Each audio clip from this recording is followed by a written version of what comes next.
As his primary source of damage, Nathan's first skill, Superposition, helps him efficiently clear waves and wear out enemies. It allows him to hit multiple heroes with a single blow, stacking up his passive within a short period of time. His second skill, Interference, guarantees the hero's durability. He can use the skill to protect himself and knock enemies back when they are closing in. Nathan's core skill is, of course, his ultimate, Entropy. On casting this skill, Nathan summons a reverse clone, which comes with an impressive damage bonus. He can then use basic attacks and Superposition to extend his attack range, or try combining with his second skill, Interference, to improve his crowd control and knockback. With the help of his clone, it's also pretty easy for Nathan to stack up his passive. For equipment, we recommend this build to ensure damage output while keeping Nathan durable to a certain extent. In the early game, Berserker's Fury improves Nathan's damage-dealing ability,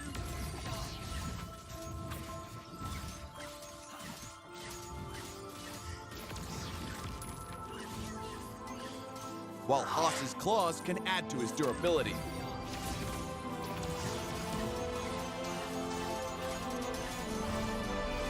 Next, Windtalker and Blade of Despair maximize his damage output. And at last comes the hero's safety net, Immortality, in case of emergency.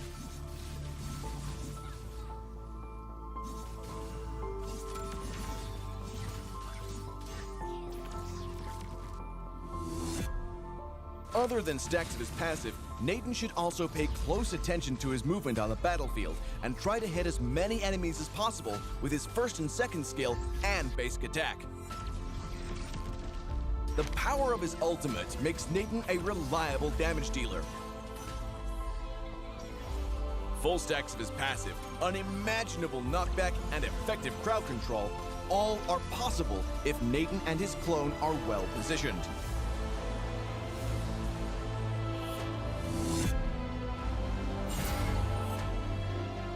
Nathan can cast his second skill, Interference, to knock back and control the enemies, increasing the hit rate of his first skill, Superposition. He can then deal more damage using his basic attack, and quickly drain enemies of HP with the attack speed bonus provided by his passive. Nathan can cast his ultimate, Entropy, first to summon his reverse clone. Then Nathan can use his first skill, Superposition, to hit as many enemies as possible, stacking up his passive and increasing the damage of his basic attack. In addition, he can use his second skill, Interference, to perform crowd control and deal even greater damage consistently. In the laning phase, Nathan's job is to clear minions, control enemy heroes, and farm the tart energy shields.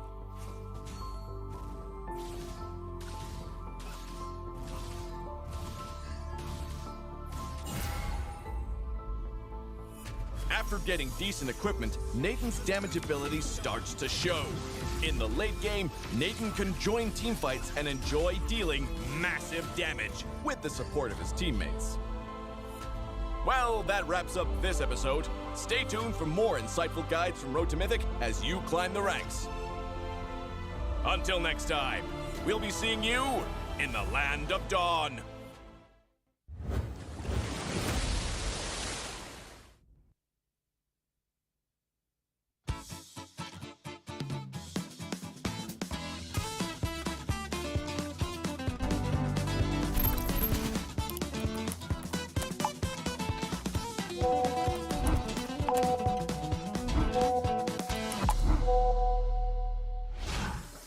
Okay, sempat untuk tukar baju. Anyways, Gideon, apa kata kita start terus?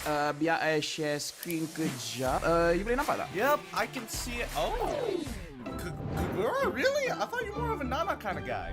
No, wait. Okay, so apa kata kita terus terangkan format season kali ini? Kita kena ada grafik sikit bagi lebih senang untuk kita cerita. Yes, so 10 teams will be divided into 2 groups, which is going to be in Group A and Group B. And Group A, kita ada RSGMY, Suhas, Orange Esports, SMG, as well as EBLZ. While Group B consists of Todak, Red Esports, GEEKFAM, HOMEBOIS, and Team Boss Crew. Ya, Group A nampak jauh lebih kuat. Tak lah, Group B has two. Let me say that again. Two former champions. Anyways, while kita tengah gaduh-gaduh, jangan bazir masa, alright? Apa kita terangkan format Phase 1 regular season. Dekat Phase 1, pasukan akan lawan dalam dorang punya own group. And dorang akan main best of 3 double round robin. Maksudnya semua team akan lawan sesama sendiri 2 kali. You missed out that the phases will be from week 1 to week 5 of the regular season, Lafel. Okay, no. I baru nak cerita. Okay, I tak lupa. You yang nyampur. Anyways, dekat Phase 2, pasukan akan berlawan dengan pasukan bertentangan. Meaning Group A lawan Group B, Group B lawan Group A dalam best of 3 and cuma single round robin. And sebelum Gideon masuk campur, kita akan berlangsung dari minggu ke-6 sampai minggu ke-8. And don't forget about the point system, where winning a best of 3 will reward the team with 1 point. Why you hijack my slide? And the losing team will not get any point. Damn lah, let me talk. No, this is my segment, okay? So, mata yang dikumpul dalam fasa 1 akan dibawa kepada fasa kedua. Muted. And the top 4 teams from each of the groups at the end of the regular season will advance to the playoffs. Nasib baik aku ada 2 kau. So, sekarang kalau kita ada tiebreaker, okay? Ada 2 team markah yang sama. Team mana satu yang lagi banyak menang, dia yang akan masuk pada playoffs. If the teams are still having equal amounts of aggregate points, then they will be compared and ranked by head-to-head record. And kalau ada teams yang still selepas all the calculation dah buat markah diorang still sama, teams tolong jangan sampai macam tu sekali. Kita akan main lagi satu best of 1 untuk tentukan siapa yang akan masuk playoffs. This is getting tiring. You know what? You want to just wrap up the playoff stage? How about kali ni kita kau team, you know, and then kita just buat sekali. Fair enough. Kat playoffs, 2 team daripada Group A dan juga Group B akan terus pergi kepada bahagian upper bracket. So ada 4 team in total main dekat upper bracket. While the remaining 4 teams will have to fight for their lives in the lower bracket. And semua perlawanan dimainkan secara best of 3 kecuali Grand Finals dan lower bracket finals, which will be played in a best of 5 and a best of 7 format. And itulah penerangan MPL MY Season ke-8. It's time to #Rise Up. Bye Gideon, I nak gerak dulu, I nak cik makan. Alright, see you Lafel, and see you at the beginning of the season. Bye guys. Loser thinks that he's good. Group A better than Group B? Come on, like this simple man, we're such a nerd. A freaking nerd, man.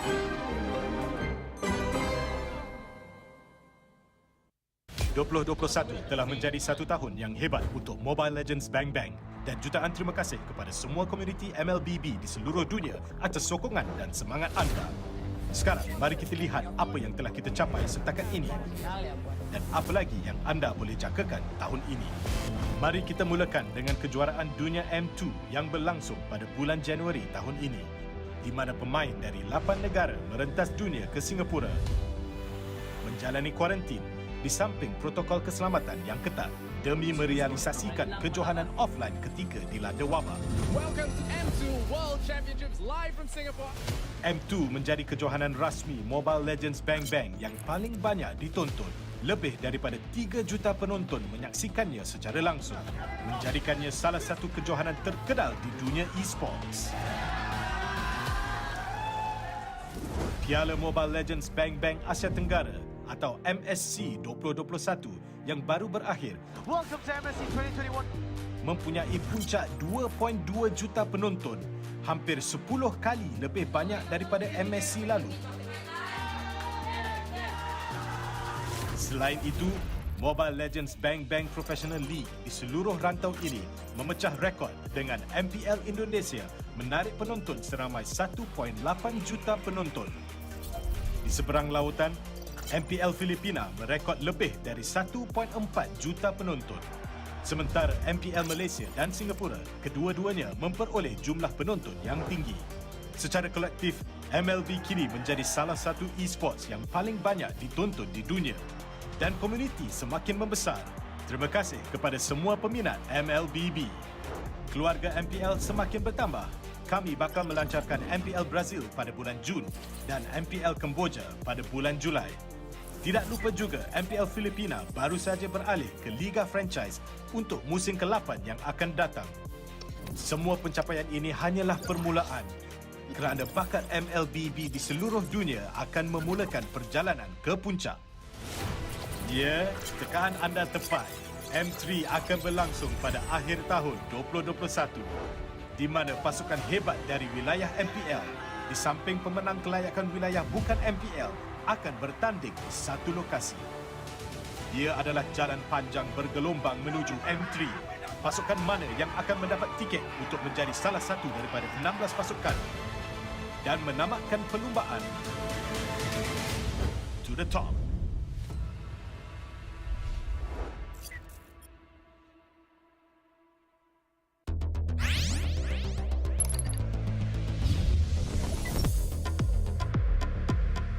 Alah, MPL Malaysia tak start lagi ke? Hei, swipe TikTok dululah. Ini gaya aku. Ini gaya Todak. #langgar. Wow. Stop, homies. Ini gaya oi. Ya. Removing anak saya. Ray, it's my blood. Oh. Ini gaya GEEKFAM. Tunggulah, gaya iblis. MPL, we are back. Wah, sakit. Inilah gaya RSG.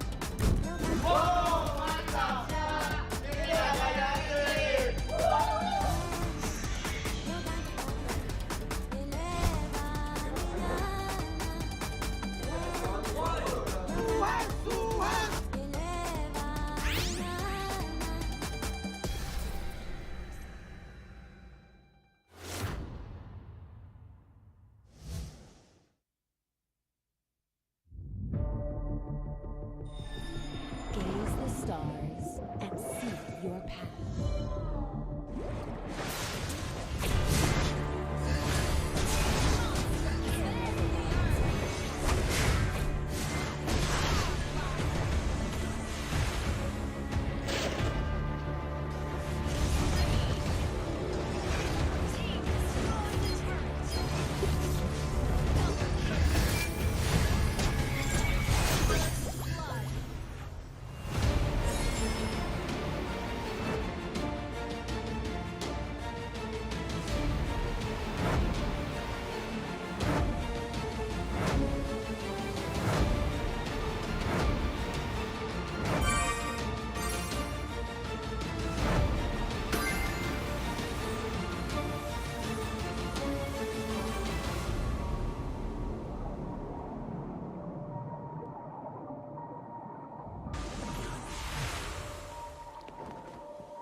Hi everyone, welcome to the latest episode of Road to Mythic, featuring Nathan, the space-time walker.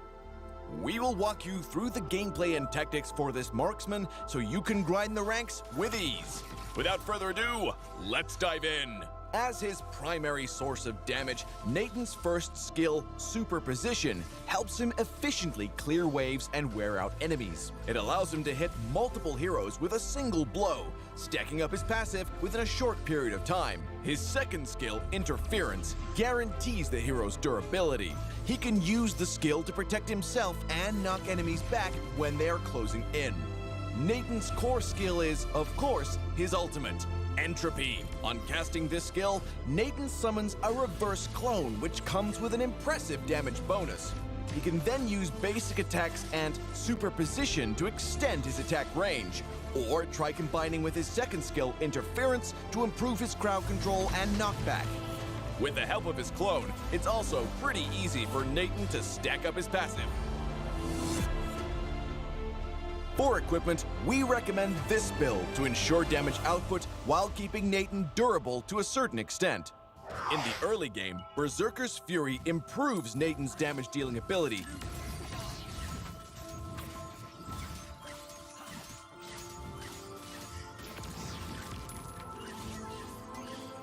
while Haas's claws can add to his durability.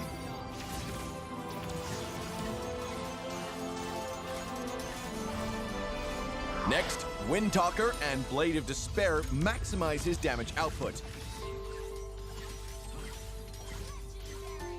And at last comes the hero's safety net, Immortality, in case of emergency.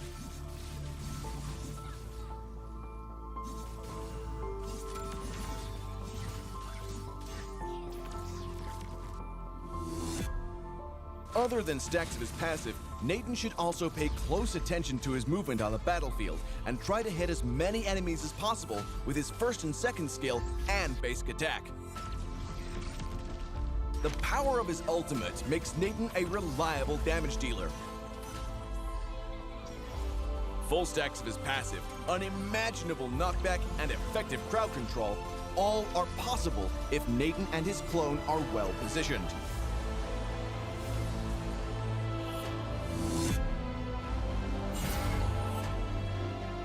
Nathan can cast his second skill, Interference, to knock back and control the enemies, increasing the hit rate of his first skill, Superposition. He can then deal more damage using his basic attack, and quickly drain enemies of HP with the attack speed bonus provided by his passive.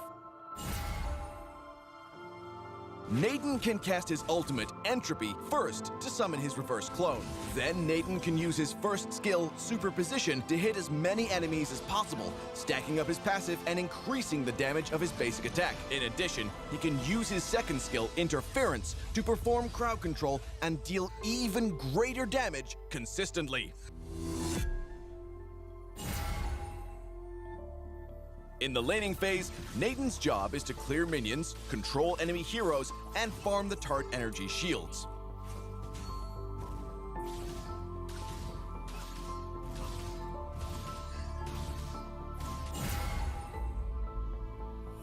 After getting decent equipment, Nathan's damage ability starts to show. In the late game, Nathan can join teamfights and enjoy dealing massive damage with the support of his teammates. Well, that wraps up this episode. Stay tuned for more insightful guides from Road to Mythic as you climb the ranks. Until next time, we'll be seeing you in the Land of Dawn.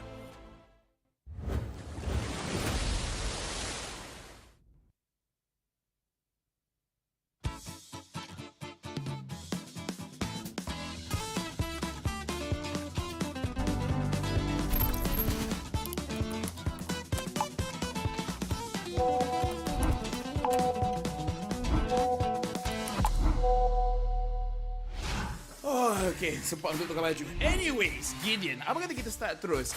Biar I share screen kejap. You boleh nampak tak? Yep, I can see it. Oh, really? I thought you were more of a Nana kind of guy. No, wait. Okay, so apa kata kita terus terangkan format season kali ni? Kita kena ada grafik sikit bagi lebih senang untuk kita cerita. Yes, so 10 teams will be divided into 2 groups, which is going to be in Group A and Group B. And Group A, kita ada RSGMY, Suhas, Orange Esports, SMG, as well as EBLZ. While Group B consists of Todak, Red Esports, GEEKFAM, HOMEBOIS, and Team Boss Crew. Ya, Group A nampak jauh lebih kuat. Tak lah! Group B has 2. Let me say that again. 2 former champions. Anyways, while kita tengah gaduh-gaduh, jangan bazir masa, alright? Apa kata kita terangkan format Phase 1 regular season. Dekat Phase 1, pasukan akan lawan dalam dorang punya own group. And dorang akan main best of 3 double round robin. Maksudnya semua team akan lawan sesama sendiri 2 kali. You missed out that the phases will be from week 1 to week 5 of the regular season, Lafel. Okay, no. I baru nak cerita. Okay, I tak lupa. You yang nyampur. Anyways, dekat Phase 2, pasukan akan berlawan dengan pasukan bertentangan. Meaning Group A lawan Group B, Group B lawan Group A dalam best of 3 and cuma single round robin. And sebelum Gideon masuk campur, kita akan berlangsung dari minggu ke-6 sampai minggu ke-8. And don't forget about the point system, where winning a best of 3 will reward the team with 1 point. Hey, why you hijack my slide? And the losing team will not get any point. Damn lah, let me talk. No, this is my segment, okay? So, mata yang dikumpul dalam fasa 1 akan dibawa kepada fasa kedua. undisputed, and the top 4 teams from each of the groups at the end of the regular season will advance to the playoffs. Nasib baik aku ada dua kau. So sekarang kalau kita ada tiebreaker, okay, ada dua team markah yang sama. Team mana satu yang lagi banyak menang, dia yang akan masuk pada playoffs. If the teams are still having equal amounts of aggregate points, then they will be compared and ranked by head-to-head record. And kalau ada teams yang still selepas all the calculation dah buat markah diorang still sama, teams tolong jangan sampai macam tu sekali. Kita akan main lagi satu best of 1 untuk tentukan siapa yang akan masuk playoffs. This is getting tiring. You know what? You want to just wrap up the playoff stage? How about kali ni kita count team, you know, and then kita just buat sekali. Fair enough. Kat playoffs, dua team daripada Group A dan juga Group B akan terus pergi kepada bahagian upper bracket. So ada 4 team in total main dekat upper bracket. While the remaining 4 teams will have to fight for their lives in the lower bracket. And semua perlawanan dimainkan secara best of 3 kecuali Grand Finals dan lower bracket finals, which will be played in a best of 5 and a best of 7 format. And itulah penerangan MPL MY Season Club Pack. It's time to #Rise Up. Pagi Dian, I nak gerak lu, I nak cik makan. Alright, see you Lafel, and see you at the beginning of the season. Bye guys. Loser thinks that he's good. Group A better than Group B? Come on, like this is simple now. It's such a nerd. A freaking nerd.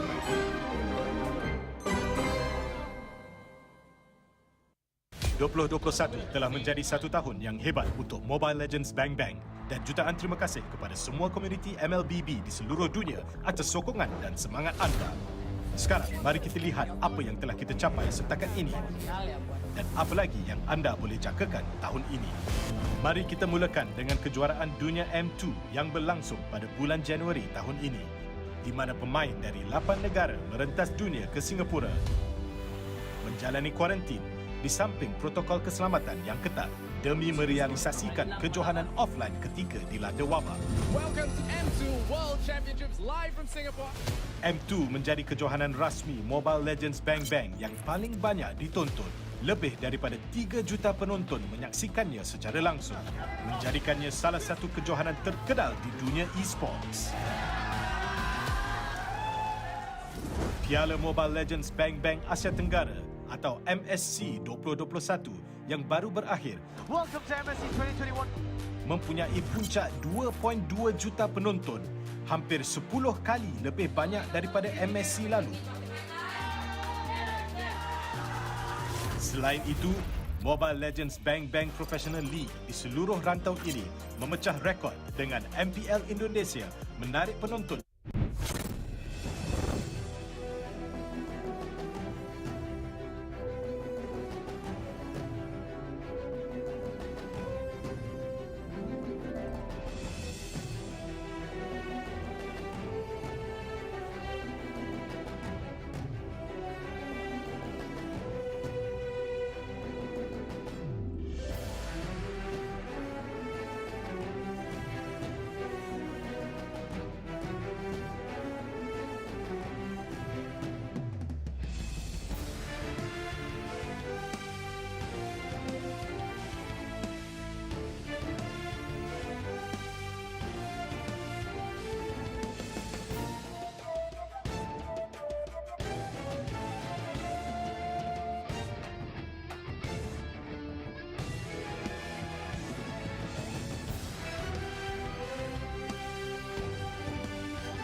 MPL Malaysia Season 8 is powered by Muntun, powered up with KFC, refreshed by Rexona Men with official digital telco, Yudu, and partners in esports, TikTok, Secret Lab, and esports charts. You know the show that you're watching. Here is the schedule for today of Week 1, Day 3. Todak versus the Homeboys, Red Esports versus GEEKFAM, EBLZ versus Orange Esports to end this week on a high note. Who will make it to the end and who will have to think about the next week?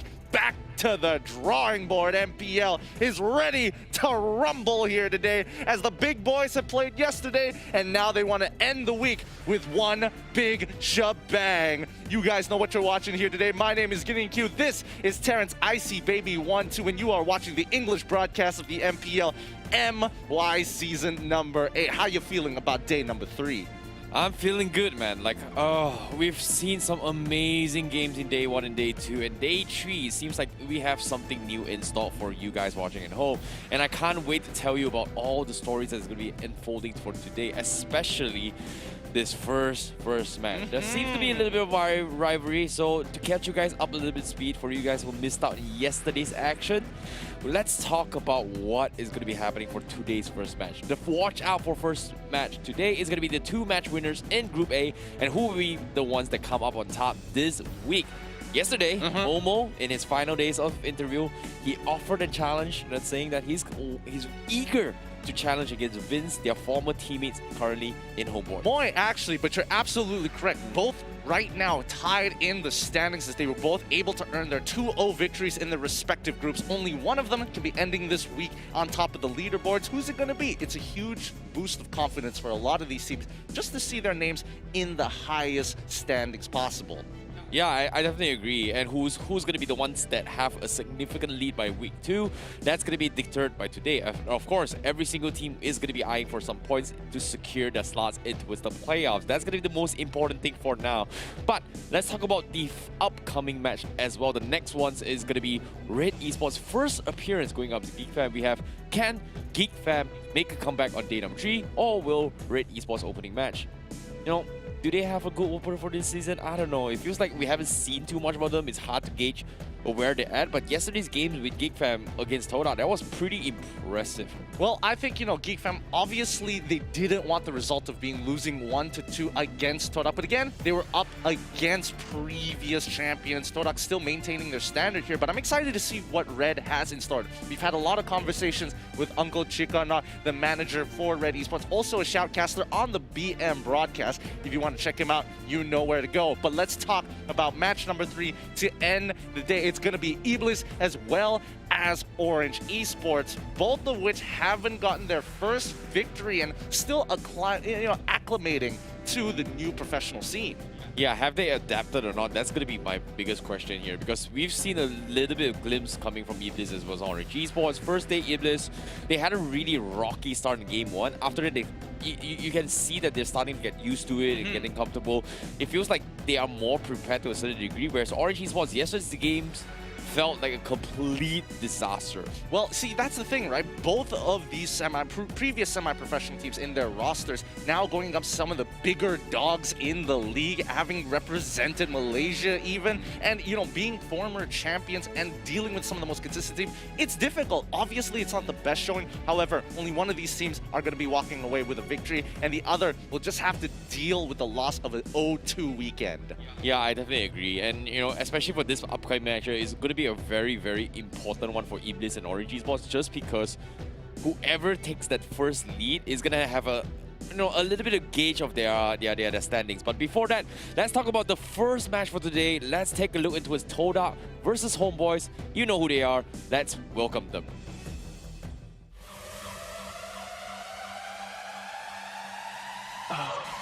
Let's get it.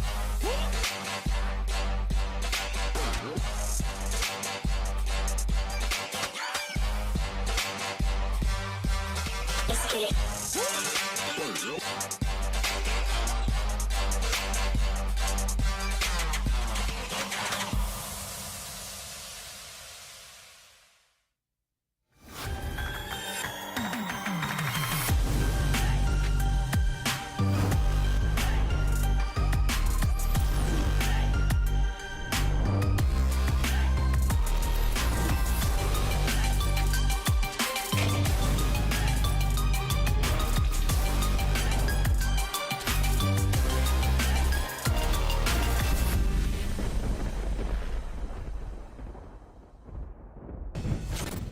It's time for the homeboys to go through the hardest proving ground they're going to have to deal with here against Todak, coming off of a really good games yesterday. Only one of them is going to be ending this week with a 2-0, feeling themselves up a little bit and a boost of confidence for the rest of the season. However, we got to talk about the lineups. Let's have a look at the lineups of each team. Starting off with Todak, it's going to be Moy, Chiku, Guys, Yums, Momo, Ajik, Moon, as well as Formaze. Yep, yesterday's match, we did see a little bit of a roster change in between the games against GEEKFAM, especially from Todak. So, knowing Todak, they have the tendency to do this kind of roster change here just to spice things up in terms of play styles.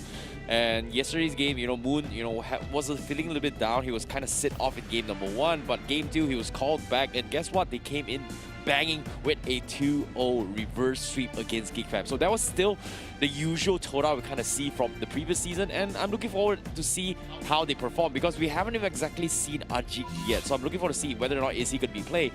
However, they're contenders. We have homeboys with Ava, Ijatojang, Irfan, Saiful, Anip, Chibi, Vince, as well as Owl. All right, homeboys here. Again, we didn't get to see every single member of their lineup just yet. We've got the traditional stuff with the addition of Vince, who previously used to play under Todak in the previous season. And that's some exciting stuff because even in the interview yesterday, we saw Moy calling out Vince. It's time to bring it to the table here. And it would be just sweet victory for homeboys if they can steal this game away from, out of all teams, Todak. Yeah, it was kind of hilarious as well as the interview where Todak, specifically shut down Lafel, saying that, hey, wait a minute, Lafel, I've got something to say. It slides in to say, hey, let's meet, Moy. Wins. Let's meet in a battlefield because they're just so excited to see them, and I don't know. I'm looking forward to see how it goes. But before that, let's take a look at the predictions between all the casters and talents here. Seems like it is a pretty 50-50 votes here. Slightly favoring towards Todak, but we have 3 members heading towards homeboys' favor. We have Uncle, Lafel, as well as Fira going to be supporting homeboys, and I'm not surprised, considering that Lafel and Fira has had great success in the predictions in a couple of days ago where homeboys actually defeated Boss. Absolutely, and I think, there is a very plausible reason that Todak might not necessarily be at their tip-top shape. They're not at their 100%, but even their 50% is really difficult to handle for a majority of the teams. Now, what about you guys at home? Let's check out the audience predictions, and as we can see, just a landslide moving towards Todak's side, but the homeboys fandom, they are still there. We see you, and hopefully, if they can take game 1, maybe we can have a bit of a conversion rate. Okay, it's understandable, guys, here. We are on the same boat with you guys. We agree that Todak should be the ones that expecting to win, but let me give you guys a little bit of credit of our homeboys here. On behalf of Lafel, Uncle, as well as Fira, it's understandable why they kind of want to support the homeboys because when they took the W against Bosco, you can see signs where Irfan, previously known as Sepat, was able to just flex it out in their composition. Vince was actually a very underrated mage, to be honest. Like, he wasn't doing super flashy stuff. But at the same time, he wasn't exactly dying too much. He understands his role really well, and his understanding of the game and his positioning has been very spot on. So it makes a lot of sense why people would think that, hey, they actually stand a great chance. But speaking of which here, let's talk about our amazing promo up for you guys here. It's going to be the Power Up Package deal for you guys. That is going to be a almost 50% off for any KFC delivery. All you gotta do is just order now with the promo code POWERUP on the KFC delivery app, and you get yourself this sweet deal right on the screen. Funny enough, Vince did previously play under Todak. He didn't get a lot of limelight, especially since his role is definitely overshadowed by people like Moon, who is just some of the best players in their role. Moon also won one of the best mid laner awards during a regular season. Not the regular season, but during season 7. Vince now probably has taken a lot of that information and is now applying it to his game. A lot of thanks to where he did come from, but now it's time for him to shine. Now, don't forget, guys, that you could be earning yourself some sweet rewards with the share milestones. Yesterday, we weren't able to hit that big numbers, but hopefully today we're going to be ending off the week with that 5K and making sure that you guys have all the resources you need to bring up your game.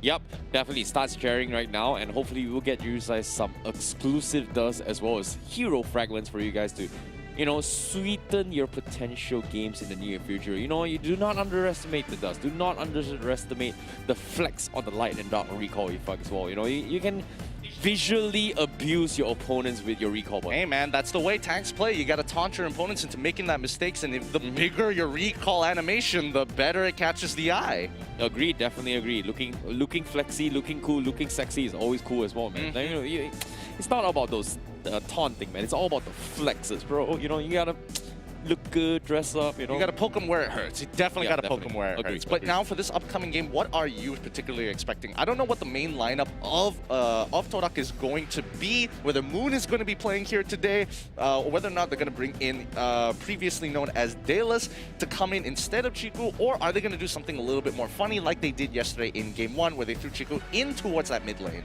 Sorry guys, Todak fans, I'm so sorry. I am not excited to watch the first game. Really? Because of one reason. Why? They always switch their second roster for the first game. Oh, you know it. You know but it. at the same time, if they win with their second roster, it's a possible 2-0. And knowing that they're the kings of 2-1, they do not satisfy me or make me happy at all. Not gonna lie. We like to see the clean games, and behind us you can already see, maybe we can get a little bit of an idea of the lineup. Oh, Ajik might be actually playing today. Let's go! Oh. Okay, Ajik's gonna be playing. Oh, formerly known as Dallas. Right there. From Orange Esports. Seems like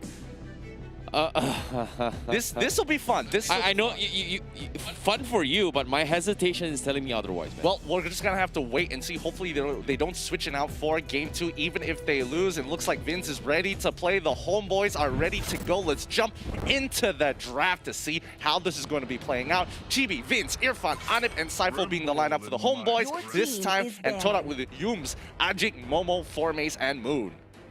Okay, seeing how this is going to be going, Phoveus being banned from Homeboys is something that I don't particularly enjoy because of one reason. Because if you base on yesterday's draft for Todak against GEEKFAM, they weren't exactly first picking Phoveus in their sense. Like, they have an answer to it. Like, it feels like they're just not comfortable playing with the Phoveus, rather that instead of just giving away the Phoveus, they will pick the Esmeralda. So I'm surprised Homeboy still does not want to take the risk of banning it, or maybe Todak is just still flexing around. However, Moise is gotta be sidelined for this particular game, and Yums will be sitting in as the tank for Team Todak. We haven't exactly seen Yums too much, so I'm looking forward to see whether or not can he live up to Moi's expectation, or even better. Well, here's the easy explanation of it, right? Phoveus, especially when you're on the red side, you can actually have a little bit of counterplay towards it. If teams look for that big first pick, you can look for the counter matchups of stealing away his enablers, and then the game becomes significantly easier. However, when you're on blue side, there's so many priority picks that you want to go for, not necessarily going to be Phoveus, so he can become a bit of a liability. Now, homeboys, they ban out the Matilda, very understandable. Todak yesterday having a bit of an up and down performance with the Matilda, but still a scary pick to keep an eye out for. Todak looking to reply. Yeah, I'm really surprised they still decided to ban the Matilda, considering that Todak, Moi isn't exactly playing this particular game, but it makes a lot of sense, right? You kind of mix it up a little bit for the side of Todak. So sometimes it's very hard to draft against Todak just because, especially your first game, hey, they had a really bad game, you can try and abuse this, but Todak decides to switch the rosters and show you something different completely in Game 2. So you gotta be on edge on your tempo, in your drafting as well. And I feel like Homeboys, they might have just considered just letting the Matilda slide just because Moi isn't playing. Or maybe Yums has something different. I don't know. Maybe the Homeboys has something up their sleeves as well. Just denying that ban, maybe even picking, well, possibly Sicilian Camila again, like how GEEKFAM did. I don't know. I think that one is very unique to specifically GEEKFAM. We haven't seen signs from either Todak or Homeboys to actually pick up that pick at the end of the day. But yes, you did mention about Moi not actually being in the main lineup right now, but Moon is still there, and his Matilda absolutely slaps. So it's understandable that Homeboys are like, okay, we see the lineup, get rid of it. Get rid of the Esmeralda, make sure they don't have that scaling. Todak, make sure they get rid of the brick walls, they get rid of Harley as well. And finally, for their final pick here, sorry, final ban here, I'm thinking along the lines of like maybe Paquito, you know, big boxing guy.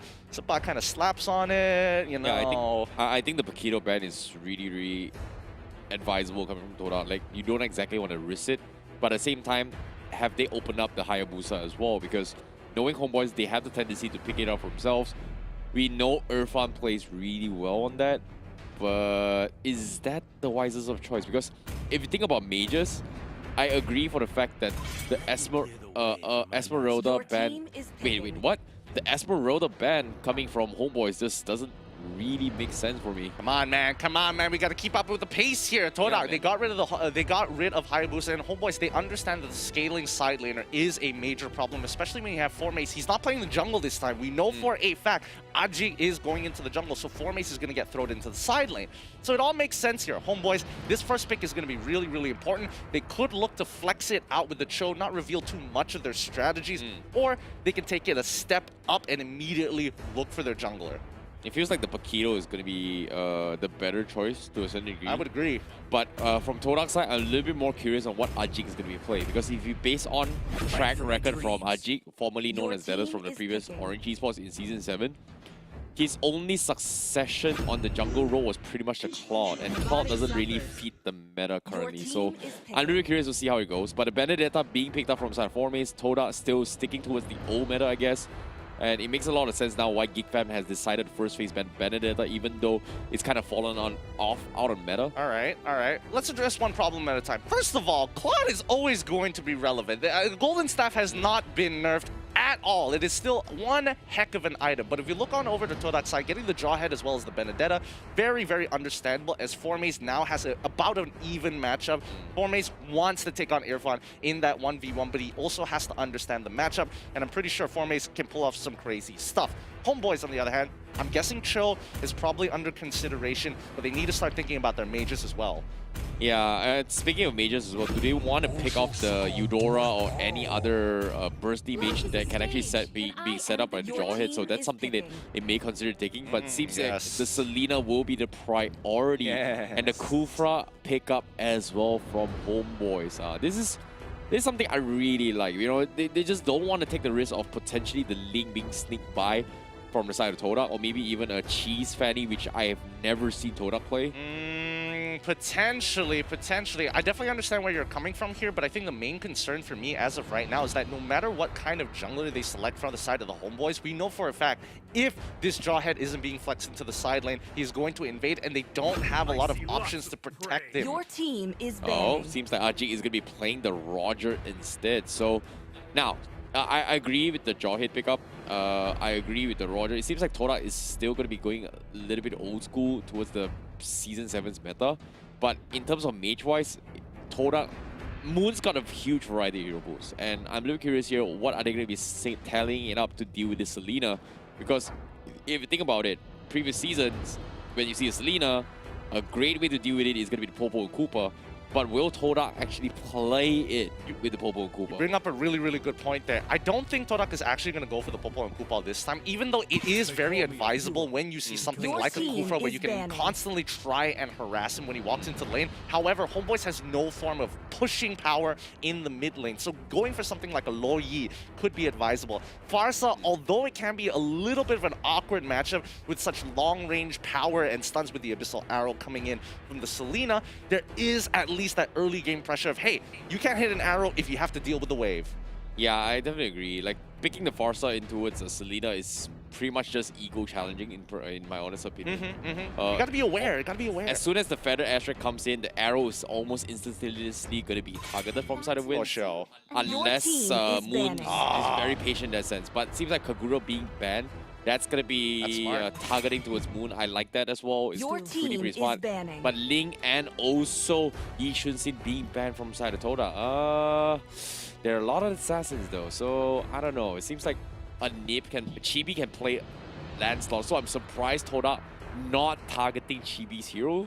Ling is something I understand, but Yi Shun-Sin, that's the vision game that Todak is kind of expecting. I mean, we also have to remember it's all about clear speed, right? Yi Shun-Sin still having some really pretty fast clear speed overall, but they want to force HOMEBOIS in a situation where they have to make a decision. All right, if you go for Lancelot, as soon as your ultimate is down and your first ability, you're going to die. You're going to die. The Unstoppable Force, they have a dedicated person to target him and push him out of position. Now, HOMEBOIS, they also get rid of another mage, forcing Todak in this super awkward position that, hey, pick the Lo Yi. We want you to go on Lo Yi. It has great teamfight potential, but if we can catch you off in the river, this is game over. I'm surprised HOMEBOIS actually banned the Farsa, considering that, yes, Moon plays a really mean Farsa, but based on the current composition, I feel like there's just so many other priority mages, such as, like you said as well, the Loyi is going to be the better one. Lunox is something that they may consider as well. Knowing Moon, he has a tendency to play that. We've seen him shine really well in yesterday's games with his brilliant setup, and it's something that I'm really surprised. They would actually fear the Forza over Moon's Lunox. Well, I mean, homeboys, they are confident. At least with Lunox, there is much more narrow way of playing, but it's going to be the Sicilian instead. That has the pushing power, that has the sustainability we're looking for, and a great way to kind of follow up on initiations here. So Todak is ready for this ball game.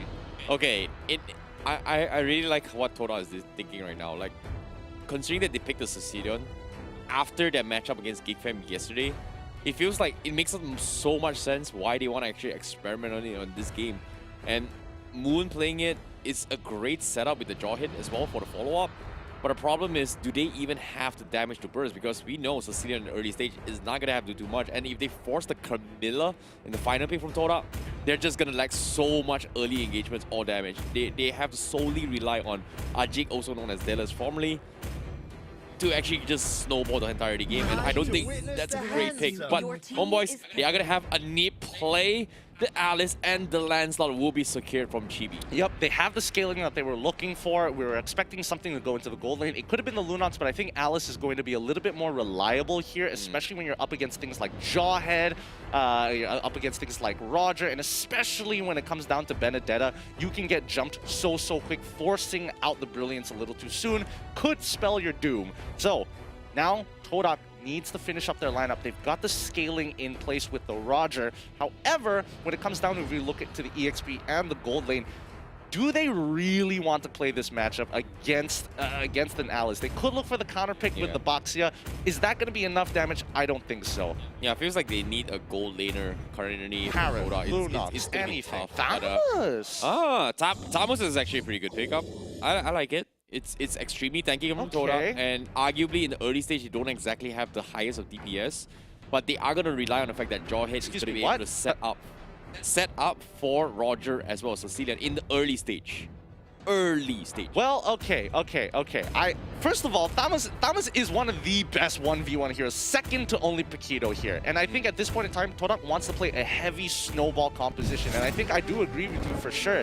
That early game is going to be tough, but the homeboys, they've got a more balanced compositions. It's heavily dependent on their supports, controlling that mid lane, making sure that River is going to be a safe passageway for their own boys and stopping Todak in their track. We look over at Todak's composition, you know that they want to snowball early. The early game and side lane pressure is the name of their game, and hopefully it's going to be just enough, because if they drop one kill or don't go even, it's going to be tough. Let's get into the land of dark.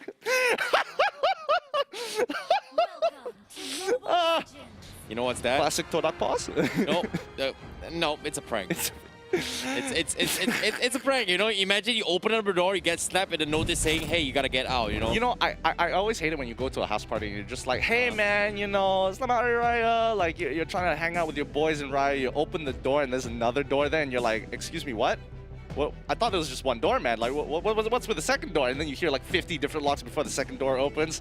Oh man, nice. I hate that. I hate that so much. That pretty much sums it up. But of course, it seems like there is going to be a little bit of pause. They are going to be setting out and figure out how they're going to be laning the phase, which is something that I'm a little bit curious as well. Let's talk about the drafts coming from Todak. Initially, based on the final fifth pick, I did mention as well they needed a gold laner.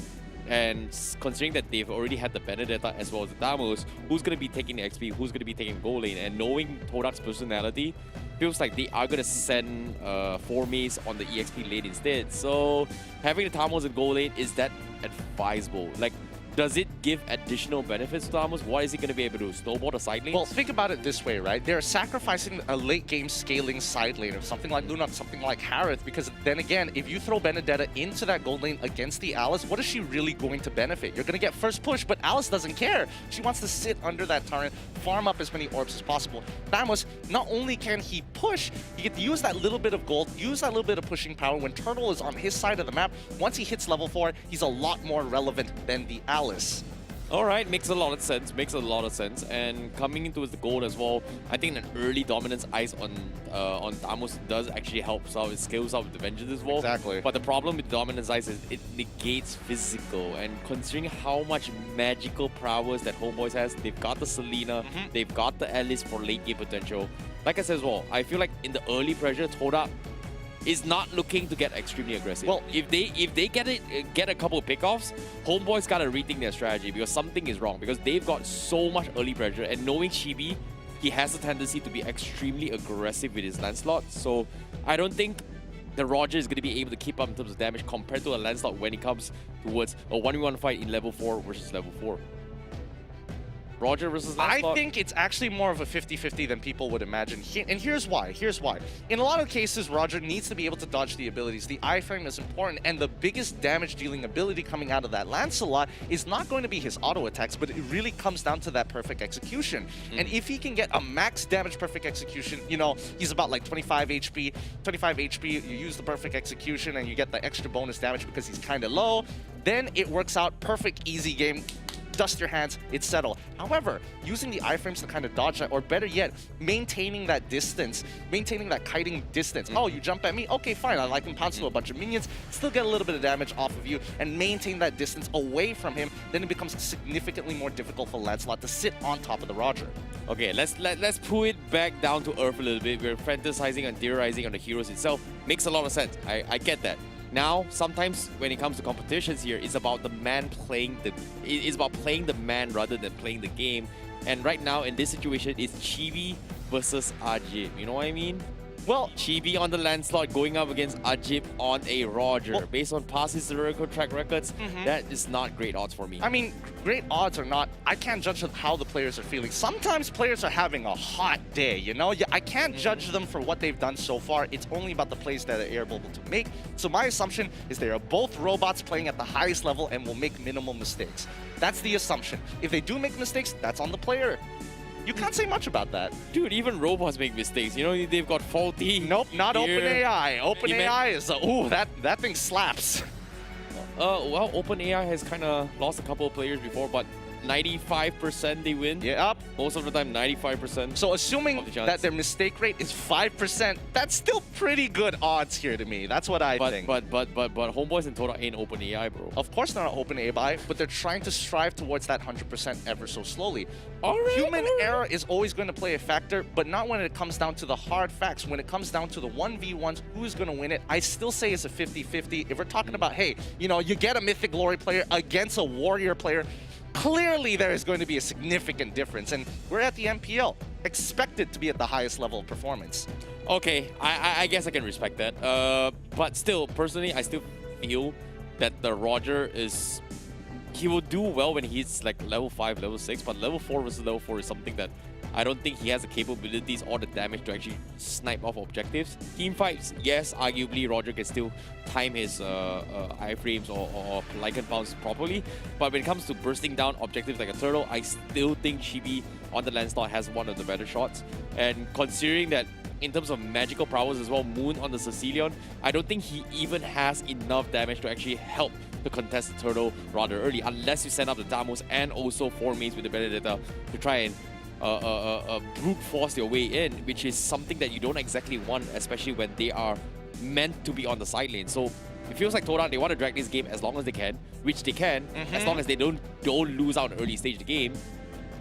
Like how we talked about greedy lineups, I feel like Todak is in a situation where they're playing extremely greedy. They're not looking to fight rather early, rather to say that they're looking to dodge fights for their timings, which is going to be in towards the mid to late game. No, not at all. Yeah, for sure. I disagree. I highly disagree. They don't scale into this game. Todak's lineup as of right now doesn't scale as hard as what we are going to be seeing from the side of the Homeboys. Homeboys wants to play towards mid game specifically. Late game, it is anybody anybody's ball game. It could really go either way. However, when we look at Todak's lineup, right, when we say side lanes, it doesn't necessarily mean, oh, we're just going to stick in the side lanes. It's about those fast rotations. It's about having that pressure. And right now, the early game pressure is going to come from Todak. They have more pushing power in the side lanes. They have more pushing power in the mid lane. When it comes to neutral objectives like Turtle and Lord, who do you think is going to reach there first? My best guess, Todak is, because they're going to be able to push faster and more efficiently and more healthily. You've got a Selena on HOMEBOIS. So what's she going to do? Push the wave? Oh, she's gonna utterly destroy one of them, but yeah. Again, it's about grouping together, right? When you have a full team moving together, even if the Abyssal Arrow hits on your most priority target, you're gonna have 4 big boys standing there like, which one of you wants to get into the club tonight? So let's get this show on the road here. HOMEBOIS, they have to play this early game perfectly here, with Jawhead immediately jumping on towards Formace's side. They've got level 2, and immediately the Vengeance has been popped. Litho Wanderer has been taken by Formace, I would assume? All right. I'll see where it goes. Seems like Todak, they are getting a little bit aggressive in that sense. Seems like you are about right, but how well can they execute it? Let's take a look, because as of now, HOMEBOIS, they're trading 50-50s. Yubes is going to be extremely annoying. Tries to go for the invade, but Chibi is just so far ahead. And it's going to be A-OK. Momo, on the other hand, going to be cutting the back lines of the creep. A very ballsy play, just 1 minute 30 seconds into the game. And here comes the arrow, and Yubes will be the first one to fall. And that's going to be first blood in the hands of HOMEBOIS. See? I told you. I mean, it's 3 versus 1, man. Like, what do you want him to do? Plus, also, you can see that Formace had to recall there, so he didn't even have that bot pressure at that time. In essence, Yubes shouldn't have been there in the first place, where a large majority of their players are invading on top side. Yep. Ajik now going to be getting a little bit feisty, stealing from jungle. They are going to be focusing on the top side of the lane. Todak and Momo. Todak seems like they are going to be specifically targeting the Alice lane, which is something that I'm a little bit suspicious, but HOMEBOIS, they are going to be focusing on the Turtle. But you can see Todak with the wraparound coming in. Electro final blow comes in. Who's going to be stealing Turtle? And it is going to be Formace that steals it. Oh my goodness. And everyone from the side of HOMEBOIS, they have to back out and completely retreat. Irfan going to the backlines, shutting down Ajik, but he still survives. They only lose the Turtle. Ooh, what a surprise here. Big surprise, I say sarcastically. Again, it is a 4v5 situation set up well by Todak, and luckily they're able to kind of make up for the mistake of Yubes there, because the death timers are so slow, and they also have Just Get Yourself Together. Irfan trying to get on out of their great flicker just in time to make sure Yubes doesn't eject him under the turret. Oh my goodness. HOMEBOIS, Retribution was just not available in Chibi at that time, and missing the timing on the turtle is just super unfortunate. However, HOMEBOIS currently leading you 300, and surprise, that is going to be the first blood bounty for you guys. All you gotta do is redeem the redemption code right now up on screen before it's gone. All right, let's see how they want to play this out. Now, this is where it gets a little bit tougher, because Todak has to take the initiative to make the plays while the turtle is taking its time to respawn. HOMEBOIS, on the other hand, they can play a slow game, but they want to play more towards that bottom side where they have pressure with Irfan, because Alice isn't really going to be doing too much for the next 4 minutes or so. Yep. I currently trading for a couple of lanes. They are going to be pressuring their top side, and I agree, Momo is just making sure that this Alice is having a very rough time. For him to rotate in between the lanes, HOMEBOIS, they've got to do it without a nip on the side. But it seems like they are going to be making an attack. Tyrant Rage comes in, Formace gets focused down, the Vengeance gets popped. He's super tanky, but it will eventually fall. Yubes comes in for the save, but he is going to be the next one to fall. Potentially, he drops out a little bit. Ajik goes in for the save, but does he have the damage? Unfortunately to say, his man finding the tanks, and they barely tickle them. Nope, Formace should have let the wave push into him. He should have let the dive initiate. He had the Vengeance, but he got a little impatient there. But on him, he's trying to get into that back line, trying to immediately stop on top of Moon, and he finds it! What a good rotation coming in from the HOMEBOIS, taking advantage of the missing top side.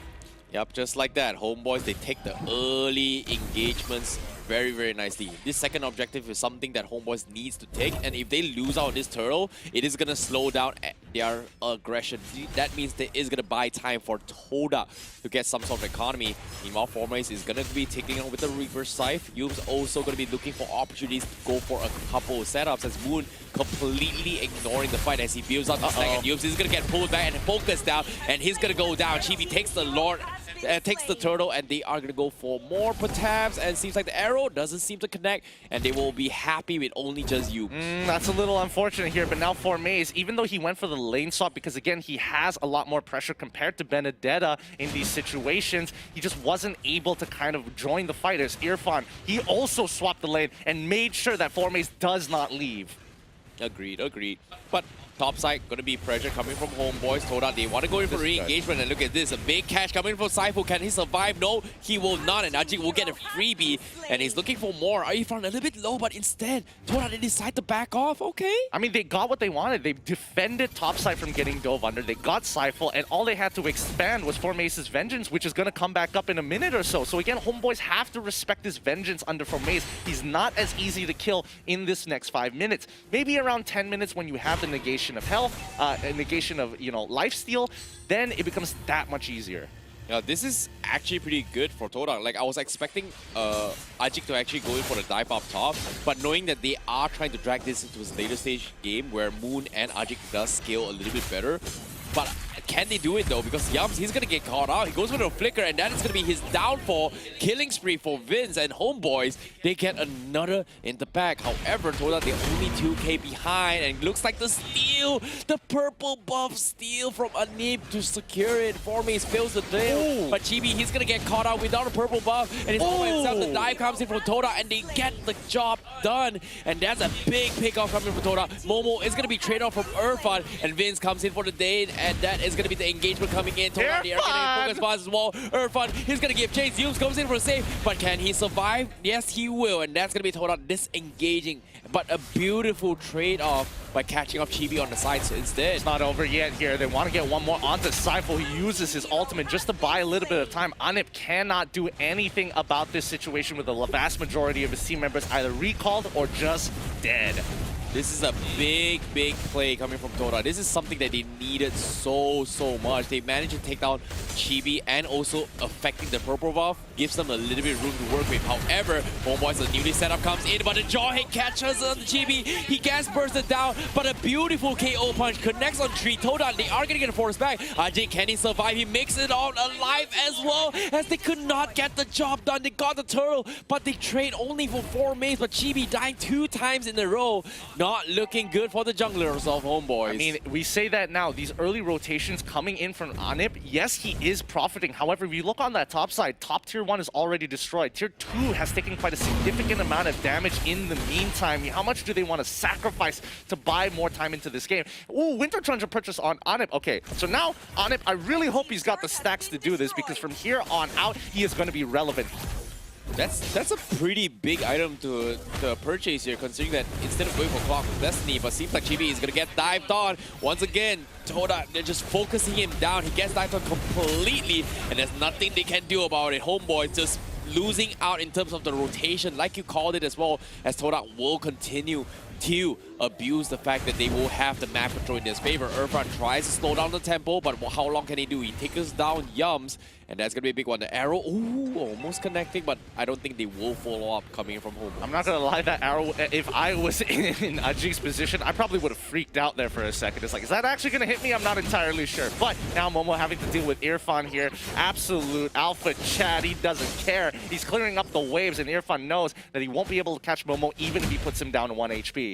Yep, currently Dominance Ice recently purchased for 4 Maze means that Anip is going to struggle in terms of his regeneration for the next couple of seconds. So they need to tentatively dodge the fight for now. But Anip say it's okay for now. Todak, they are going to pressure the sides. And Saifu going to be face checking all by himself. Where's the rest of the team? It seems like HOMEBOIS, they are split off the pack. Ejector comes in. Saifu going to be called out. Sanguine Claw is going to be available. Sets it up but misses the timing. But Saifu, he needs to regroup. But the tier 1 down bottom is exposed. But the Tyrants, he comes in. He pulls him down. Oh! Won't finish him off, but there's no connection coming from HOMEBOIS, and they will lose out on the kill. Instead, HOMEBOIS decide they will try and trade the tier 2 middle, but the turret is going to survive as the creeps will get finished off from 4 Maze, and currently they are still going to continue the fight. Seems like bottom side is not over as well. In the midst of confusion, Todak, we're split off. HOMEBOIS will pick up the guys down bottom. I love this wrestle for tempo and control coming in from both teams. They both understand this is the breaking point here. If tempo falls into the other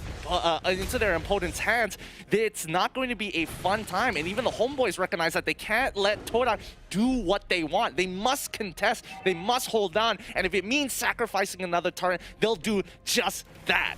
Yup, seeing how the Hunter Strike is going to be purchased from Oh my Momo. goodness. This is the go time for Todak. This is the timing that they've been trying to eye for, because slowly but surely they are going to get even stronger. And currently, homeboys, they need to figure out a game plan, because Anip has not been able to do too much. Chibi as well. As the game progresses, this Lancelot's power spike is going to fall out as compared to Ajik, who's currently 4-0-3. I think it doesn't matter, because right now Anip, he's sitting on 4 items and 1 defensive items. He's a lot stronger than what she's given credit for right now, and this is going to be the play. They're going to try and bait this fight out onto Todak on the Lord. You can see Irfan, he's putting good damage into Momo. Seifel buying some time. Yums can't get even in. A free Lord going over to the homeboys, and even Todak doesn't want to go full on. Momo ends up dying here, but Formaze gets it to the back line, takes out Seifel, and now Vince is in a lot of trouble. Nobody there to protect him. The homeboys split in 2. Anip couldn't get into the middle of the fight. Todak make sure they take them on 2 fronts. Oh my goodness, I'm really surprised how homeboys decided to challenge that. Despite taking the Lord, they ego challenged it, and the only reason why they actually got the Lord was Vince landed a really sick arrow on the side, stopping Moon for actually contesting. So despite winning the Lord, they pretty much lost the fight, and Todak, they are going to clear off the Lord very, very quickly and immediately throwing the entire economy in Todak's hands. Yeah, this is, again, they shouldn't have done that. I totally agree with the movement there that, you know, homeboys should try to bait out that fight by the Lord side, but if Todak doesn't bite onto the bait, that's fine. Just let it go. Get the power play. Get the economy with the Lord-empowered minions. They can do so much more with the waves than winning the team fight. Oh, that was such an awful play. Despite getting the economy, Todak trading 50-50s. This is exactly what Todak wants. And look at this. Ajik, he's level 14. Irfan, he's trying to challenge his way through. Is this the right claw? Ajik looks like he doesn't have a lot of damage, apparently, as Irfan is relatively tanky. Vince, slowly but surely, his arrow is going to be a major factor. But if he doesn't land it, there's nothing much this Selena is going to be able to contribute in team fights. Oh, Anip just bought his Holy Crystal. He is so strong. But Todak understands that if they stay clumped up together, it's just going to give Anip more and more value. So they have to always think of fights with a flank in mind. Irfan can peel, sure enough. However, if Vince and as well as Chibi is caught off in the backline, or if Chibi is way too far, Vince won't be able to do too much to support when he's jumped on by people like Formaze or even Momo. Oh, look at the top setup. You can see Anip, he tries to reconnect with the team. However, looks like the attempt comes in. Tyro Rage catches on Formaze. He's super tanky, immediately forces out the vengeance. And Todak, they're going to go for the commitment, but the ejector comes in. They take down 1, and that's going to be a pick-off. But the re-engage comes in. Homeboys, they know it's go time as Todak, they used up so much of the utilities, and they will trade Formaze back. But it's only 50-50s, and Momo, in the midst of this all confusion, goes for a sneaky rat play. Look at this, the tempo from the side of Todak. They're making sure that homeboys always have to respond to them rather than the other way around. They might be able to sneak out. Irfan here, nah. But the game sense is smart. Irfan pulls back just in time. And now the homeboys, they're trying to get a split push on their own, but they can't get as much value. Top tier 2 still holds strong. Let's check out the items real quick. Yep, more Axe purchases for all of the 3 main cores coming from Todak, homeboys as well. Just recently having Irfan purchasing the War Axe, immediately transitioning to a potential Athena shield to try and deal with potential power strike of Moon. That's a very smart play, but how long can he go? Because as of now, he's going to try and challenge Momo, but this is a Benedetta we're talking about. Does not have the greatest of damage, but extremely agile in terms of movement. And because of this play, homeboys, they are in some serious trap. Todak, they are going to get swarmed in, but homeboys are trying their best to actually go and for the side steps. But guess what, Irfan, he's buying time and he still survived. Turn it around. Can they turn it around? Todak, it seems like they don't want to fight this completely yet, and Yuz will be slowly chunked away from the sides, and he gets picked off as Anip completely scares off the members of Todak, and everyone there completely need to bail out of the fight. Immortality being baited out, and that's gonna be you. Oh, let's go! But Anip with the biggest catch of his lifetime, a triple kill for him, and Todak, they completely back out of the fight. Oh my goodness, what was that? A triple kill coming out of your boy Anip. He pushed down the mid lane. He wanted to seem to buy some time. They found the time, and now Momo trying to defend here. The power-ups are real. Anip is in his final stages of evolution. Todak have to respond, losing both inhibitor turns at the same time. Finally, they're going to need to back away. I mean, if Irfan wants to take the fight, sure, but Momo Momo, he knows better. Luminous Lord is up. The tempo has been reset, and now Homeboys are on the war front. Oh my goodness, I did not expect this at all. You called out Anip looking so strong. Todak are very fearful about this, but it seems like Todak, they're very indecisive in their choice, but currently in the desperate situation, they are going to force the issue. They will try and chunk down Irfan very quickly, whereas Homeboys, they're still focusing out the Lord, and they take down the Lord. They sacrifice Irfan, but at the same time, Saiful is going to be the next sacrificial land. They lose 2, but the most important cars are still alive. So Homeboys, they've still got what it takes, but Todak is fighting back. They're not giving it up yet. I'm not entirely sure that was the best decision for the Homeboys. I definitely think that they could have waited to go in for another team fight instead of looking for the Luminous Lord and sacrificing Irfan and Saiful. If they sacrificed Irfan or maybe Saiful, one or the other, not both of them, that's totally fine here. But sacrificing both, they lose that pushing pressure. They cannot get at least the tower off of this. They will be able to, I think they should be able to get tier 2, but it looks like Momo will be able to respond just in time.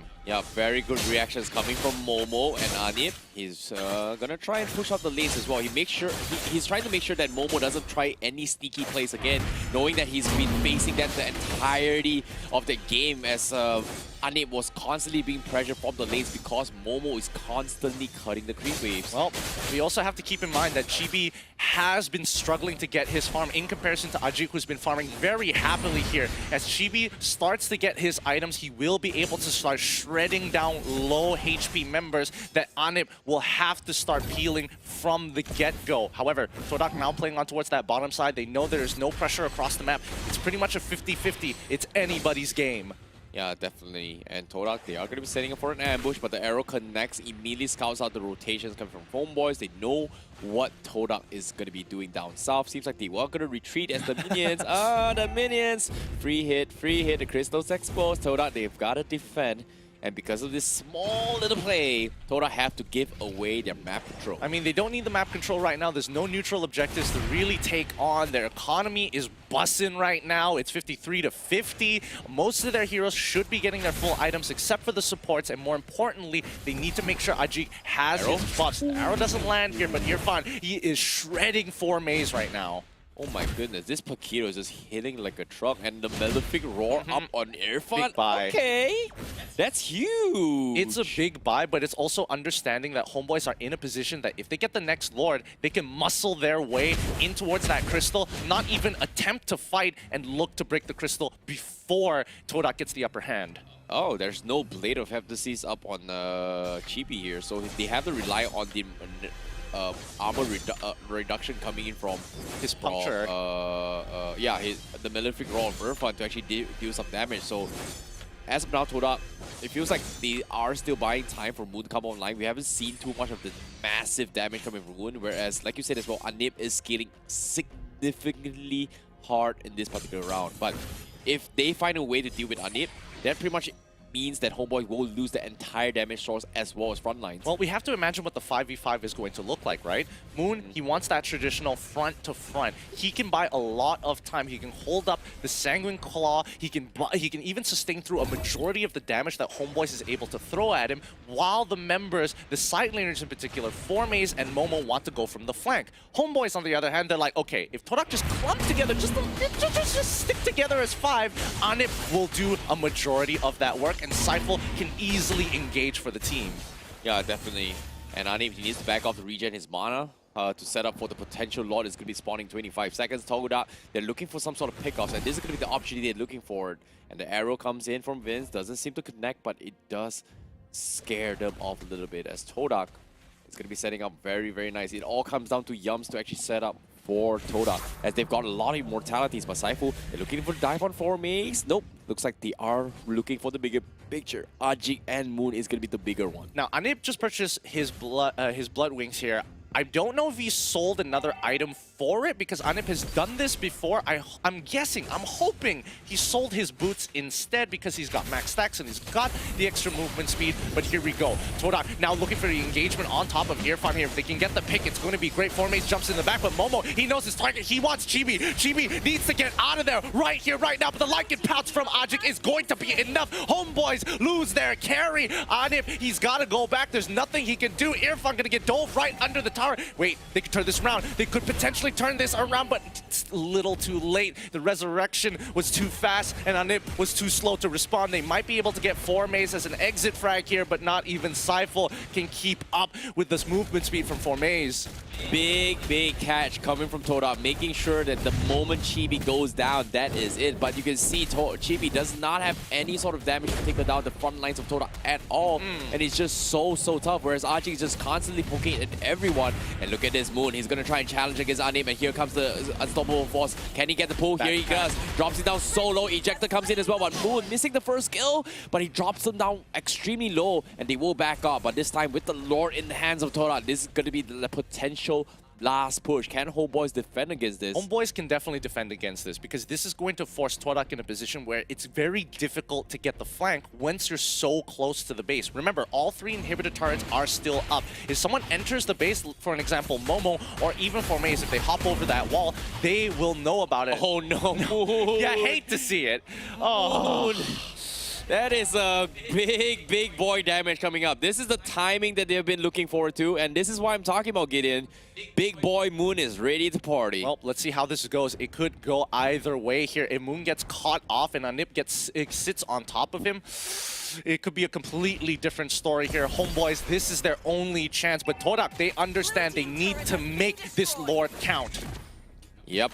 The Lord push is going to be coming in. Anip is going to be clearing the top side instead, so no frontline defense. Oh. Lord chunking down pretty quickly onto his tier 3s, but HOMEBOIS, there's pretty split off. Irfan trying to direct the attention down bottom, and it opens up a crack for them to focus on Lord, but the damage, look at this, is so tanky. They don't exactly have it, and now they catch off Chibi. He's going to get bursted out, but he sides his way through, but Ajik waits for the last moment, takes him out, and Todak, they take down the cores. The Crystal getting focused down, and Todak is going to swamp completely, and they make the comeback, and they make the finish. Game 1 secured by Todak. Ooh, a great pick-off to allow themselves to get the Luminous Lord and start running it down, and also making sure Chibi could not play this game. Good job on Todak's side, and so unfortunate for the HOMEBOIS. They had all the ingredients for victory, but Todak is just the better chef. Yeah, it's really crazy to see how Todak, you know, they were a little bit shaky in the early stage of the game, but like you said as well, you know, creep clearing, delaying the time, buying time for later stage of the game, and you saw what I mean, right? Big boy Moon was just dishing out some serious damage that they kind of didn't do much, and I'm sorry to say, Chibi, he just could not do anything. Like, there was a game where he should just deleted his game completely because there was nothing he could have done in any situation at all. Well, a lot of it has to do with just the supports coming in for the side of Todak. Again, that Jawhead was making life extremely difficult for Chibi to get on in, and they, in a lot of cases, they were kind of utilizing Anip wrongly, where they needed Anip to be part of the fight rather than looking for that big flank. But let's check out these highlights brought to you by Yudu, powered by Cellcom. Yep, in this highlights as well, you can see the early stage of the game, you know, I was a little bit skeptical whether or not HOMEBOIS should be the ones that are winning. Economy-wise, they look like they're winning, but Todak, they're completely doing a lot of micro details plays where they force them into very interesting situations where HOMEBOIS had no idea whether they won a contest, and out of nowhere, Todak was able to swap 5 men and catch HOMEBOIS by surprise, just because, like you said as well, the creep clearing coming from Momo on the sides, making sure that it actually allows them so much room to have a 5-man gang, which forces HOMEBOIS to lose out in the numbers game. Well, I think a lot of it has to do with just tempo and pressure. Once Todak was having the tempo on their side, they can dictate where they want to fight and how HOMEBOIS is going to respond. HOMEBOIS could not reset that tempo, and especially here at the 12-minute mark. This pickoff onto Seifel, it looks great. Boom, they try to turn it around. Anip is going to immediately look for that force fight, but this was the game changer for HOMEBOIS to really get back into this game. They had their win conditions, they bought enough time, no abilities on the side of Todak, they didn't get any picks, and they easily took away their members one by one. Yeah, they're not gonna lie, Vince had a couple of really sick games. His arrows has been very important in these fights to set up for Todak. And ever since Todak realizes that, hey, as long as we dodge the initial arrow, that was something they can completely fight.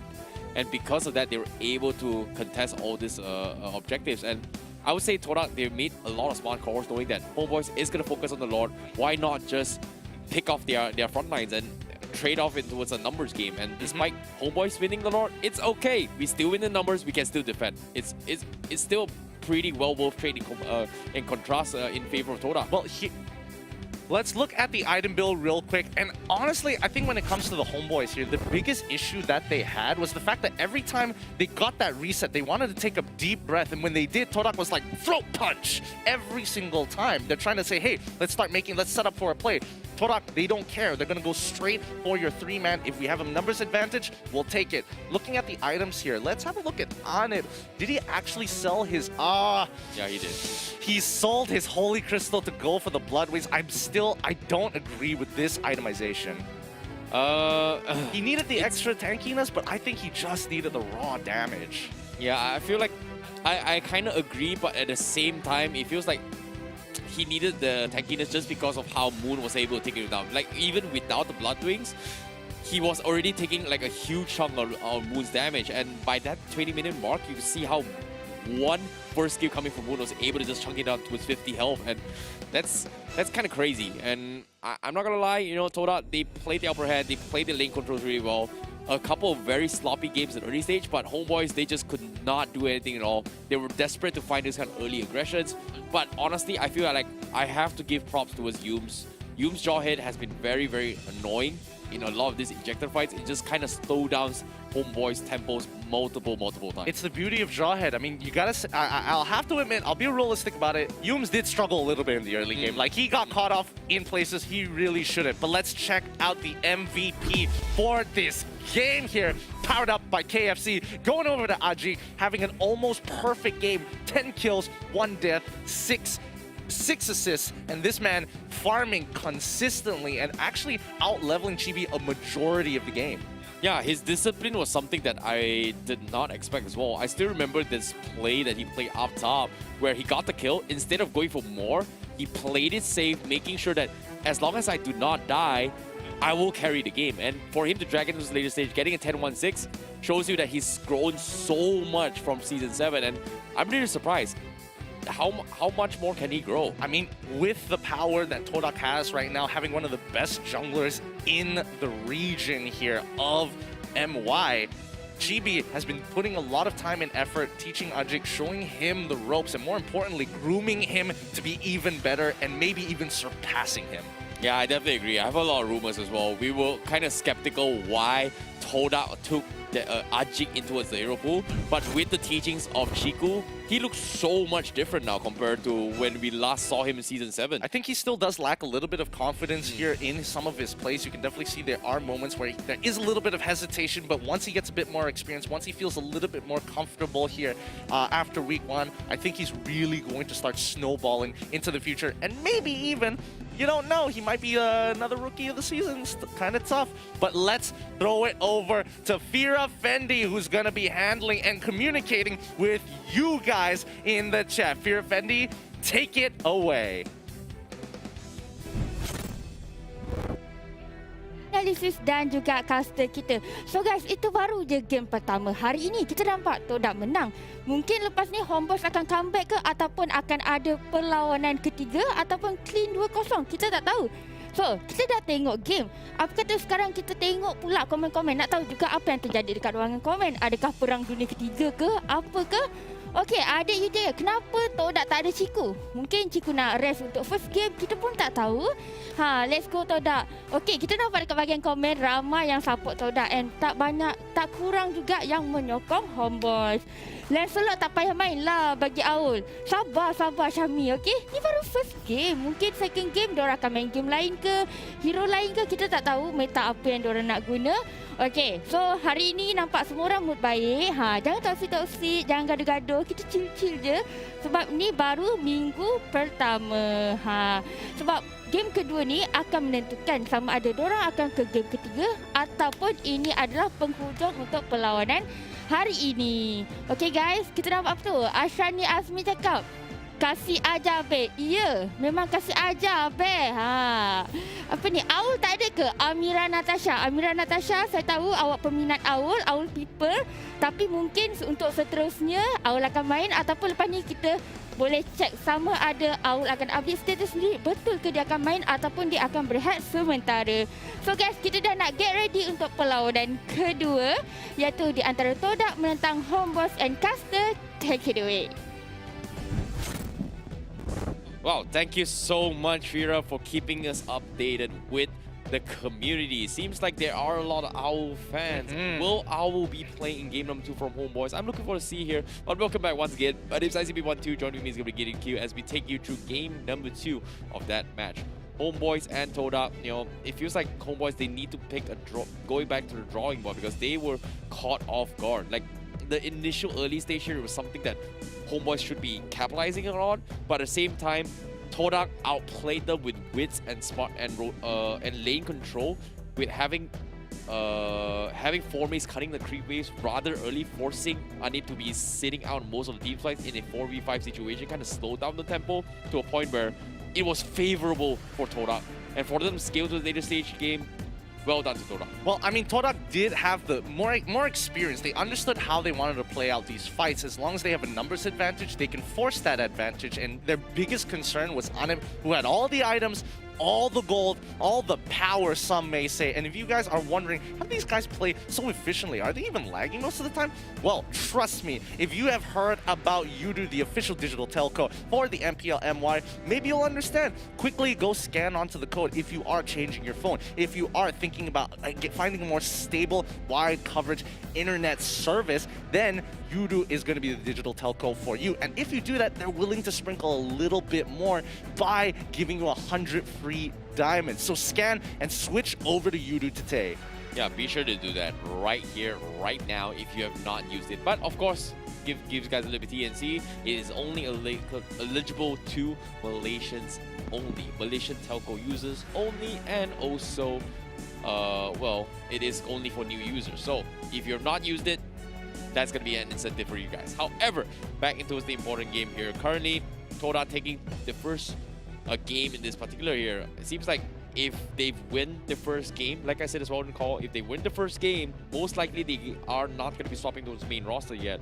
And currently, Homeboys might be needing to turn it up a notch. However, let's take a look at the audience prediction coming in towards game 2. Seems like, well, it is shifting even more towards Todak. Well, I mean, the stocks, as we can see, the stocks for Homeboys still holding relatively strong on all other aspects except for the QR codes, and Todak fans still rallying strong here. But I think the Homeboys, they put up a really good game of MLBB, right? They had some really smart responses. Okay, they're taking an objective. We're looking to trade in the mid lane. We're trying to make sure we minimize the map to keep our team as close as possible, so if we need to rotate, we can go on for that full 5v5.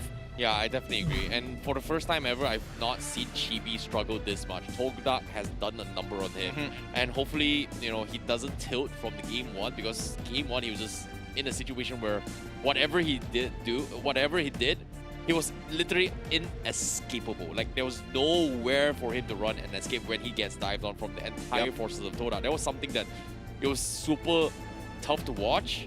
But Todak just did a big number on it. Yeah, they really did. And I think even if he decided to go for a marksman, that would have made his job even harder. Yes, he might have a quicker clear speed, but man, that Jawhead would have been like, okay, you have no counterplay now.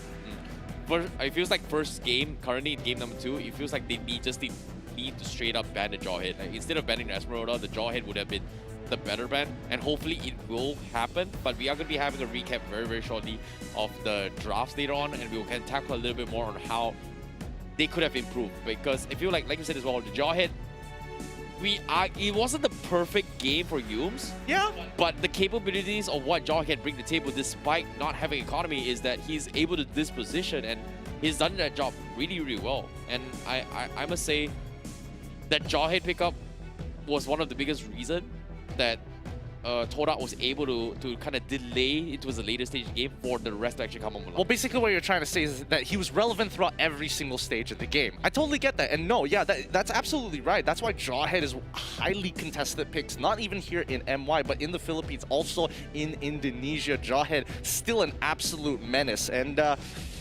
for me, I'm kind of on the opinion right now that, you know, Todak, they had a little bit of a warm-up to get to. The executions wasn't as clean. Let's talk about the perfect world of which, you know, if Todak wanted to have the cleanest game, what would it look like? For me, the neutral objective control, you can definitely see in the game they had the right idea. However, sometimes they were just a little too slow to get on top of it. And other times, which is really, really sad, Yums gets picked off and they're like, okay, we can't do anything about this right now. know, what was interesting about Todak's initial first game was that they took a very, very risky play, which usually where we see like, hey, maybe teams actually go in invade for a jungle, but what they did was that they were willing to sacrifice Yum so that it takes away a little bit of pressure for Maze or even or Momo on the sides to actually steal off and contest the purple buff. So that is something that actually kind of delayed Chibi. But let's talk about the game once recap. And yeah, I must say, the first phase ban, they banning the Esperoda was kind of suspicious for me. I did not expect them to do that. And that kind of allowed Todak to get the Jawhead, despite first picking was on the hands of HOMEBOIS. They prioritized the Paquito over the Jawhead. Arguably, I'd say it's smart. Irfan was able to do his role, but Yums just took it a notch, you know? Well, you gotta give it to Irfan, right? Did he do his job? Yes. Did he do it amazingly? Absolutely. He bought so much time for the team. I think, you know, let's talk a little bit more about this Esmeralda pick, right? Because the way I look at it, I think HOMEBOIS was looking for an opportunity to throw Anip in towards that Alice without having a scaling side laner like the Esmeralda, because in that matchup, Esmeralda naturally will say, hey, I don't care what you do, you're not gonna deal damage to me, and I can just shove out the waves.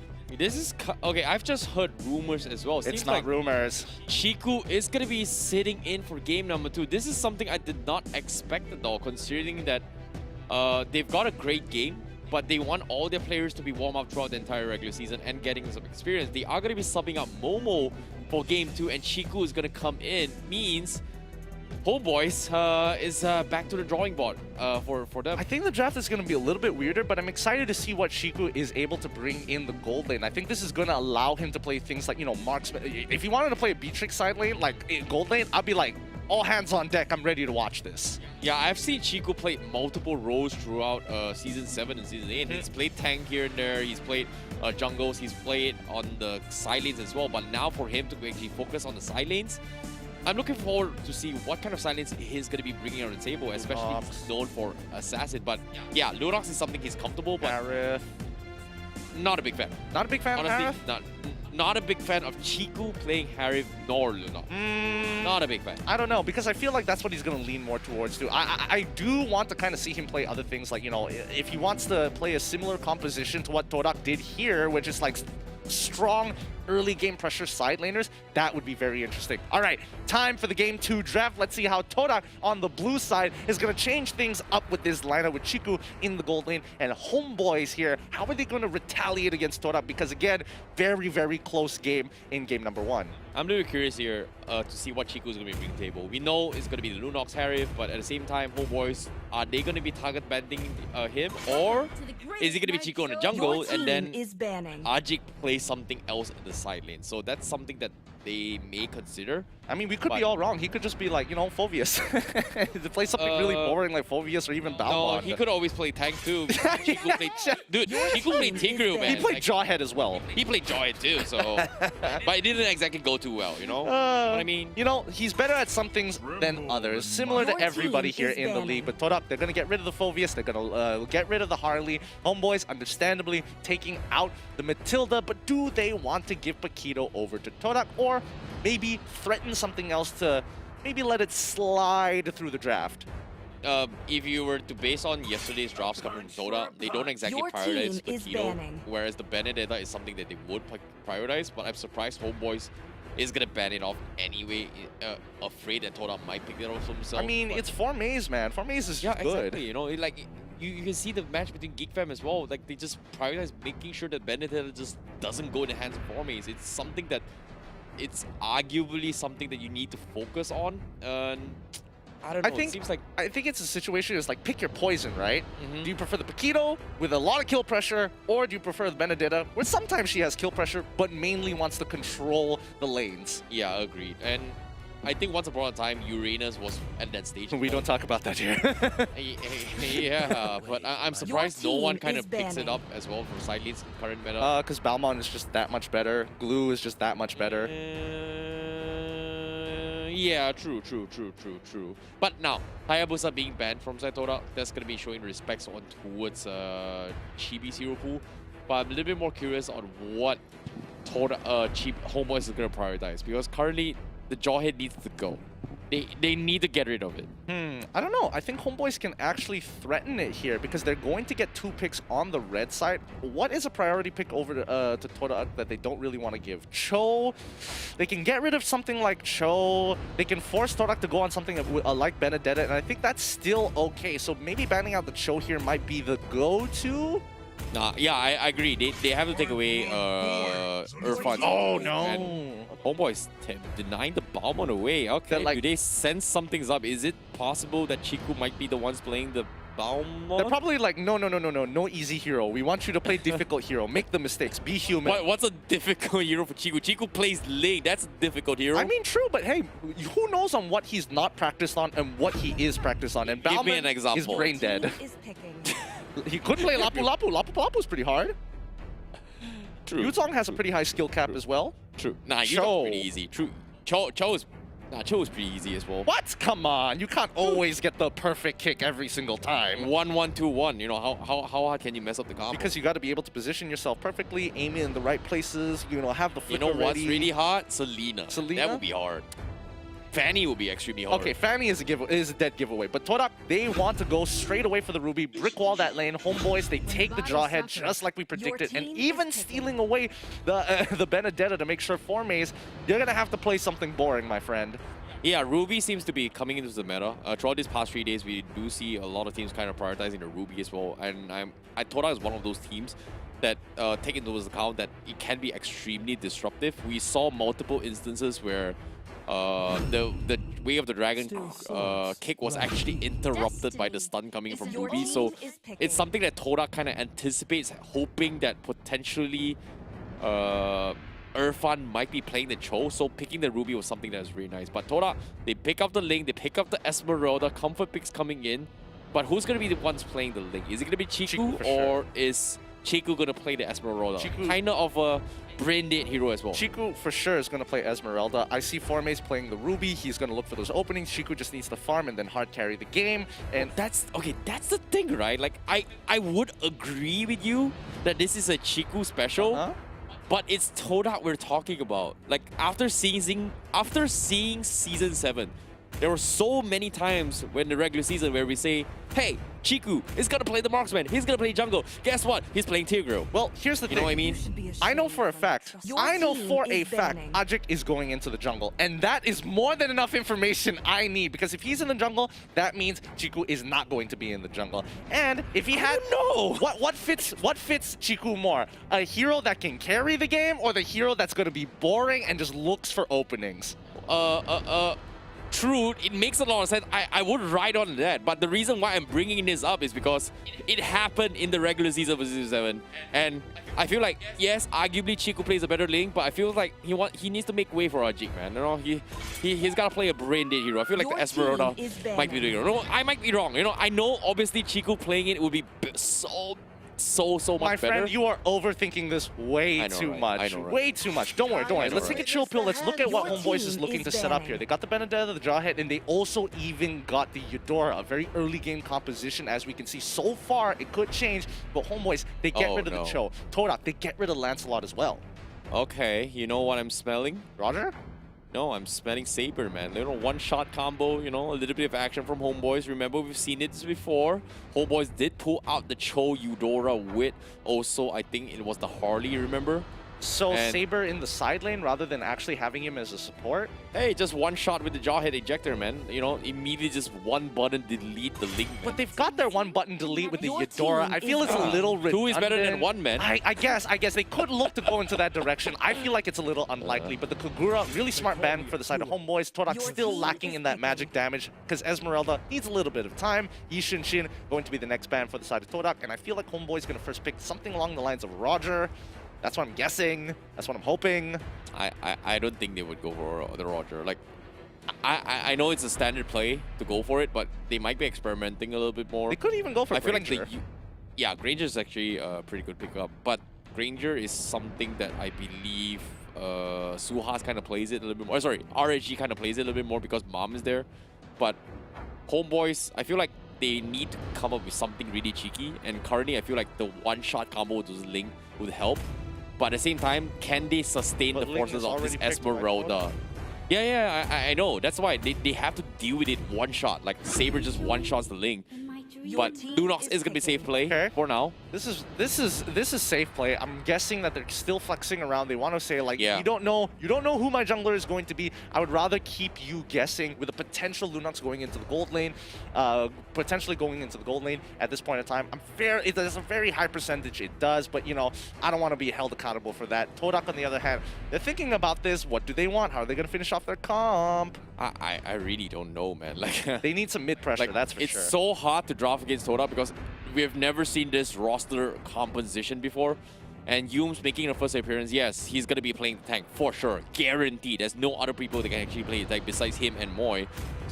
But that's the thing. When it comes to Todak, anything is possible, man. Like Chiku's played tank before, and it just did not make sense. And seems like the Akai and Farsa is gonna be coming in. Means Chico Esmeralda. Yep, Chico Esmeralda. I was thinking along the lines of whether they were wanting to go for Selena or Chang'e in this particular station, both of which aren't that good against Jawhead into the Eudora matchup. So the Farsa completely slips my mind. And just in case you guys don't know just yet, Yve has been banned for this week. There is a little bit of a bug with her, so we need to maintain competitive integrity here at the MPL MY. Okay, I'm a little bit curious here. What is going to be the jungler coming from Homeboys? Do they want to just one-shot combo, or do they, like you said, as well, pick up the Roger for themselves? Seems like it is going to be the Granger. Oh, okay. I know you called it, but I think it's okay, because at the end of the day, you don't necessarily need the Death Sonata to kill your target. It could slow them down just enough, get the assist gold, that's still fine, and then let Cypher and Vince do the rest of the work. All right. I can see where this is going. Currently, I like Homeboys drops a little bit more, but Todak going for the Archive pickup. Seems like they want to make sure that Ajik survives the lives of the day, but who is going to be playing the Esmeralda? Who's going to be taking the Ling? Let us find out, because as of now, the heroes has been selected. Todak is going to be having this roster with Ajik playing the Ling instead of Chiku, and Chiku playing the Esmeralda. This is going to be their first time playing here in this current roster. Can they live up to their expectations against Homeboys, who currently needs to make a comeback with their interesting draft with Vince playing the Eudora? Is it going to be enough to take down the Titans of the Swordfish? Let us go towards the Land of Dawn, because this is going to be game 2 between Todak versus Homeboys. All right, let's see whether the lane assignments are going to be correct here. This is going to be really important that the matchups go against each other. Yes, Anip is going to be going up against Chiku in that top side. Irfan on the bottom side with this Benedetta. We haven't seen him play Benedetta in a while, so this is going to be some exciting stuff.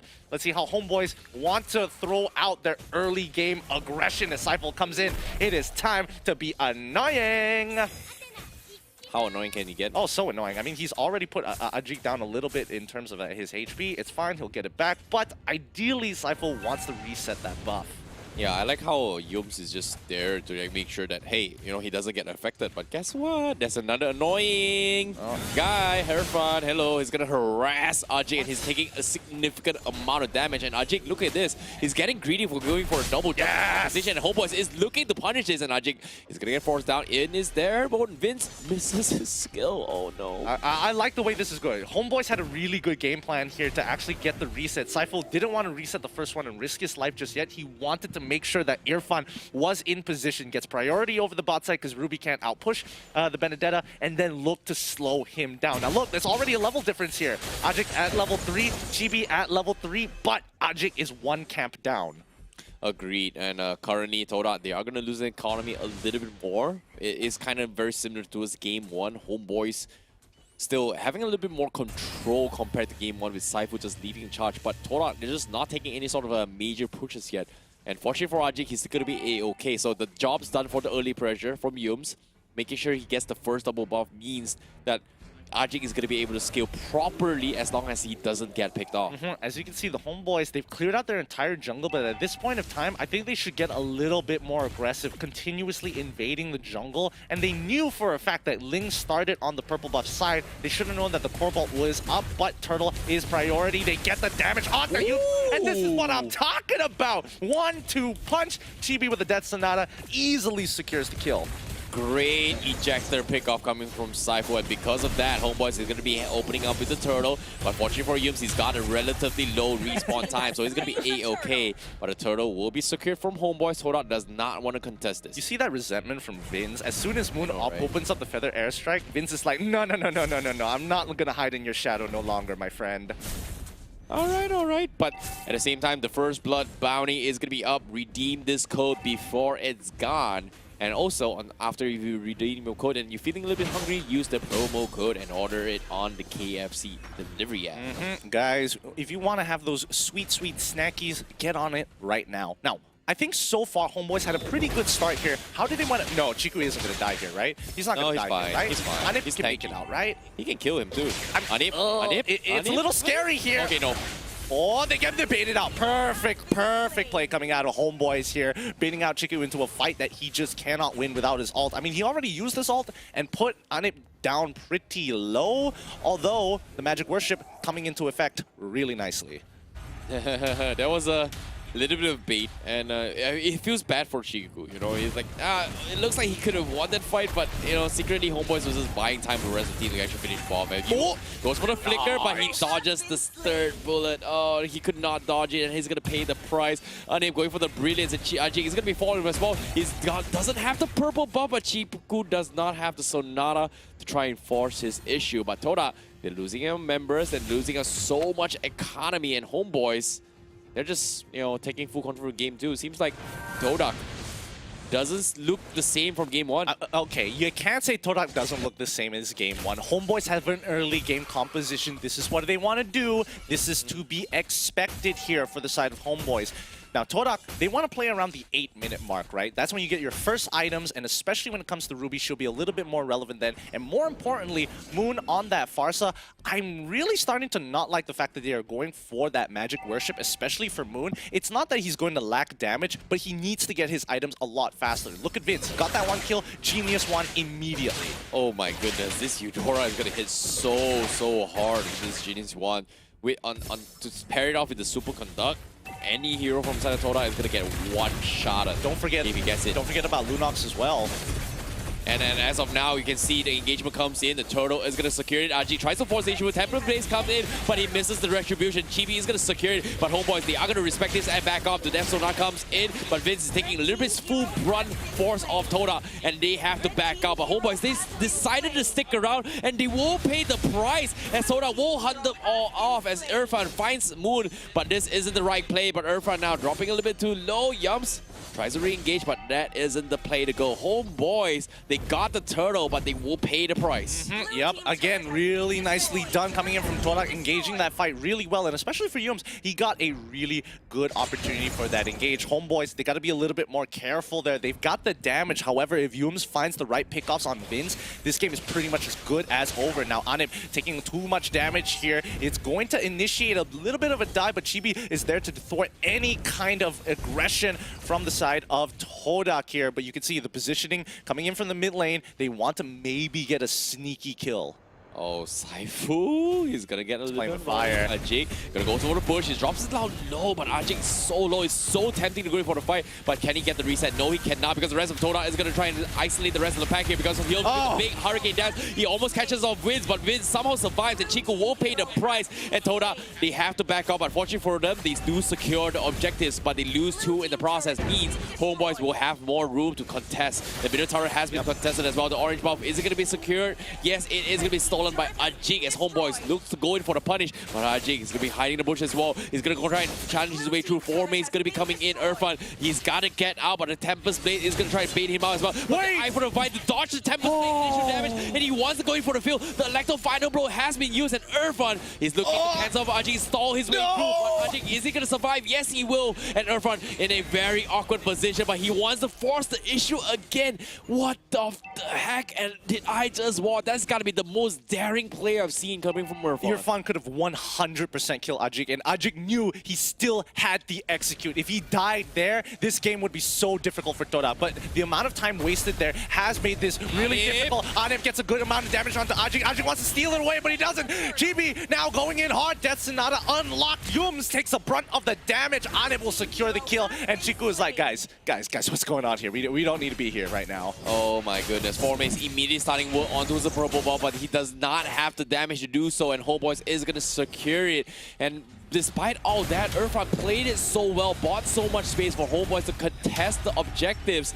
And because of that, Ajik had no time to reset his health to actually contest the Lord. So that was a big win from HOMEBOIS. However, can they abuse this lead here? Because currently, they're taking objectives, but Todak, how will they respond? Well, I mean, even from last season, we know they are a great early game team. They know what they are doing when it comes to maintaining tempo and pressure here.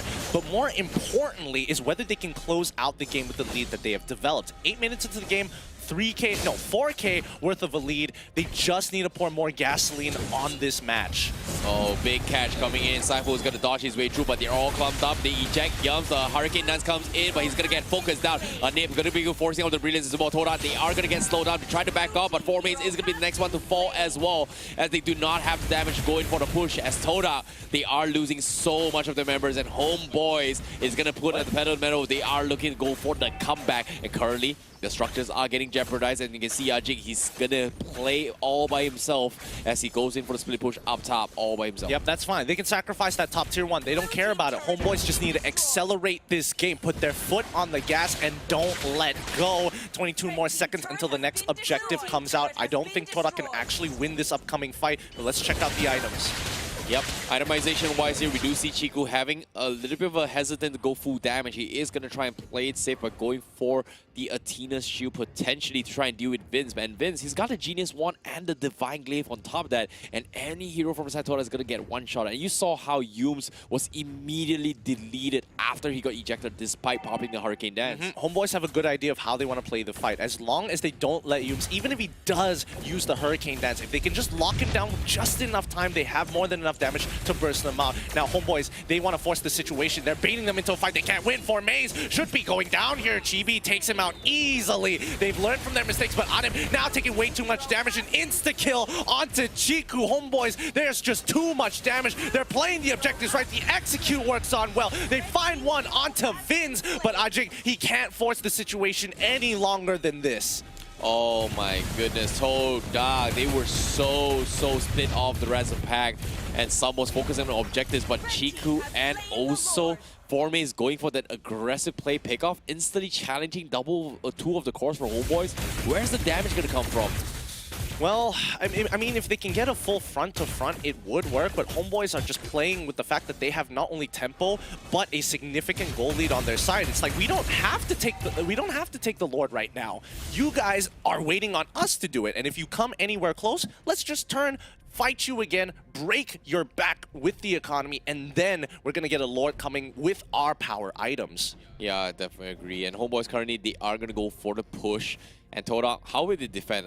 I don't think they have enough damage. Chiku cannot even sustain through the burst coming from Anip as well as Chibi alongside with Eudora. That's going to be a one-hit combo, and Anip is going to go always with the brilliance as well. He forces Moon to completely concede the feathered airstrike. The Hurricane Dance is going to try and isolate the fight. The Tempest Blades finish off the jaw hit, but the main damage unit still survives. Chiku slowly chunking away at Vince. Can he finish him off? Vince, he makes a run for it, and he escapes and flickers out, but the Lord is still alive. And Todak, they have to defend against this, and HOMEBOIS, they're putting the pressure. Chibi is still alive. Anip as well. Irfan trying to cut off the green wave. And Todak, they're trying their best, but HOMEBOIS says we are going to focus on Crystal. Irfan, he decided to defend Astra is there, and they are going to focus on the Crystal, and they take game number 2. That was a great game. Great game to the HOMEBOIS. I'm so shocked at how much they have grown as a team.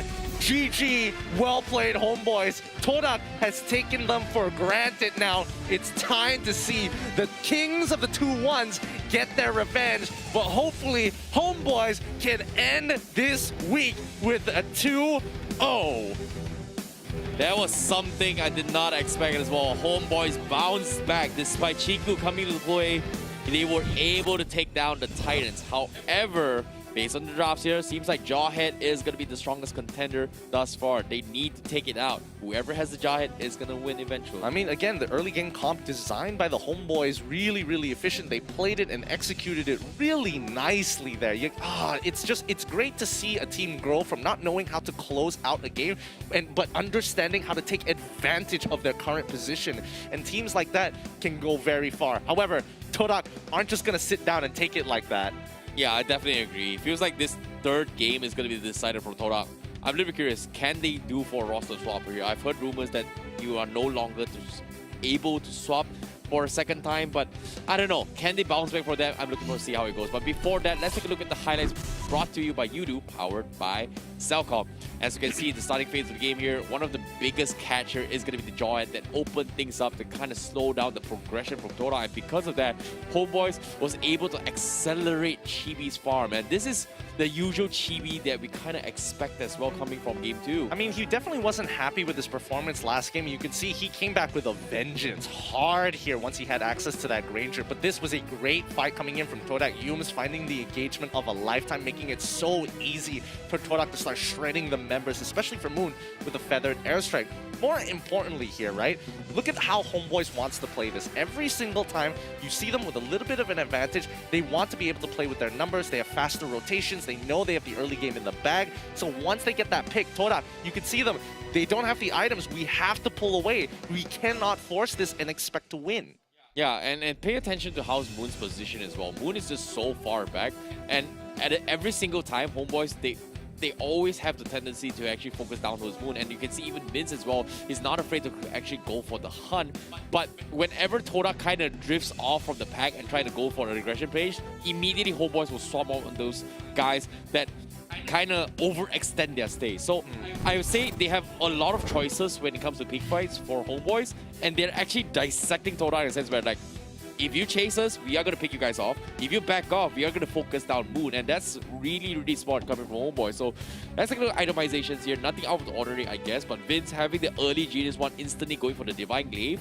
We saw multiple instances he was just bursting down Yomes all the way through. Yeah, he was bursting him down with no worry in the world here. And I was initially a little curious why they didn't go for Mystery Shop first to get that fast items. But when I'm looking, especially between Anip and Vince, one person goes for the Genius one. Anip, he goes for the traditional build, because as long as Eudora just touches somebody, that reduction in the magic damage is going to make it so much easier with Anip, who naturally has the magic penetration.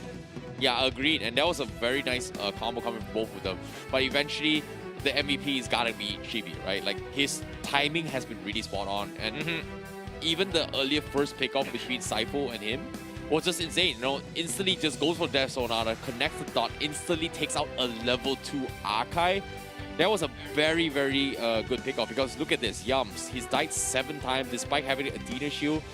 Not doing too well. He gets completely taken out of the picture, and knowing Akai, it has been a niche tank into the meta.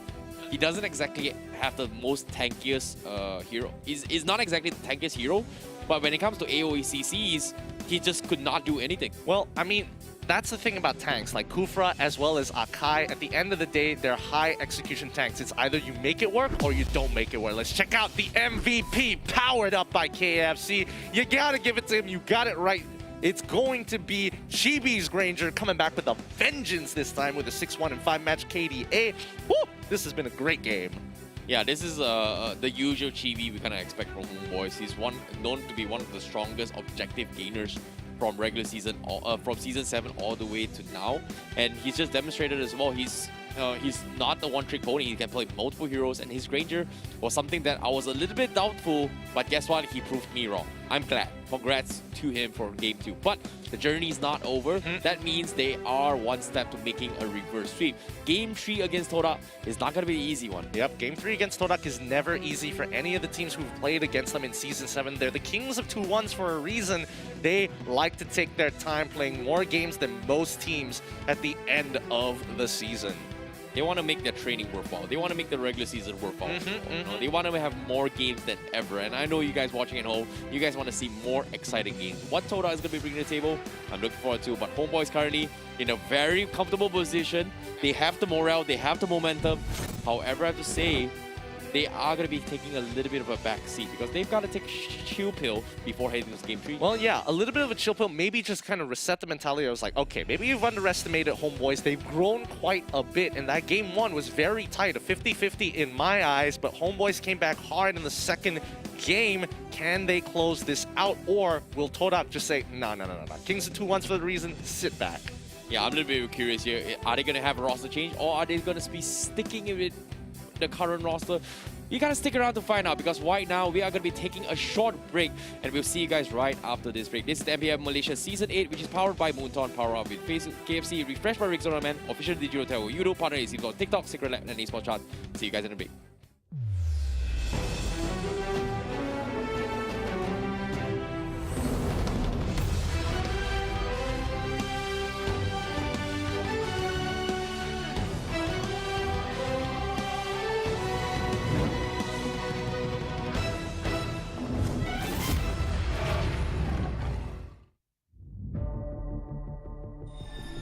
Gaze the stars and seek your path.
Alah, MPL Malaysia tak start lagi ke?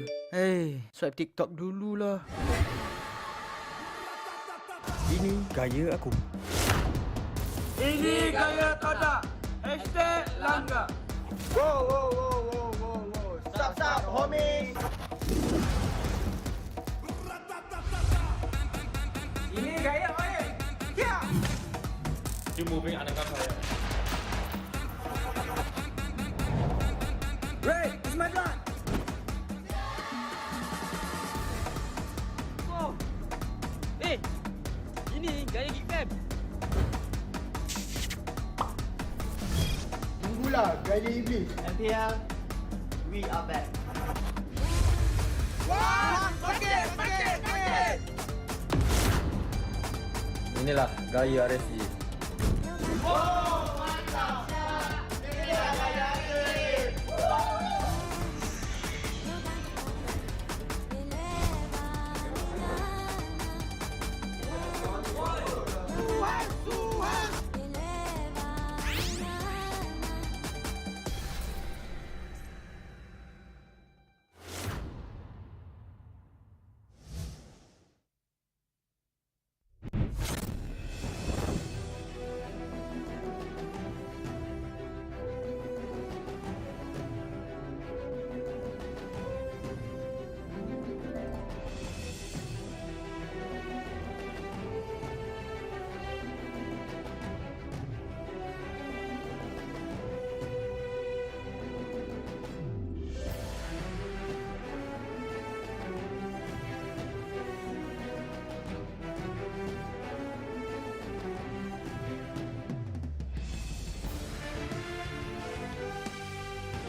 Hello guys and welcome back to MPL Malaysia Season 8, which is powered by Moonton, powered up with KFC, refreshed by Rexona Man, official digital telco Udo, partner in the Esports, TikTok, Secret Lab, as well as Esports charts.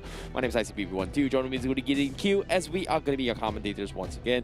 This is going to be Game 3, the decider match between both Todak as well as Homeboys. Winner is going to be taking the point, and who is going to be the ones that take it, we shall find out. Because as of now, Game 1 was secured by Todak, and Homeboys comes back with a reverse sweep, taking advantage of Todak's roster swap, taking game number 2. But currently, with game number 3, will Todak prevail and make a comeback with their current rosters, or are they going to be having a roster switch?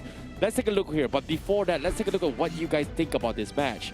Gideon, seems like there is a huge shift from Homeboys after game 2. Stocks are rising for the Homeboys. They're feeling hot and their value is going up, and even the audience totally agrees with it. Todak right now, so they're still going strong. A majority of the fan base is still with them, but again, we have a couple of conversions here based on what the audience has seen thus far. The question is, right, Chiku as their gold laner, did he perform enough? Where did it all go wrong?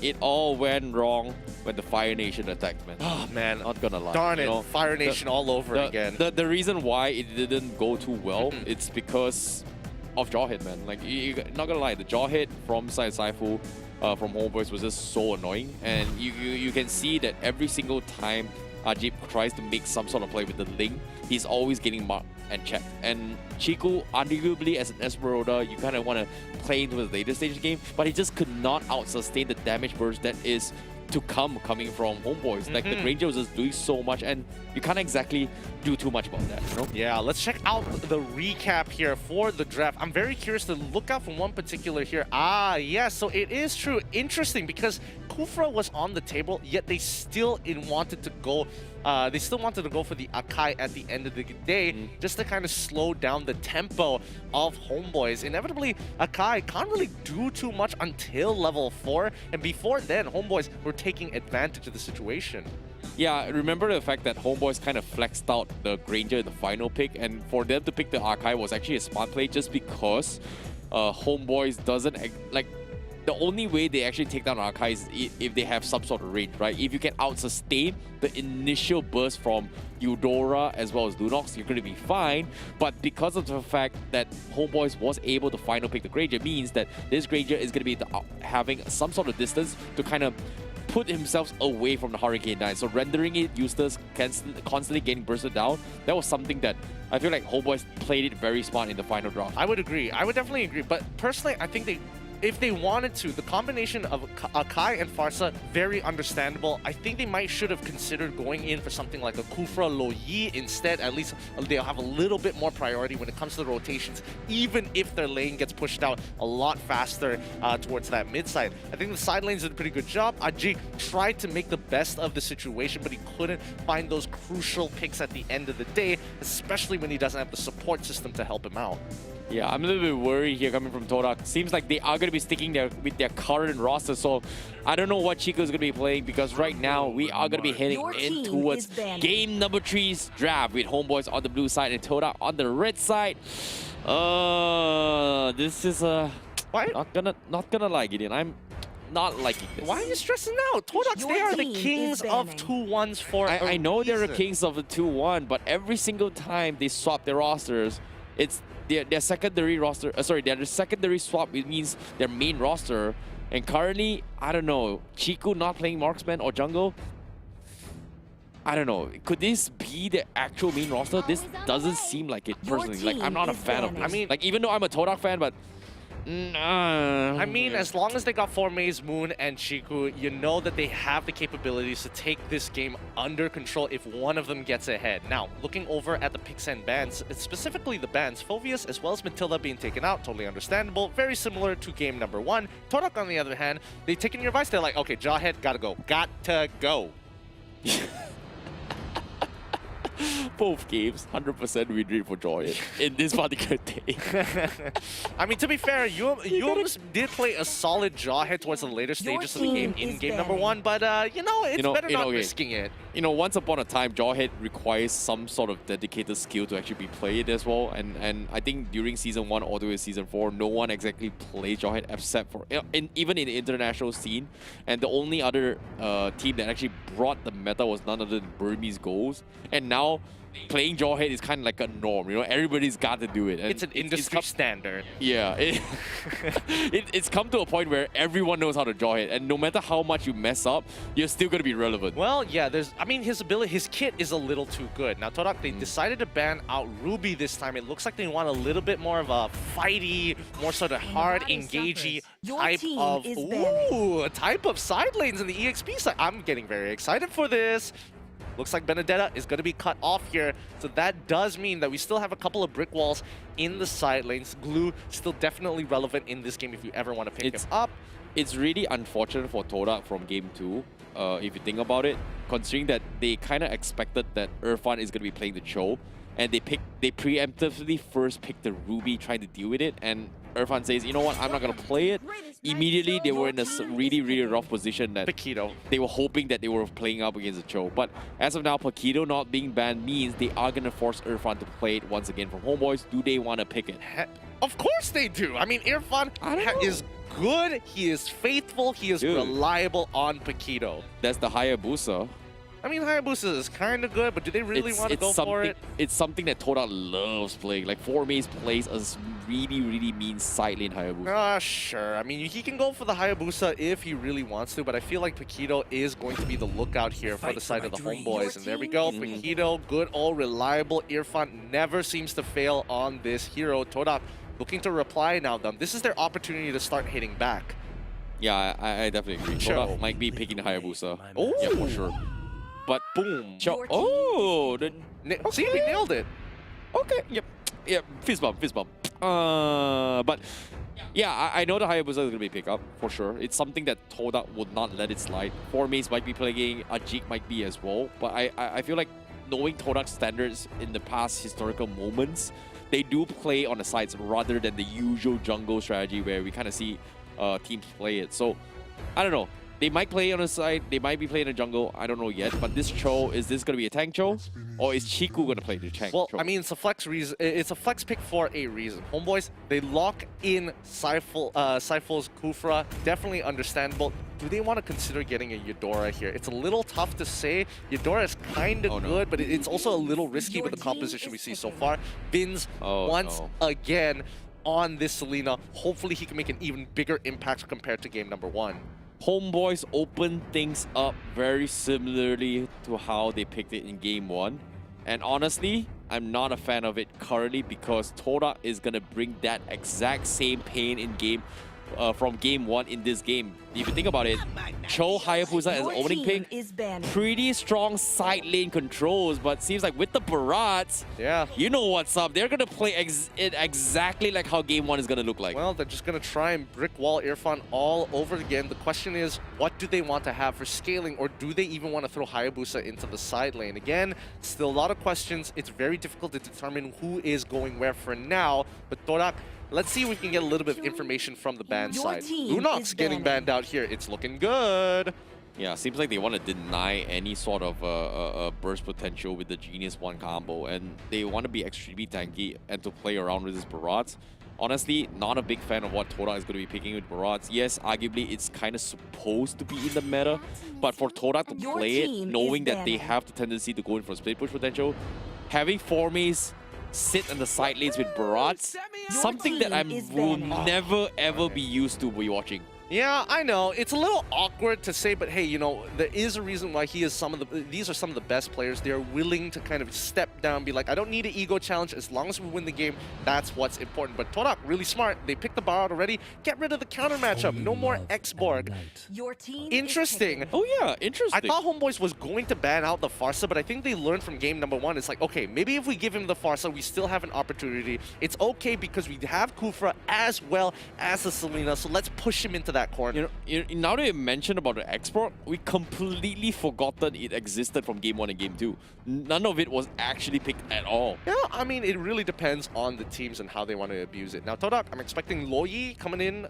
Loyi? Yeah, Loyi should be good. Loyi is so good. Loyi is very relevant right now. I mean, even if they wanted to go for something like a Eudora, that doesn't sound too bad. It just means that Moon has to play a little bit more safely, or he can go for his classic signature Chang'e. Yeah, it's something that you can consider. But considering that Lunox has been banned, but they are... what? Okay, wait. There's gotta be some logic here. No, iframe, man. Like, they want to sustain and live to tell another day, and...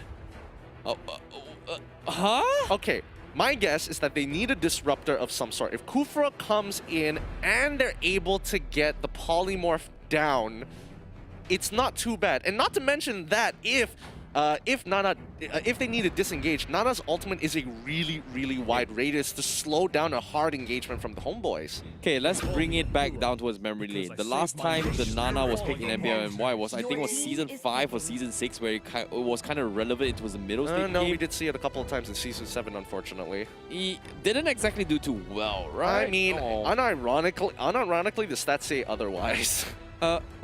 She's only been played like, what, 3 to 4 times if I remember correctly? Yeah, if you think about it, from the side of Todak, they don't exactly have a lot of magical damage. Whereas Homeboys, they still have the Kufra, they still have Selena, but Todak, they're in dark waters. Like, Nana's solo magic damage, that's not going to break through the defense of Balmond as well as Kufra. I mean, they might stack things up. They could throw, Alice in towards the side lane. That would yeah, all right. They could go for, I mean, obviously, we don't know if he wants to go for Harris, but Esmeralda really, it's again. up to Chiku right now. What does he Esmeralda want? Chiku. To banish all darkness. Okay, so Hayabusa into the side lane, Lancelot goes in towards the jungle. All right, this is going to be an interesting matchup. Okay. This is something I actually like it. Just because it's Chiku playing on Assassin, I believe in Todak. That's all it takes. Yeah, dude, it's Chiku we're talking about. It's like, all right, yeah, Chiku plays, Layla or Mia into the gold lane. It's like, yep, they've won, done, game done, 100% win rate based on Season 7 stats. You know what I'm talking about? Yeah, they won with Layla and Mia. Technically, it's possible, but jokes aside, let's take things into his account here, because currently Homeboys, they're looking to bite back with in Game 3 with a newly improved draft from Game 1 with the Yushin Sin and Balmond as the replacements.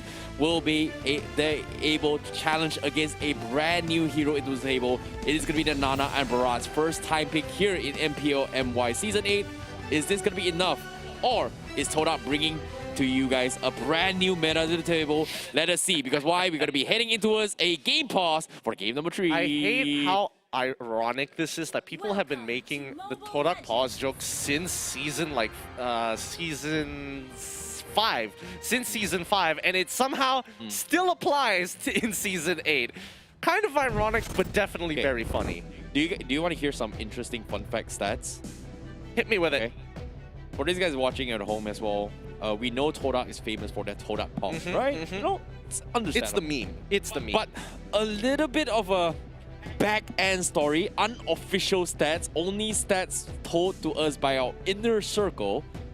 The highest pause rate in the history of all MPL MY is none other, not from Todak, apparently. Not from Todak. Interesting. It's actually from SMG. Wow. This is Season 7, right? Yeah, Season 7. Wow. Guys, if you didn't know that, let us know down in the chat below. And more importantly, make sure you let them know. It's like, hey, come on. Put on that hashtag. And let it be seen. I mean, if you want to make memes, that's also pretty great. Funny enough, recently I've been checking out the MPL MY official group. And, there are moments where it's a little inactive. But once the season starts coming out, the memes are so good. You guys are absolutely killing it. If you're part of that group and if you are a big fan of making jokes, go on and start posting up your memes there. Okay, I'm not gonna lie. We've had some really interesting memes yesterday as well. In a couple of groups. If you guys have kind of screenshotted the GEEKFAM match, you know what I'm talking about. We had a couple of pictures of Dominus. That was kind of hilarious as well. I mean, that's one of them. You know what I'm talking about, I mean, right? we have a sticker on our WhatsApp group now, so it's like that's all part of the jokes. But Also, they also had one about the RSG and Suhas. That one's also a pretty funny one. I'd love to be able to like show it up on the screen, but we'll leave it to Fear Effendi to handle that particular section. But yeah, guys, get excited, and if you want to be part and show your passion and make that content and let it be known, especially if it's about the MPL MY, we are very happy to listen out for it. Guys, we need your help to actually post up some memes. Who knows, we might be checking up some of your interesting memes in the near future and post it up. Previous season, we kind of did it as well. But I'm looking forward to see one of your best compilation of Gideon memes and ICBB memes. Even though we don't have much, but I mean, sure. I don't know what people are gonna come up with, but it's like, I guess, sure. I mean, if you want to, I suppose. I don't know what you could possibly meme upon. I'm just a perfect human being, that's all. Stinky gamer boys. Sticky gamer boys? Yeah, sticky. Basement dwelling gamer boys? You know what's really sticky right now? What? Glue. Oh no, looks like he needs some Rexona, man, especially when they have their new items here. Their charcoal detox as well as lime. Something to keep out for. If you see the QR code, make sure to scan that. And you know what's really limey on that? Glue looks like a lemon as well, you know? I mean, if you get the right skin. Yeah, the one with the greenish yellowish. Greenish, like dark green. Yeah. I get where you're coming from. It kind of looks like a Slurpee.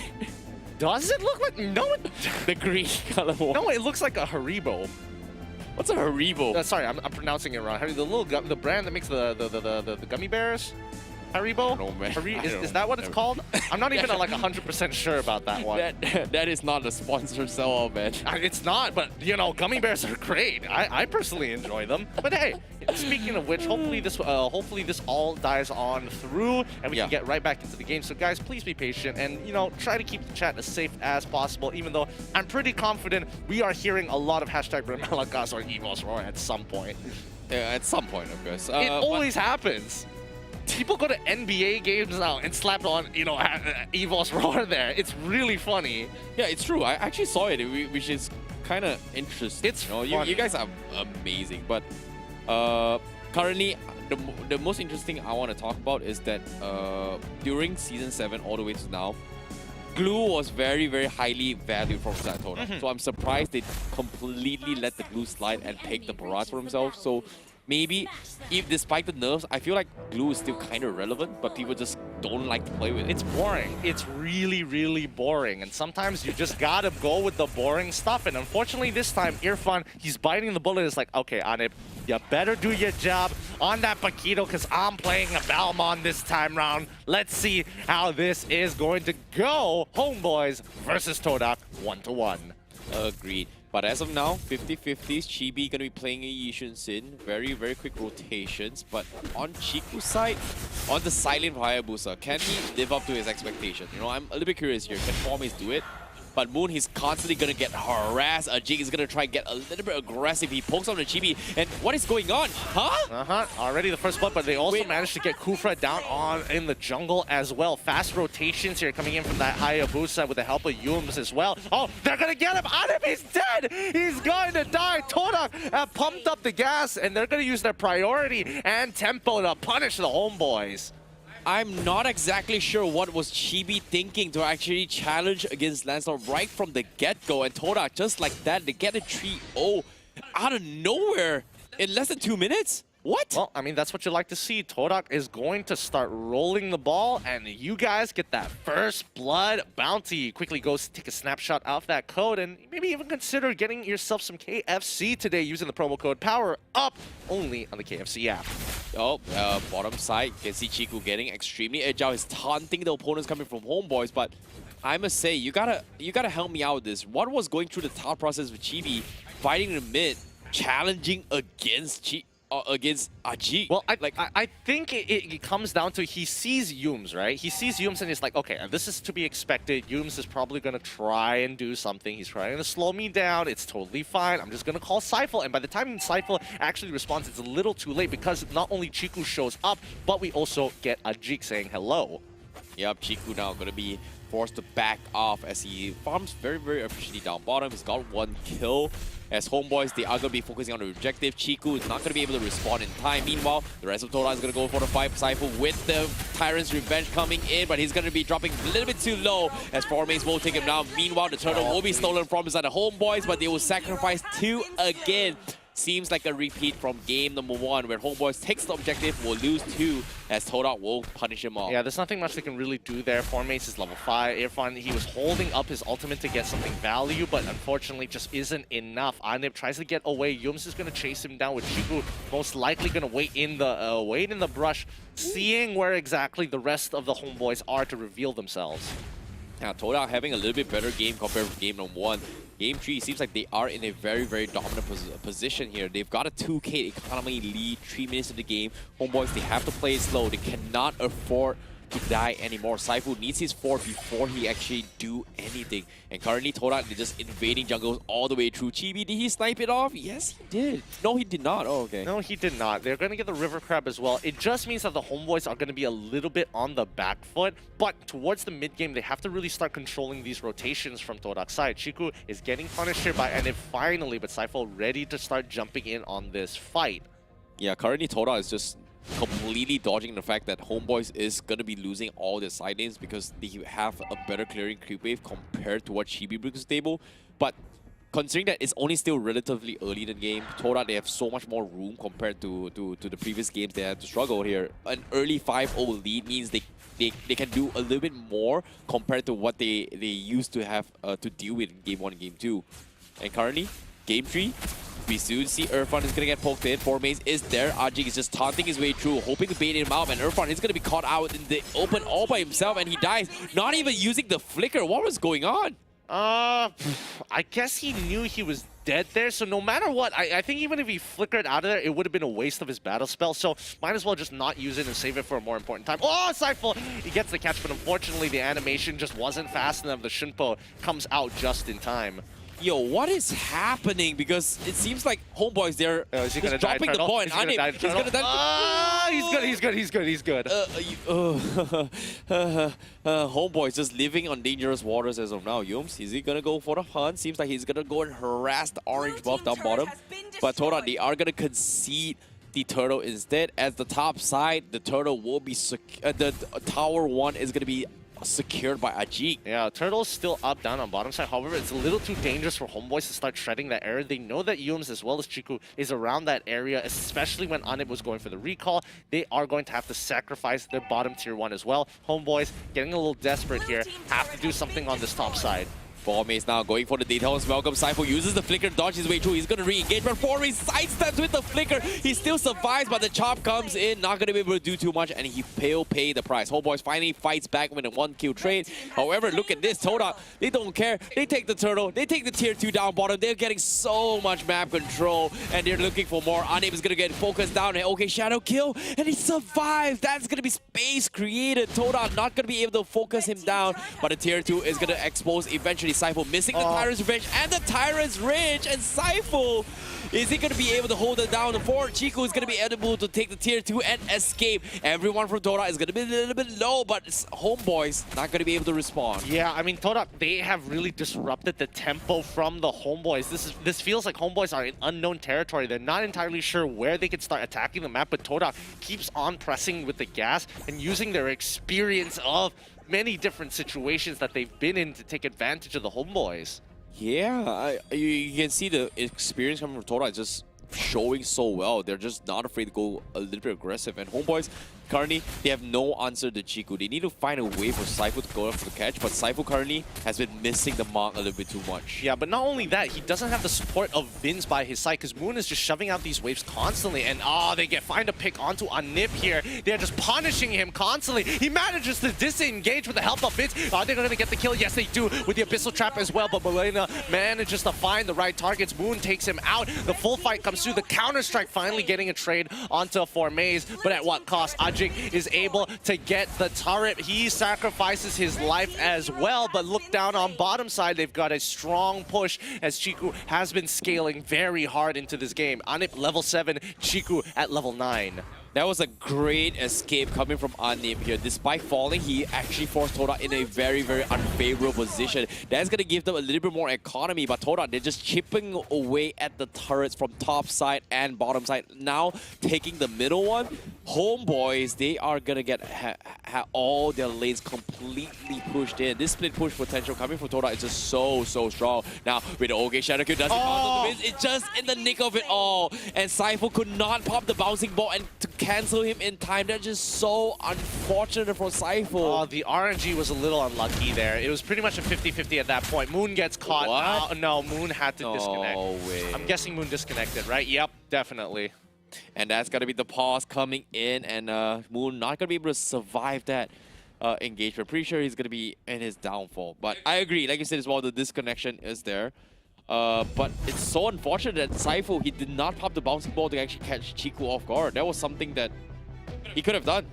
I mean, what can you really do about it? Once you're in the Oki Shadow Kill form, it's like once you lose your target, you kind of lost it there. But I mean, definitely, I think he could have played that slightly better, or maybe it just was on cooldown. You know, you never know with these things. We don't have the spectator view to see the abilities and the timers. Yeah, I definitely agree. But still, Chico was able to get away with all this aggressive plays. It's just so unfortunate. But hopefully, Homeboys is going to be able to recover. With this pause, they have to rethink, hey, we've lost so much objectives. How do we come back? Understandable, we want to drag this to the later stage game for Chibi to actually come online with the Yishuns in. But can they drag this long enough? Because if you think about it, I've never seen Todak with a Jig play like this before. We know they're famous for playing with split push potential, but Chiku and Ajik is just applying so much pressure on the side lanes that Homeboys just cannot respond in time. Well, I think at this point, it really comes down to whether or not Vince can actually steal Lord, this upcoming Lord, because most of the objectives, even if they want to start contesting for turtles, they might lose more towers than they want, and they've already lost a vast majority on their bottom side. Inhibitor turrets are still up, but who says if Turtle Lord spawns on towards the top side of the map, they go out, they walk up, Chiku walks down, he takes care of the inhibitor. The rest of Todak is just like, yeah, sure. We'll just wait. All right, let's take a backseat a little bit here. Let's think about how Homeboys comeback mechanics, because I'm looking forward to see, is Vince going to be able to land those 6 arrows to actually go for this kind of kills here, because the Abyssal Arrow is going to be one of the biggest factors to actually catch Todak off guard. Yums being extremely annoying. He's got the way of the dragon, but Chibi, he's going to try and start this fight. Here comes the Daytona's Welcome. He misses the mark. Fork base is going to be put in an awkward position, but Yums somehow survives, and he survives. Oh my god.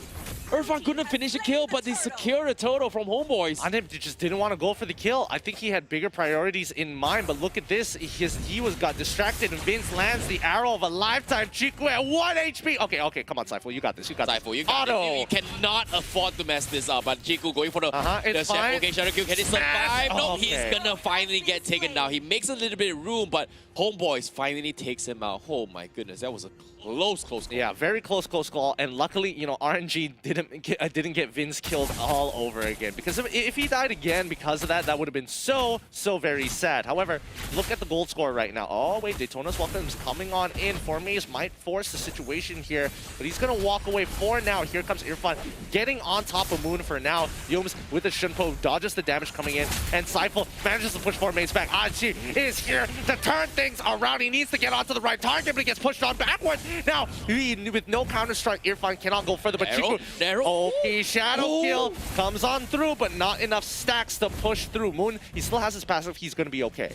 Oh my goodness, Ajik, what a clutch. He almost died to the traps. He times it perfectly and dodges his way through. So he's going to be A-okay for now. But Homeboys finally finding the room that they have been longing for as they push them back. Todak will lose up all this kind of control, and this is go time for Chibi. This is all thanks to Vince right now. He starts an initial fight. It allows Cypher to get a point blank engagement there, and the continuous follow-up from Vince makes it so easy to win out these fights when Todak don't have their ultimates.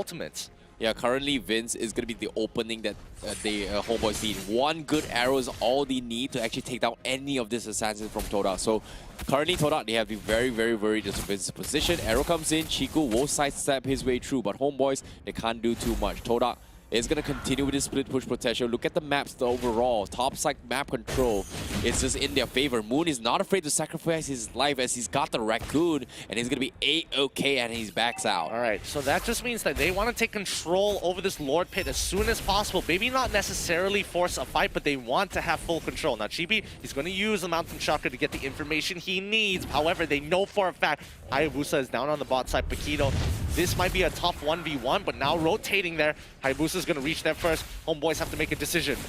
Yep, seems like they have to go in for the push. The Lord is going to be reset as well. Formate is going to be trying to bait them out of the situation. But Yams goes in for the Wave Dragon. He goes in for the K, but could not connect the dog. He won't pay the price, but Immortality is going to keep him alive. As you can see, Irfan getting Molina up means he's not going to pay the price. But instead, Ajik will overextend his stay and get punished for it, and they take him down. However, the rest of Todak is slowly chipping away at the sides. Anip still somehow survives, but the OK Shadow King will be enough to finish him off. But finally, the catch from Saifu catches off Chiku off guard. But can he escape? Yes, he will. As Todak will respect this and back off, but Chibi already making work on towards the Lord. Very quick reactions as HOMEBOIS will make the comeback, and this might be it. Oh, let's see how hard it's going to be to play this game. Now Todak at the breaking point. If HOMEBOIS is able to turn this around with his next push, oh, Todak, it's going to be a difficult game. It's going to be extremely difficult to scale, especially. Yeah, currently they cannot afford to make any more mistakes from Todak because this is the timing that HOMEBOIS has been eyeing for. Chibi coming over the line, he's level 15 means he is going to go full head guns blazing. Currently he's 2 levels ahead, 3 levels ahead of Ajik, 2 levels ahead of Chiku, and Todak, they're losing out in so much of this fight. Well, I think now is a good time to really start talking about the draft here, right? Because Todak, they just lack that magic damage. And Nana just doesn't have what it takes to shred everybody and hard carry as they want to. But the same can be said about HOMEBOIS. They're just playing, they're using their mages for utility and purely for that utility. Most people are going to be itemizing for armor. Look at this push. Todak, they are denying the Lord. They're sending Irfan only. Ajik is going to be forced out, but on the bottom side as well, they do get a pick off as Yum's going to get focused out, and he's going to be A-okay. HOMEBOIS tried to force the issue down bottom. He transition from the middle tower, but here comes the arrow. Moons gets focused down, but does he have the Raccoon? Yes, he will. And he's going to back off with the Molina, and another arrow connects as well coming from Vince. And Todak, they have to completely back out. Tier 3 is going to be exposed as the rest of the team coming from HOMEBOIS is going to be putting up the pedal, but somehow Todak managing to defend and push back, and HOMEBOIS finally takes the lead. Tough games ahead for Todak here as HOMEBOIS are scaling really, really well into this, and that's when the marksman starts to take full control over this game. This Yishin Shin is going to be an absolute menace for Todak. They need a way to figure it out, and maybe this could be it. The Oki Shadow Kill does come out. Saiful is ready to block, and immediately Anip is there to say hello. Yoms tries to save the situation, but that doesn't mean that Chiku won't die in trade. Chibi as well as Chiku are down 2v3 situation as Ajik looks for the run on in. Here comes Irfan. Maybe he can secure this kill onto Yus with the Tona's welcome is going to prevent him from even using his ult. Flickers forward for Maze, sets up the play, gets the score right now. 2-1 trade so far, but Irfan, he's not done yet. He still has his ultimate. He's waiting for the execution timing. He almost gets it. He flickers forward, takes out Formace in the process. He's still alive. He's on the run. Moon, he's got nothing. He disengages with his ultimate. Vince, can he land the arrow of a lifetime? Here it comes. Anip punching one by one, secures Moon, gets another 3-for-3 trade. Anip, what a monster of a performance. The patience from him, and my goodness, the setup from Formace look a little bit too good, but Chico, he will get the kill onto his Vince as a retaliation, but the purple buff will be stolen away from HOMEBOIS. Denying them means it is not over yet. However, HOMEBOIS seems like they are playing the game of their life because that setup from Formace completely anticipated from Vince to block it off. He flickered away, expecting Formace to slap him with Saifu was just unexpected. I mean, you could say that Formace literally spat in HOMEBOIS' faces. Almost literally, but Yum's here now caught out of position. There's nothing much, and Chibi has scaled. He is strong right now with the double buff. Yums has no way of coming back into this one as the rest of the Todak members. They need to wait for an opportunity to get Chibi down. Once he is down, they can start focusing on everybody else, but they don't have the DPS. Like, if we're thinking about Anip and as well as Irfan, who can really take them on? And we're gonna hope that Aji can, but it's just, they're just so tanky right now. Yeah, currently Todak, they need to go for the split push, and hopefully they are going to be able to do so. But unfortunately to say, Anip is going to be the ones to stop them at this track. You can see Formace is trying his best to push down the bottom side, but the creep waves is just a little bit too good. I want to see the items real quick because I'm pretty sure I saw Irfan with the... Yes, he does have the Cursed Helm and it synergizes perfectly with the War Axe. He doesn't even need to have his Cyclone ready to actually proc his War Axe, so he can just run in the middle and start shredding them down with magic damage from the passive of the Cursed Helm. This is some great itemization from the side of the Homeboys. Yep, currently Homeboys, they are going to be forcing the issue. The Lord is down towards half HP. They're waiting for Todak to make the mistakes, and currently they are going to go for a reset. The Lord is going to be resetted for now. Formace is going to be leading the charge. Will the Tonas Smoker will miss the mark, but the arrow connecting on the yield. The Tyrant connects on towards the tanks, but they're still surviving this. But IJ, he goes in for the swipe, but can he escape? Yes, he will, but Todak, they're getting chipped away. The Flame Shot comes in. Cypher will be the first to fall, but the Immortality will keep it in his way. But Irfan from the side, he's going to be drawing attention from Todak, and everyone from side Todak is going to focus him down. But guess what? They're all so low, and here comes the rest of the Homeboys going for the fight. They're going to chip them away, and now they wait for the right moment from behind. He tries to take them all out. Yes, he will. That's going to be a double kill from Chibi. RJ tries to do a little bit more, but no, he is going to fall as Homeboys will take 3. They lose the tanks, but it's not over yet. Chiku is going to be here to save the day, but what can he do? He's going to try and take the purple buff. He knows that Homeboys needs to go in for the reset. This is a great game sense coming from Chiku to steal it right from the nose of Chibi. I mean, it's not like he's going to do Lord all by himself there, that's for sure. Now, Hunter striking as well as the Holy Crystal being purchased by Moon here. 2 for 3 trade overall. The death timers are getting fairly long here. And Irfan, he tried to be super cheeky about that. He was quickly trying to sell off his immortality because that wasn't going to help him and pick up the Winter Truncheon, but unfortunately, he died just before he could get it off on him. Quickly running over, getting a little bit of shield, and they instantly kill the Hayabusa. Chiku dies straight away. Moon, the next to fall. No Raccoon passive to protect him. Homeboys have the biggest opportunity in the world to take this game 2-1 against the Kings of 2-1s. Yep, and as of now, Vince, he is going to be at focus down from the side to use the Wave of Dragon comes in, but he's only a tank Joe. He doesn't have damage. Irfan going to be isolating RG. He's having a really rough time with his Balmond, and he's going to get focused down, and he's going to go down, and Homeboy secures the lot. They make the miraculous comeback. Todak, their backs against the wall with Formace and Yums. The double tanks coming from the teams. Do they have the damage? Moon is going to be back in 20 seconds. Chiku in 17 seconds as well as Homeboy. They knock into the tier 3. Formace tries to buy a little more time, but he's going to get focused down. Vince is there, but the crystal is going to be exposed. Chiku needs 8 more seconds. Yums is going to buy more time, but he won't get die as well. But here he comes, the crystal push, and Homeboys, they have done it. They take the reverse sweep, and they take down Todak in game number 3. Let's go, Homeboys! GG, well played! That has been a great way to end off their run this week, ending 2-0 victorious, and on top of that standings, Homeboys, their progression from Season 7 to Season 8 has been beautiful. This is a fantastic day for Homeboys because they took down the former champions 2-1. Very convincing stuff coming from Homeboys, but the patience that they took, they were struggling throughout the entirety of the game, paid off when Chibi hit his time. Absolutely. That was a great game coming in from the Homeboys. Todak put up a valiant effort there. That early game was looking extremely oppressive, but all it takes is one mistake, one quick ace, and then the tables turn. Yeah, that was something that no one anticipated and expected at all. But my goodness, the catches coming from Irfan, the patience for him to engage was insane. I'm looking forward to see who the real MVP is, because if you guys want to know, let us know who do you think is the real MVP by hashtagging it right now. Don't forget to hashtag it, and with your most creative comment to stand a chance to walk away with a brand new prize. The mystery reward is going to be awarded for today, but honestly, I'm going to speculate a little bit more. My personal MVP is got to be Sapan, man. Irfan, sorry. Too used to his old name. I totally get it. But don't forget about Seifel as well. Seifel is really quick on those follow-ups, and he made sure he made an impact. Vinz as well had a really great job. Let's check out these highlights brought to you by YouTube, powered by Cellcom.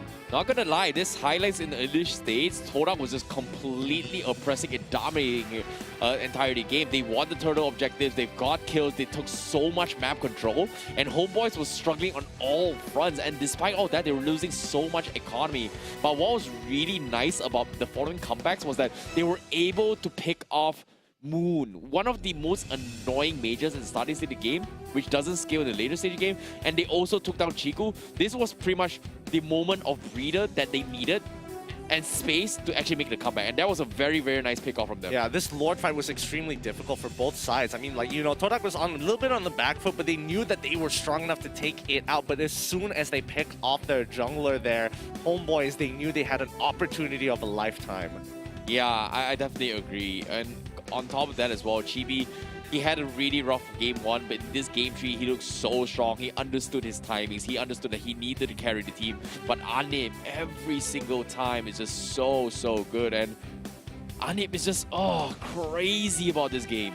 It was. I mean, there's so many things that could have gone wrong. Like this particular fight, it literally was anybody's game, and it came down to such small mechanics. And Homeboys really are showing that they deserve to be here in the MPL, that they have grown from their former selves. I'm not gonna lie, there were some moments where RNG was a little unfair to Vince in particular. I gotta give it to him. He didn't tilt off the face of the earth. He continued to persevere and made sure his follow-up arrows always hit.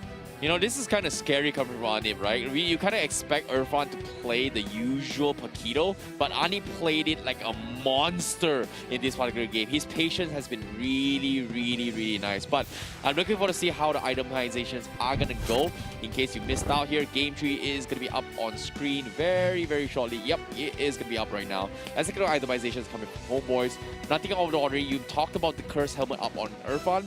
Makes a lot of sense, but what was crazy was that he had the immortality, used it up, swapped it out for the Winter Trunket, anticipating to try and outlast members coming from Todak, and that was pretty impressive. I mean, he tried to make the attempt. He failed at the attempt, actually. He died before he could actually get it off, which was a little bit sad, admittedly, but overall, well done. This is just the greatest proving ground you will ever get, and Vince has to be proud of himself because he was part of Todak at a certain point of time, winning this game against them, hiding behind Moon Shadow, taking as much as he can, absorbing that knowledge, and showing that he deserves the spotlight.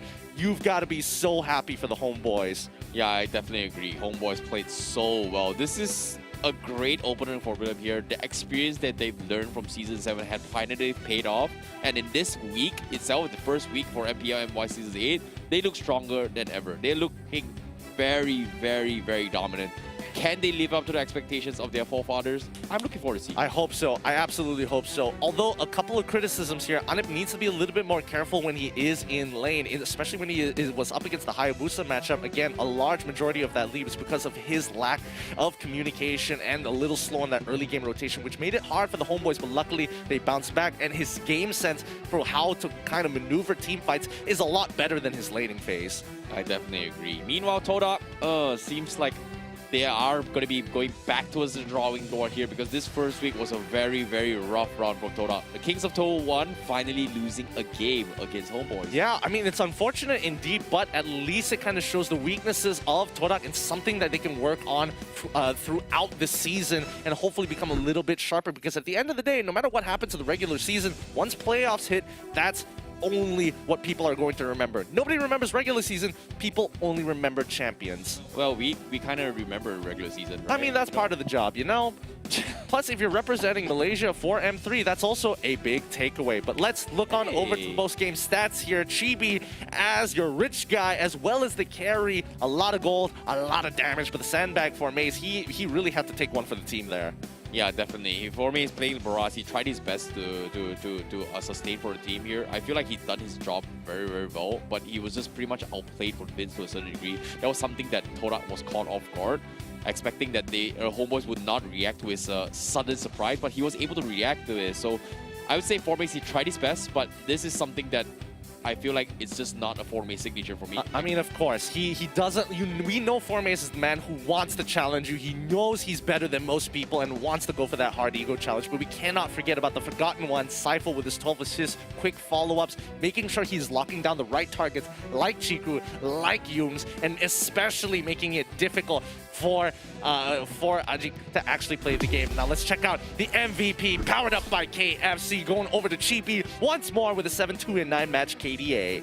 Yeah, this is a well-deserved one because he held on for his near-dear life. Oh yeah. Finally getting the reverse sweep against the Todak. That was something that I feel like is very, very impressive considering that he had the worst possible game in Game 1, bounce back in Game 2, Game 3. Despite getting cooked in pressure, he was able to come up online and turn the tides around for Homeboys. Impressive stuff coming from GB. 7-2 and 9. Thank you very much for that game. Yeah, that was a beautiful game here and a great way to start off day number 3. What a hype series that was. And all I'm thinking about at this point of time, where can I get that jersey and how can I say sup Homeboys out loud? You know what's sup Homeboys for me? This is a pretty impressive run, is that he's got 5,803 damage per minute. Okay. That's extremely high. Well, you know, I've definitely seen higher, but it's definitely higher than average that we've seen here at the current MPL and our standard. But yeah, once again, Chibi MVP, well deserved.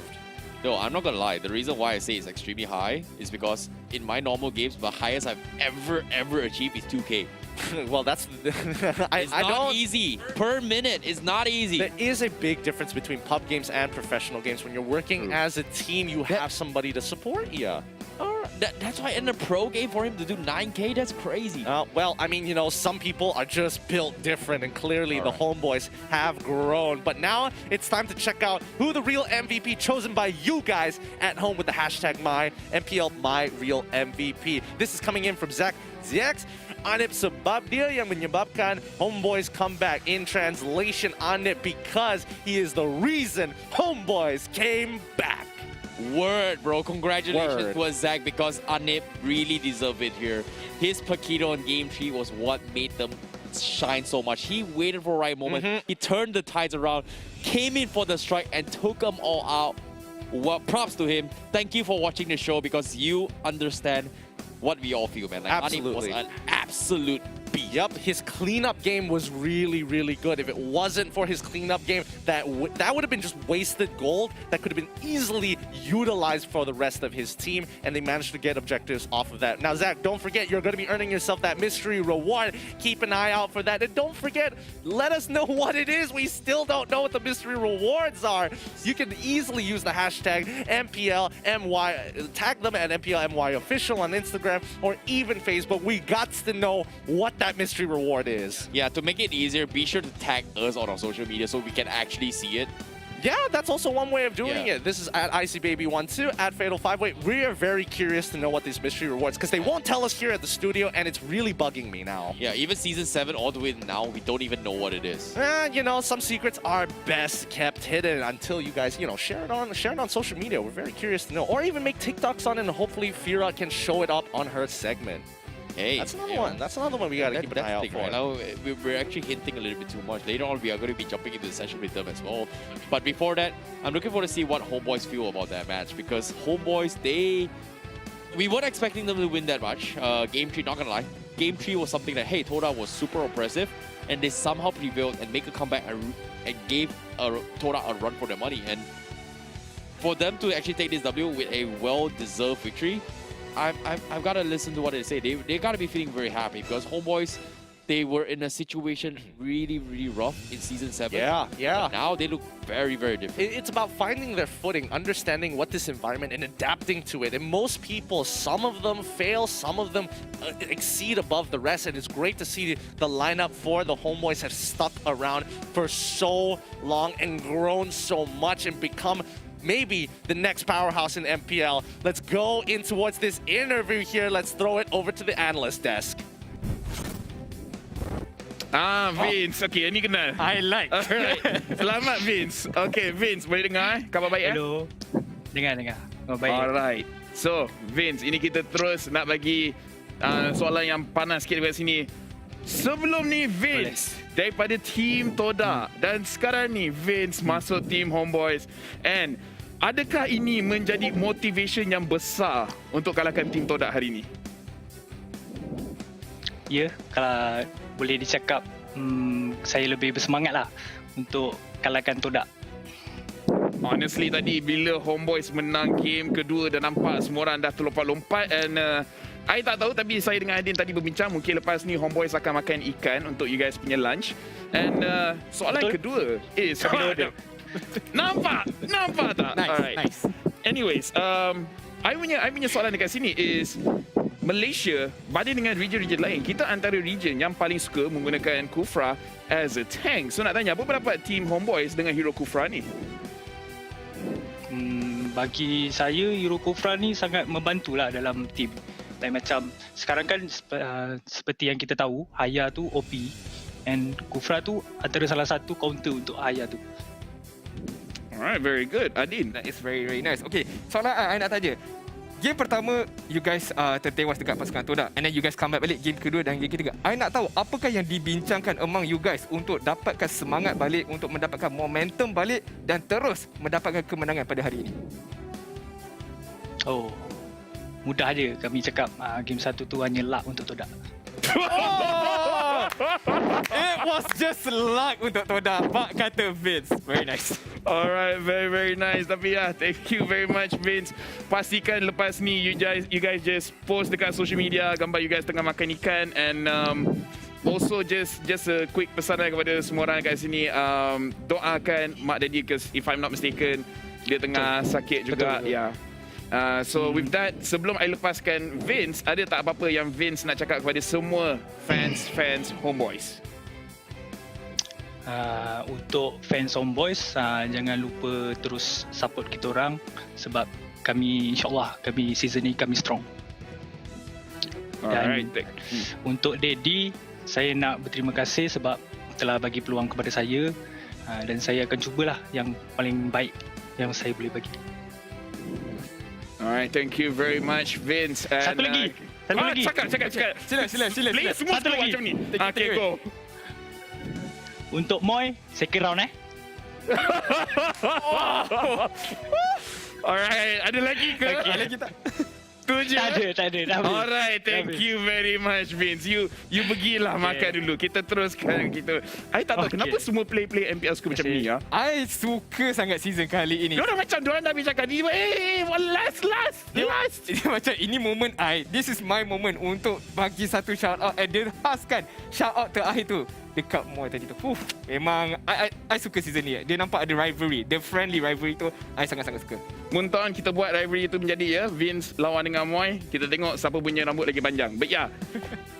Alright, so anyways, ada berapa benda yang I nak komplain, tapi I akan komplain nanti. Okay. So for now, kita akan pergi kepada short break untuk kita prepare game kedua kita untuk hari ini.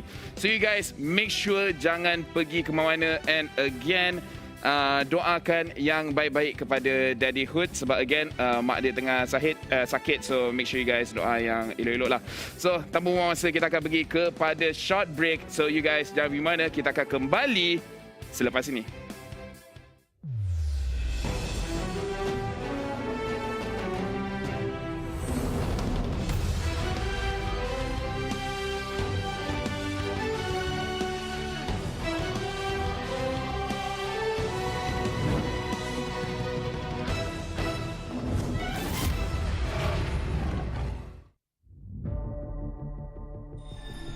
Gaze the stars and seek your path.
Hi everyone, welcome to the latest episode of Road to Mythic, featuring Nathan, the space-time walker.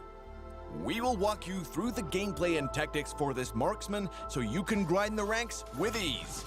Without further ado, let's dive in. As his primary source of damage, Nathan's first skill, Superposition, helps him efficiently clear waves and wear out enemies. It allows him to hit multiple heroes with a single blow, stacking up his passive within a short period of time. His second skill, Interference, guarantees the hero's durability. He can use the skill to protect himself and knock enemies back when they are closing in. Nathan's core skill is, of course, his ultimate, Entropy. On casting this skill, Nathan summons a reverse clone, which comes with an impressive damage bonus. He can then use basic attacks and Superposition to extend his attack range, or try combining with his second skill, Interference, to improve his crowd control and knockback. With the help of his clone, it's also pretty easy for Nathan to stack up his passive.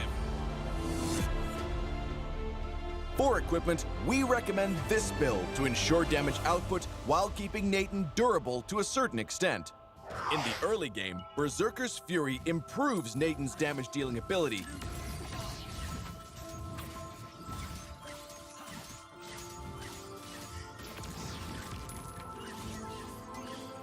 while Haas's Claws can add to his durability.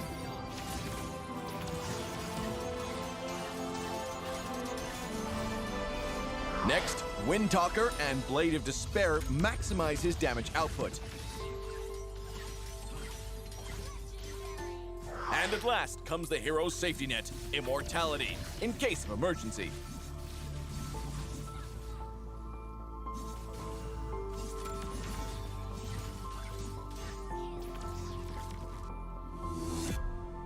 Other than stacks of his passive, Nathan should also pay close attention to his movement on the battlefield and try to hit as many enemies as possible with his first and second skill and basic attack. The power of his ultimate makes Nathan a reliable damage dealer. Full stacks of his passive, unimaginable knockback, and effective crowd control all are possible if Nathan and his clone are well positioned.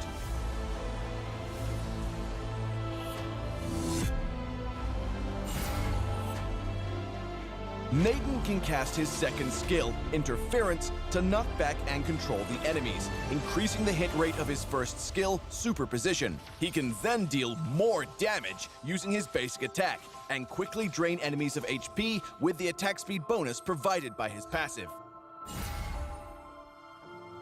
Nathan can cast his ultimate, Entropy, first to summon his reverse clone. Then Nathan can use his first skill, Superposition, to hit as many enemies as possible, stacking up his passive and increasing the damage of his basic attack. In addition, he can use his second skill, Interference, to perform crowd control and deal even greater damage consistently. In the laning phase, Nathan's job is to clear minions, control enemy heroes, and farm the tart energy shields.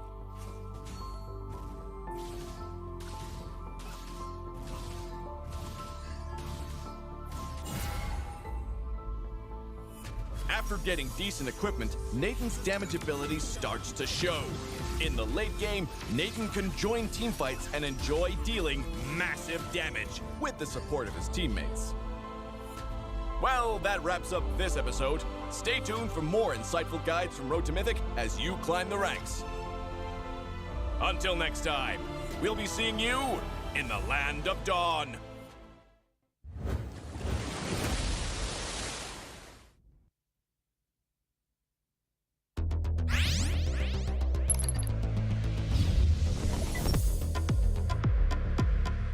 Alah, MPL Malaysia tak start lagi ke? Hei, swipe TikTok dululah.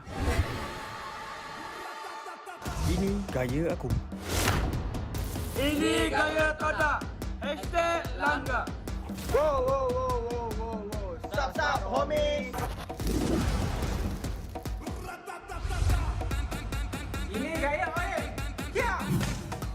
You moving undercover fire.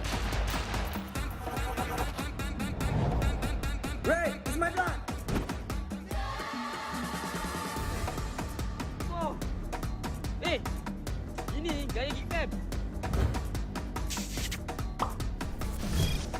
pula gaya iblis. MPL, we are back. Wah, sakit. Inilah gaya RSE.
Hello, Assalamualaikum and welcome back semua orang ke MPL Malaysia musim ke-8 yang dikuasai oleh Munton Power of KFC. Disegarkan oleh Rexona Man Digital Telco rasmi kita, Yudu, rakan isukan TikTok, Secret Lab dan juga Esports Charts. Anda bersama saya, Lefel dan Adin dekat sini, di mana ini segmen kita punya finger clicking good game, di mana kita akan bagi tips and trips. That trip pergi mana? Dia trip pergi A ke B. Okay. Tips and tricks on how to be a better player. Betul tak, Adin? Betul tu. Kita akan bincangkan sedikit sebanyak pasal mungkin hero and a bit of item sikit. Tapi itu untuk segmen finger clicking good game nanti. Kita akan lihat terlebih dahulu adalah kedudukan tim terkini setelah perlawanan yang berlangsung sebentar tadi. Untuk Group B. Kita lihat sekarang ni. Kerana pasukan Homebois berjaya menewaskan pasukan Todak mereka di tangga yang teratas sekarang ni. 100% win rate, match win loss 2-0. Game win rate 67%. Ya, waktu sekarang ni Homebois again diorang bermain 2 kali dan mereka menang kedua-dua kali. So very very impressive. Aggregate points adalah 2 dekat sini dan dalam grup ni hanya Red Esports saja yang belum main, tetapi mereka akan bermain sekejap saja lagi. So kita akan tengok sama ada Red Esports mereka akan kekal pada tempat ketiga ataupun akan bertukar dengan GEEKFAM kerana itulah opponent mereka selepas ini. Ya, dan pasukan Homebois. Permulaan minggu pertama yang sangat-sangat baik. Musim kelepas orang kata barely made it dekat playoff dan layak ke masuk ke musim kali ini, but now permulaan yang sangat-sangat bagus, a very very good start untuk pasukan Homebois. Yap, tapi sekarang kita terus masuk kepada kita punya segmen finger clicking good game power up with KFC. Now that's finger clicking GG. Now, kita orang akan cerita about heroes sebab kita dah boleh nampak pada hari kedua semalam ada a few heroes yang membawa impact yang besar dan dia akan translate kepada hari ini sama ada hero tu banyak kali di pick ataupun banyak kali di ban. So sekarang kita akan tengok hero pertama kita untuk game ini adalah Harley, di mana Harley 25% pick rate dan 75% ban rate. Dan Adin, pada you hari ini hero yang okey-okey, so-so je, but professionally dekat sini, Harley antara hero yang boleh bagi early kill potential yang sangat-sangat tinggi disebabkan dia punya passive tu sendiri yang boleh tolak magic resist daripada enemy, dan bila dia dah level 4 campur dengan arcane boots, dia boleh saja untuk keluarkan damage sampai dah negatif. So Harley antara hero yang dapat buff besar pada patch kali ini hanya disebabkan passive dia boleh digunakan optimally. Ya, and tidak dilupakan juga dengan itemization Shadow Twin Blades menambahkan lagi kekuatan dia pada Farsar early game dengan menambahkan lagi kekuatan daripada ultimate-nya. Dan juga saya suka penggunaan hal ini bila digabungkan dengan Flame Shot. Andai kata dia dah Space Escape, dia dah Deadly Magic, Poker Trick tapi tak mati lagi, at least still ada Flame Shot untuk potentially ataupun betul-betul kill off that particular target. Yep, and jangan lupa juga kita punya item semalam yang kita bincangkan Genius One boleh juga untuk kurangkan magic resist. So kepada semua orang yang dekat rumah, make sure you guys pick ataupun ban Harley because Harley waktu sekarang ni very very hard pick. So sekarang kita akan tengok hero kedua kita di mana Balman, which is a surprising hero yang kita tengok pada patch ini. Tetapi kita pun nak interview dengan players and diorang pun dah bagi tahu kenapa. So buat masa sekarang ni, untuk hari semalam 100% pick rate. Semua game yang dimainkan ada Balman. Tak kisah daripada team mana, dua-dua team akan menggunakan Balman. And kenapa Balman sangat kuat pada sekarang ni adalah kerana dia boleh counter meta-meta hero yang duduk pada EXP lane ataupun sometimes even letak Balman pada bahagian gold lane. Sebabkan Balman bila dia dapatkan kill ke atas minion, ke atas hero, dia akan regen sikit dia punya HP. So in terms of sustainability, that is good. Tetapi apa yang buat dia lagi bagus adalah kerana bila lagi lama orang stay dalam dia punya cyclone sweep tu, dia punya damage akan naik by 25%, 20% sampai maximum cap of 100%. So bila lawan dengan hero macam Barat, hero macam Esmeralda, hero-hero macam Pakito dan sebagainya yang akan stay dekat depan tu lama-lama, lagi lama duduk kat bahagian depan, sebenarnya lagi untungkan Balman. And especially bila Dominance Eyes boleh combo dengan Balman dekat sini and Curse Helmet, a lot of damage dan banyak healing boleh di-cut dengan Balman seorang saja. Satu lagi, saya rasa Balman ni kuat di pada fasa laning phase sebab dengan ada Cyclone Sweep, dia boleh clear dengan pantas, menyebabkan dia boleh rotate lagi pantas untuk pergi dekat Turtle ataupun untuk contest Lito Wanderer. So Balman is a very very hot pick juga, so make sure korang train properly and jangan lupa ada skin Balman terbaru sekarang ni. So, you know, rasanya itu kot sebab dia jadi OP semacam. Untuk keluar skin baru terus kuat hero tu. Muntah keluar skin baru terus OP. So make sure you guys keep track hero-hero yang akan dapat skin baru ni. Tapi sekarang kita akan terus pergi kepada hero ketiga kita, which is Hayabusa, where Vince sendiri, dia cakap tadi, Hayabusa kan sekarang tengah OP. So sebab tu kita orang pick Kufra. And right now 31% pick rate dan 69% ban rate. Nice. I like it as well. Yeah, and antara sebab kenapa dia kuat sekarang adalah kerana War Axe. Di mana War Axe ni item yang sangat bagus untuk Hayabusa, and actually mana-mana jungler sekalipun. But in case kalau Hayabusa tak jadi jungler, maybe dia sebagai gold laner ataupun mid lane support, it's still gonna be looking very very strong. Disebabkan War Axe ni lagi lama you stay dekat dalam team fight, lagi kuat you akan jadi. Now how orang menggunakan Hayabusa ini ialah dia nak menggunakan dia punya shuriken dulu. Gunakan dia punya shuriken, dapat full stack ke atas satu player, and then baru dia menggunakan Ogi Shadow Kill. So Hayabusa, how they initiate dia punya combos is perfectly synergized dengan War Axe, di mana War Axe you poke sedikit, get that a little bit of damage, stack the War Axe, and then gunakan you punya Ogi Shadow Kill with maximum damage, disebabkan War Axe akan memberi extra armor penetration dan juga movement speed, menyebabkan Hayabusa keluarkan damage yang tinggi dan susah nak tangkap. I rasa macam War Axe ni memang item yang paling sesuai ataupun dibuat khas untuk Hayabusa, sebab bila War Axe stack dia dah full and then Hayabusa menggunakan Ogi Shadow Kill, the only kata kekurangan sini macam mana dia nak larikan diri. Yes, dia ada shadow apa semua, but then again ada 20% extra movement speed yang diberikan daripada War Axe ni, menyebabkan apabila Hayabusa masuk Ogi Shadow Kill, and dia boleh larikan dengan lebih selamat lagi. Kalau campurkan Killing Spree jauh lebih laju. Tapi itu saja daripada kita punya segmen Finger Clicking Good Game. And what is interesting kat sini, Adin, disebabkan pertukaran pada bahagian defense mechanism, di mana defense, armor dan juga magic resist dah boleh kurang 60, banyak hero yang sebelum ni tak meta dah masuk ke dalam meta. Perubahan pada items, Dominance Eyes, Genius One mendapat buff disebabkan perubahan defense kat situ, War Axe, and the defensive item untuk Radiant Armor pun dah mengubah banyak landscape game dekat sini. Ya, ini menunjukkan Mobile Legends Bang Bang ini game yang sangat-sangat besar dimensi dia. You letak 1, 2, 3 item saja, it changes the whole meta of the game. Ya, and unfortunately satu benda yang saya sedih sikit is marksman kita kurang sedikit lihat. Homeboys menggunakan marksman and still nampak strong, where I still rasa marksmen ada tempat dekat dalam game ni. It's just that kena adjust accordingly, because assassin sekarang ni jauh lebih kuat and tank pun sangat-sangat kuat, as well as fighter. So tiga-tiga hero ni balance. Balance. But either ways, kita akan teruskan kita punya hari ini disebabkan kita nak tengok perlawanan antara Red melawan dengan GEEKFAM. So, tak pun buang masa, kita akan terus paskan balik kepada kita punya English casters as well as kita punya BM casters. So, casters, please take it away.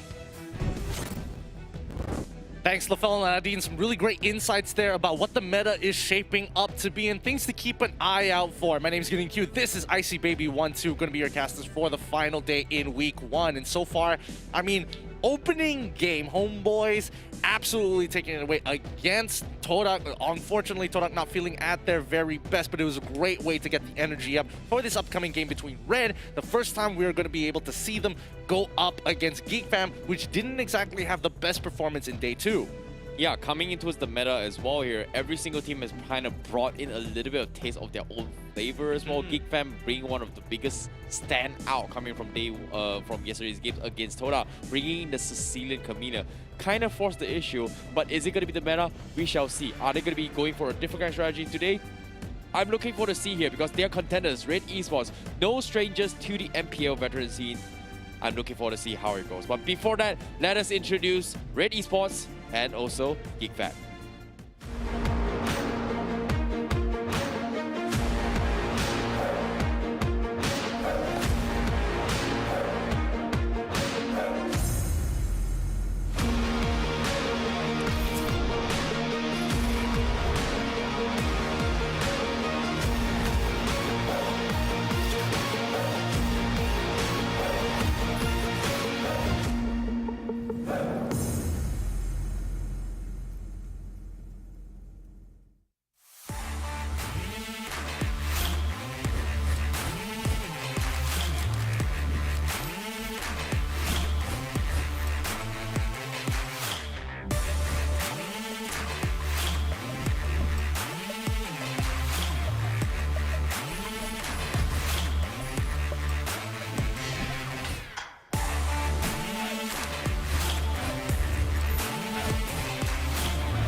That's going to be both lineups here, and I'm excited to see how this is going to start playing out. Before we even start looking at what to watch out for both of these teams, I want to know what the exact lineup is going to be for not only for GEEKFAM, but more importantly for Red as well. Yep, before we get into the details here, let's draw the line here for all you guys to show you guys who is going to be playing from side Red Esports. We have Harry, Ash, Haru, Mao, Chakbu, and Aaron. Seems to be nothing out of the ordinary coming from Season 7. Not much changes has been made.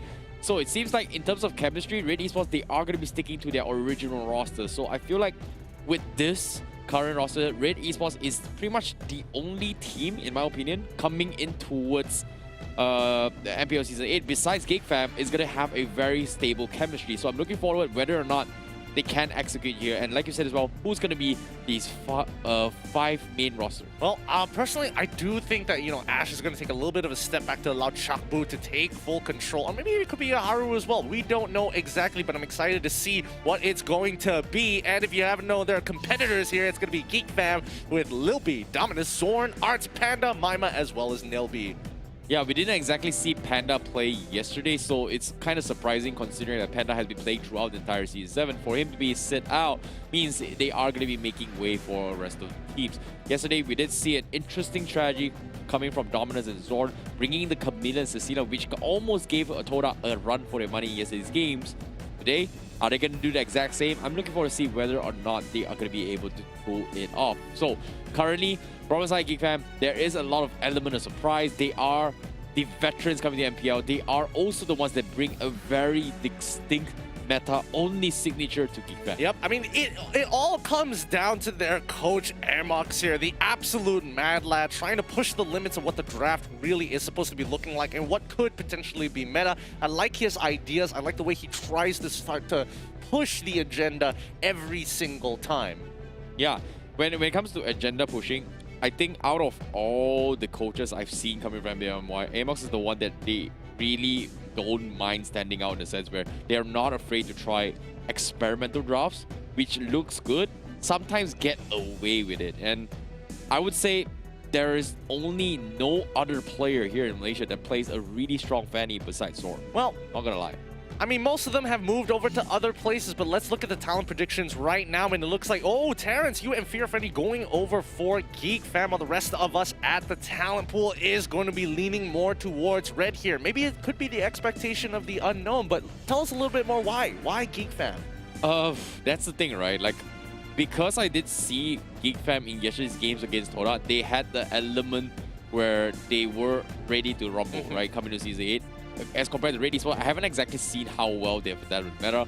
And I feel like GEEKFAM, they have grown out of their comfort zone from previous season, and they're not afraid to step back. And even so, we've heard rumors as well, arguably, that whenever GEEKFAM loses a game, they tend to kind of fall off in the next game. Yesterday, the results was the same, but the way they played it wasn't the usual GEEKFAM they are going to see from the previous season. Well, that's some good insight. Let's see at the audience, what do they think this time? It looks like the vast majority is going to be leaning towards GEEKFAM, but doesn't mean that the red stonks isn't strong here on many different platforms as well. So again, I would say it's about a 50-50 on either side. Some a little bit more popular than others on different, considering the platforms. But hey, maybe we'll see a little bit of a change of pace as the games progress. Yeah, I definitely agree. It might change. We did see change for HOMEBOIS versus Todak, something that it definitely caught us all by surprise. Everyone did not see that Todak was going to lose in the final game. And HOMEBOIS gave him the reverse 2-0 sweep. Seems like anything can happen this stage in regular seasons. And of course, when it comes to regular seasons here, placement points is going to be very, very important heading towards the playoffs. But of course, it is only the beginning journey. There is going to be a lot of teams trying to adapt to the new meta. And a little bit of insights as well. There is going to be an upcoming patch. So, I don't know, It's going to be about adaptability. Which team is going to be able to power up first? Speaking of powering up, have you heard about the new promo code coming in from KFC, who has been powering up the MPL this entire time you've been watching? No? Then hop onto the KFC app and get yourself some quick little snackies before the game. Yep, that's a huge amount of discount here if you purchase the Power Up bundle. So be sure to order it now while you snack on that and wait for the game to begin. Because this game's to come here, I'm looking forward to see what kind of meta that Red Esports has brought to the table. Are they the usual one-trick pony coming from the previous season? I don't know exactly. But if you guys want to know more, get your friends to join on the board here by sharing the milestones with us, by sharing the stream as much as possible. And if we hit the amount of shares, we will be giving you guys some incentives on top of that. Thank you guys so much for sharing and supporting the stream. So be sure to start clicking and spamming share buttons. Call your friends to join in the board. And if, who knows, if we hit the 5,000 share milestone, we will get you guys 100 dust, 20 hero fragments, and a couple of trial cards from the light and dark cosmetic. Don't forget, this is accumulative rewards. Doesn't mean you hit 5,000, that's all you're gonna get. No, no, no. All the previous ones as well, those milestones are gonna go straight into your pockets. And it's a great time to kind of incite your friends. It's like, hey, you're starting off with nothing in Mobile Legends. Don't worry, we got you covered. Here's a couple of codes to help you out. Agreed. So, now, before we sum things out here, before we first game is gonna happen, GEEKFAM versus Raid, we did see a lot coming from GEEKFAM. GEEKFAM, they're looking to play something that they're very comfortable with. But Red Esports, I don't know. Are we going to be seeing the usual Mao that we kind of used to see? The Ling, the Mom, the Roger, or maybe even a potential 1-1 making a comeback? I don't know. I think a lot of it has to do with who is going to be playing in that gold lane. And so far, I mean, we've seen only Lil B been playing, and he's been playing some standard stuff while, you know, Zorn and Dominus have been able to kind of experiment with the help of Amox in their current drafts. Who knows? They might take a completely different angle here, but we also cannot forget about Red Esports. You know, they struggled a little bit in Season 7 regular season, managed to do not too bad during the playoffs, and now with their current lineup, they're going to continue to grow, and hopefully they're willing to bring their A game to start off their journey in the MPL real well. Let's hop into the draft. Yep, seeing how those drafts here coming from GEEKFAM, they will open up with the roster of Neymar, Zorn, Dominus, Panda, as well as ours. Means Hera is going to be replacing Lil B, as he is going to be playing the core role for the side of GEEKFAM. So Panda is going to be back in action. Finally, we get to see him back. But can he do something about it? You know, yesterday Lil B was just pretty good as well, but it wasn't enough to take a game against Todak. This time, they're sending in Panda. They're out for blood. But Red Esports going to be starting their usual roster. They are going to sit Haru in as well. Okay. Okay. All right, so Chakbu is going to take a backseat, and same goes for Lil B here. Maima is still on the roster for the side of GEEKFAM. So, you know, Panda, I'm guessing he's probably going to go in towards that gold lane instead of the core role. Now, we're already seeing Matilda being banned out by GEEKFAM, and as well as the Cho from Red Esports, definitely giving the respect that Zorn deserves. He is still a menace on that hero.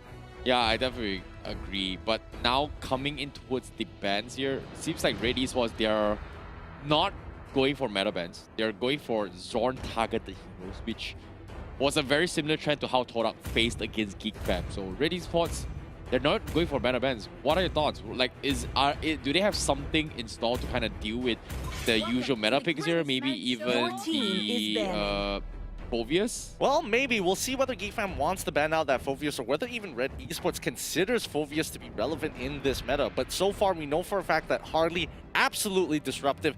Get him out of there. Let's see where the priorities lie. There's still, you know, X-Borg on the table. There's still Jawhead. There's still... Ooh, they're banning out Benedetta this time round as well.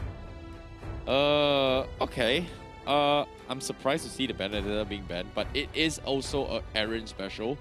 So that's going to be showing respect towards Aaron's hero. Harif is something that he's very comfortable with, but I don't think it fits the meta. We haven't seen a single Harif game yet coming to this patch for MPL MY Season 8. I beg to defer. The international scene seems to be all about the gold lane having strong fighting mages that scale well in towards the later stages of the game, and maybe even mid-game if you're lucky enough to get the kills. Now Red, on the other hand, they got to start thinking here. Do they want to give up the Jawhead? They have first pick on their side, but they can't take everything. Yeah, I definitely agree. But now, Phoveus is still off the hook as well. Paquito gonna be the priority from Red Esports. Seems like Red Esports, they want to play the Phoveus. It's a very comfortable hero, and when it comes to playstyles, if we were to talk about how Harry plays it throughout Season 7, him playing the Uranus, him playing the Alice was something that kind of fits his motto as well, and I feel like the Phoveus actually fits his profile of the playstyle. So it seems like Red Esports, they're thinking about it, but does GEEKFAM take the initiative to ban it, or do they ban the usual Hayabusa, which arguably is the hot topic of the season. Well, I mean, it depends where the priorities are going to lie. The fact that they are banning out the Benedetta, even though most of the time, most people are like, you know, Benedetta is good, but it isn't like, you know, a hard carry style hero. They might even get rid of a Balmond for all their sakes. But yeah, it looks like you're right. The priorities, getting rid of what is OP Hayabusa being taken out. Yeah, I'm looking forward to see what Red Esports is going to do. Are they going to go for Phobius? Because GeekFam, pretty sure they want to go for it. And considering that Red Esports, they do have the tendency to prioritize on Harry's hero later stage of the drafts. Currently, there's just so many heroes open for Red Esports. Does Harry want to open up with the Alice? Does he want to open up with Uranus, which he's known for Season 7? But now with this pitch, their first ever appearance coming to Red Esports. I don't know. It seems like there's just so many options for them. I mean, Xborg, Jawhead are looking pretty good here for Red Esports. They've got plenty of time here to decide, and looks like they're going to double down on the Phobius. GeekFam now having access to not only Jawhead, but they will have access to Xborg as well. Or are they still going to try off and force the combination of the Sicilian-Carmilla combo? You know, that's the thing, right? Like, once you see it once from GeekFam, it's like almost instantaneously, hey, let's talk about the Sicilian Carmilla, you know? But no other teams play it. I mean, it's hard to forget. It's not like you see both of them show up very often. I mean, when they first came out, it was a little different, but now things have kind of mellowed down since their release dates, and not everybody sees them eye to eye. So, I don't know. That's the thing about Sicilian Carmilla, right? You require twin cultivation, you know? You gotta have like extreme buddy systems to actually execute it well. But of course, we've talked it through during the power-up segment. Balmond is a very, very hot topic. Seems like GeekFam, they are gonna pick it with the Jawhead. Yep, Balmond going in, probably going up against that Phobius in lane. That's not too bad of a matchup, and plus Balmond can out-sustain Phobius in that lane as well. So now, Red Esports looking to have to respond to this. They know that it's going to be, okay, Jawhead, he's going to be annoying. Do we want to match him, or do we want to harass him? That's the thing, right? Yeah, Popo and Koopa, I kind of like it. But the biggest issue currently for Red Esports is that do they have enough damage to sustain a Balmond or even the Jawhead? The Phobius is great for catching up any kind of mobility heroes, but if you think about it, Jawhead and also Balmond aren't exactly nimble mobility heroes where it's going to be allowing Phobius to actually proc all his skills. But also, we have to take into consideration that Red Esports, the good old classic Mal, super carry the man himself, getting his good old Roger, and some may say Roger Esports at this point in time. He's great at the hero, and he knows when he has his item spikes to hard carry the game. But not to mention that they also get the Selena as well.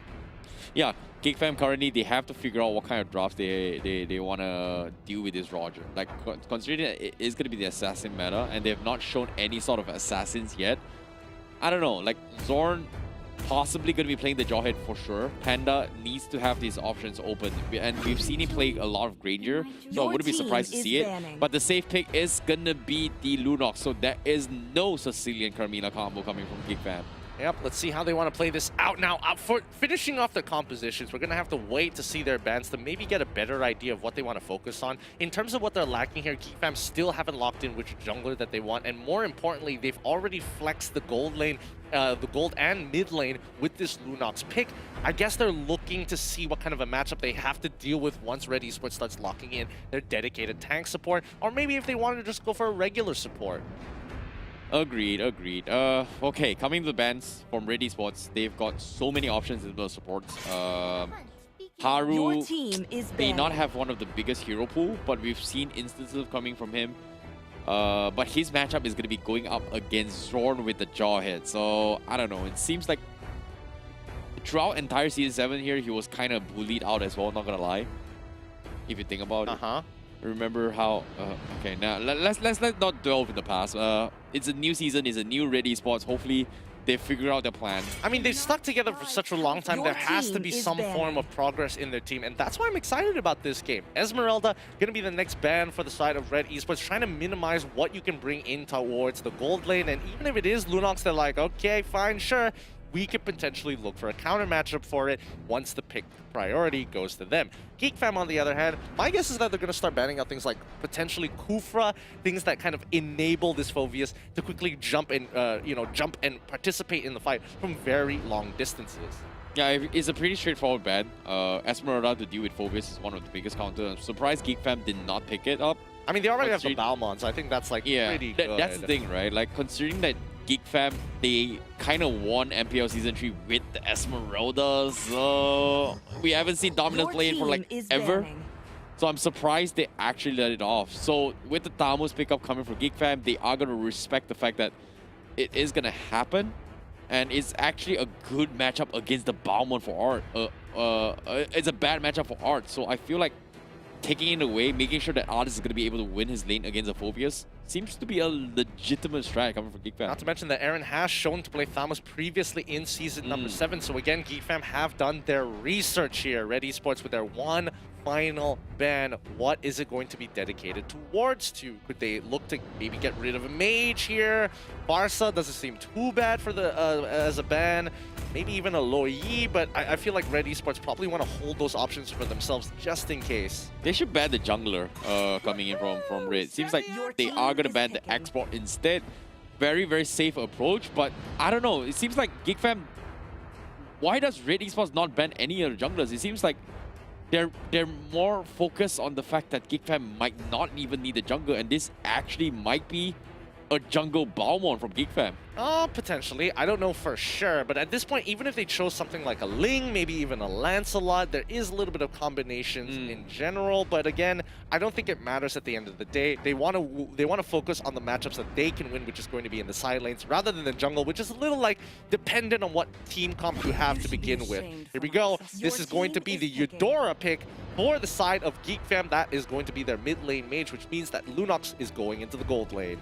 Yeah, GeekFam going to be playing this in a double wombo combo strategy. So the final pick is going to be the junglers, and they are going to be leaving up to potentially Panda to play it. He's got a huge variety of hero pool, but currently what does well against Selena, Phoveus, as well as Roger?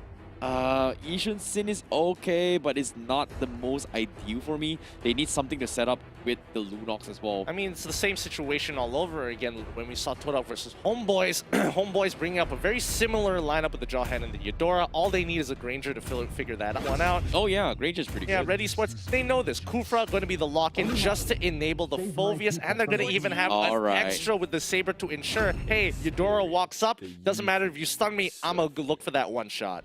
Yeah, that's going to be a safe pick here coming from GeekFam, going for the Granger pickup. But I agree, the Saber pickup's really looking good coming from Red Esports. The Saber is going to be able to just literally one-shot the Granger from the backline as long as he gets his combo off. But with the Kufra pickup, I like it. It seems like they've got a very unique style. But hopefully Haru is going to be able to do something with this Kufra. Red Esports has pretty much set their targets. And I don't know, quick predictions. Well, the way that I look at it here, that Red Esports is going to play for around the Saber lane to try and punish this Lunox as much as possible. Harry should be able to hold on his own, but hopefully Ash can land the arrows of a lifetime. If you look over at their competitors, they have a more balanced composition. They can scale for late and has a strong early to mid-game presence with the Eudora, Jawhead, with the Granger. Now that we have both ideas of the composition, let's jump into the land of Dawn. Good luck to both competitors. Let the games begin. Yep, ladies and gentlemen, here this is going to be game 1 between both Red Esports versus GeekFam.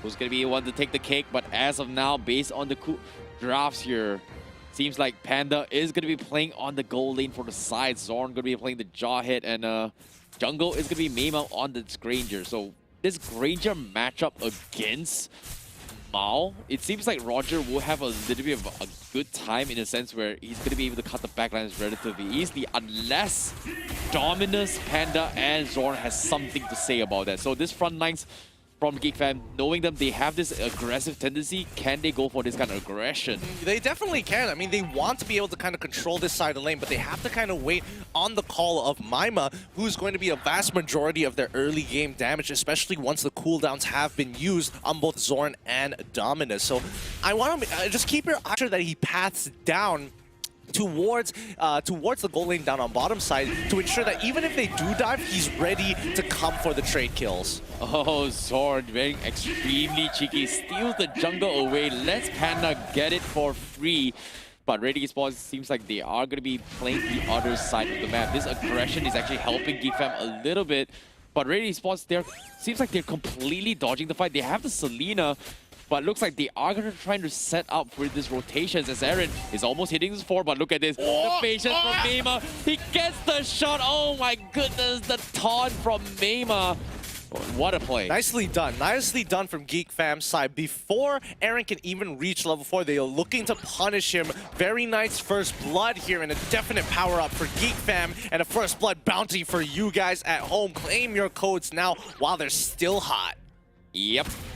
Mema, you know, he knows that Red Esports doesn't have the upper hand. He knows the fact that with Aaron without the 4, it's not going to be able to do too much damage. So they are going to take advantage that they will have the upper hand in the early stage of the game. GeekFam will be starting off with the turtle. The missile is going to be coming in. Arrow doesn't seem to connect, but GeekFam, they are going to finish off Selena as Dominus catches him off guard. Haru is going to be the next to fall potentially, but he's not even level 4. That's just so unfortunate. And Dominus is constantly harassing Red Esports. Yeah, I think that's totally fine for now, but right now it seems like Red Esports is taking a more passive approach here. They're just hard farming. They want to play around Mal. So again, it's going to be similar to Season 7 where it's going to be a ticking time bomb where if Mal gets his items, he can hard carry this game. There's nothing much that GeekFam can do about it unless Dominus gets a really, really good stun before the Lycan Pounce is activated.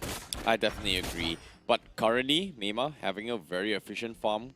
And he's going to try and take charge and go for the next phase. But this time with the Barfier, they are looking to go for the fight. Red Esports, they've got the retreat very, very shortly. Haru finally hits his 4. Can he make a big setup? Because as of now, he's stalking his prey from side GeekFam. But I don't know. It seems like nothing much is happening from side Red Esports. They're not responding too much. Well, but you can't give him... Like, it's understandable why they have to play passive, though. I mean, they're trying to go a bit more aggressive here as they're trying to punish Dominus once more, but Zorn comes in with a full combination onto Mal. Luckily, Haru is there to block the rest of the shots from Maima. Big ultimates being used all across the board. And yeah, talk about, you know, Caster's Curse there. Red Esports trying to be proactive on the map. A little bit of a flaw on that execution. It could have been a little bit cleaner, but hey, you can't expect everything to go smoothly. Oh, that was close. Haru almost taking down Zorn. Looks a little bit cold. But the flame shot from afar. Ooh, Harry tries to go for a cheeky play, but he misjudges his own range. But fortunately for him, he's going to be able to lane properly. Arts is going to take a couple of chips off the gold plating to try and farm off some economy. GeekFam continuing to lead in terms of economy. But what's the next part of Spike from Red Esports? Seems like the Turtle is getting the objectives. Harry having a really rough time trying to abuse the fact that he's pretty strong. But now, here comes the triple sweep. Zorn is going to get focused down. And this is where the retaliation begins as Red Esports finds a little bit of space. They're going to need to find a little bit more space here as they're going to lose the purple buff. GeekFam knows for a fact, okay, this turtle is gone. Let's focus on giving our jungler a head start. And yes, they do. Maima getting the purple buff just in time. This turtle's going to help the team, but GeekFam are keeping priority, making sure that they're still ahead of gold at the end of the day. Yeah, now with the turtle in their hands, seems like Red Esports, they can have a little bit more breather to get some farm on him, and this is where they will shine the most, especially on Mao. But he hasn't really gotten any sort of kills yet, and on the same time, GeekFam was able to snipe the purple buff right under the noses of Red Esports while they were doing the turtle. So without the purple buff, Mao is not going to be able to constantly proc the Lycan Powers, but with this aggression coming in, Panda is going to back up, but he doesn't have the flicker and he's going to get chipped off away. A very, very punishable offense coming in, but instead they will trade the mage down middle lane as GeekFam is looking for more. Haru is going to get chopped in. Ars going for the flicker on top of that, and they get a double on top of it. Harry goes in for the chop, but he's not going to be able to do too much, so GeekFam trades Panda's life for 2. Meanwhile, Mao will salvage the situation by taking the tier 1 bottom. Well, I mean, this is going well. I mean, GeekFam, they don't mind trading these objectives. Unfortunately, Panda made a little bit of a mistake there, not realizing where Mal was going to be. But Mal is going to keep on farming. I would like to see how much gold he has real soon. But for now, GeekFam looking for another opportunity. Aaron, he's got the triple sweep, but he doesn't see the right target to jump on. And no follow-up will come even if he does. Yeah, you can see the patience coming from GEEKFAM. They understand the power of what Aaron brings to the table. And Aaron currently with the War Axe and with the next Blade of Fantasies coming in, that's going to be some serious damage coming in. But seems like with the Shrouded Step, they are going to come in. Red Esports looking for a pickoff up top, but GEEKFAM, they are completely conceding up top as they are already set up for the turtle push down bottom. So Red Esports, they will concede the turtle, but they are happy with trading objectives for a little bit more room and map control for Aaron to kind of sneak behind the back line. I mean, this is okay. GEEKFAM doesn't mind this. They trade turret for turret. They're going to push on for the tier 2 as well. Panda, you have to remember, he's got the Clock of Destinies, and he also has the Genius Wand. So when it comes down to magic damage, him and Eudora are going to start clapping cheeks real soon.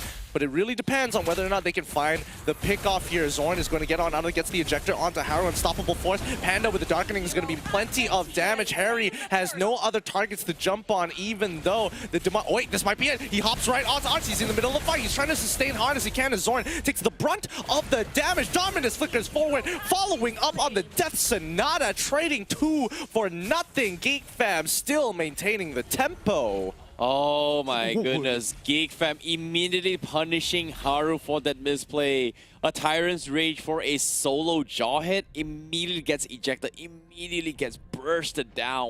What a combo coming from Panda and Dominus, as Red Esports has no way to respond to that. And likewise, coming from Mayhem with the turtle buff, they are looking to push the pressure as Red Esports needs to find a way to make a comeback. And currently, Harry is not doing too well. Yep, and let's see how they're going to play this one out. Are they going to go on the defense here? No, it looks like Red Esports are still trying to determine where they want to be, and GEEKFAM basically take a top tier 2 for free. Aaron, he's trying to look for an opportunity, but Haru, he gets absolutely destroyed. Aaron, he's not even going to be able to jump on in without the extra help of Haru this time round. Red just forced to stay on backwards.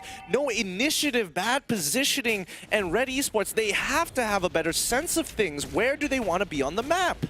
Yeah, you hate to see it, right? Like, Red Esports, they're trying desperately to find this kind of engagements, but currently every single time they engage is always in the wrong targets. They need Aaron to cut the back lines, but Red Esports just can't follow up, and Haru is always constantly being checked by Zorn. Zorn is just so annoying with this jaw hit. And currently opening up the map, GEEKFAM, they're looking for this position. Haru looking for the catch, but here he comes. He misses the mark, and he's going to be out of position. He tries to survive his way through, but Aaron getting caught in the crosshairs between Haru and him, and he's going to back off, but somehow they live to tell another day, and Arts is going to be the one to focus down as Harry goes in for the dive, and GEEKFAM not getting the kill means they have to back off. Harry is going to take a little bit more damage, but Mao will shred them to all the pieces. Dominus tries for his near-dear life to survive, but Mao is just so strong. That's going to be a triple. The arrow almost connecting, but Mayma will single-handedly shut him down. Oh my goodness, what a turn of events. 4 for 3 there. Really, really nicely done coming up from both teams, and the triple kill has been activated. And once again, I mean, GEEKFAM, they did a really good opportunity to try to turn that around, but instead they lost more members that they probably should have. Ideally, Red Esports, though, I'm a little sad for Aaron because his ultimate, he was coming in really, really hot, and he gets absolutely stopped in place by Dominus. Yeah, GEEKFAM, it looks so good, but they just overestimated the damage a little bit too much. They could not go in for the finish on towards Aaron. So if they got on the kill, that would be great. But because of those overcommitments, they were able to just completely allow Harry just completely stomp on them. And that was just a big cluster mess. And Red Esports managed to capitalize on that. Mao doing so much damage on top of that is a big play. However, Haru now getting ejected weight as well with the Death Sonata on top of that, but not going to be able to connect the thought as he backs off. As GEEKFAM, they're looking a little bit more cautious now, I guess. Yeah, I mean, they should be. They understand that they lost that previous team fight because of the inefficiency of their spells. They need a cleaner fight. Zorn, he's going to be body blocking Haru here, taking the brunt of that damage. Arts now trying to get in front, already using that counter-strike. They find one on that Gufra. Can they steal this Lord away? No, Lord is untouched. Harry jumps into the backline. He's found it, picking off 2. Triple kill for Harry, and a Dominance Ice being purchased. Arts, the next to fall. Ball has his team. He's got the shield right up in front as he slips the dagger between their ribs. Oh, you hate to see it. GEEKFAM was caught in the most awkward positions. They contested the lore, weren't prepared to fight against Red Esports, and in the midst of confusion, got caught up 4-man slam with Harry. and the Lord Swipe completely chunked down the entire HP of GeekFam, allowing Red Esports to completely just kill them all off. And Mao, what a game. He was just able to do so much work, and Harry as well. That was the perfect opportunity to join this fight. And GeekFam currently, they need to respect this and back off. That was a huge blunder coming from them. Yeah, quite a huge blunder indeed, but again, they had to... Oh, Ash, he is so low there. One more ability. If they got... Dominus used his ult. Instant death there. Zorn now purchasing the Athena shield, and I have to admit that GeekFam, they had a pretty good position, but I think they were torn between taking away the Lord and committing to the fight. And when they realized that they were losing the fight, they're like, okay, we got to get rid of this Lord, sacrifice as many bodies. We cannot let our... we don't mind losing gold, but if we give them Lord, we're going to lose our economic lead. Yeah, I definitely agree. And Mema, that was a really tough spot. Like, I'm surprised GeekFam still committed, considering that he already missed the initial Death Sonata. And without those ultimates, Red Esports is going to be able to have free reign. And Yards, oh no! He mistimed his chop and he, oh. You hate to see it. You hate to see it. But that's fine. That's fine. It's not the end of the world. It just means that Mal is going to be able to take his orange buff freely. Malefic Roar already onto him. How hard has he been farming? Maima already at level 15, 12 minutes in towards this game. The carries are ready to fight, but is everybody else in the same position? Like Panda, does he have enough items at this point? With the mystery shop, I would assume so, but then again, the 3 deaths may seem unlikely. Yes, he is ready to fight. 3 items under his belt. Once he gets that Holy Crystal, he's going to deal some serious damage with the help of the Eudora. Yeah, currently Mao does have 4 items. He's level 15. He's ready to party. As compared to Mema, he's actually significantly leading ahead compared to Mao. But the issue with the power spike is that in this stage of the game, Roger is going to hit harder than Mema. This is really funny. You can see that both GeekFam and Red Esports have the exact same ideas on the opposite sides of the map. If they don't respond or send somebody down towards that bottom side, that wave is going to have to be dealt with. 3 people go for the recall here. And let's see whether or not they fall for this ambush. GeekFam have the setup. Yeah, they have not really shown their faces as well. Art's pretty much the only one shouting down mid, and they're anticipating some sort of reaction. And here comes Zorn. Oh, he goes for the flicker ejector. He messes up, but the triple sweep will go to promote. Haru going to go for the Tyrant from the side. Will take down Dominus, and that's going to be a big pick coming from Red Esports. And they have to back off from side GeekFam. And only Dominus is fall. Can they continue to go in for the push? Harry looking to slow them down a little bit more. But here comes Mao from the side. They are going to connect. And here comes the big, massive chop. And GeekFam is going to go down. That's going to be a mega kill for Harry. Where did they go? The damage, my goodness. Nobody was ready for that one, and that is going to be an easy pickings for the side of Red Esports. As of yet, Arts will be getting his Oracle right now to hopefully sustain the amount of damage that Red is pumping out, because my goodness, I blinked and it was just like 50% of the HP was gone. Yeah, there was a big punish there coming from Red Esports. The punish Zorn's over-aggression, messing up the ejector, immediately turning the tides in their favor. Harry held that so patiently in that fight. What a game coming from him. Pretty much a game changer the way I look at it. And Dominus now getting himself a Holy Crystal. So far, GeekFam have been losing these trade-offs, but again, they still maintain the gold lead ever so slightly. Red Esports finally pushing back and pushing back really hard. If we look over to Saber's side, already with the Hunter's Strike, Malefic Roar, I'm guessing he's trying to go for the Endless Battle as well, on top of the fact that he has the War Axe. Very easy procs to go to, and GeekFam, they cannot blunder this fight. Yeah, I definitely agree with the Lord being set up on the bottom side as well. GeekFam, can they go for the steal? Mema does not have this position. Arts is a little bit too far off. Half HP already. The Storm is chipping away at Red Esports. GeekFam, do they have any sort of vision in the game? Seems like they don't. Arrow connects. Mema is going to back off, but the Lord will be resetted from the side of Red Esports, as they do not want to take any sort of risk yet. What kind of risks are they going to have to take here? Because both sides know that it really comes down to these neutral objectives. And Red. This is looking good. They find that one initial catch on towards Zorn's side. However, Maima is dropping down the Death Sonata to stop them from moving forward. That's 2 big ultimates coming out for the side of GeekFam as well as Red Esports. But more importantly, Haru will not be able to get that fat engage that they were hoping for. And now GeekFam will have control over the Luminous Lord. Oh, they thought they had the damage, but Zorn is just so tanky. flanking, and considering that Arts is pressuring the top side, without Harry, where's the damage going to come from? But seems like Harry finally joining the party. GEEKFAM will respect this. Meanwhile, they will find a pick-off, and Dominus gets cut off, and that's going to be his downfall, as GEEKFAM will not be able to contest the Lord. But on the contrary, Arts is going to be pushing the top turret as well. That's going to be the first inhibitor from the side of Red Esports, as they send Aaron to defend. GEEKFAM, are they going to be harassing Red Esports? Do they have the damage? Yes, they do. They take down Haru for his over-aggression, but here comes Harry and Mao. They give up the Lord. They want to finish him off, but the tier 2 is still standing. Do they have the damage? Meima is too low, and Mao is going to give chase. He gets one. He gets a double. Panda is going to be next, and that's going to be GEEKFAM losing 4,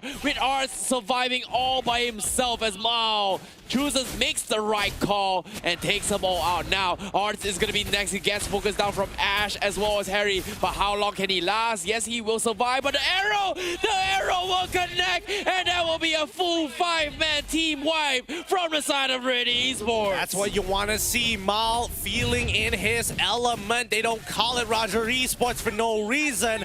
Mal's still the super carry coming in from season number 7. Give him the items. He knows exactly what he wants to do with that lead. However, they did suffer some losses for the side of Red Esports, as GEEKFAM's Arts was able to get a really good shove down on that top lane and also breaking in an inhibitor. So all GEEKFAM has to do is survive and hold out for these Lord empowered minions, and especially Luminous Lord. They're not going to synchronize the wave. They're going to start stacking together with the Luminous Lord.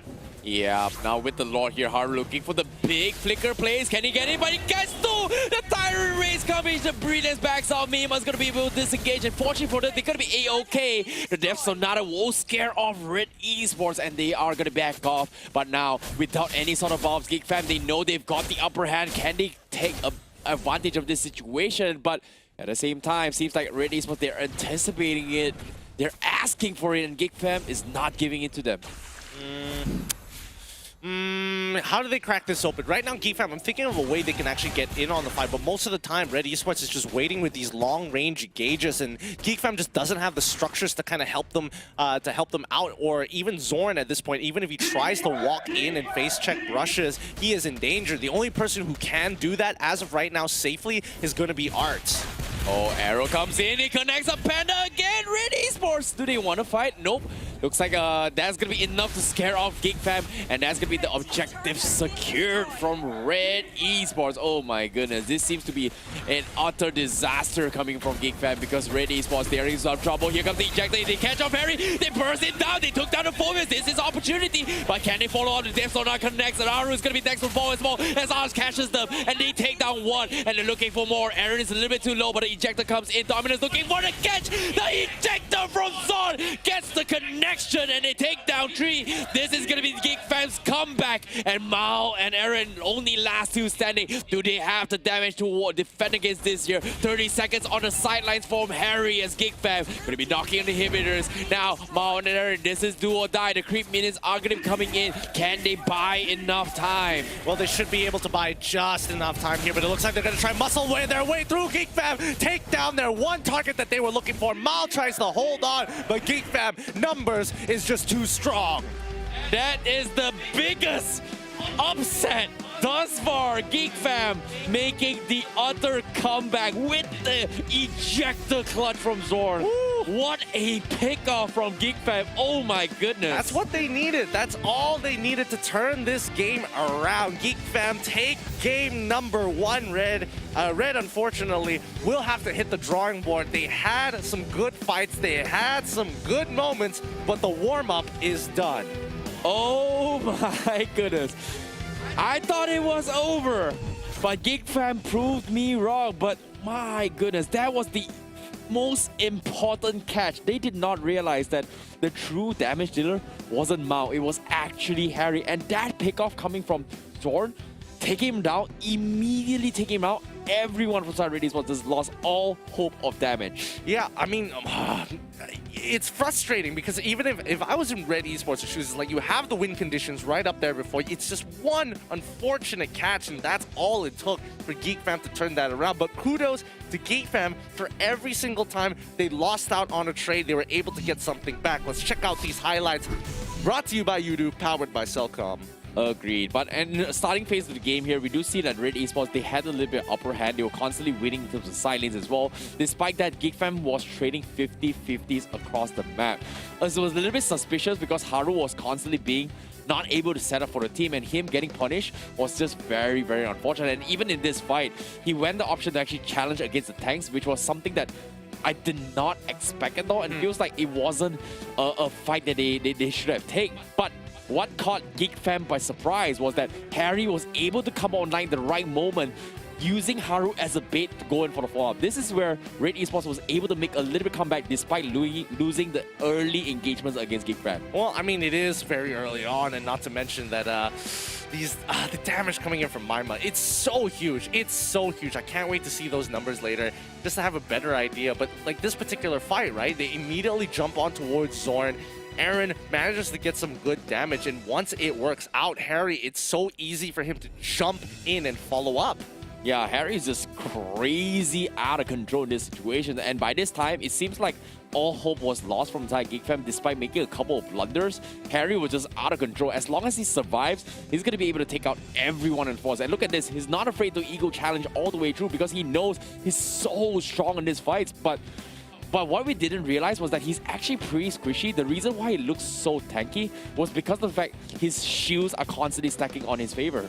Yeah, and man, and this has just been a very interesting game when it comes to the draft, the way that the game has been played. It's a lot more tactical because we pretty much got kills every single minute of the game, and GEEKFAM did not want to back down to Red Esports at any point. But once they found that initial catch on towards Harry's side, immediately looking for Haru, immediately starts running them down. This was a really sick catch coming from Zorn. He ejected forward, picked off Harry, and then on top of it all, he tried to go in for the invis to try and catch a little bit more, but he misses the ejector. But instead, he knows that I'm going to turn around here. You know what? I'm going to help Dominus get a little bit more distance, allowing him for that max range to actually catch off Ash. And that was pretty sick because if Ash was there in the final fights, things would be a little bit harder to close out the game. But that when opportunity was presented itself, GEEKFAM, they were not afraid to abuse it. But Zorn, I must say, that was some insane opportunity. One blunder was immediately covered up with this recovery. Absolutely, and Mal was having a great game. Look at his KDA, 11-1 and 6, and the one death was right at the very end. So, unlucky. You win some, you lose some. Let's see if Red Esports can bounce back from this situation. Yeah, Red Esports, it seems like they were just caught off guard by this surprise factor coming from Zorn. Zorn playing the jaw hit was something that you gotta remember from Season 7 as well. So I'm surprised Red Esports gave it a ride, but it feels like the Phoveos is actually a big threat, considering that they put GEEKFAM into this spot. It seems like the idea of banning Phoveos should be integrated in its first phase ban. I guess so, yeah. I think GEEKFAM should take into a major consideration about the Phoveos, but also check out his build. He went for that really three-core item with the combination of the Lightning Truncheon and the Clock of Destinies, and get a little bit of utility from the Ice Queen's wand just to make sure that when he hits, it hits hard. Yeah, he's going to bring out a lot of utilities here, but I'm looking forward to see who the MVP is coming from GEEKFAM. Is it going to be Zorn? I don't know yet, but it seems like it is going to be Zorn after all. The biggest clutch with the jaw hit. Undeniably the MVP from GEEKFAM. Without his ejector plays, he would not have won that game. Yeah, I mean, again, Kit makes the difference here. As we mentioned early on into the draft, Jawhead is just relevant throughout the entirety of the game. He has a lot of early game pressure, but with that unstoppable force, if you're an immobile hero, he can catch you off guard and maybe even eject you. You're a versatile hero in all rights, but Zorn definitely deserves that after the play he made to save the game. Yeah, there was one big blunder when Red Esports was able to capitalize on that. It looked like GEEKFAM's fans, it was a little bit slim in that sense, but Zorn with that sick reactions saw that Harry was a little bit a pixel off in terms of rotation, immediately catches him off guard, where you can see everyone from Red Esports was retreating, and he was able to punish this and catch them off guard. And my goodness, that was something that I don't think Red Esports had the time to react, because that was pixel perfect coming from Zorn. Yeah, oh boy, I can't wait to see how this game 2 is starting to shape up now. I don't know whether it's going to be, the game is going to be just as long, or whether they're going to look for a more early game composition that like what GeekFam did. But again, I think Red, they looked a little bit lost in game number 1 once they kind of figured out their mojo, which I think they are comfortable with the mid towards late game stages. Then you can definitely see Mal really start to bear his fangs. Aaron as well looking for those target priorities, and hopefully that's just going to be enough. And for you guys out there wondering, what digital telco should I be switching to? How about you join the official digital telco of the MPL MY Season 8, Udo, powered by Cellcom. If you want, just scan the QR code down below and you can earn yourself 100 free diamonds if you are going to be joining Udo today. Yep, be sure to scan it up here. If you are a new telco Udo user, you will be awarded with 100 free diamonds. And need to remind you, this is only applicable to Malaysian users only. And if you have not used Udo before, now is a good time to switch over, because it is enough incentive to keep you guys going for some Mobile Legends action. But now, after that dominant performance, I would say amazing comeback coming from GeekFam, will the predictions change? It seems like it kind of shifted back into Red Esports' favor. Huh, okay. Nope, it actually switched on over to GeekFam's favor, to be honest. And again, the stocks are looking good for GeekFam. Okay, see, that's the thing, right? GeekFam was a little bit leading towards the left side more over Red Esports, but now it seems like there is a little bit of fight back from from Red Esports after that amazing early stage. I suppose so. There are some strong fans, especially coming from the YouTube side, man. Red Esports are having a good, strong fan base there, but the 2 minutes have been slapped on towards that clock. You know what that means? We get to talk about the games a little bit more. What do we expect out of both of these teams? Let's throw up the draft recap from game 1 before we get into it. Yo, not gonna lie, this was extremely hard to draft, considering that the Jawhead was first picked instantly from GeekFam from the second phase. We know that Red Esports is gonna prioritize on the Phobias, but personally, I feel like, based on the predictions as well, I wouldn't be surprised that both fans coming from Red Esports and GeekFam is gonna be roaring for this, because this is a game. For them, game 1 was insane, especially for a debut for Red Esports. GeekFam was put in a tough spot like that. And for them to fight back, this is, for me, a grand final worthy game 1. But can they maintain the consistency and intensity in game 2? I don't know, because GeekFam, they looked a little bit good now, but can they continue? Because Dominus seems a little bit down from game 1, because he was constantly being cut off. But with that redemption and help from Zorn, hopefully is enough to keep his composure. Well, I know where you're coming from here. We saw it yesterday where like GeekFam, they get a game 1, but again, game 2 and 3 is where they really start to struggle. Hopefully GeekFam can close this series out here. 40 more seconds on the clock. And I find it really particularly interesting, right? That Red Esports, when it comes down to the draft, they're getting rid of the Chill, Respect Ban, of course, but the Esmeralda as well as the Export, prioritizing to make sure that these side lanes actually have a good time. So Red Esports were planning to bring out the Saber one way or another.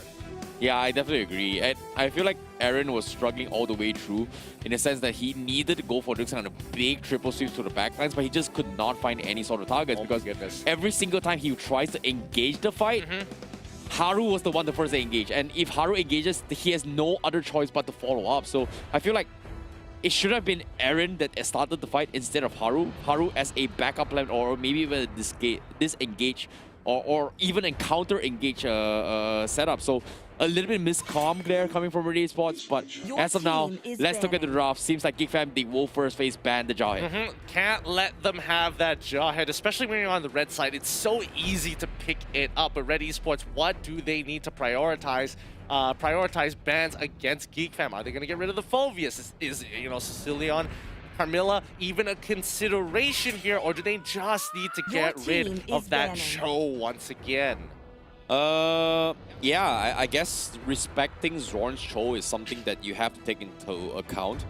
But considering how now Zorn is in a situation where what other tanks can he play is going to be put as well. Because knowing him, he does have this aggressive tendency. Kufra does fit the does fit the MO for him. But we haven't seen GeekFam prioritize Kufra in a very, very long time. Zorn has always been a situation where he needs to be flexed in crucial situations. And GeekFam, are they going to flex their drafts? I don't exactly know. But Benedetta being a priority here, respecting towards how Aaron can play it extremely well. that's going to be the way to go for them. Well, let's see what else do they want to get rid of. Oh no, we don't. The cameras are a little frozen on the Red Esports side. Hopefully that isn't going to affect their draft, and we could still see what's going on here. But what else do they want to get rid of? Selena was pretty much like untouched for a vast majority of the previous draft. We also have to take into consideration that Matilda is still going to be a problem too. Yeah, I guess Matilda is something that we can kind of talk about, but knowing that GEEKFAM, Zorn has played a couple of Matilda games, but personally I feel like Matilda doesn't exactly fit Zorn's playstyle. Like, Zorn is the type of player where he likes to play in the front lines, he likes to get extremely aggressive. Matilda, on the other hand, is more of like a poke kind of thing, you know? You don't exactly soak up a lot of damage. Okay, I suppose. But I mean, Dominus can always pick it up for himself on the Matilda. That doesn't sound too bad to me. True. Now, Red Esports, they ban on the Phoveus. Again, first pick worthy. Definitely understandable. Bounces back to GEEKFAM. They have to start thinking, do they want to start getting rid of weird things like the Balmond, for example, which did, you know, it did some good work for GEEKFAM. Do they want to hold it up for Arts this time? Or is Red Esports just looking to kind of play for the counter picks here? They have been taking away and banning out certain heroes that are very exclusive to GEEKFAM, similarly like the Thamus. Yeah, I feel like the Balmond pickup coming from GEEKFAM is actually smart. Like, Arts was able to play it very, very well. And on top of that, I don't think GEEKFAM is all that afraid of Red Esports picking the Tamos because we have not seen Harry play it. And you did mention as well, Tamos is a GEEKFAM specific hero. Not many teams actually play it here, aside from maybe Kuja, but he's not from Bosco, but he's not even playing. And Tamus maybe from Todak as well. That's true. Not exactly a signature hero coming from them as well. So I feel like GEEKFAM, they don't really need to worry about Tamos, but they still took the option. I think they still took the option from game 1 to actually ban off Tamos this after picking the Balmond. Yeah, definitely understandable here. Let's see what Red has to say about this final ban. What's it gonna be? And it's going to be the Ruby here. Again, priority on towards that side lanes here. GEEKFAM. Oh, Matilda is up. Do they want Matilda? Do they want Export? They've got so many options to kind of play with here.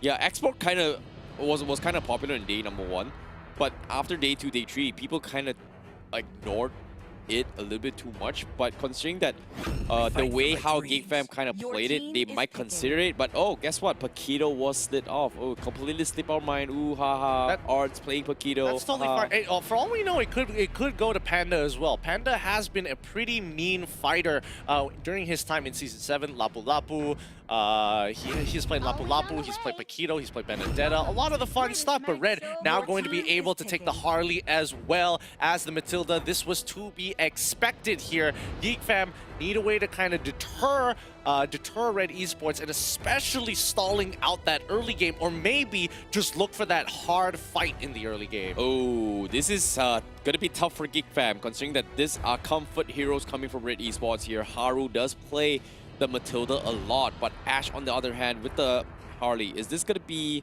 Mao playing? Oh yeah, Mao did play the Harley before. Yep, didn't have much success in Season 7, but it's been a long time and he has put a lot of practice into it. I'm very excited to see how much he has improved since then to kind of break out of the Roger Esports meme. Yeah, I definitely agree. That's something that I don't think it's just Roger Esports from Mao, right? Like, the entire Season 7 makes a lot of sense. But GEEKFAM, they're not taking chances. They're picking the Balmond again, and they're also picking the Ling away from potentially Mao playing it later on.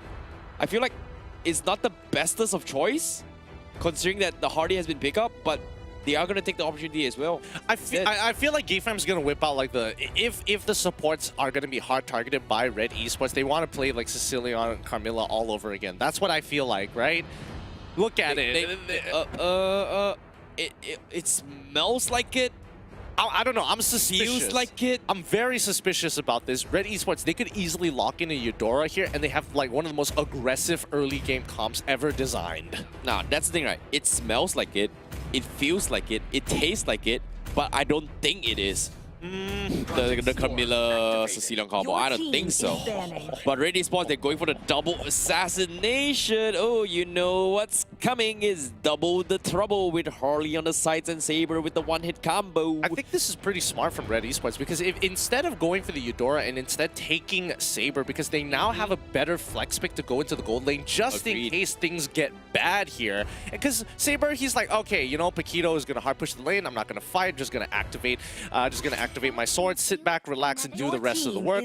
Red Esports now getting rid of the traditional safe stuff. Again, dominance on that Kagura can be a little frustrating. I wouldn't be too surprised if they also get rid of the Farsa as well. However, I feel like GeekFam, after looking at a composition like this, is like, do you really want to play Farsa? That's some scary stuff. Lunox seems to be the go-to. I think Lunox is definitely going to go to here. Kagura can actually escape the triple sweep very, very easily. So it's something that Red Esports pretty much took into its account. But right now, GeekFam, they're going to be thinking a little bit harder in the sense where, how do we protect this Ling? There are not a lot of heroes can actually protect Ling. Arguably, yes, you have to rely on individual skill to kind of dodge the deadly magic coming from the Harley. But you can't exactly dodge the triple sweep. So having a Kufra is okay, but you still can't exactly fully negate the damage burst coming in. So maybe a Diggy just to play a little bit defensive to give him additional health, perhaps. No, Diggy, I think might be a little too much there. I think Diggy might actually compromise the team composition here, especially since GeekFam doesn't have a lot of like hard lockdown. And you know, even Red Esports understands it's like, you know, hard lockdown is going to be a pain. Let's just get rid of it, deny the Saber by picking it up on ourselves, and also banning out the Kaja at the same time. Remember, Red Esports is going to have first pick, so even if they want to throw Saber in towards that gold lane and pick up a Eudora to have an even more aggressive early game composition, it's very easily doable, but it does put a huge timer on Red Esports' hands where they have to end the game before the 10-minute mark. Yeah, I like the Kaja ban as well. Knowing that GeekFam currently is struggling to have any sort of catch potential on towards Harley and Saber, potentially, GeekFam, they are going to be on the run all the time. Yes, you can say the Ling is going to be able to rotate very quickly here, but as long as Red Esports holds down the trigger and not fire every time they see anyone, and waits for the Ling, that's going to be an opportunity for GeekFam to slide. So, I feel like currently, GeekFam's biggest threat would be how do they take down Harley and how do they get a pick off the Saber, whereas from the side of Red Esports, how do they instantly burst them down and just snowball their way through? Because if you think about it, Paquito and Balmon are very, very tanky heroes. I want to see whether Red Esports is going to try and deny the Lunox here, or maybe even look for picking up a Farsa for themselves. There's a lot of different options that they can kind of go for here, but they have first priority, and that also means that they can stomp and prevent GeekFam from getting the stronger counter picks for this particular game. 6 more seconds on the clock. What's it going to be? Red Esports as they lock in the glue to make sure that they can brick wall one of the lanes. Oh my goodness, this is going to be so hard from the side of GeekFam. Like, if you think about it, right? Like, if anyone from side of Red Esports overcommits, there's always going to be protection from the gliding winds coming from Matilda, and GeekFam is not going to be able to play catch-up. This just puts them in a spot where they're forced to play the Zord, but looks like it smells like it, it tastes like it, it is actually it. It is going to be the Sicilian Carmilla combo. No catch potential, but they are going to be bringing something new to the table. Is this going to be the game to go to? Well, I mean, this is going to be that hard sustain that we were talking about. Hopefully, GeekFam doesn't fall too far behind in the early stages of the game, because once it starts hitting mid and they get their defensive items, the sustainability might be a little bit too much for Red Esports if they, you know, throw their resources at Carmilla. So as long as they have the right target priority, I think it's going to be all right to a certain degree, but we'll have to just wait and see. I don't know, man. It seems like both teams have very, very unique ideas of playing the game, and Red Esports are going to be, oh my goodness, they are bringing in the Beatrix, and this is a pretty strong shotgun combo. Any tank comes in the vicinity of this Beatrix is going to be able to one-pump him all the way through. Wait, hold on. Wait a minute. Mal is taking that up. Ash is picking up. So it's going to be a mid lane Beatrix instead, huh? I like it because Beatrix will be able to start pushing the lanes relatively early on into the game, and especially once she has her, ultimates, it becomes that much more easier. But GeekFam, on the other hand, need to sustain through the brute force of the enemy composition by holding out the early game as they scale much more efficiently towards the later stages of the game. However, even if we're looking at the later stages of the game, there is security in Red Esports' lineup with some of the hardest lockdowns in the game and the biggest brick wall of all time. It's time to get on into this. Red Esports versus GeekFam. Let's jump right into the game. Yep, will they be able to live up to the expectations here? Can GeekFam finally take a clean 2-0? This is going to be the game to beat. However, with the Beatrix pickup coming in from Red Esports, this is going to be the element of surprise that Red Esports is looking to bring to the table here. Big boy strats being brought out from both these teams. Which one will be the ones to take it? But as of now, ladies and gentlemen, we have hit 1,000 share milestones. Redeem this code before it's gone. Thank you very much, but we've got more milestones to go. Meanwhile, Zorn is getting extremely aggressive, tries to harass his way through, pops the Petrify on top of it all, and they manage to chip away at Red Esports. This is nicely done. Ash is being very, very aggressive here. He knows the moment the impact is down, he's going straight in towards that trade. First blood has been achieved, and the bounties for you guys on top of the share milestones. Claim all your prizes while you still can, people. Wow, what a great moment here. 2 codes for you guys. Screenshot it now before it's gone. And who knows, you walk away with some exclusive goodies. Meanwhile, GeekFam, Dominus going to be making sure that he protects Zorn all the way through. But Zorn, he's not afraid to go in for the contest. Look at this. He's harassing Hash constantly. But at the same time, Zorn is just taking a little bit too much damage from the burst coming from Haru. This is great. When Haru is nearby, it kind of gives that extra level of security. And most of the time, Beatrixes die because of the positions that they're in. With the help of the Matilda, it makes it that much easier. Aaron is going to sweep on away. He doesn't want to be part of this Balmond fight for now. Let the mid lane do what it wants to do. Let top lane stall out for as long as possible. And now the early game really does begin, as we should see Mal hitting his level 4 right after the Corvault here. He's going to start moving towards that bottom side. Aaron still... Oh no! The gold stolen by Harry. Ouch! You hate to see it. You hate to see it, but they need Aaron to hit level 4 before they can start those big dives. Oh my goodness. But meanwhile, Zorn is going to be A-okay. Dominus, haha, bait, haha, Red Esports wasted time. That's the idea, Carmilla.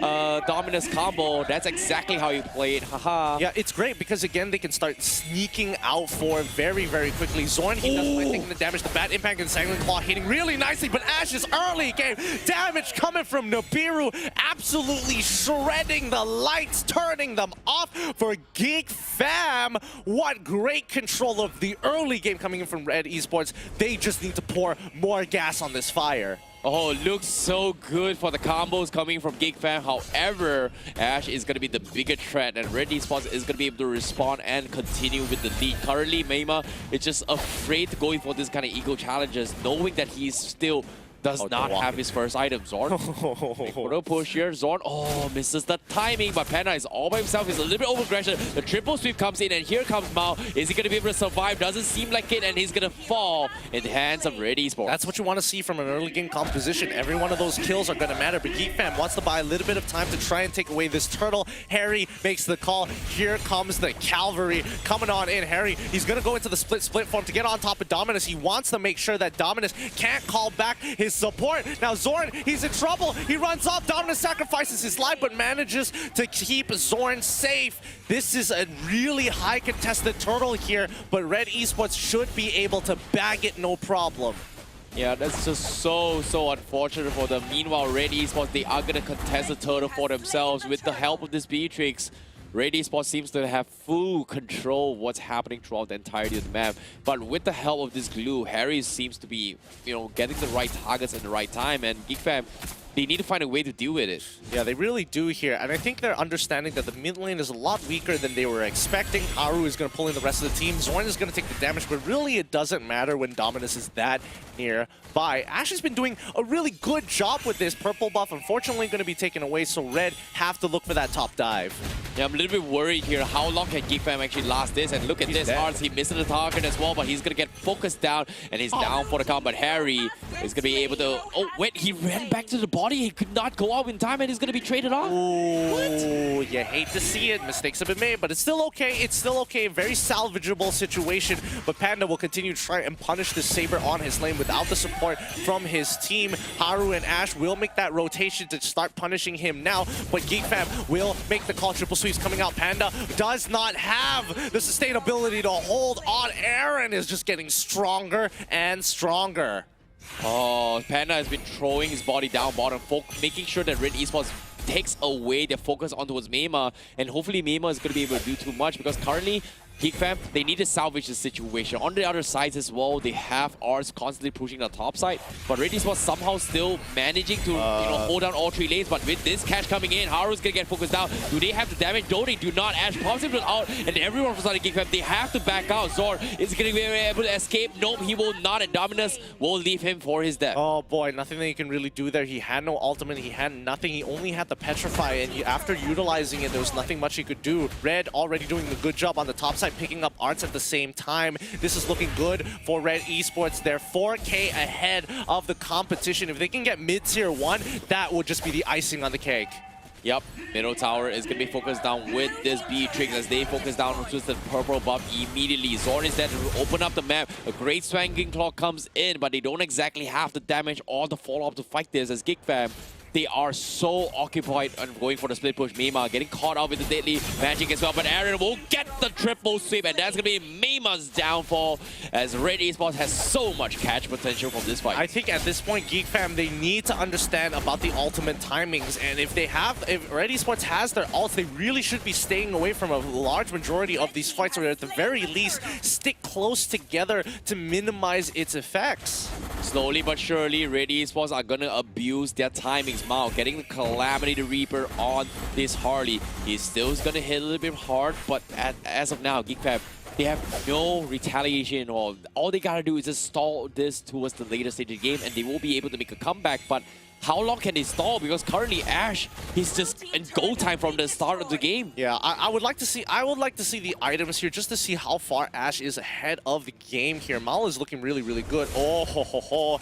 Blade of Despair, that's an early item. Power Spike, expensive item, but Beatrix absolutely loves it. Not to mention, if we also look down at the more cost-efficient build, if we look on over to Saber Aaron, he's already got the Hunter Strike, he's got the Warrior Boots, and the War Axe with almost the same amount of gold as Beatrix. Oh, he's dead. Yep. Oh, the damage! Yeah, Mema not going to be able to sidestep that. That's just super, super unfortunate for him. Him getting focused down is going to be down for. Panda also getting solo killed again on the bottom side. Not a great game coming from GeekFam as Red Esports so much damage. Aaron going to be putting the pedal to the metal as Dominus is going to go for fight. Zorn tries to ego his way through. Haru gets caught up, but he doesn't have the damage to burst them down. Oh, this is brutal. This is a brutal game here. 7 minutes already, and we are seeing a 7K goal lead as Red now taking pretty much all the outer turrets. GeekFam can't really contest against this with such a lead so early on. You don't get to see this very often.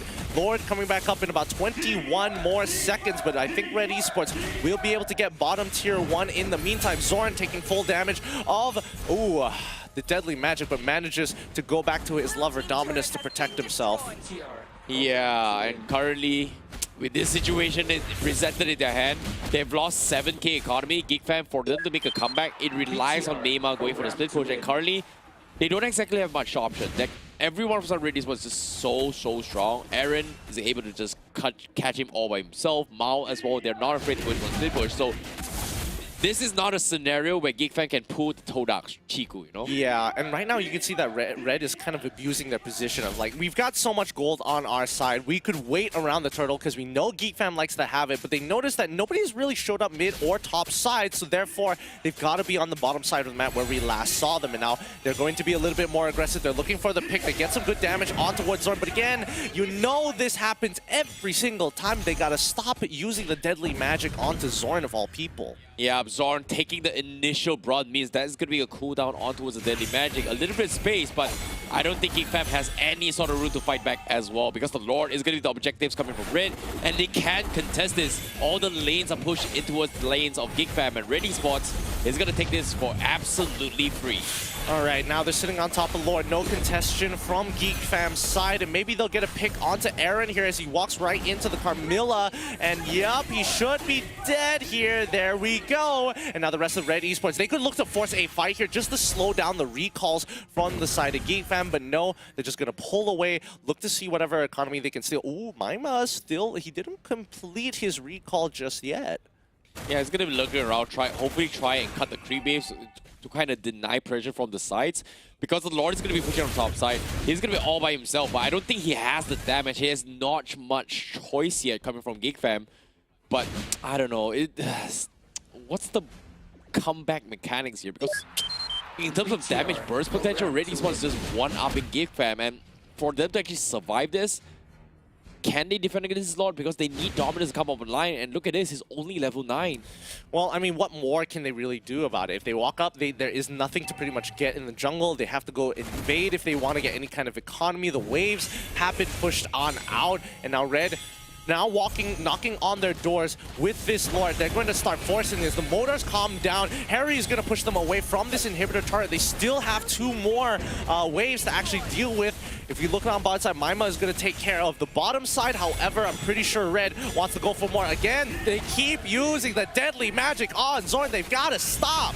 But it's not over yet. GeekFam's going to go for the big Sanguine Claw, but GeekFam just does not have the catch potential. Red Esports, they will respect this and back out. They have the economy lead, but currently, GeekFam, they have to make some sort of plays, because on the bottom side, Mema is pretty much all by himself. He is going to try and trade off between Aaron, but mid side, they are going to try and find him off. Deadly catches on the R, but can he survive? He's looking for a job, but he's going to die with his as well. He takes him out with him, but he's down to his last health. Great Sanguine Claw, but the rest of the members coming from Red Esports will swarm over the back lines, and Dominus and Zorn will be taken out. Next is going to be potentially Panda. Do they get the latch on? No, they do not. Matilda gets the kill, but unfortunately, say Aaron is still alive. So on the bottom side, they are going to be focusing it now. Mema is not in this fight at all. It's going to be a 3v1 as Red Esports completely takes out all the outer inhibitors of GeekFam. They can force another fight here right now, but it looks like they're just going to muscle their way through there. I don't think they can clear the waves just in time here. Red Esports take game 2. GG. Well played. The early game comp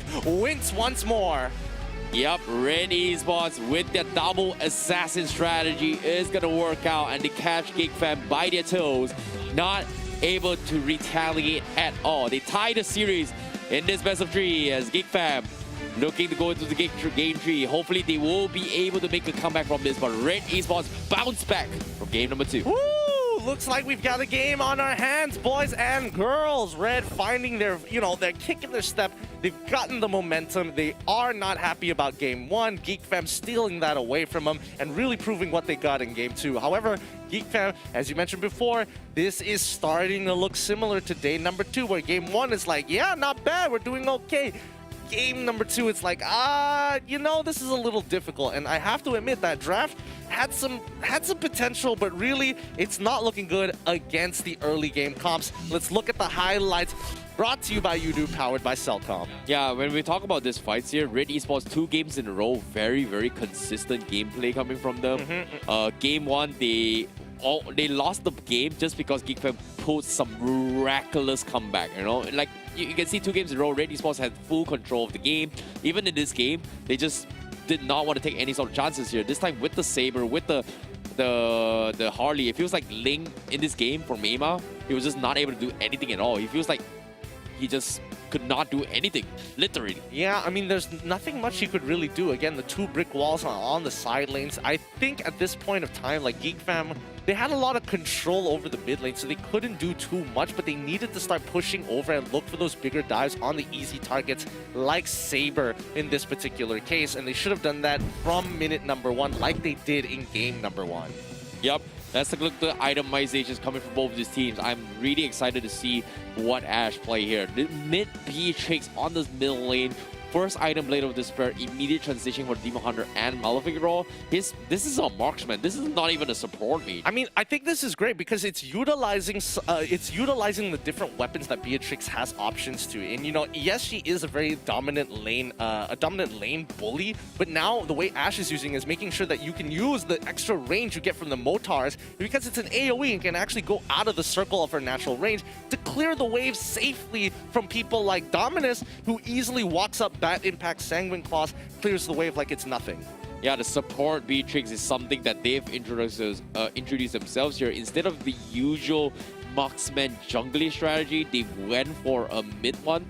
Seems like we are back to old school season 1, and I like how the integration from Red Esports, but is this going to be the new meta where mage no longer hits with the mid lane? Well, I don't know. Let's see. I mean, they had to have some magical damage at the end of the day, and Haru filled up that role really, really well. Again, high base damages on the Matilda. Let's look at the MVP, powered up by KFC. Haru coming in big time. Look, he was able to do so much as a support, helping his team reposition, dedicating all his resources to say, hey, we gotta win this early game. I'll get you guys as far ahead as possible. You do the rest. Yeah, he's constantly getting harassed. He's just been a force to be reckoned with here. He's super annoying in these kind of scenarios where he was just constantly poking and pushing back Zorn. And on top of that, in the midst of all the disruption, he was able to constantly keep them alive and rotate them back into a safety. So I would say Trio and 8 as a tank, not dying, allowing the rest of the members from Red Esports to survive. Well done coming from Haru. Absolutely well done. And I mean, this is very different from when we saw Matilda first come into the meta, where it's just like, man, she just hurts. You build full damage, you just start like chunking people out for 65% of their HP. Now taking a little bit of a different role with the new support enchantments. Yep, I'm looking forward to see how it all goes down for Red Esports. Will GeekFam be able to bounce back in Game 3, or Red Esports takes a reverse 2-0 sweep? That's something I'm looking forward to see, because anything can happen in the regular seasons here. We've seen a lot of upsets, but currently Red Esports, their first opening match, they look strong in Game 1, they look strong in Game 2. I wouldn't be surprised if they take the final game, so I'm looking forward to see how it all goes. It's going to be a bunch of sweaty games, and maybe the adaptation is going to be a little bit slower, but again, the experimentation from GeekFam, I absolutely love it. Personally, I like the way Amox thinks. It's a great way of utilizing it overall, and hopefully we get to see a little bit more. But guys, remember, you are watching the MPL MY Season 8, powered by Moonton, powered up with KFC, refreshed by Rexona Man, official digital telco, YouTube partners in esports, TikTok Secret Lab, and esports charts.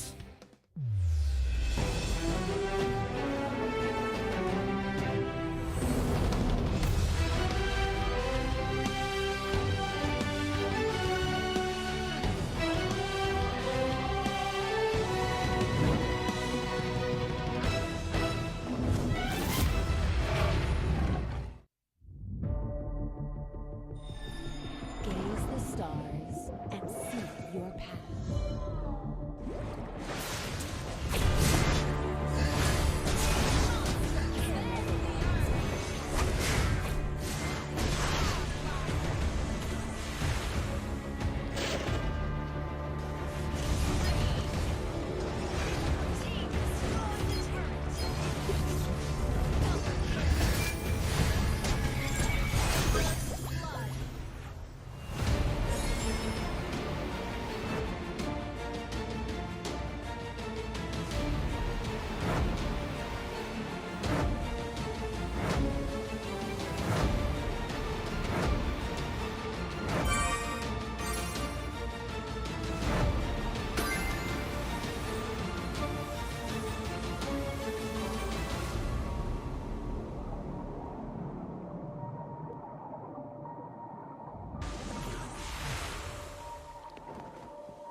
Alah, MPL Malaysia tak start lagi ke? Hei, swipe TikTok dululah.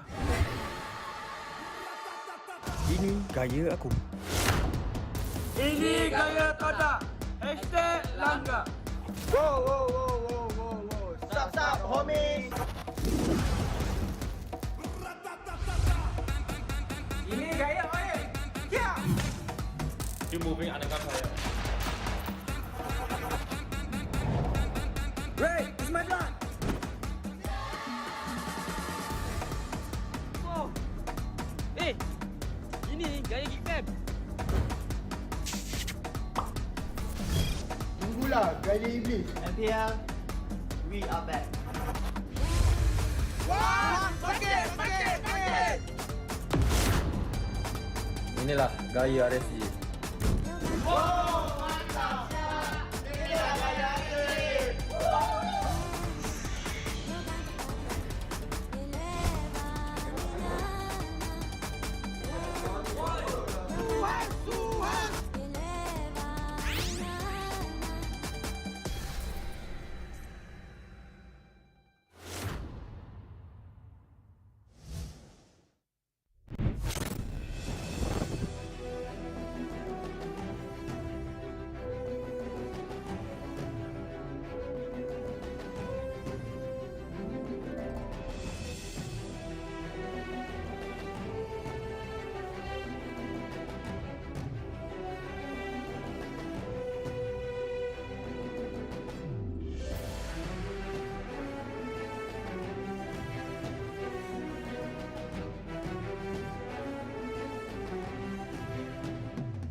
Welcome back, everybody, to the MPL MY Season 8, which is powered by Moontoon, powered up by KFC, refreshed by Rexona Men, official digital telco Udu, as well as esports partners TikTok, Secret Lab, as well as esports chart. My name is GeekFam. This is IcyBaby12 for the final game of this series here between Red Esports versus GeekFam. Interesting, by far some of the most interesting drafts we've seen throughout this week.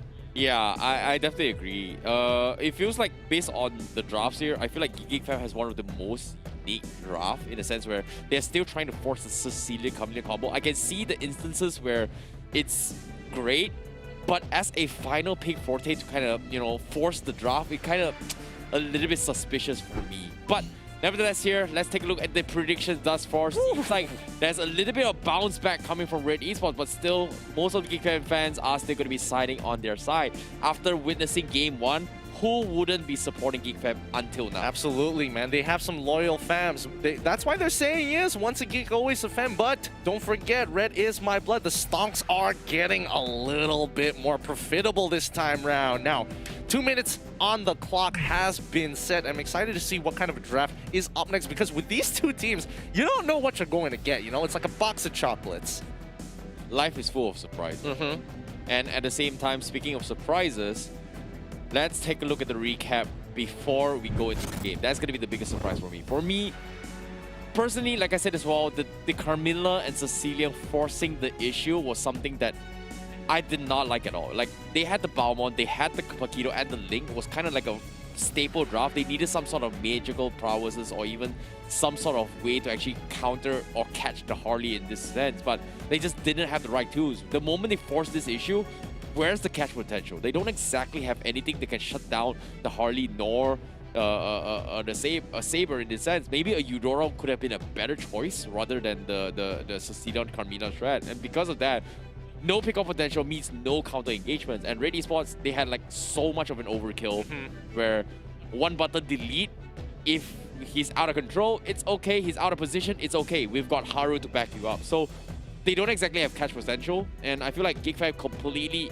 outdrafted or outplayed their own selves in game number 2. I think I personally would have liked to see GeekFam actually... Why? Oh no, look at the faces. Oh no, where's Dominus? Oh no, his face is on the table. Don't worry, this is him. Just, you know, hibernation mode, get that energy, accumulate that ki before releasing it all upon their enemies. But again, coming back into the draft, right, I think I would have preferred to see a little bit more, you know, the Popo and Koopa with maybe a low Yi in towards the mid lane to have that little bit of harassing power, and at the very least, you have some form of counterplay if Mal starts to go in hard with some targeted CC. Yeah, I'm looking forward to see how it all goes there, because we are going to be heading into his game number 3's drafts with Red Esports on the blue side and GeekFam on the red side. How will they play this? Because as of now, Cho gonna be banned again, showing respect into his Zorn's playstyle. GeekFam finally realizing how annoying the Matilda actually is. It's frustrating to deal with, and especially with the build that they were going for from Haru. It's frustrating when you've got the Oracle and the added blessings coming in from the support item. From the support boots. It's really interesting that to see how tank itemization has shifted to this point, where back in the days, you know, it was like, hey, Curse Helmet, Anti-Cuirass, and then shifting in towards maybe any other tank, Curse Helmet, and then going for a Brute Force Breastplate, or even first item Brute Force Breastplate. But for Matilda now, first item Oracle. I can't believe I'm seeing this, but like, who builds first item Oracle from last time on to now? And now, needing to adapt based on your heroes and draft integration, I feel like we've come to the stage where teams are starting to prioritize that. Knowing that itemization is key to winning games. Exactly, and I mean, they need to make sure they keep that itemization in check, because when you're building a composition, if they are doing two separate ideas, it becomes very difficult. And now we're seeing the Popo and Koopa as well as the Matilda being banned out here. And you can see Red, they're like pretty happy about this. Like, okay, yeah, they're focusing more towards the mid lane. That's totally fine. Fovius still up for grabs here, and GeekFam could easily look to ban it out at the very end, which is totally fine and should be expected. Xborg, Selena still up on the table, and so far no target priorities to banning out the Saber. GeekFam doesn't find Saber to be an issue at all. Yeah, I feel like that's the thing, right? Saber, they could pick it up for themselves if they don't exactly have enough bans, but currently the bigger issue is that they cannot let the focus slide. The glue was something that it was annoying to deal with, but based on the distances of game number 2, like I said as well, GeekFam, they didn't exactly have any kind of counter engagement. So I think that that's something they can deal with, but the Harley is a bigger threat. Saber is something they can deal with, Harley is something they could not. So banning it off would be the smarter choice for sure. Yeah, that's a good ban coming in for the side of Red Esports here. They know that they're on the blue side. Even if they do get the Fovius, they're giving up you know, a strong early game jungler in this meta over to GeekFam. Now Benedetta, once again, we're seeing very similar bans here to game number 1. Let's get the show started as Red Esports probably going to go for their traditional Fovius pick for Harry. You can see him, he's gesturing, it's just like, give it to me. Give it to me, show me that dunk. Yeah, I think Red Esports, they will prioritize focus once again here. It's something that, if you think about it, game 1, the reason they lost... Oh, okay. Oh, okay. Yeah. All right. Aaron Hayabusa GeekFam, do you want to pick the Phobias? They have some options here. I'm not sure whether Arts or even Panda actually wants to pick it up, but you know, it really is up to Amox. It's tough. If they pick it, instantly you know Red Esports is going to respond with the Esmeralda. I don't know. Or even the Balmond. Yeah, Balmond against Phobias is... it's not too bad. You can out-sustain him in lane, and at the end of the day, as long as Phobias doesn't have enablers, then he can't participate in the fights unless he walks up to get the demonic force down. I guess. If you put it that way, I feel like it's possible. But yeah, now coming to the game, Paquito priority, Ruby also going to be the priority for GeekFam. You know, seems like they're not afraid of the Phobias. They're asking it for again in game number 3. Game 1, they did fight it against it. They won again. It seems like they are going to question their playstyles again. But the Phobias being answered from Red Esports, GeekFam, you know this is up. But Red Esports, they're still dividing. Do they want to pick the Esmeralda away? Or do they hope and pray that GeekFam doesn't pick it up for themselves? I don't think they need to even focus about the Esmeralda at all, because Ruby and Paquito are definitely going into the goal. Going towards the side lane. So Red Esports can actually play around this, lock in a mage now, or maybe even a support, whether it be mage or tank, doesn't really matter. Yep, there we go. The Kufra gonna get locked in for the side of Red Esports. Back to the bans, GeekFam have priority. Yeah, that's a smart one as well. Red Esports doesn't want to lose the potential chance that Zord might be picking the Kufra away. This is something that they're comfortable with, but GeekFam, they will immediately respond with the Esmeralda. There's going to be a triple side lanes here and potentially a tank Ruby or maybe a tank Paquito.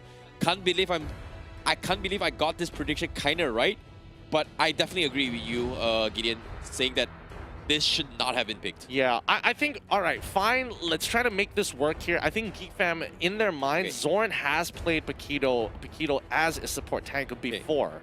I've got a question. Is this workable? Okay, once upon a time, Season 3, GeekFam won the championship title with a mid Esmeralda playing by Dominus. Do you think this is going to be a mid Esmeralda? I mean, it's not like they're bringing out weirder strategies like the Angela as well. There is a potential it could be a mid Esmeralda for all we know, for all intents and purposes, but I just don't see it happening right now. I'm ready for GeekFam to surprise me, but now looking at the bans, Roger going to be the next ban. Red Esports looking to follow up, and it looks like it's going to be the Ling. I'm surprised they actually decided to go ban with Ling. But seems like both teams, junglers, are going to be prioritized. It feels like Red Esports is in the situation where they can still flex it a lot because this Hayabusa can play both side lanes and also jungle role. Whereas GeekFam, they have no choice but to pick a jungle for themselves. And in this kind of scenario, GeekFam, they have to figure a way to shut down this Hayabusa. Like, we know it's OP. Saber is great if they decide to go for it, but it seems like they are going to ban the Nathan. What? I know it's strong, but really? I don't know what the call is. Okay. I see where this is going. I don't know. The smile on Ash's face kind of tells me it's like, okay, we kind of wanted to do it, right, guys? Okay, it's unfortunate we can't, but like, let's just come back into the draft. That's the worrying part. I see where it is going. Like, Nathan being banned, it makes a lot of sense considering that GeekFam's got 3 really, really annoying tanky front lines, and Nathan's going to be able to capitalize on this. And Nathan can actually out-sustain whatever burst these 3 heroes brings to the table. So it's something that I think they don't really want to deal with it. But still, like I said, jungle composition as well, Hayabusa still's got a lot of room with. Arguably, Hayabusa can't burst 3 of these guys down, but when it comes to jungling role, Yishun Sin kind of fits the MO as well for Red Esports if they decide to go for it. Granger is something that Mao also plays, but they need possibly a Eudora to set up. Or maybe even something that Ash is comfortable with. Valir seems good as well. Will is okay. Loi seems pretty darn good coming from Red Esports if they decide to go for it. I don't think either of those picks are that bad here, but again, I don't know. With these two teams, it's a little hard for me, in particular, to actually predict what they're going for because again, these masterminds, they think in 4D chess at this point in time. They're looking into the future. They're coming in from different realities here. Like they have a lot of research behind their back to actually prove me wrong. So I'm very, very scared to make predictions. There goes the Farsa here. I'm still kind of puzzled where this one is going for GeekFam. Dominus playing the Forza, but I'm a little curious here what Zorn is going to be playing. Is this going to be a tank Ruby? I think it's going to be tank Paquito, right? Because Paquito still has that strong early game and has the peel with the KO punch. I guess it's not the best, but I think it's workable. Yeah, I think that's workable. I wouldn't be surprised to see Jungle Paquito or maybe even Jungle Esmeralda, but I don't know. It's asking for it. You know, it's a pretty long stretch, but as of now, we're talking about Red Esports now, right? So majors-wise, they've got so much more to work. But when it comes to farming, Cloud is going to be the way to go. Looks like you might be right. Nathan actually is going to be something of their choices, but Mao decides to choose the Cloud instead. Very interesting. Very interesting. I'm okay with Cloud. Cloud is always going to be relevant. They've got plenty of options to go in and out of the fight. It may be a little bit difficult with the Farsa, but as long as you have Battle Mirror Image, any situation, it can be escapable with that annoying ability. GeekFam need to round out their composition right now. They've got late game, they've got some pushing power. I'm not entirely sure where everybody is going to be, but hopefully with this last pick, we'll get a better picture. Yeah, I'm actually doubling down for the Selena. Like, Ashe is able to just completely destroy Dominus. Dominus' position is going to be extremely important for Forza. GeekFam, last pick, was it going to be Export? Oh my goodness, it actually led off towards the final pick. Okay. Zorn making the tank plays with the Export, or maybe even a jungle Export in this sense. We've seen it happen for GeekFam, but asking for it here as a GeekFam, they have to close this out as quickly as they can. Oh, this is a really interesting composition. The drafting style from Amox always keeps me on my toes. I mean, I wouldn't have expected to go in this particular direction, but that's why he's the drafter and I'm just the caster here. But Red Esports looking at a very balanced composition overall, lacking that magic damage. But why does it matter when you've got Selena as well as Phobius at your back? Diving hard into the enemy lines with the help of the Hayabusa. Looking over at GeekFam, on the other hand, they've got some strong scaling on their side. It's going to be a difficult early game, but their mid game is when they're really going to start to shine. Both competitors ready to go in. Let us begin the final bout. Yep, this is going to be the decider match between both Red Esports versus GeekFam. Winner takes the series, and who's going to come on top? Fovia is going to be played by Harry, and Panda going to be his opponent on the other side of the map. As you can see, GeekFam, they will figure a way to shut things down, and this is going to be a great aggression coming from GeekFam. Apparently, this is going to be a tank Paquito as they try and go in for the invade, but no, what is going on? They're taking so much damage, and Harry's going to be able to respond to this, and Haru going to go in for the engagement here as well. Artis is a little bit too low, but fortunately for them, they are going to be able to escape. But nice creep cutting coming from GeekFam, but Red Esports is able to scare them off from going too crazy. That's not too bad because they're also forcing. Oh wait, no, is Zorn? Yes, Zorn is going to recall as well. He's a little too low to be of any use, and if he walks in towards that mid lane, he's going to get harassed by both Haru as well as Ashe. So this makes total and complete sense. I would say it's more of a win for Red Esports for sure. Flame Shot should be up in no time, as if nothing ever happened. Yep, definitely a great play coming from Red Esports. However, GeekFam, can they abuse a little bit more? Unfortunately to say, they had the little bit upper hand, but here comes the catch. Arts does hear the movements. Haru will miss the dunk, and that's going to be Arts going to be sustaining his way through. He's going to try and harass his way through, but this is my first time seeing Arts getting extremely aggressive. Zorn on the other hand with the Paquito tank. Is he going to be able to do too much? I don't know. It seems like it's going to be tough, but he is going to try and harass Haru. Meima going to start his work as well. Mao going for the blazing duet to chip away his Firaga armor, but he's going to be backing off. Meima instantly recalling back home. What? Yep, I mean, again, there's nothing on the map for him to really do, and he's not going to walk all the way without his Firaga armor. Might as well recall, walk into the next objective, and then more importantly, get ready for this up-and-coming turtle. Oh, Aaron actually getting bullied by Panda, and this is not what I was expecting. The arrow comes in, doesn't seem to connect to this Panda. So Aaron is going to try and safely get his OK shadow kill. Meanwhile, GeekFam is going to start work onto the turtle. They've got a lot of tankiness, and Arts, look at this. He's got a very early 4 with the falling star moon. He can get a little bit aggressive. Whereas Red Esports, they are going to try going for the invade. Lazy Duet comes in to try and take the purple buff. Zorn is there to be extremely annoying, but Haru with the connection. The Federation comes in, but it's not going to do any good as Zorn will get taken out. Meanwhile, GeekFam, they can't take the purple buff. No, it gets stolen, but here comes Panda. He catches on Hayabusa. Mao gets dropped pretty low, but it's a 1-for-1 trade. A tank for a side lane. GeekFam manages to redeem himself with the turtle as well as a kill. That's what you want to see from the side of GeekFam there. Panda able to respond just in time and picking off Aaron in the meantime. Unfortunately for Mal, he is able to steal away the purple buff, but he's kind of low. And Zoran, he knows this. He sniffs this. Haru bouncing ball. No, he doesn't even bouncing ball. Forcing out and stealing away the orange buff. That's so unlucky. Oh, that's so sneaky of Zord. Great game set. He's going to go for the kill. Oh, Zord! He waited for the right moment. He knows what's up to. And he takes them out. Can he survive? Panda is there to save the day, but he's going to dish out a little bit more damage. Haru, they get the kill in, and they're going to be sending Aaron to finish him off, but Panda is just buying so much time. He's not afraid to sacrifice for his life, but look at the sustains. But already Esports denies the 2 kills, shutting down Mema. But guess what? First Blood Bounty on his way. Redeem the code now before it's gone. First Blood Bounty? Yeah. All right, now, GeekFam are slowly going to push in towards that purple buff side here, and I think this is really, really worth it for GeekFam, slowing down Mal. Maima already 1 level ahead of Mal so far, and if they steal this purple buff, he's going to fall even further behind.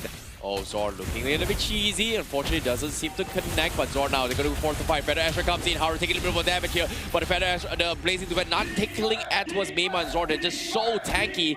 But unfortunately to say, GeekFam just doesn't seem to be able to clean out the guys from Red Esports as well. And they're trading 50-50s. And GeekFam, they need to be a little bit more aggressive. They need more damage. Now, with the War Axe on Mema means that is going to be him doing a little bit more damage. And so far, I mean, this game has been quite the back and forth here. Nobody having a real lead just yet. And again, both compositions going to take some time towards getting into that mid lane. Mal, he needs that 2-item power spike.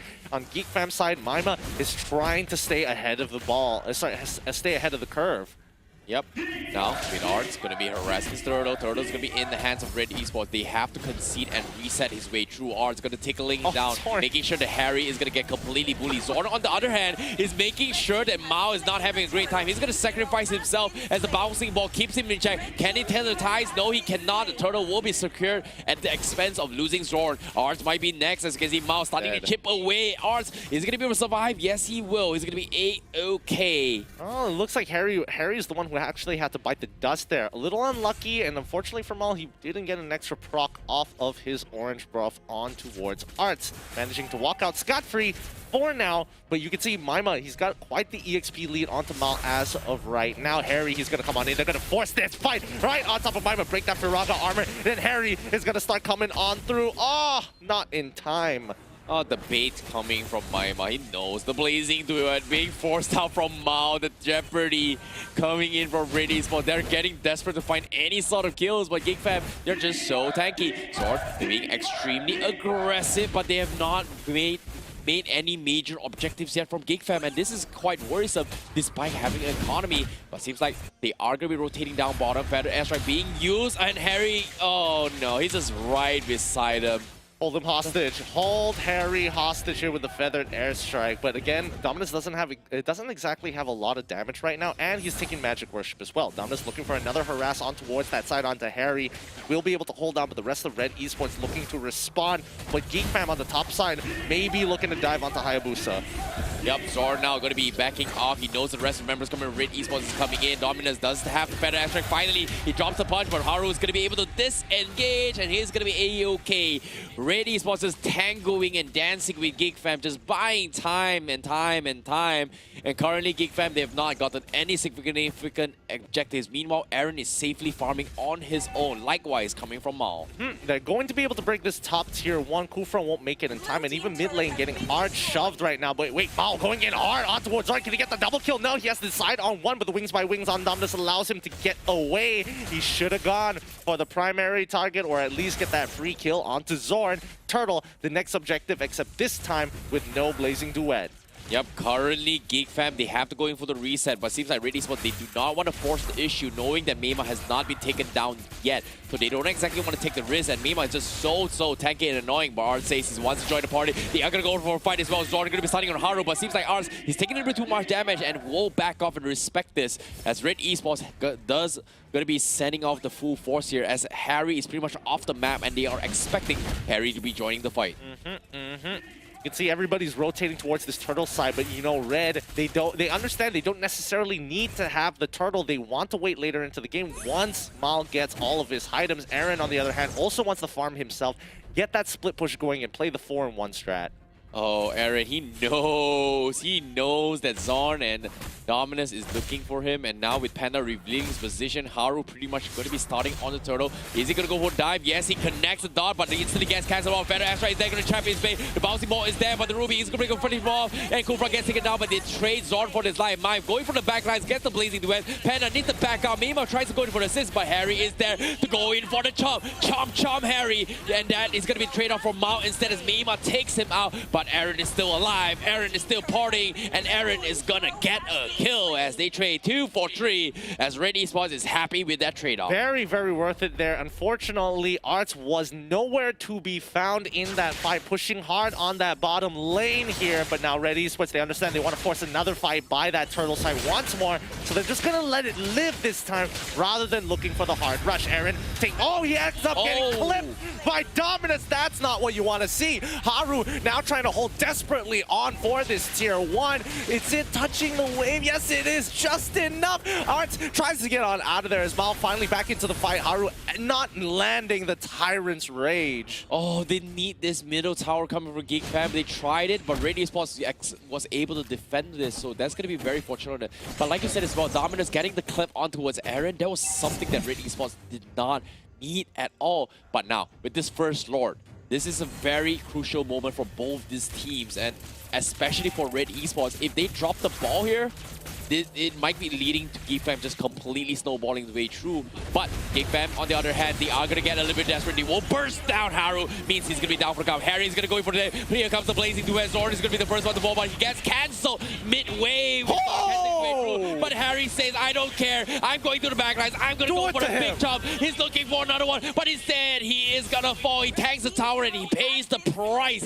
Meanwhile, on the sides, they trade 2 for 2. Panda and Zorn is going to fall, but the arrow from the sides as Arts goes in for the kill. Double kill for Ash as Ash survives for the fight. And another arrow coming in. He's going for a little bit more. Mema, he is strong, but he doesn't want to ego challenge this against Ash. Oh my goodness, a 3 for 2 trade. What looked to be like an almost perfectly even fight. Both sides engaging at the exact same time, and GeekFam trying to pull out a fight that they couldn't necessarily win. Red Esports manages to edge them out ever so little. 10-9 is the kill score, but in terms of gold, not too far apart.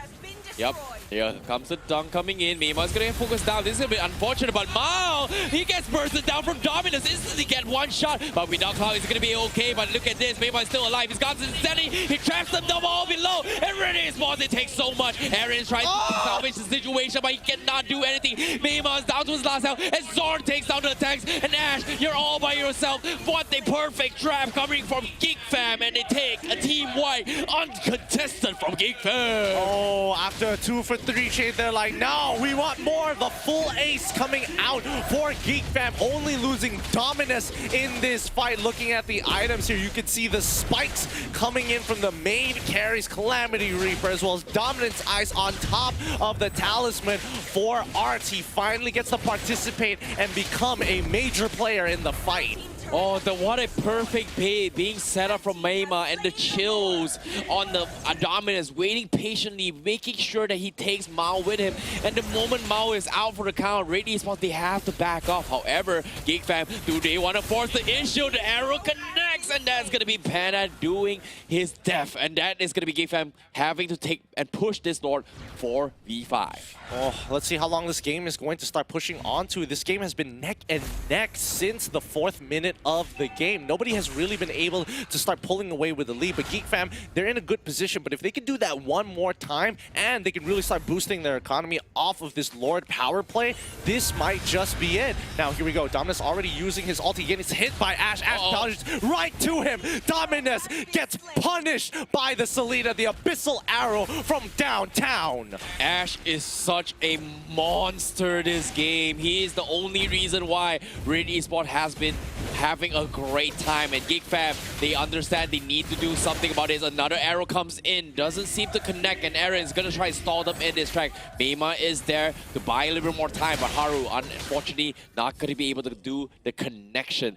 But my goodness, Ash, what a beast of a performance with this Selena. It is quite the performance indeed here, but Red managing to hold on, not losing too much gold. They ended up only losing 1K over to GEEKFAM from a 2K lead to now a 3K lead. That's not too big of a difference. One good fight is all Red Esports needs to either overtake them in terms of gold or at the very least even out the score.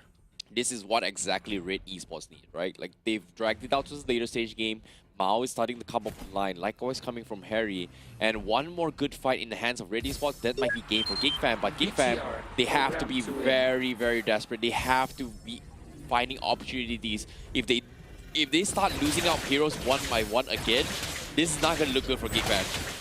Yeah, it is not, but Mal just purchased the Malefic Roar as of yet. Let's see the item progressions one more time. Just have a good idea of how strong people are currently. I know Mal should be getting pretty much his full item set by now. It's level 15, 38,000. He just needs 4 more K in terms of collective team currency to ensure that he has everything he needs to carry this game, but also Arts is catching up very, very quickly. Oh, this is tough. Red Esports, they're not making any sort of mistakes. They've got a lot of vision control with the Selena arrow. Meanwhile, GEEKFAM, they're just waiting on the Lord. They know they need the Lord push. Without the Lord, it's not going to be able to get any sort of pickoffs. And they're trying to set up a couple ambushes.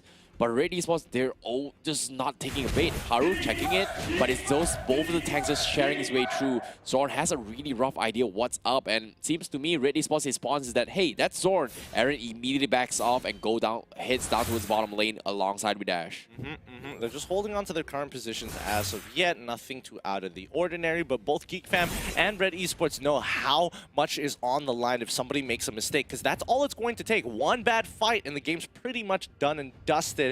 Plus, there is not too much to contest for when it comes to not only the jungle, but neutral objectives. 38 more seconds before the Luminous Lord is back up. Yeah, I definitely agree. Panda is almost hitting to his 15 as well, and once he gets that, he's going to be a little bit more tanky and sustainable. But Red Esports currently, they understand that if Panda goes down quickly, there's no one that is going to be interrupting Mao nor Harry in this team fights. But Haru, checking the bush, Mema does have his immortality back up, so he's going to be able to set up a couple of ambushes again. But currently, they're not in a very favorable position to actually go in for a choke spot. And GEEKFAM, they want Red Esports to full-on dive, and they are trying to clump them up in the top side in this choke spot. But for how long are they going to hold on to it, right? They've got the position now. Haru has finally spotted out somebody out of position, and Zorn, he could get punished here, but Harry, he's not going to full commit to this. He's waiting for somebody else, and Ash doesn't land the Abyssal Arrow, unfortunately, but Mao jumping straight on towards Panda Cider. He gets hit by the I'm Offender, but he will be able to heal up all that damage. He just needs a target. Dominus creates a safe space. Aaron getting hit by the taunt. Panda was able to save Dominus's life. Perfect timing. And this could be it. GEEKFAM now have nothing to worry about when it comes down to the split push. They can do it themselves. That was a big save coming from Panda as well. Quick reactions from Dominus instantly bursting him down. Means Red Esports, they have to be careful, but fortunately for them, it is still a relatively slow cooldown. But instead, they still take down Panda on the side, so that's going to be A-OK. And the timing of this death is actually favoring on Red Esports, because now Panda's got a really, really long death timer, whereas Aaron has got a shorter one. And now Horror is going to back off as GEEKFAM going to try and force the issue, but I don't think it's wise as a choice. They have no choice but to force the Lord, but GEEKFAM, it seems like they just don't want to take the risk at all. Yep. Maima is trying to just hold on to his own. Hopefully he doesn't get punished. He has the immortality, which makes him a little bit tankier, but he could look to bait this out. He's going in hard. Can Ash get out of this? He shouldn't die here, but the Firaga armor is broken. Harry doesn't have the damage to actually commit to this full damage. Wow! Wow! Dominus fights him. Mao goes into the fight. The impatience from the side of Red Esports has hurt them, and now GEEKFAM turning this around on Red Esports' head. They could be walking out here heroes here. Dominus has taken so much damage. Wait, Winter Truncheon already in. Can he get out wings by wings? Aaron could not find the pick. And it's not over yet. Aaron's out of position. He's used his OK Shadow kill, but no, he pops the ultimate. They're so tanky. He might be trapped. Can he survive? No, he cannot. He gets followed up. Aaron tries to make a run for it. He's trying to buy time for the rest of the team, but here comes on for a side, and he takes the kill as Red Esports loses 4. What a big catch. What a clutch for GEEKFAM. And it's not over yet. It's all up to Ash, and GEEKFAM says, screw the Lord of his week, or gonna drive through the crystal as they need to go in for the push. But now with Haru back on the sidelines, Mao is going to be back on 5 seconds left. Can they break through the defense of Red Esports? Inhibitors there. Arrow doesn't seem to connect. Here comes a better airstrike. He does connect, and Ash is down. And now with the blazing two-head, he's going to force on back the offense ball. But Geek, they're taking too much damage. They get the inhibitor, but they have to back off. Oh my goodness, Mao's damage is actually nutty there. With no stacks whatsoever, he comes on in straight away with the blazing two-head, and that is chunking out a vast majority of the members. GEEKFAM going to retreat and quickly take the Lord in the meantime, while Red Esports has to deal with the waves, and this is great for GEEKFAM. They've set up a kill condition here. They could look to try and just muscle their way and crack the crystal wide open. Aaron getting that Blade of Despair under his belt. Luminous Lord now trampling down mid lane. This is so close coming from Red Esports and GEEKFAM here. This last defense coming from Red Esports is going to give them a little bit of breathing room, but GEEKFAM, this is the only opportunity you're going to get. If you get this win, it's over for Red Esports. But if Red Esports defend against this, it's going to be a tough comeback again here. Can they force the issue? Seems like Feather Asher comes in. Harry! Oh my goodness, he still survives, but Dominus, he's going to get dive from Black Lights as well. The Winter Truncheon will keep him alive, but Ash go finally take him out. Mao forces them back. The blazing duet is there, but Mao is dropping so low. He finishes up the Lord, and GEEKFAM, they could not close out the game. Ash is there with the arrow, doesn't seem to connect. As you can see, Mima, he doesn't have the immortality. He's so low, he gets picked off, and Red Esports will bike back. Another Winter Truncheon play coming from Arts. Can he survive? No, he cannot. He's gonna be stranded all by himself as Red Esports returns the favor and gets a 4-0 sweep. Whoa, what a big fight. What a big fight coming out for Red Esports. It was looking really good for GEEKFAM there, managing to pick off Ash super early on into the fight. But this could be it. Panda all by himself. Zorn 15 seconds to come back up. Red Esports going to show them this is how you end the game. GEEKFAM is down. Red Esports, red is my blood, and so is your crystal. Break it. GG. Well played to Red Esports. What a turn of events from Red Esports. Red is indeed in their blood. Ice in their veins at Red Esports. What a cold-blooded finish. What an intense match to watch.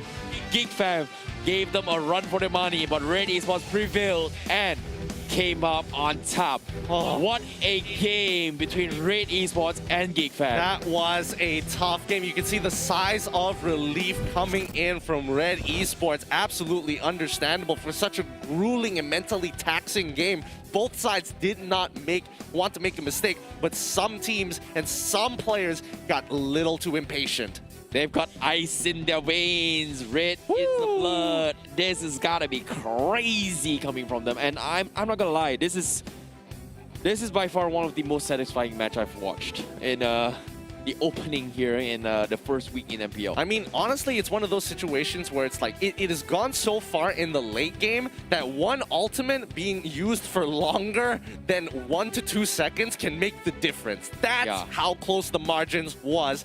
Don't forget, guys, that you can be submitting who your MVP is going to be with the hashtag MPL My Real MVP. Tell us who and why, and the most creative content and the most creative comments will get themselves a mystery reward, which still we have no idea what it is, so please tag us when you do receive it. Oh my god, it's so hard to dictate who was the true MVP, but you can see Ash was making sure that Dominus was the key player to take down, and multiple times they actually went for the dive. However, let's take a look at the highlights by Udo, powered by Cellcom, and it's funny how this game actually went, because initially GEEKFAM, they had the upper hand.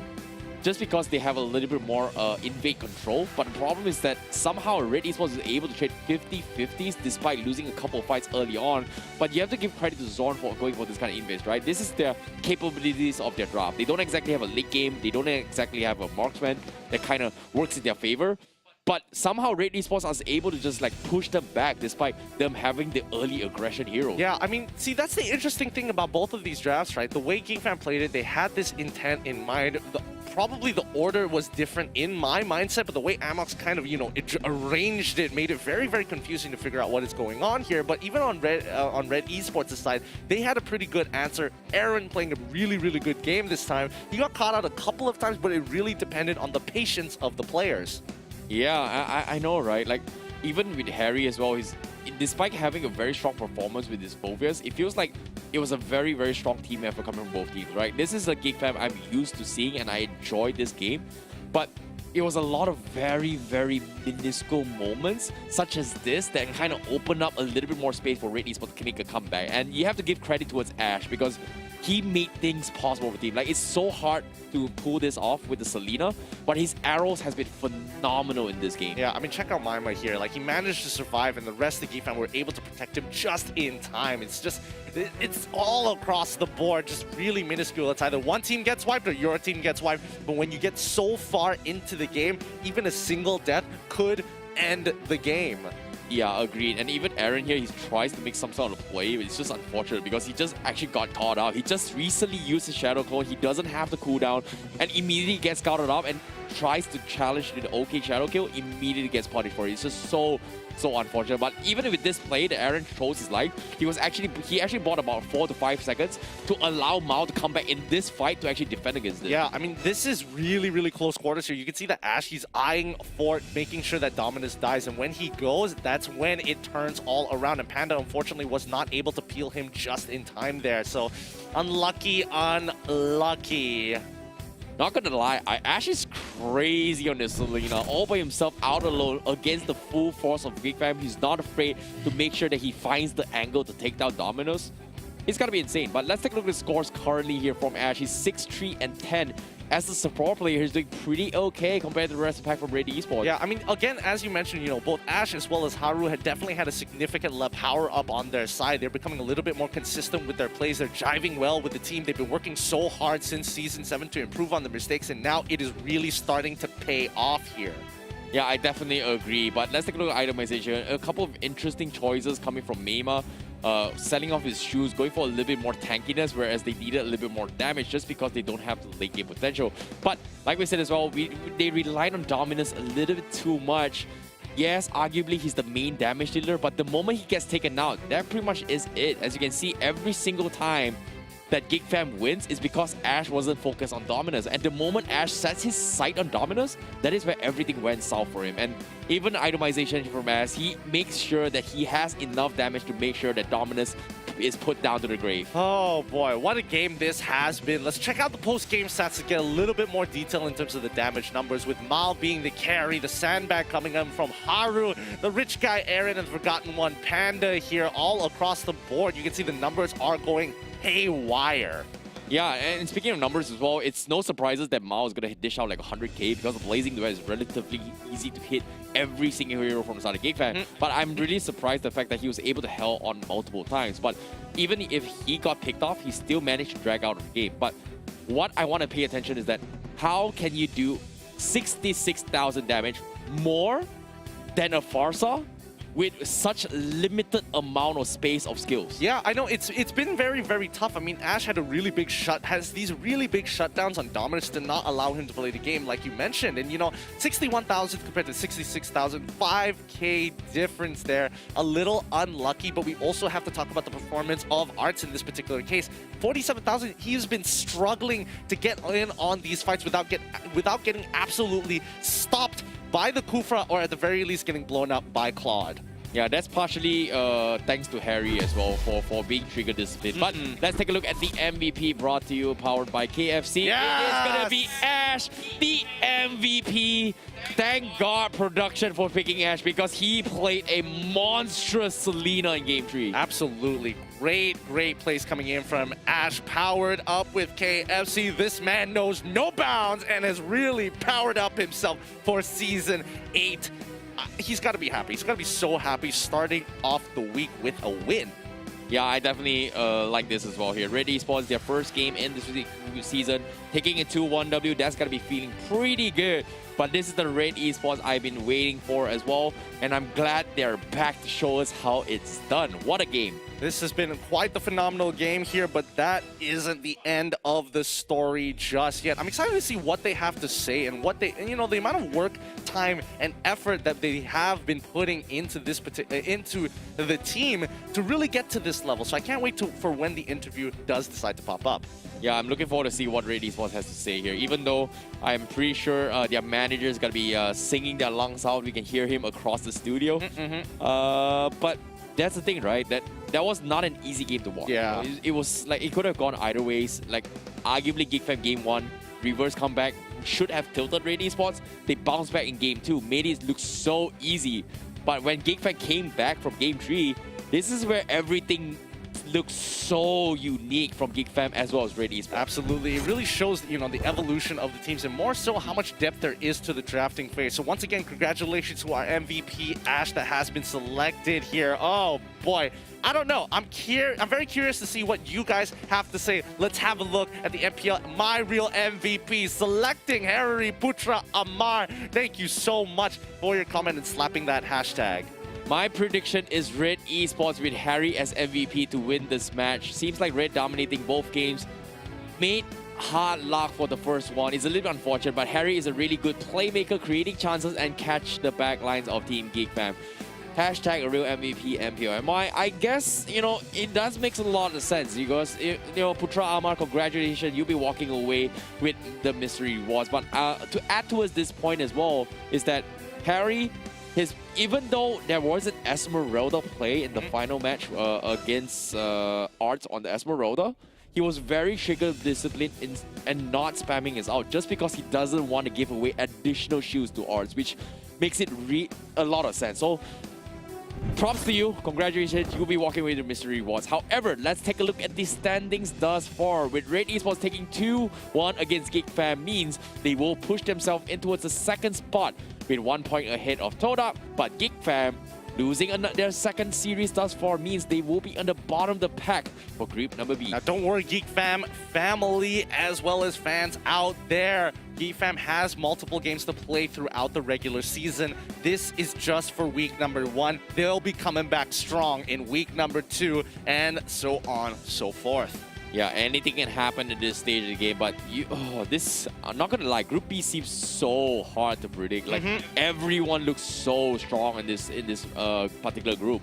It's super narrow. Like I truly believe it's super narrow. If we look over at even at Group A, it's like it's a lot cleaner in terms of who's getting those 2 1s. But even so, Group B seems to be the most competitive group by far. Yeah, not gonna lie, I totally agree with you here. But before that, let's take a look at what Red Esports has to say because they gotta be very happy with the 2-1. Let us welcome both Lafel as well as Adin with the interview with Red Esports. Hey, gila cok game tadi. Oh my god. Wow. Oh my god. Oh my god. Okay, I assume dia boleh dengar, but I akan terus tanya soalan where ini boleh dikatakan series 3 game series yang agak susah juga untuk Red, kecuali game 2 tu easy lah. But anyways, sepanjang series tu macam mana perasaan Red sekarang kalahkan GEEKFAM as the first match untuk Red Esports for MPL? Kami sangat happy lah sebab berbanding dengan season lepas kan, first game kita orang kan kalah kan, lawan tak silap lawan Suhas, and now kita orang menang. Alhamdulillah, happy sangat lah. Okay, and honestly, untuk Red Esports, ramai orang cakap, oh ini Roger Esports, you know, Mal selalu carry dan sebagainya. Tapi honestly, tengok game tadi, semua orang perform dengan sangat-sangat bagus. So, apa training yang Red Esports buat masa off-season? Kita orang banyak kan main rank, tapi not as a team lah, main dengan orang luar semua. Tapi semua orang main lah, main banyak. Oh, okay. So, upkan dorang punya main rank tu, main dengan orang luar, curi ID orang lain, lepas tu pakai dia sendiri. Yeah, I mean that is so smart sebenarnya. Okay, untuk soalan I nak tanya. Game yang one of the games that you main Beatrix tadi, bukan you main Ash yang main Beatrix, kenapa decide untuk tukar kepada Selena? Sebab Beatrix tadi nampak works well, tapi apa yang menyebabkan korang tukar kepada Selena support ataupun Selena mid? Untuk game ketiga. Sebab dia ada, untuk kita orang ada condition lah yang tak boleh diberitahu lagi. Habis, tak apa, biar I jawabkan untuk okay. I jadi sport person untuk dia. Okay. Adin, otak awak mentah sikit. Tapi saya cerita macam ni je lah. Okay. Dalam situasi tu, kalau kita pakai Beatrice, mati kita. Okay. Kalau kita pakai Selena, mati diorang. Sebab tu kita pakai Selena, betul tak? Betul tak? Okay, itu jawapan mantap. Itu jawapan dia. Boleh jadi spokesperson. But yeah, tahniah Haru, tahniah. Tapi anyways, thank you very much. Honestly, very good game. Tapi sebelum saya lepaskan Haru, ada tak apa-apa yang Haru nak cakap kepada semua fans Red Esports? Saya berharap semua orang akan support kami sepanjang regular ni, dan berharap dapat doa kami masuk ke M3 lah, insyaAllah. InsyaAllah moga boleh masuk kepada entry. Thank you very much untuk interview yang bagus ni, and belanja Ash makan that abyssal arrow. Wah, tapi ya, thank you very much Adin. Red Esports, a lot of personality. I like it. Yeah. I suka dia punya sports person tu. You suka sport. I pun suka sebenarnya. Dia bertukar soalan I tadi memang cantik. But yeah, mungkin lepas ni kita dah boleh tukar daripada Mal Esports, maybe Ash Esports pula lepas ni. Yeah, we don't know. Tapi Ash dia colour macam grey sikit kan? Ya, yeah, betul. So kena tukar colour baju mereka ke apa? Yes.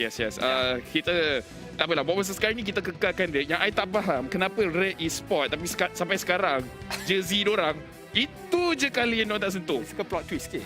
Diorang suka hitam, diorang suka kuning. Bila nak datang merah tu? Special edition. Bila diorang pergi M3? Betul. Bila diorang pergi M3. Tapi macam mana pun, itu bukan game terakhir kita ada game lagi selepas ini. So make sure you guys jangan pergi ke mana-mana. Stay kat sini, kita akan kembali selepas ini untuk game terakhir untuk hari ini.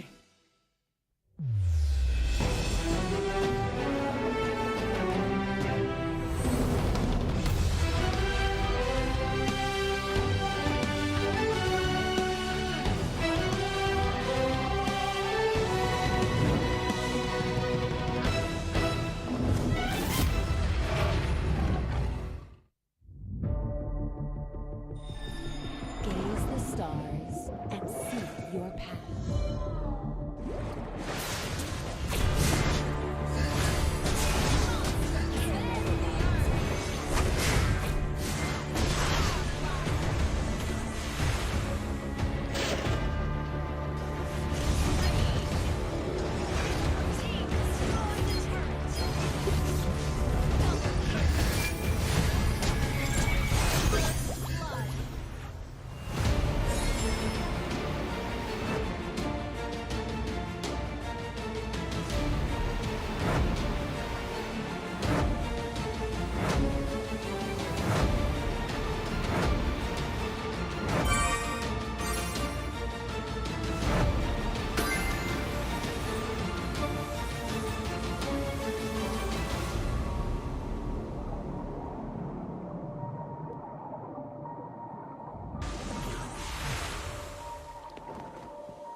Hi everyone, welcome to the latest episode of Road to Mythic, featuring Nathan, the space-time walker.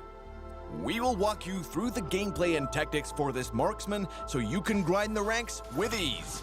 Without further ado, let's dive in. As his primary source of damage, Nathan's first skill, Superposition, helps him efficiently clear waves and wear out enemies. It allows him to hit multiple heroes with a single blow, stacking up his passive within a short period of time. His second skill, Interference, guarantees the hero's durability. He can use the skill to protect himself and knock enemies back when they are closing in. Nathan's core skill is, of course, his ultimate. Entropy. On casting this skill, Nathan summons a reverse clone, which comes with an impressive damage bonus. He can then use basic attacks and superposition to extend his attack range, or try combining with his second skill, Interference, to improve his crowd control and knockback. With the help of his clone, it's also pretty easy for Nathan to stack up his passive. For equipment, we recommend this build to ensure damage output while keeping Nathan durable to a certain extent. In the early game, Berserker's Fury improves Nathan's damage-dealing ability.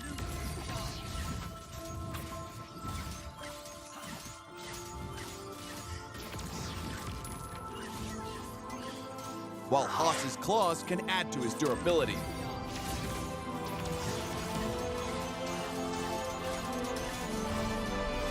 Next, Windtalker and Blade of Despair maximize his damage output. And at last comes the hero's safety net, Immortality, in case of emergency.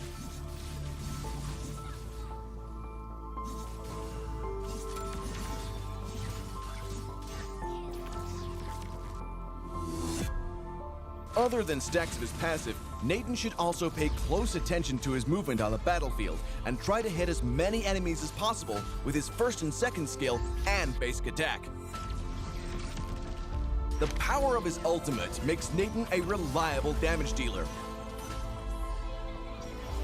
Full stacks of his passive, unimaginable knockback, and effective crowd control all are possible if Nathan and his clone are well positioned.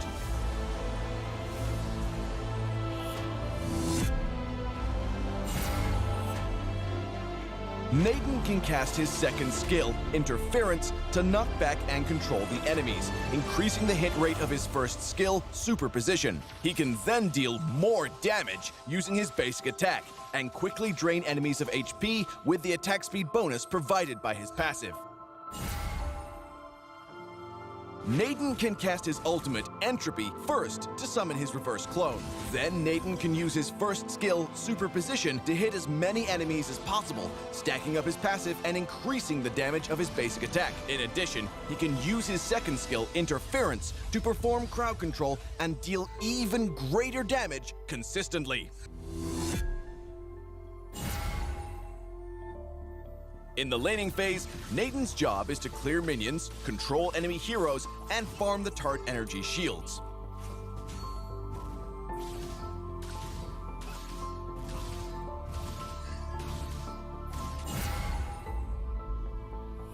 After getting decent equipment, Nathan's damage ability starts to show. In the late game, Nathan can join teamfights and enjoy dealing massive damage with the support of his teammates. Well, that wraps up this episode. Stay tuned for more insightful guides from Road to Mythic as you climb the ranks. Until next time, we'll be seeing you in the Land of Dawn.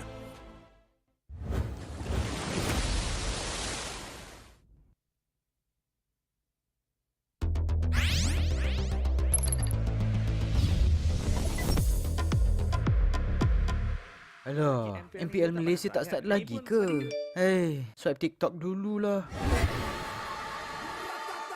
Ini gaya aku. Ini gaya Todak. #langga. Wow. Stop, homie. Ini gaya, oi. Yeah. You moving anak saya. Ray, it's my blood. Wow. Ini gaya GEEKFAM. Tunggulah, gaya iblis. MPL, we are back. Wah, sakit. Inilah gaya RSG. Oh, mantap. Inilah gaya RSG.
guys, welcome back to MPL Malaysia musim yang ke-8 dan hai, saya Fira Fendi. Kali ni saya bersama Adin. Yo. Adin, apa kita nampak tadi Red comeback. Oi, comeback yang sangat-sangat hebat, yang sangat-sangat intense for game tadi. I tengok pun on the edge of my seat. Tak sabar nak tengok apa jadi tadi. You expect tak benda tu? I memang tak expect langsung, but well played lah Esports tadi. Betul.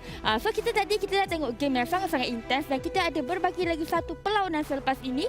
EBLZ menentang Orange Esports. Tapi macam biasalah, kita ada segmen special. Kita nak baca komen daripada penonton kita, iaitu finger clicking good game. Dan soalannya adalah, okey, soalan dia adalah siapakah player yang akan beraksi dengan begitu finger clicking good game hari ini? So nak tahu siapa? Kita tengok dulu apa komen-komen daripada penonton kita. Okey, daripada Adam Kushairi. Saya rasa Fomis kerana beliau akan menjaga lane beliau supaya tidak ditembusi oleh pihak lawan. Okey, not kita bad. For me salah satu player yang memang sangat bagus daripada season lepas sehingga ke season ni. Betul. Dan komen kedua kita ada daripada R. Iman. Dia kata, saya rasa player yang clicking good pada match hari ini adalah Chico kerana dia salah satu player yang fast hand serta committed dalam team composition. I agree. Dia antara player yang pantas tangannya. Sebab itulah kita tahu dia suka pakai league. Sebab tu bila last season dengar cakap Ciku nak stop main season ni, ramai yang sedih. I nangis. Dia nangis? Nangis. Nasib baik tak rekod je. Nasib baik dia tak rekod. Okey. So komen seterusnya daripada Wan Bahar. Zon semestinya akan mempamerkan kehebatan dia di Land of Dawn dengan pengawalan map yang baik. Saya pasti GEEKFAM akan menang. Ni maknanya memang fan diorang yang support. Kita tahu GEEKFAM adalah champion untuk MPL Malaysia, MPL MY IG musim ketiga. Betul. So, you rasa mungkin kali ni diorang boleh menang lagi tak? Boleh lagi. Walaupun tewas tadi, but still awal lagi. Betul. Alright, kita move on kepada Amar Aizat. Dia kata, Ciku guys kerana Ciku lagi. Permainan jungler yang agak berbahaya. Tetapi Ciku belum tunjuk taringnya lagi. DJ Hope tim Todak menang 2-0. #MPL Season 8. #Rise Up. So walaupun diorang tewas, sama juga macam penyokong GEEKFAM tadi, diorang still percaya dekat tim diorang untuk lakukan yang terbaik. Betul. Yang ni saya suka sebab dia rajin menggunakan #RiseOut. So untuk kedang korang, kalau korang ada upload apa-apa dekat social media, tak kisahlah dekat Instagram ke, TikTok ke, dekat Facebook, jangan lupa untuk gunakan #MPLMY. So kita dah baca komen tadi. Sekarang kita nak tengok pula apa yang ada dekat Instagram #MPLMY ni, Adin. Alright, kita nak tengok apa yang di-post. Apa kita tengok yang ni terlebih dahulu. Okey. Daripada manager RSG. Diorang ada macam rival sedikit dengan Suha. So dia kata kami telah mengalahkan mereka, iaitu Swasti Sport 2 kali. 2-0 di regular season dan 2-0 di playoff. Keputusan tidak akan berubah. Tapi ni daripada RSG tau. Saya ada tengok salah satu daripada Suhas Esports. Manager diorang pun balas. Dia balas takkan nak diam je. Dia cakap tak pernah-pernah lah dalam sejarah MPL ada champion back to back. Betul juga tu. So memang rival between dua ni. I tak sabar nak tengok apa jadi nanti. Tapi kita tak tahulah kalau kali ni RSG mampu lagi untuk mengekalkan title champion. So korang kena tengok ni. Betul lah. Sebab ni baru minggu pertama. Apa yang jadi minggu sekarang ni mungkin akan berubah pada minggu hadapan. So sekarang kita dah tengok ni. I nak tengok sekarang ni. I pun nak tengok. I pun nampak daripada hujung ni. Nampak ni Izanami. So macam yang korang nampak Izanami, setiap kali game dia akan pegang. Kita panggil dia apa? Plushie lah.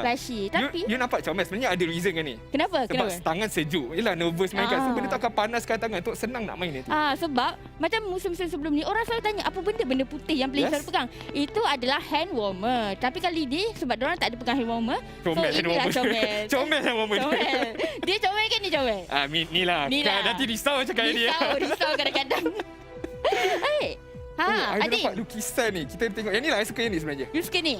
Okey. Ini dia ambil gambar daripada pasukan GEEKFAM. I dah tengok TikTok dia and then dia lukis balik. Ini memang cantik. I suka sangat. Dia nampak macam ada aura-aura pasukan GEEKFAM nak menang. And I really like dia lukisan ni. Betul tu. Tapi sebelum tu kita nak shout out lah kepada band RTZ. Thank you band sebab you rajin buat fan arts. Okey. Ni pun ada juga. Dia juga. Dia juga. Lukis pakai pensel lah ini, but still dia punya ekspresi muka seorang-seorang tu sama, especially Zon.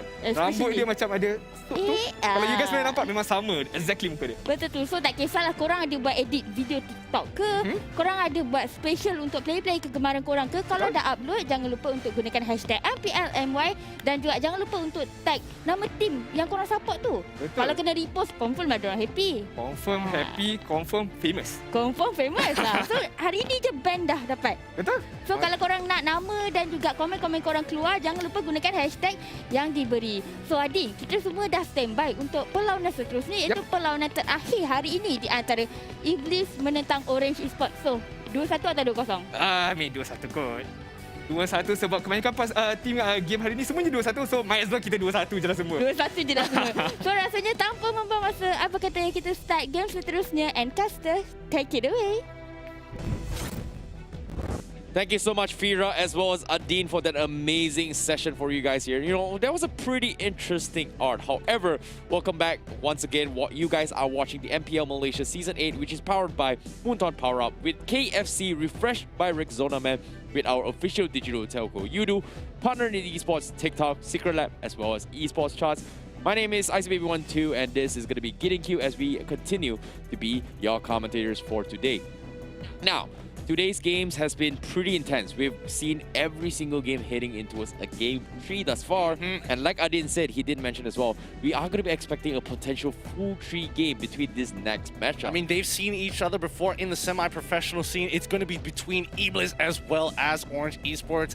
Man, this one I've been pretty excited for because, again, it's kind of like figuring out whether they have acclimated to the pro scene. And at the very least, previously they have played multiple times at many different tournaments. They have a good understanding about their behaviors and the way they play the game. So this is going to be an exciting matchup. Yeah, I'm looking forward to see how it all goes down this final match over here as well. I had a little bit on inside directions as well here. Is that, you know, in the semi-pro scene, Orange Esports does have a little bit more insight. They've been used to playing with Iblis a lot. So they might figure out a couple of strategies. But on the other hand, I feel like after this opening debut here in MPL, it feels like Iblis has put on quite the fight as contrast to Orange Esports. So I don't know. It could have been either ways. But I don't know, if in case you do not know who these guys are, why don't we introduce you guys to you guys? This is Orange Esports as well as Iblis. Let's have a look at the lineups.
And there you have it, the competitors that are going to end the first week. What a bet. What a pretty good way to kind of conclude week number 1. Seeing all the brand new lineups, seeing the play styles that they have, but hopefully only one of these teams are going up to 1-1 in the standings. Let's have a look at the full lineups. This one coming from Iblis, it's going to be Kuza, Mayos, Levi, Sori, as well as Mevi.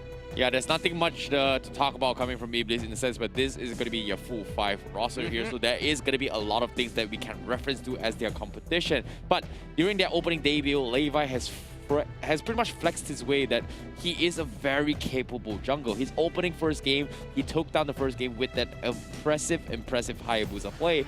Seems like Iblis is going to be revolving around Levi's playstyle, but can he live up to his expectation? Can he carry their team to their first ever victory? Well, let's see how it's going to be, because the rest of their teammates also are going to slowly be powering up over the progress of the regular season. Hopefully we get to see their final form during the playoffs. Now let's have a look at Orange Esports with Man, Iris, Lynx Iza, Isonic, Siti Nursana, Valent, Ahmad, Jenny, as well as Min.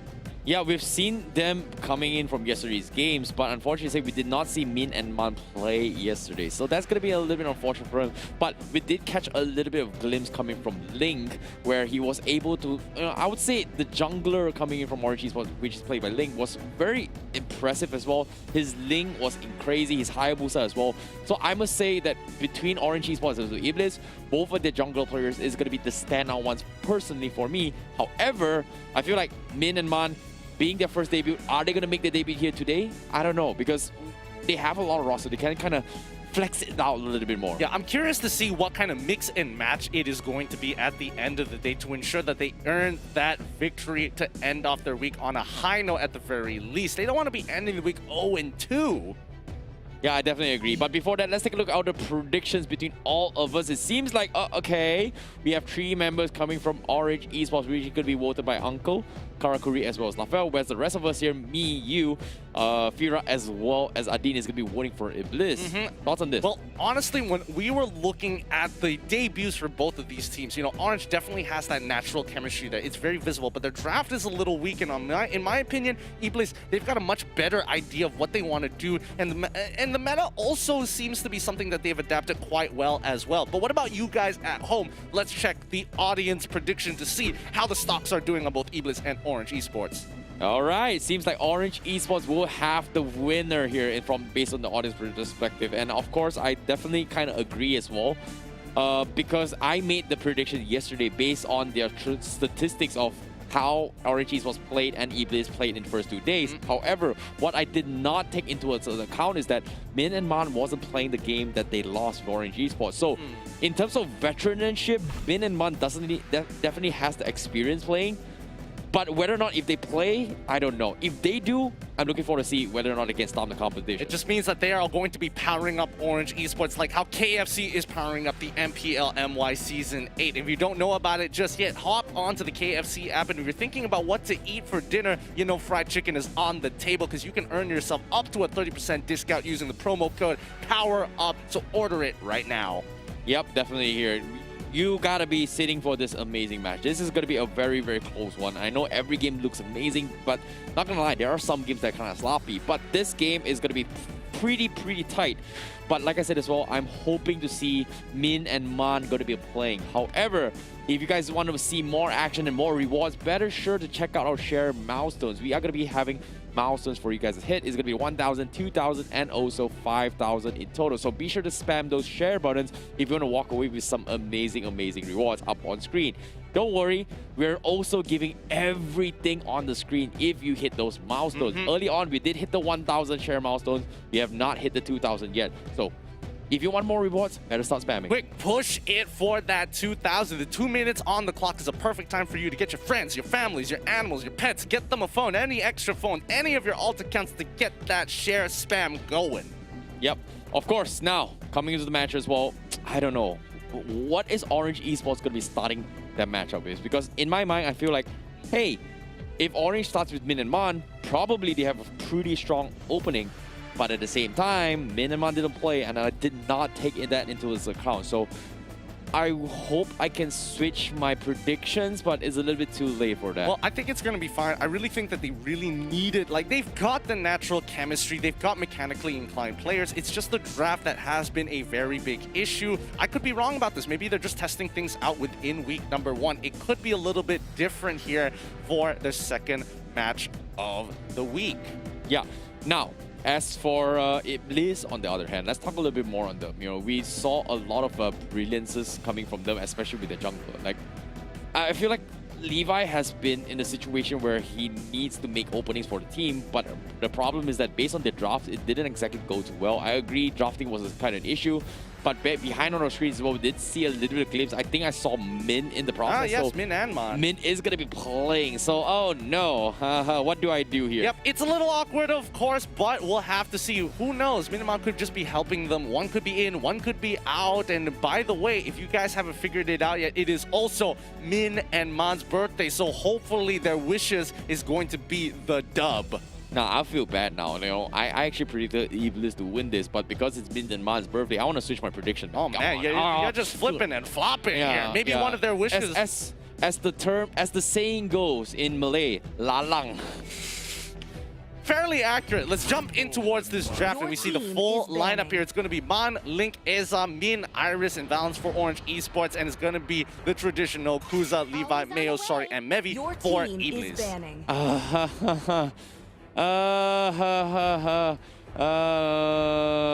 You know what? EBLZ proved me wrong. You know, keep my predictions alive, man. Come on. I have a lot of faith in EBLZ in this one. Orange, really? Yeah, Orange Esports. Dude, it's Min and Man, man. Like, they're veterans, man. Doesn't mean that their draft is going to be any better than it was on the previous day. I'm not throwing shade here. I'm just stating facts. If their draft is better, they need to start from the very foundation of it. You can't just be expecting to play anything and winning the games as if it was nothing. Not everybody is Todak.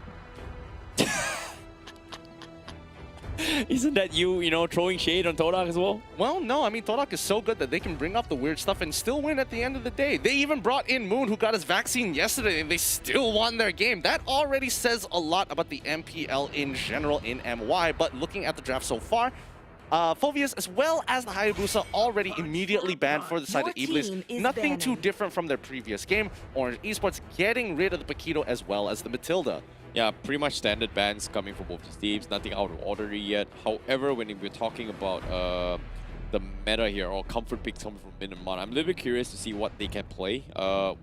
Throughout the previous regular season, Season 7, I believe, Min does play a very, very strong mage role. Man as well.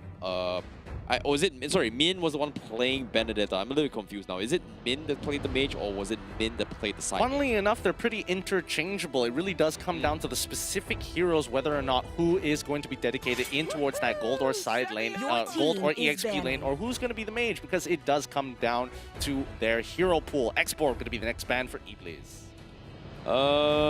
Yeah, okay, standard bans coming in, but at the same time, what's pretty much open? Matilda is kind of in the pool. Nope, Matilda is banned out. No, okay, Matilda's out. Okay, Matilda's out. Selena's still open. Export is banned out as well. What was it is open that... Harley... Harley is... Okay, yeah. Harley is something that kind of slipped my mind. I mean, it could be... Overall, I do think that, you know, the standard bans are always going to be good at the end of the day. It kind of forces out the first pick. Yes, there we go. Harley's going to be banned out. And yes, Jawhead is a really good shout here because EBLZ can easily snatch it up, and it's a power pick in its own right. Yeah, I guess. EBLZ, who's going to be playing the Jawhead? That's... I don't know. It's hard to see, considering that EBLZ had a little bit of a struggle early on.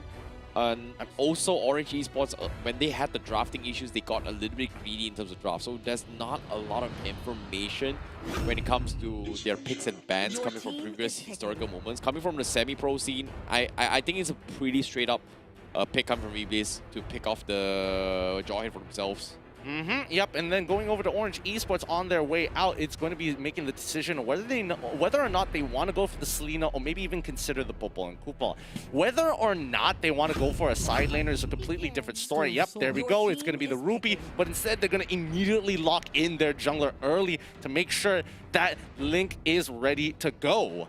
Yeah, considering that how Link is in a situation where a lot of teams are starting to adapt to his early aggression, as long as you can invade and punish him in the first few buffs, that is going to be beneficial for them. And EBLZ with the Jawhead, they are capable to do so, but what is going to be pairing up with him, that's going to be a complete different story. Do they want to pick a Balmor? Do they want to pick maybe a Paquito tank, like how Zorn played it? Well, they can't pick Paquito because Paquito's banned out at this point of time. But hey, we can still see Yuzong potentially be picked up for the side of EBLZ. Oh no, but instead they want to focus down straight away with a strong early game trio here with the Roger, Eudora, as well as the Jawhead. I like the way this is looking. If they're lucky, they could get the Lunox as well. Orange Esports want to be able to stop the invasions, or at least hurt the invasions for the side of EBLZ by locking in the Popo and Koopa. I guess the Jawhead and Aurora is just a straight up combo. You can just literally just one-shot one of the players. I mean, it's a natural combo. It's definitely natural. We've seen, like, considering that Hardy's pretty much banned, the next combo is that they can actually take a page off another team here by banning off by picking up the saber for themselves. But Orange Esports, they will respond with the Yuzhong ban. Okay. You can see the smile on EBLZ's faces. They're like, okay, they got us this time. No surprises here. But again, a lot of respect going on with Levi. He is that much of a disruptor. Hopefully, you know, I think Orange Esports, their idea is to kind of, you know, throw Levi on something boring, something that brick walls at the end of the day. I definitely agree.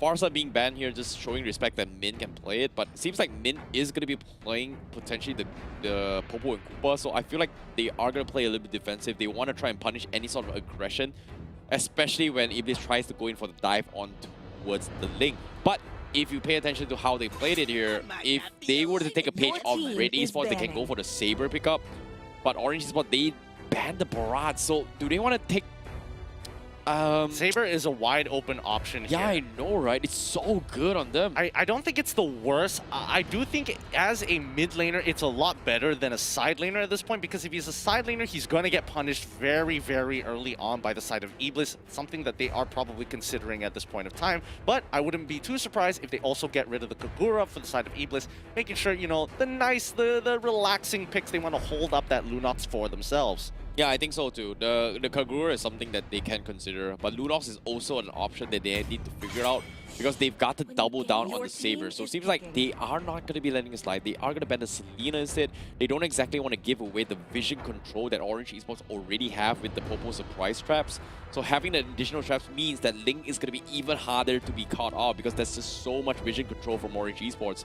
So I feel like making that play is smart from EBLZ, but can they bear the consequences of potentially the Lunox or the Kogurula being picked up?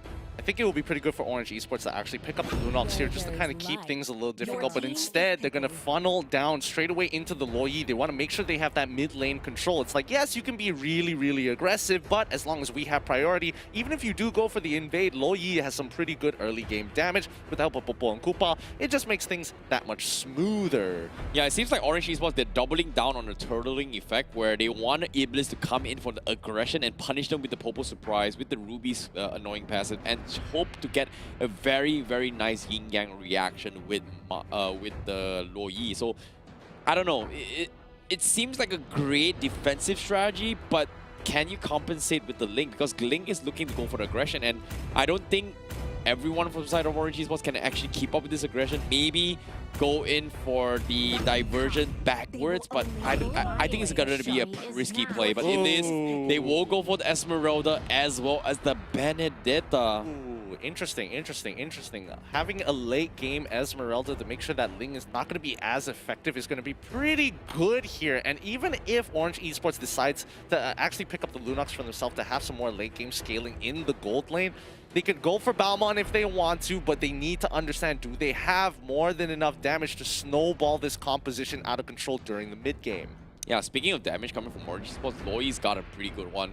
But in terms of fighting potential, I feel like they need something else, and that something else is going to be Beatrix on the side lanes. Orange Esports pulling the big boy plans, going to be bringing up Beatrix into the meta. Seems like I actually like Orange Esports draft a little bit more. I would say, I think it's about 50-50 here. It really does come down to micro mechanics and execution at the end of the day, both having some very clear ideas on what to do with their composition. However, when I see Beatrix, I'm like, you know, I'm a sucker for it. You know, Orange Esports, hopefully they can get that Beatrix in the gold lane up against that Esmeralda, but EBLZ with a strong early game composition, strong pushing power with the help of that Benedetta, hopefully they can slow down the catastrophe that could potentially happen if Ling gets too far ahead of the game in this composition and lineup from Orange Esports. Maybe the Miniman factor could be in effect. Now, for the final game of today, let's get this best of 3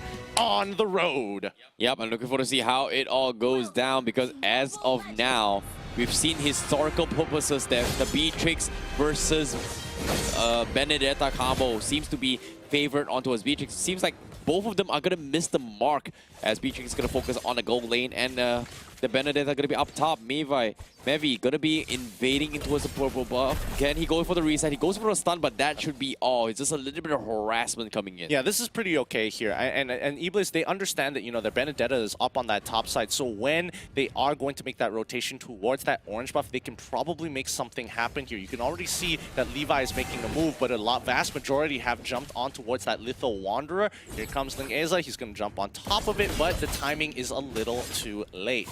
Agree. But it's going to be a slow start coming from Orange Esports, but maybe he is going to be consistently harassing Mob, and he goes in for the reset. No, he misses the... Oh no, he actually gets the reset up for Maybe. So that's going to be the jungle coming in from Ling, and he's having a really rough time. Maybe. Can he steal it? I don't think he did, but Ling is going to be A-okay for now. It's still pretty frustrating. He's got Retribution in 6 more seconds. Maybe he can go in for 1 more attempt. However, he needs the help of Levi to be by his back here. The rest of EBLZ moving up towards the River Crab. Maybe he's going to do it again. Do him dirty, and maybe he gets a kill onto Lynx. He's already forcing him to use his ultimate. Mevi can technically go for that 1v1, but it's Levi who comes in with the execution. Kuz, he's like, hello, Iris. I would like you to just stay away. Let me take this beetle in, please, please, no! And he's not going to be able to get the punish, but good enough to slow down the farm coming in from Lynx. Oh my goodness, feels bad for Ling. Overcommitted for that stay. Did not expect Levi to actually rotate in and go in for the kill. So that was a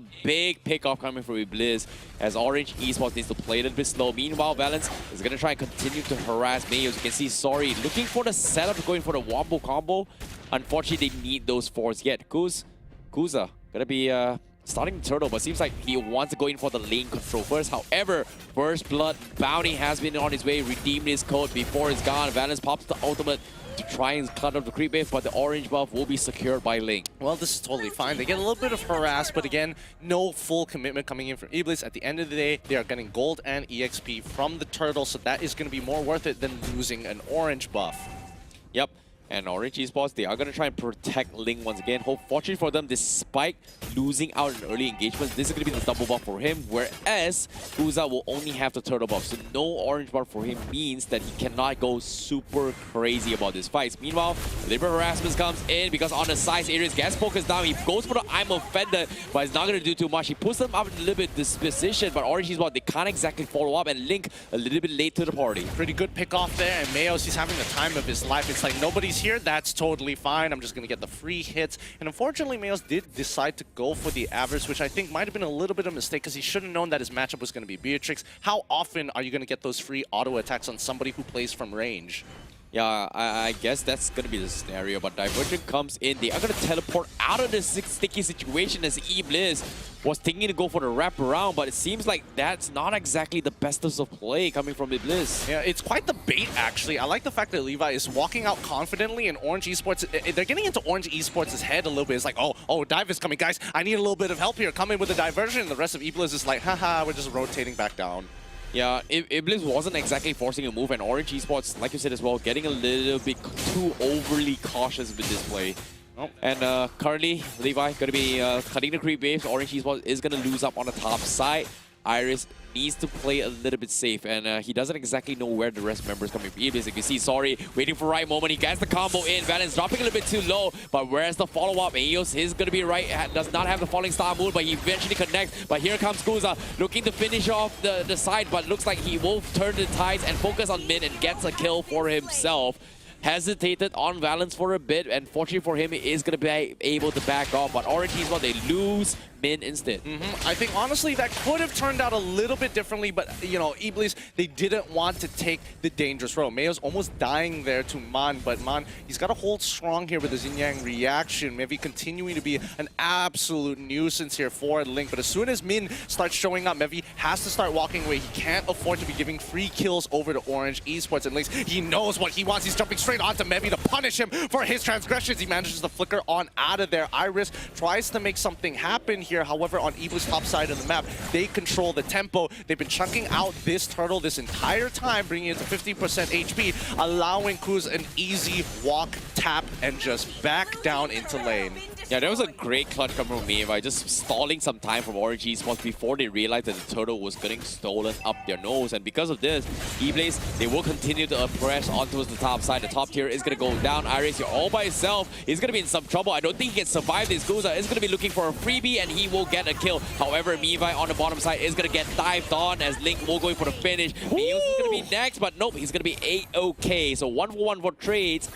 And Orange Esports, they're trading pretty evenly. Yeah, I mean, they're trying to maintain the goal lead here. Again, the only thing that EBLZ is winning in is the number of picks that they've had in terms of objectives. They're exactly the same, despite the fact that both turtles have fallen into EBLZ's control. Now, Orange Esports, they're probably on the thought of, like, when can we start fighting here? Man, he needs at least one item to start becoming relevant into the game. Balance, once he gets that Blade of Despair, he's going to have more than enough damage. He just needs to be very careful of his positioning.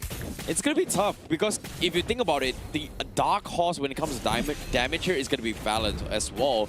And we haven't seen major damage output coming from Valence. And if you think about it, EBLZ has been completely ignoring Valence. There were a couple of attempts towards his life, but slowly but surely, once the first Blade of Despair comes in from Valence, this is where he will hit the hardest. And EBLZ, they gotta be very careful of what's gonna be expecting of him. Yep, they're trading just torrent for torrent every single time. Top 4 mid tier 1, bottom for turtle. Every single time somebody goes for an objective, the opposing team will look for a way to kind of maintain that goal differential. They don't want it spreading out too thin.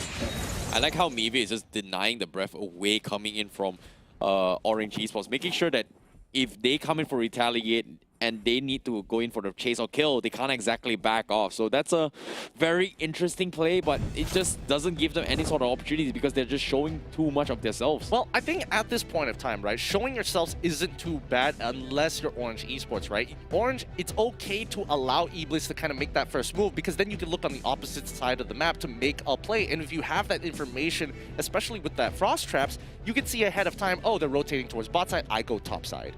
Yeah, I think that's pretty much the play coming from Orange Esports, but I feel like as the game progresses, it feels like EBLZ is starting to lose up the power spike, right? You arguably, yes, Kuza with the Roger is gonna scale pretty hard, but if you think about it in the ultra late stage of the game, Orange Esports scales even harder because you've got a Ling, you've got a Beatrix, and they are gonna hurt. Yeah, I mean, you know, Ling and Beatrix, I think a little bit less on the Ling because we're talking about like raw damage here. That low Yi is gonna make a significant difference as well. So I think that's the extra +1 that's gonna tip the scales in their favor the longer this game goes. Yeah, that's why I feel like the trades, the 50-50 trades is actually much more favorable towards Orange Esports Spike. Despite the economy shift, it's still like 2k lead towards EBLZ. Arguably like, oh, it's a 2k lead, it's not that big, but for the pro scene, it is a huge margin. And for Orange Esports, their sole objective is not losing in terms of lead. You just want to play catch up, and once the timings come by, like probably the first or second itemizations on Res of Heroes, this is where they will go crazy. And currently, I feel like they're just anticipating for the first Lord fight. I think the third turtle is something that Orange Esports can still afford to lose out on. Or maybe they might not even get to the third turtle. As we've seen today, third turtles have been difficult to pick up. Most teams use it as a bait to force teams into awkward fight situations, and then Lord spawns and they're like, well, like, I mean, now it's a little more important to take the neutral objective. Agreed. So would you say that it's smarter to just ignore the third turtle and just let the Lord spawn be and then contesting it straight up? Well, it depends on which team. If it's EBLZ, obviously, you know, getting that turtle early is going to be very important for the team to snowball out of control. If it's Orange, completely separate story here. But let's see how this is going to be playing out now as bottom side going to be heavily contested on all fronts. Yep, seems like the third turtle is going to be contested as well. EBLZ is going to try and force the issue. Iris is going to buy a little bit more time. He's going to get focused down. Killing spree for Kuza. Is Orange Esports going to be able to retaliate? Seems like they are ignoring it as Ling is going to continue with the split push. All they got to do is just buy time, and it seems like that it's going to be EBLZ taking the third turtle for themselves, whereas Ling is going to be happy trading this tier 2 all by himself. That's going to be a freebie in the hands of Orange Esports. This is a good, smart way for Orange Esports to actually approach this game. They got to be careful here. Can they actually get that pick? My goodness. No, maybe he's in trouble. He has to force flicker on out of there. He manages to survive, allowing Kuz and Mayos to secure that kill. Wow. So many factors there that could have gone wrong. Oh my goodness, maybe he was so fortunate that the minions were in the tier 1. He was able to escape in that direction. That shouldn't have been possible, but Orange Esports, they dropped the ball on that one because Man got picked off. EBLZ, they will take a little bit more out of Orange Esports' defense. However, the top side as well is going to be a free push coming in from EBLZ. But Orange Esports, can they defend? Yes, they're going to be okay. But the tier 2 taking too much damage from this push. Oh, it lost 75% of its turret life. That's a little sad here. Let's pull up the items real quick to see where we are at. It looks like Clock of Destiny is a good buy for the Loi, but she really needs that Lightning Truncheon or even Genius Wand here. I don't think Genius Wand is going to get as much value, but as long as she has that raw damage, that's what Orange Esports needs right now. Well, interesting enough, Min going for the Athena shield instead of the usual Curse Helmet for damage-wise here, but the fight comes in. Iris getting the first focus down coming from EBLZ. They burst him down, they take the tier 2. Valens also getting scared out from the sides as Mayos was able to sustain his way through and force Orange Esports back. While in the midst of this confusion, you can see the split push from Link down bottom is just consistently farming and farming and farming. I mean, Link is going to be a beast, right? There's no doubt in my mind that he's going to be able to do something at the end of the day. But he's also making sure that EBLZ don't get too greedy, because if they do, they're going to get hurt in their economy on the other side of the map. So Orange Esports, they're playing this well with the resources that they have. However, this upcoming objective, 10 more seconds before Lord is going to spawn, this is going to be a very, very important contestation. Yeah, currently Orange Esports, they need a very, very strong front line, and Popo and Kuba isn't exactly as tanky as compared to what Mayos brings to the table, nor Vibai. So it's something they need to drag out as long as they can. They're sending a 4-man down bottom, but they are going to try and secure the purple buff. And EBLZ looks like they want to force the fight. So they don't exactly know that Sori is actually out of position. They're not even in the fight. But it seems like EBLZ, they are going to concede the purple buff and they are going to back out. No, I think they're putting Sori up in the top side because they're expecting Ling to come on up there. And hopefully Sori should be able to one-shot him at this point. I'm pretty sure he has 2 items right now. He's 2 kills. He's level 10, 2 kills, 3 assists on top of the fact that they're 30.9, 31k. So he should be getting pretty close to getting his 3rd item as well. Sorry, he's just gonna absorb the wave as much as he can. But look, they're just waiting for EBLZ to they're waiting for Orange Esports to make a mistake when really EBLZ should be forced. Oh, here it comes. Here it comes. Here it comes. Oh my god. Here it comes indeed, because EBLZ, they have been having a perfect lane control, but here comes Ding. He's gonna go show himself here. And here comes Sorry. Is he gonna get? Here he comes. Does he get the one shot? But the temple space is there. Sorry, you do not have enough damage. Sorry, not sorry, my friend. He's gonna pay the price as Orange Esports, they will retaliate. Wow, EBLZ focuses a lot. They take the Lord, but they need Link to join into the fight. EBLZ is gonna be down. Maybe he's gonna force Valens out of position. They're down with the tree, but guess what? A big diversion comes in, and they will force them all back. And as you can see, Link is gonna continue with the split push. They don't exactly want to fight at all. I mean, this is really worth it for EBLZ at the end of the day. Even though Sori wasn't able to go for the big one-shot, we were all hoping, and he literally sat there for like 30 to 40 seconds hoping to do so.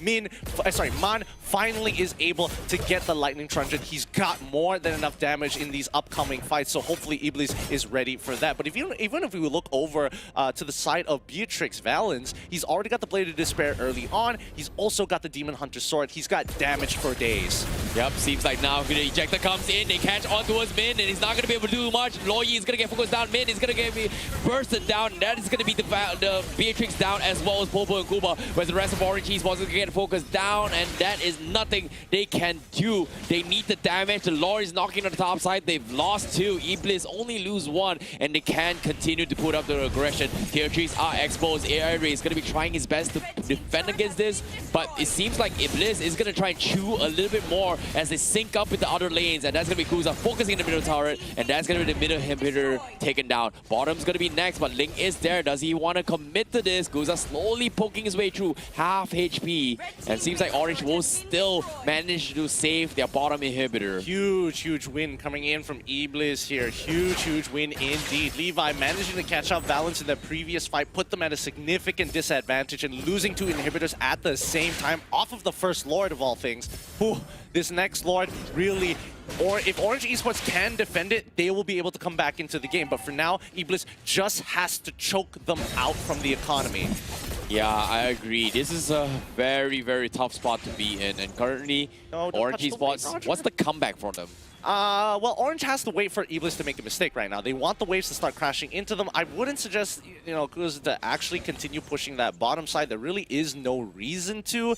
But hopefully they bait something out here, I suppose, I guess. But really, they want to force the situation. Yeah, Benedetta goes in straight away with her ultimate as well. Kuz trying to get on a Lycan Pulse to dodge as much damage as possible. But here comes Esmeralda with Valence's ult in the middle of it all. Doesn't exactly hit on the right targets. Mayos continues to just eat all the bullets to forcefully take away the inhibitor. Yep, and currently he's just so tanky. You can see Valence is barely taking down Mayos' health. Meanwhile, the rest of Mercy and Blizz are going to focus on the objectives. They take all the triple inhibitors, and Orange Esports, they got to back out, but at the same time, EBLZ, they are playing it safe. Waiting for 60 seconds on the Lord is going to be the play to be. Well, let's see how they are going to play this out here. Orange Esports, they've got to be so careful because Mayos at this point has been scaling hard and has played a very long game to get to this point where he's actually dealing some significant damage to Orange Esports here. 9K goal lead right now for EBLZ. Orange Esports cannot walk out of the base safely. Oh my goodness, this is a really tough game to watch, especially for Orange Esports fans. But it's only game 1, it's best of 3, anything can happen, but EBLZ, they are very confident in this match. They've got 25 seconds left to spare. Orange Esports, they've got to push out, they've got to make some sort of play, and look at this greedy approach coming from EBLZ. They're just spread out across the map, trying to get as much information as they can. Levi has the first info, Valence is going to be on the top side, but Orange Esports, can they go off for the push? Because the rest of the pack from the EBLZ is already setting up to potentially backdoor with Levi up top. So that's going to be a free lord coming in. Kuza is going to start his work, whereas the Orange Esports are going to force the issue. This is going to be sad because EBLZ are clearing both top and bottom at the same time to allow Kuz to do his dirty work on towards that Lord side. This is going to be the fight of a lifetime, and Levi, he's already got the flank angle here. Orange, they just have to commit. Yep. Orange Esports, they're backing out. They know that EBLZ is going to regroup for this fight, and because of this, they're afraid that the lanes are going to push in. With the lanes push in with the help of Levi up top means that is going to be the opening for EBLZ to take the Lord. Can they go for the diversion dive? Man needs to make the play now, but it's not happening anytime soon. EBLZ, they are going to stop them in this track. You can see Orange Esports are fighting to even take the purple buff. Just like that, the Lord is secured for EBLZ. This is a pretty clean game coming in from EBLZ here. 12K gold lead, and in most situations, this is going to be GG for Orange Esports unless EBLZ make a significant mistake here. If Mon can find at least three people, even pushing it 4 people with a yin-yang reaction, they might have an opportunity. But Mayos, as of right now, pretty much doesn't receive any receive damage from anybody. Yeah, it's extremely tough to see this, but the Lord is going to be pushing in, and Orange Esports, they have to focus it out. Nibiru is there, but from the back lines, Mayo catches them all. Miva is going to go for the ejector as well. He goes in for Man, he pulls them back, and the rest of the team is going to swap his way through. Electro final blow has been used, but the Crystal is going to be exposed as well. But somehow, Orange Esports, they manage to defend. They take down Sorry, they overcommitted this state, and they're taking a little bit too much damage. And Orange Esports, they come back. Valence is going to go for the Ego Challenge, and Kuza is going to overcommit and die to himself, but he has the immortality. They're focusing on him. They take them all out, but the Crystal is exposed to the Lord, and that is going to be a freebie for EBLZ. Oh my goodness, EBLZ almost dropping the ball. That was a clean game coming in from EBLZ here. They didn't force the situation. They saw the colored lights, and they made sure they could identify each of the red flags. GG, well played to EBLZ on that one. Nothing much Orange could have done unless it was the mid-game, but it is way too late. What a game coming from EBLZ, taking the lead. It seemed like a little bit of slither of hope coming from Orange Esports, but it just wasn't enough.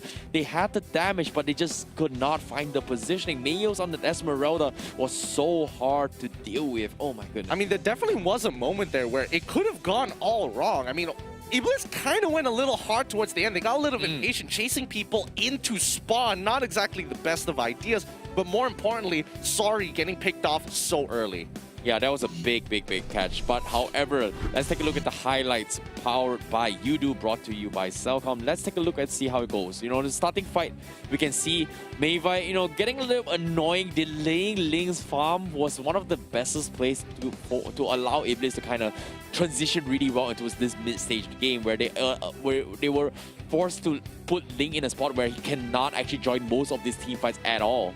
Yeah, I mean, there's nothing much I can really say about this because this is such like a clean textbook game. If people are trying to understand the many different situations you're going to be put in, EBLZ did everything correct, you know?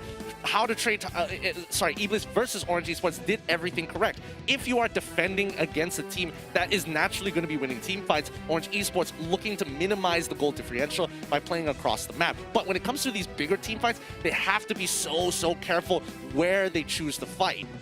Yeah, I definitely agree. And when it comes to choosing fights, I feel like Orange Esports, they tried to set up for Man a lot in this Loi plays, but they just didn't have the right manpower to actually go into push. The Jawhead Ejector always making sure that Man doesn't have the easiest of gain, and you can see Mayve constantly making sure that Man doesn't have any good gain. Even here, he's always consistently targeting Man, making sure that he cannot do too much in this situation. So I would say the biggest key winning comeback factor from Orange Esports was Man.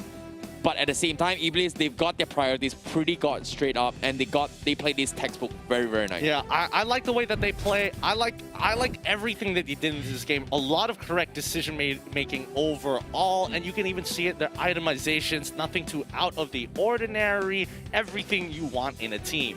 Yeah, it's pretty nice to see how it all went down. But I'm a little bit down in the fact that Min actually went for a super defensive item instead of going for a little bit of aggression. Most of the time that I believe Min on the Popon Kopa wasn't doing too much in terms of damage. However, it was just a meat shield with additional pet in the fronts, and you can't exactly blame him considering that, you know, you can see that EBLZ, they just have so much die potential. And I understand why Min just doesn't want to die that easily, just because Sorry can just literally one-shot one guy. And I don't know, it feels like it's a little bit weird how they played this game, because Orange Esports, they weren't exactly fighting in most of these team fights. They're just completely dodging it from EBLZ. Well, yeah, I mean, what can you really do against a team composition where the 4v4 is basically impossible to play? Once you pick somebody off, immediately that 5v5 becomes a 5v4. Same goes for a 4v4. It becomes a 4v3 very quickly with such high burst potential for the side of EBLZ. That's why, when I'm looking at compositions from both sides here, Orange Esports, they really got to start bucking up for these things. Like, they need to know certain combinations cannot be dealt with. Yeah, I agree. When it comes to the combination, I feel like Orange Esports has pretty much turtled himself with the Ruby and Popo and Koopa. But overall, EBLZ, still props to them. Let's take a look at the MVP powered by KFC. Finger-clicking GG.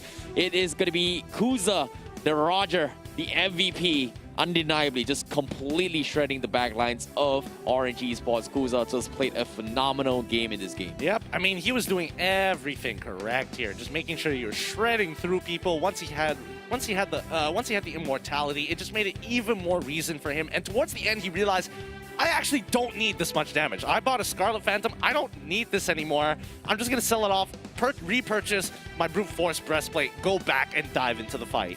He ran for a Scarlet Phantom? Yeah, he did it during the Lord just to kind of speed up the process. Oh, wow.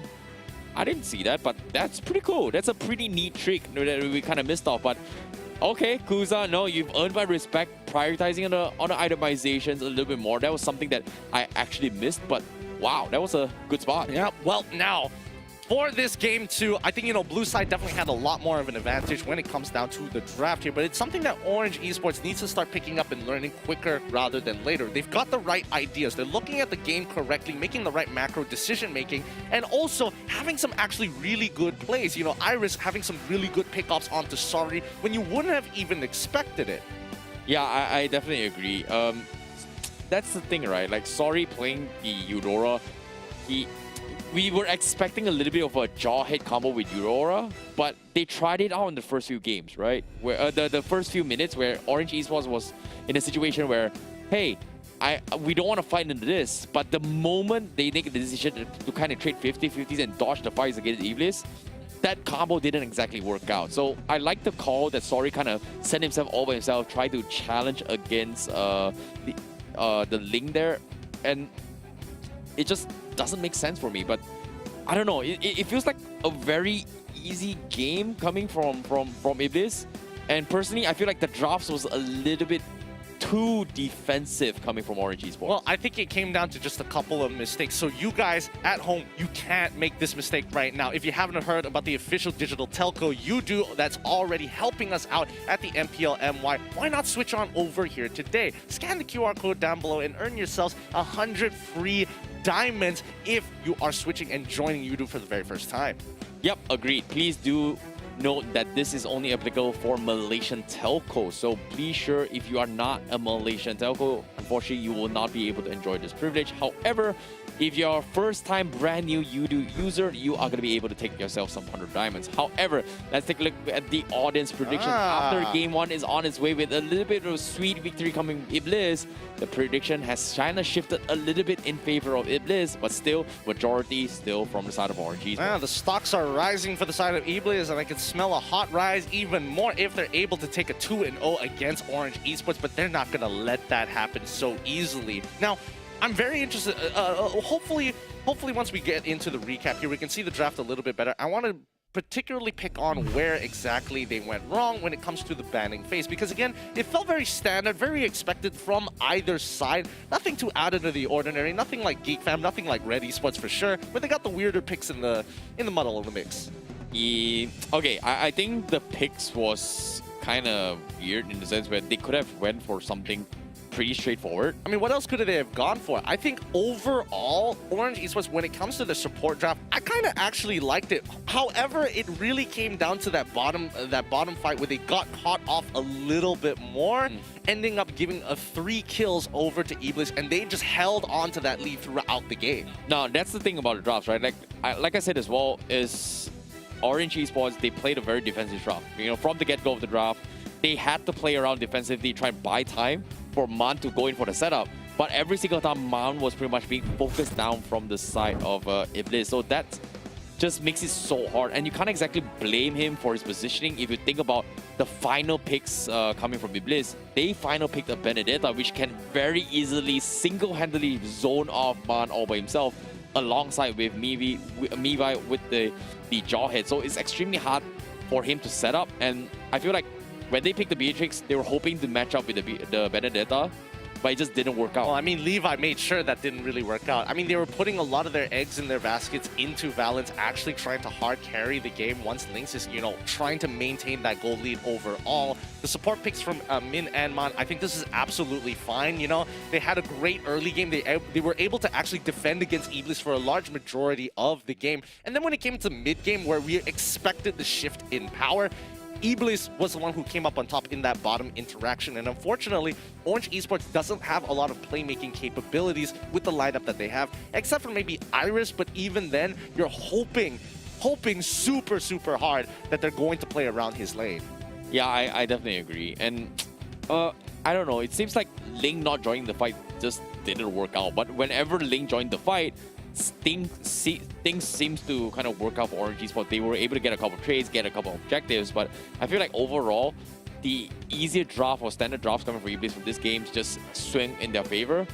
But in game number 2, they've got to switch up their strategy now. And when it comes to strategy, I feel like they should not try to cheese their way with the Beatrix. And the Beatrix just, honestly, didn't exactly work out. Well, I mean, when you have someone like Levi on the other side, it's not going to be a fun time. Personally, I think that Orange Esports, their draft, to me, I think it's actually perfectly fine. This would have been a bit of a 50-50. However, they should have punished Mevi much harder. He was allowed to walk around a little too much. Yep, let's take a look towards the drafts of game number 2. Will Iblis takes 2-0 or will Orange Esports make a reverse comeback? I don't know. We gotta see now. But Matilda being first phase banned alongside with Jawhead means there is gonna be a little bit more room to work with. But I finally agree that the Jawhead being priority banned is gonna be the way to go. Mevi was just too darn annoying in game 1. Well, he was allowed to walk around a little too much here, and I think, you know, Orange Esports have to kind of wake up on that. They can't just allow people to freely walk into their jungle without getting some form of punishment, and I think they have to communicate with the jungler to say, hey, even though this might be could put you in danger, if we get this kill, we're gonna be ahead. We're gonna be ahead not only in kills, but as well as gold, and maybe, just maybe, we can accelerate you fast enough to carry this game. Is banning. Oh, Phoveus being a priority coming from Orange Esports, something pretty standard. I'm surprised EBLZ was still pick the Esmeralda, considering that Phoveus wasn't exactly picked. They felt like they had the tanky capabilities, and I didn't exactly understand what was going through the minds of males, because arguably now with the current recent meta change, Esmeralda has been in a position where you can kind of play more damagey items instead of defensively. But I would say defensive items still applies for Esmeralda. So I guess when EBLZ decided to go for a defensive composition, it definitely caught Orange Esports off guard. They weren't able to actually burst him down very quickly. Well, I mean, that's just traditional Esmeralda stuff. Hard to kill, hard to deal with, and looking at where we're going here, there's not going to be a Phoveus opening because Orange Esports banned it out, but I'm excited to see whether or not EBLZ is going to actually let the Harley through. This could be something that Lynx could potentially whip out to, you know, shake things up against EBLZ. Say, hey, we're not just a passive team, we're willing to go all out for the early game. Your team is banning. Good. Okay. Wait, what? All right, it's a fine ban to get rid of Ling. First phase. Okay. Respect towards what Levi. I don't know. I don't think Kuza's Link was a huge force to be reckoned with, but Orange Esports banning it away seems a little bit of a suspicious side. But with this ban, Harley is going to be up for grabs.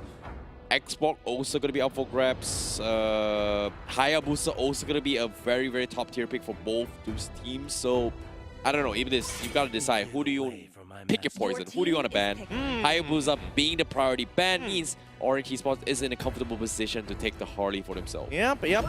Looks like, yep, there we go. Harley going to be the first pick coming in from Orange Esports. Now, EBLZ, they have to recognize that there are a lot of natural combinations with this Harley. You know, Kaja being the easiest one, the old OG version of having the combination of lockdown and just pure raw damage. But also you have to keep in mind that Eudora has been quite the pain, and especially with the before the Eudora nerfs, something that just, you know, you didn't really stand much of a chance against.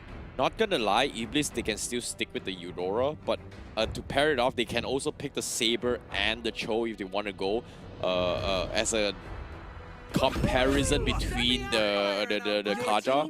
And if they can still go for it if Orange Esports decides to whip it out. But for now, EBLZ playing it safe, picking the Xbox, picking up the Roger for Kuza means Orange Esports, they have the capabilities to cut the back lines. And taking out Xbox is a very easy thing to do if you go for the double assassin strategy with Harley alongside Saber.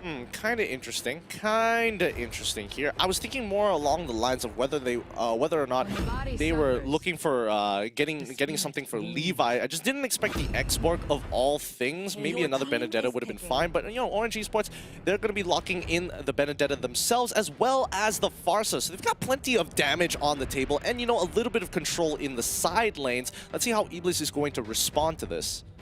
Ooh, this is pretty much deny picks coming from Orange Esports. They don't exactly want EBLZ to play identical drafts. And I feel like, yeah, the Yuzhong is a great pick from EBLZ, but at the same time, it feels like they don't exactly want to deal with a Benedetta Export. It's just so hard and annoying to deal with. But EBLZ, they will safe pick the Saber to try and deal with the Harley. So that's going to be the alternative. EBLZ now, they have to ban what's next. What's a good hero to kind of deal with Saber? Kufra, maybe? Kufra's actually not too bad, but I would expect EBLZ to actually ban that out sooner rather than later here. I kind of like where this is going for EBLZ as of right now, because again, the Saber is a pretty good flex pick. It could go into the side lane, it could just be your mid laner. It's a little difficult to tell. So I would think that Orange Esports would start banning out the mages earlier, sooner rather than later. And ooh, EBLZ also making sure they're taking away pick-off tank supports like the Cho. Okay, yeah, I guess the Cho pickup is kind of annoying as well. The Way of Dragon setup with the Feathered Astra is great as well, but I'm surprised the Kaja is not banned. But considering that this is going to be overkill if Orange Esports decides to pick it, because they don't exactly have a very, very strong front line. So Orange Esports seeing that, I think the Cho ban is going to be the safer one. but now considering that they have to deal with this, this Saber, they need to figure a way to deny this push. Like Akai isn't exactly that great. I mean, Orange Esports wants, like, if I was Orange Esports, I would want to get. Oh, Okay, so this is leaning more to my suspicion here. So Orange Esports, you get rid of those hard engagers, people that can stop Harley from taking back, portaling back to his hat, and more importantly, so he can't get on top of Farsa, and also, you know, block naturally just bouncing ball. Don't let this Benedetta get to play the game. Just stand still, auto attack like every regular hero. Stop being unique. That sort of situation.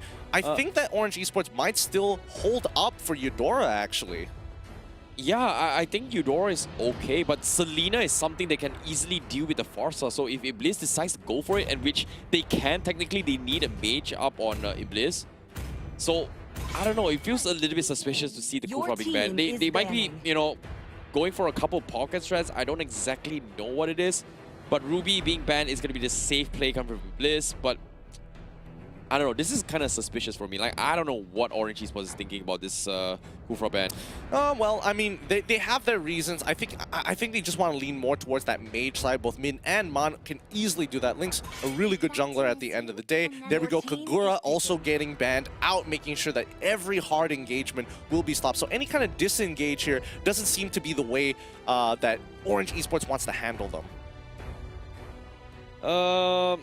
This is, this is, not gonna lie, this is very, very tough to draft.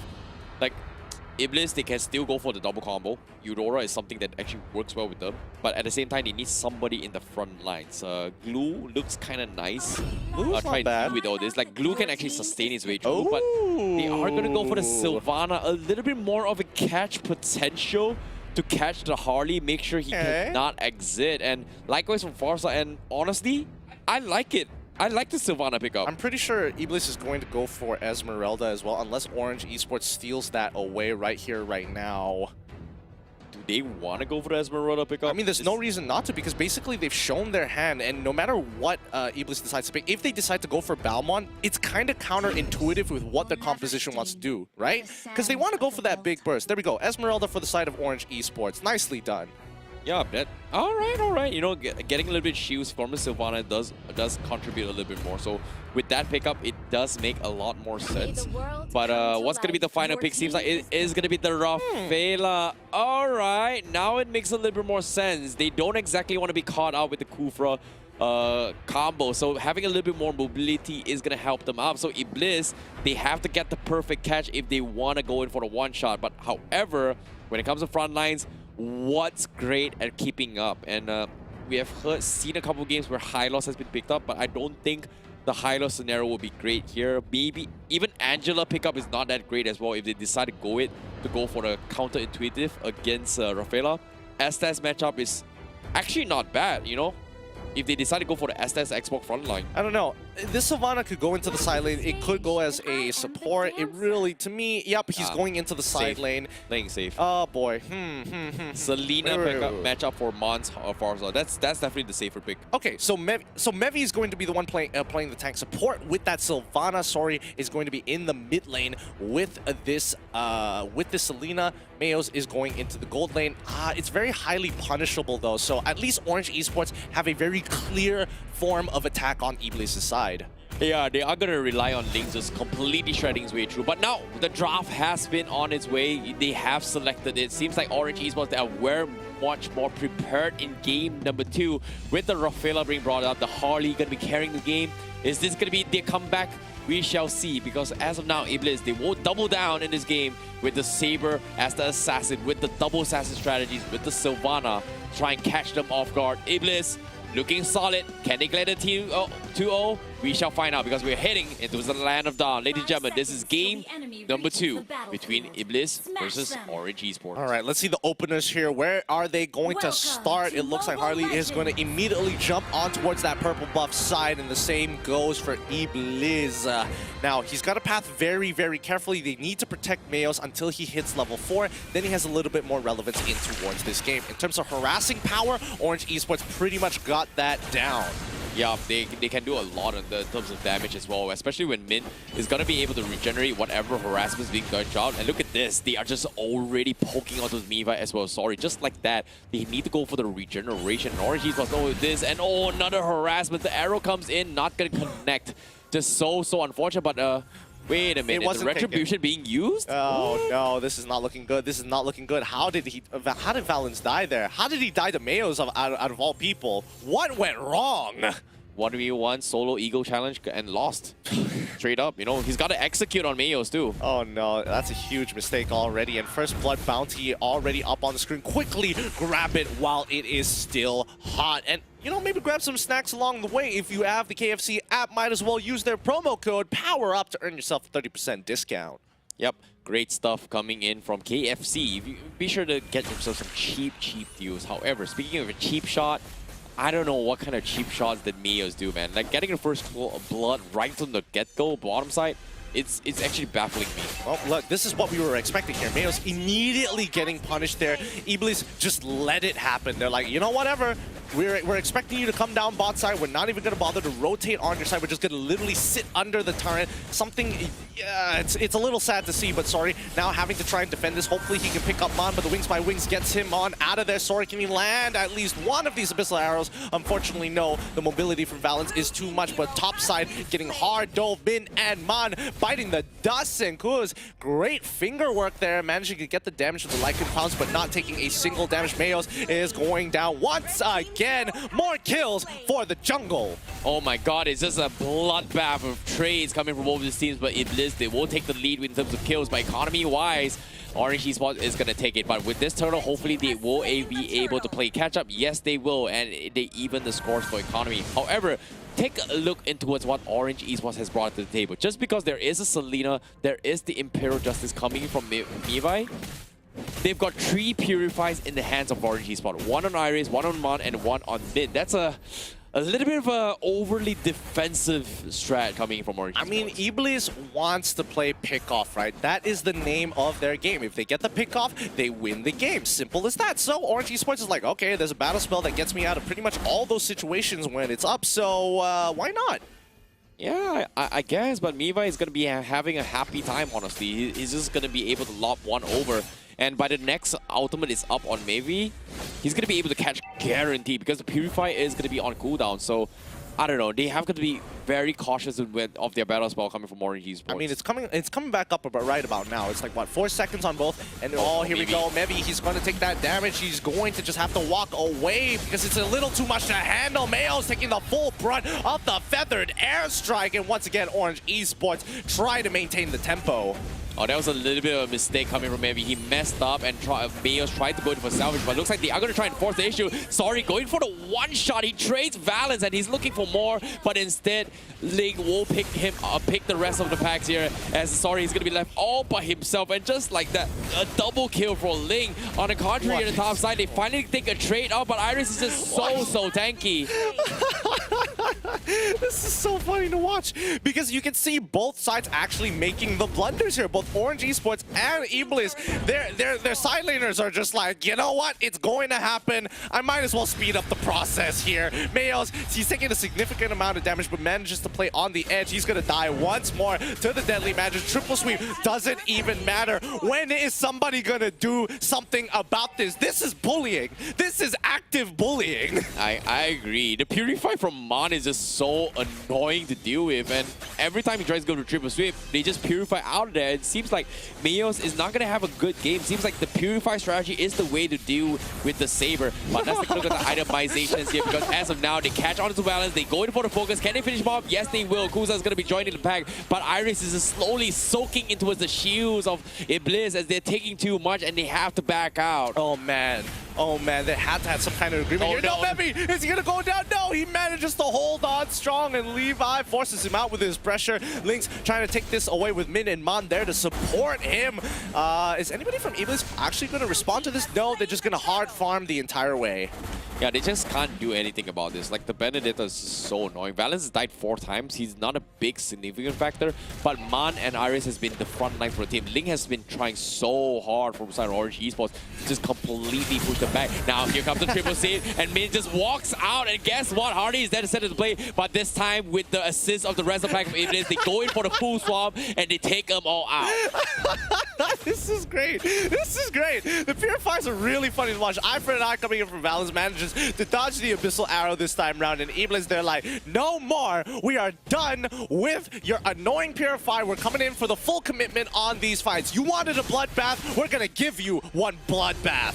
Yup, and the arrow doesn't seem to connect. Valens needs to hold down the fort. Iris is there, trying his best to push them all back. Maybe seems to be in a very awkward position, but Falling Star Moon is not available up on Iris. So there's going to be the retreat coming in, while EBLZ is going to chunk down at the tier 2 up top. Here comes Iris. They take the turret. Man is there. Can he set up a stun? No, he misses the mark. Levi is going to be having the immortality. He's going to be A-OK, whereas the rest of Orange Esports is going to try to cut in the retreat as they focus down and double down on Kuza, but he's just so tanky. And how is he stable alive? And the tier 1 survives, and Xbox finally goes down, but he escapes of it all, and Kuza survives, and Orange Esports Iris is going to be stuck all by himself as Levi takes him out. Oh my goodness, what it is, the catastrophe coming from Orange Esports. I don't know, things are getting a little sloppy here. Lynx is next. Oh, he manages to juke him out. Abyssal Arrow. Oh, he almost walked back into it.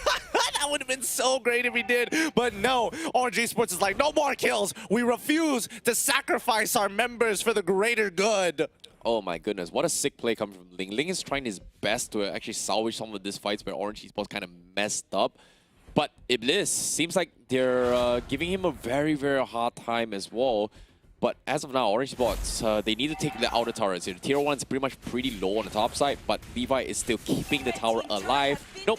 As soon as they say it, Castle Shirts Valens will finish bomb. Now the next turtle is back up here. Orange Esports here walking up to contest. They've got all their members. Oh wait, Levi is not even there in the fight. They're going to initiate, trying to get on top of Sari, who makes it off. Mayos, he's trying to pick a target. Who's he going to go? Triple sweep comes through. Purify as well as Mon has the feathered airstrike. Stay away from my zone as they clean up this fight. 2 down for 1 as EBLZ looking for another opportunity to go back in, but with no more resources, not even their ult, they have to hold down the fort. Orange Esports has taken way too much damage. Valens unable to even get out his ult in time. No, big catch coming from Mayos, getting a double kill in the process. Now with the War Axe purchase, he is going to hit so hard. And Orange Esports, they need to be careful. Min has been providing the assistance and heals as much as they can, but unfortunately to say, it is not going to be enough. However, EBLZ, can they continue to find more? Because Link is trying his best to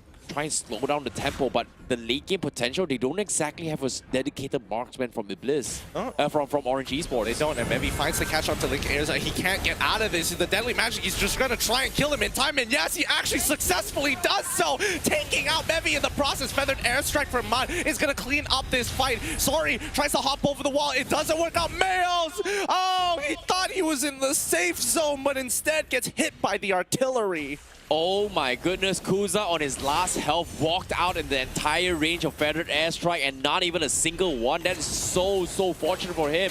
However, Kuza still lives. Mayos is down. Means Orange Esports has a little bit of room to bring in, and they are gonna go and try for the contest. But Kuza steals the purple buff in time before Orange Esports actually makes a play. Oh, let's see how far this is going to go. It's been quite the bloodbath this game. 9 minutes and already 23 kills on the kill score. Feather being purchased coming in from Link is let's see how far this is going to take him here. He's doing well, 6-1-3 overall. KDA feeling very nice. Kuz just hasn't died just yet. Oh no, man. Missing the stun could not take Levi down. He still has his Firaga armor, but fortunately for him, he made a little bit of space for them to take the tier 2 from Orange Esports. Means EBLZ, they are going to lose a little bit more map control, but seems like they are setting up for the bigger picture. 15 seconds left for the next Lord. With the tier 2s destroyed down below, Orange Esports has more room to invade if they decide to take it. But do they have the capabilities of taking a Lord? Well, they do have the capabilities of taking down the Lord, but not when their opponents are at full strength. They're going to need to find a pick. Oh, here comes the pick. Oh, they even forced the Purify out of Min straight away. And now they're trying to get on top of Mevi, who quickly uses the Imperial Justice to get on out. Kuz, he's on the run. Yeah, that's going to kill him, right? Yep, the Deadly Magic secures the kill. Mevi, next to fall, he tries to hold on. Cosmic Lance is going to be enough. Here comes Mayos. Can he find a target? Can he go for the one-shot? No, he cannot. Orange Esports quickly divert down towards the Lord. They got the pick that they were looking for, and the best pick of all.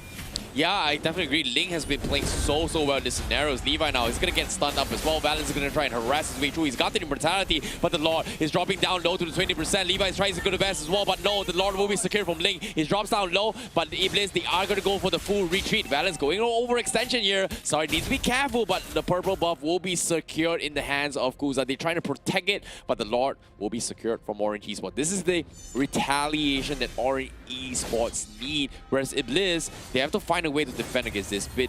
But as of now, Kuza being caught out, that was something that did not need coming from EBLZ, but a great pickoff coming in from Orange Esports.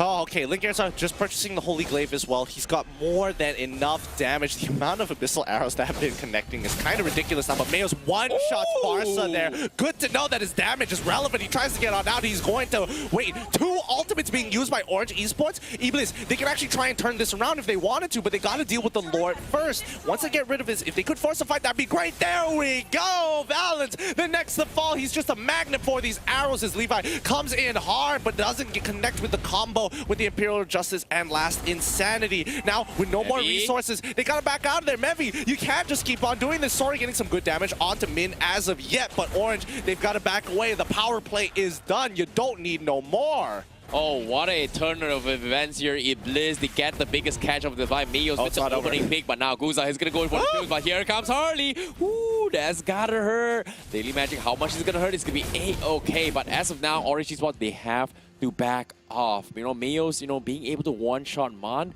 that's a scary force to be working with, whereas Orange Esports, they've got the capabilities up on Link, but literally, no, as long as Kuza lives, anything is not possible. Okay.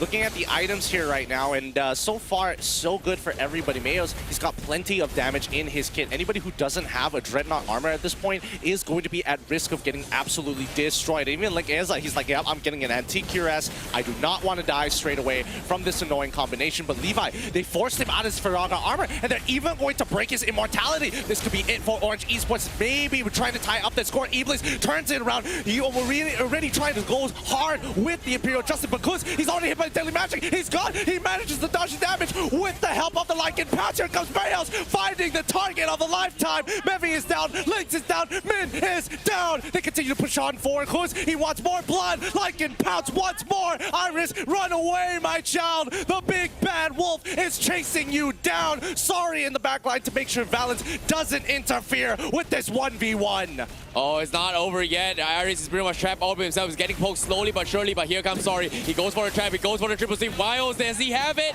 No, he does not. Yes, he does. He takes him all out, and that is going to be him losing all that fight. And as Orange Esports overcommitted to that dive as a perfect catch from Levi, managing to bait them out into a situation just like that. Kuza live to tell another day, and they will go in for the push. Orange Esports overextended so hard. Oh my goodness. I mean, it's not just overextending hard, but unfortunately, they didn't get the picks that they wanted to. They utilized all of their resources, and unfortunately, they did not connect. And EBLZ, once they turned it around and they have the resources of their own, their natural DPS is going to be more than enough to take out Orange Esports because Lynx Eza, his jungler, is very dependent on his cooldowns. Yeah, this next Lord fight, 25 seconds left, is going to be the decider match for both these teams. With the immortality down on Levi, it's going to be extremely hard to do so. And EBLZ, they cannot afford to lose this next team fight. Whereas Orange Esports, they've got more room to work with. If they can take down Mayos,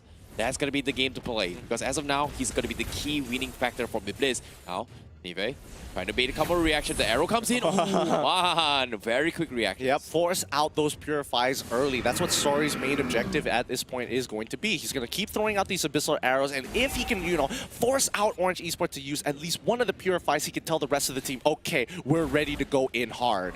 Yep, another arrow to go and be checking the brushes, but the Lord is going to be baiting out from Orange Esports. You can see Kuza, he scouts out Valens. What are you doing the wrong side of the woods? They are going to go to fight, but meanwhile, Meva, he's going to get focused down from the side of Orange Esports, and he has to back off, and Valens will seal the deal. He goes in for the finish. He manages to escape, and there's nothing EBLZ can do. Actually, Kuza will catch him off guard. He overextended and gets punished for this, and now Orange Esports, they have to back off. Genius one up on Man, but EBLZ, they're a little bit too low. Do they want to challenge against this big bad Esmeralda? Kuza says, okay, but Link is going to be joining the party as well. Look at his Link. He's waiting for the right moment for the daily catch. The stun connects and Kuza will be suppressed, but the Winter Trunket is at the safest day, but the daily magic, he mistimed it and he will die in the hands of daily magic. But from behind, Sorry saves the day with the arrow and catches Link. Oh my goodness, he saves the day for the team. That means Orange Esports will be able to defend coming in from EBLZ. They cannot push at all. What a clutch coming from Sorry. That was huge. That was so huge. But right now, the biggest problem is Iris. He is just unkillable with the supports by his back. EBLZ, oh my goodness, if Mevi just turned that fight, he got a little scared. He used the Imperial Justice to try and get on out. Instead, what he should have done is used all of his abilities, tried to lock down literally anybody because he was going to die no matter what to allow EBLZ to go for the fattest engage of their lives. Oh, Kuza almost made the escape of his life. That would have been a highlight clip for him, but he pressed his Winter Trunket a little bit too early as the deadly magic was coming in. But he endured it for a couple more seconds. Probably he could have dodged it, but still, great valiant attempt. You know, it was a hit of the moment. Anything could have happened, but nevertheless, Orange Esports, they are back online. EBLZ, they cannot afford to lose any more fights. But at the same time, they're just farming lobbies. You know, they're just farming economy. And Kuza is slowly but surely farming a little bit more. But now the big catch comes in. Sorry, he's gonna try and make an escape for this. He's gonna go for a run, and he gets focused down. But where's the turnaround? Mayo's kind of able to go for the triple sweep. They get completely dive to the back lines as Orange Esports chunks them away. And just like that, Orange Esports gets isolating the fights of EBLZ with the help of Iris. And they get completely pushed back. And just like that, Orange Esports catches the biggest damage dealer from side of EBLZ. And they make the comeback of their lives. But it's not over yet. The Feather Airstrike tries to force down to Kuza. And Kuza, he's trying to drag for the team, but 30 seconds left on the clock. Can they do it? The minions are not even here. There's no way. They don't have a wave. After all of that, EBLZ is managing to buy a couple more seconds into this game. So what? Luminous Lloyd is going to be crashing into this base. EBLZ, this is going to be it for them. This is what Orange Esports has been waiting for so long in this game. They got their Luminous Lord. They secured it. Everybody on the side of EBLZ will come back up, but can they defend? Very unlikely. The arrow almost connecting, but with this play, Orange Esports, they managed to hold on, but I don't know, it seems like EBLZ, they dropped the ball on that because currently the MVP's gotta be Iris. Iris just single-handedly just pushing everyone from side of EBLZ back off, and Sorry, feels a little bit sorry there as he almost got picked off. Now, with the Rock Potion purchase up on Link means good. They are going to go a little bit more defensive to try and outlast EBLZ in this push and pull effect. That's the idea, man. That's the idea. The longer they last, the better Iris has a chance to actually take out all the members from the side of EBLZ because nobody can really shred through him. And here it comes. Let's see the muscle up. Can we see Orange Esports close this game out? Yep, seems like the Lord is going to be down on the middle side as well. They need the damage of a Feather Airstrike. The openings out. Mayo takes a little bit too much. Levi trying to hold down the Lord all by himself. But maybe he's going to sacrifice his life. He's got the immortality, but he will eventually fall. He tries to keep them at bay, but he'll sacrifice it all. But the Lord gets taken out with the help of Kuza and Mayos. Mayos goes for the triple sweep. He misses the mark. He gets taken out from Orange Esports. And Orange Esports, they will try and go in for the push as well. You can see Iris trying to shut them all out. But Levi is just consistently pushing out the creep waves all by himself. He's burning them all to pieces, but no insanity available. Feather Airstrike tries to forcing them back, but the crystal is exposed. Kuza is going to get fought as well, but immortality is going to bring him out, but eventually gets taken down. The crystal is exposed, and that is going to be Orange Esports taking it to game number 3. Oh my goodness, it's going to be a full 3 games this week. Oh my goodness, on the 3rd day, I feel like it's just, you know, a natural set of 3s. Rule of 3s, as some may say, but Orange Esports there having a grueling game, constantly battling it out against EBLZ, and unfortunately, EBLZ making a simple mistake, allowing Orange Esports to flank them. What a tough game. That was a very, very insane game coming from Orange Esports as well as EBLZ. That, not gonna lie, that was a little bit suspicious, but the ones that clutched it all was none other than Iris. That Esmeralda play, my goodness, that was... props. You gotta give credit for him because he kept things alive for the team. I mean, he spent 16 full minutes farming after having just the worst time for the first, you know, 8 minutes of the game, getting constantly dived again and again and again and again and getting pretty much bullied up in the top side of the map. what can you really say? It's not too bad coming in from Orange Esports, although I will say EBLZ not looking as clean as they did in game number 1. Let's check out these highlights brought to you by Yudu, powered by Cellcom. Not gonna lie, seeing how all this actually went down from the side of EBLZ as well as Orange Esports, it felt like Orange Esports, they were very desperate to get out of place. You know, Ling was making out so much work. He was able to just single-handedly outplay the opponent. I feel like mechanically wise, Ling is pretty cracked. Not gonna lie, he's crazy insane with his reactions. Yeah, I mean, he is. He knows how to press the buttons and he knows how to press them fast and very, very efficiently. But you can see that at the end of the day, those Purifies made a significant difference in those later fights, especially when those ultimates matter that much. Yeah, agree. Well, his timing has been very spot on, and even EBLZ as well, they had a little bit of a couple of big hiccups coming in, but the pickoffs coming from Orange Esports has been very, very smart. Like, they could not take Kuza. What they did was they make their objectives to focus onto Asori as well as Mayos, but multiple times maybe he tries to make some sort of plays, but Orange Esports was able to punish him off guard. So I would say one of the second blunder from Orange Esports that could have helped them close out the game was this fight where they overextended. It looks so good for EBLZ to actually close out this game. Yeah, it did, but I mean, just look at this final fight here. The most unlucky thing happens, and especially for Kuza. He manages to get the sickest kill of his life. Look here, boom, he gets hit by just the edge of the Holy Baptism. Oh, you can't even see the animation at that point. Yeah, it's so hard to actually see it, considering that it was just so messy in terms of all those fights. So you can't exactly blame him, but the biggest catch here is got to be Man, because he finally got his timings with his Feather Dash, right? His Farstar has been just duking out so much damage in these situations. And I must say, it's really nice to see how it all went down. But before that, let's take a look at the itemization for game number 3. As game number 2 here, as it was a really rough game for all these teams. But Link's, look at this. Link, he got a full itemization, but in the final moments, he actually swapped out for an anti-Kiras as well as a rock potion early on. Absolutely. I mean, do you want to get one shot by Mayos? I don't think so. He ended the score 10 and 10, and he wasn't even full items at that point. And I mean, it looks like he wanted to go for a Blade of Despair. I wouldn't blame Mayos if he wanted to at the end of the day, but it could be a Hunter Strike as well. A little difficult to tell at this point. I'm pretty sure it was going to be a Hunter Strike. Yeah, and Mayos, I don't know, man. Like 10 and 10, that's a... I don't know, it's a good thing that he's getting 10 and 10, but he's getting kills, but he's sacrificing himself at the same time. I don't know, man. Like, that was a little bit suspicious. I mean, as long as Mayos trades himself for a priority target like Man or like Link Eza, I mean, I think it's worth it at the end of the day. If he can one-shot Iris, that would have been ideal too. But look at his build. Literally doesn't care about damage at all. Just wants to survive. Yeah, let's take a look at the MVP for that match for Orange Esports. It seems like they made things alive for game number 2. But let's take a look at the MVP. It's going to be Link with that Harley play. He managed to keep things alive, and I must say that is a well-deserved one because his reaction was tip-top in all those fights, and he was able to come in at the right moment and the right time. Who needs marksman? Link is the true carry. Absolutely. I mean, his dives down on bot side were really, it felt really unfair. There's not a lot of counterplay to it to begin with, but the way he does it makes sure that, you know, he gets the exact amount of damage he needs. He walks away. Even if you hit that regenerate, you're just wasting a button there. You're gonna die regardless with the deadly magic. Yeah, it's really interesting to see how he takes this approach in this game. His jungle has been very strong. He stood out a lot since Orange Esports made their debut here in the week 1.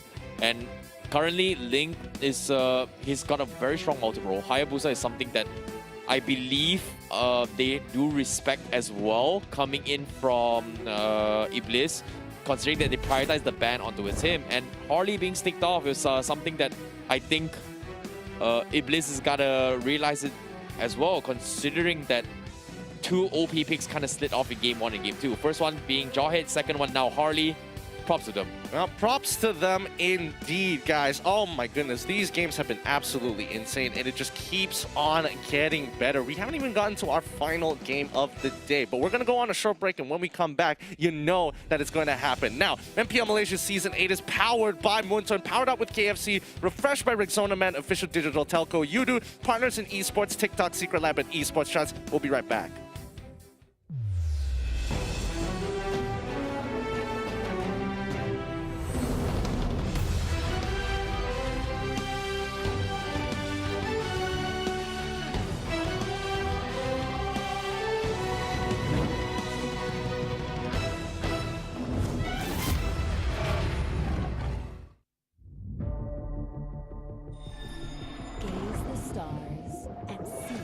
path.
Alah, MPL Malaysia tak start lagi ke?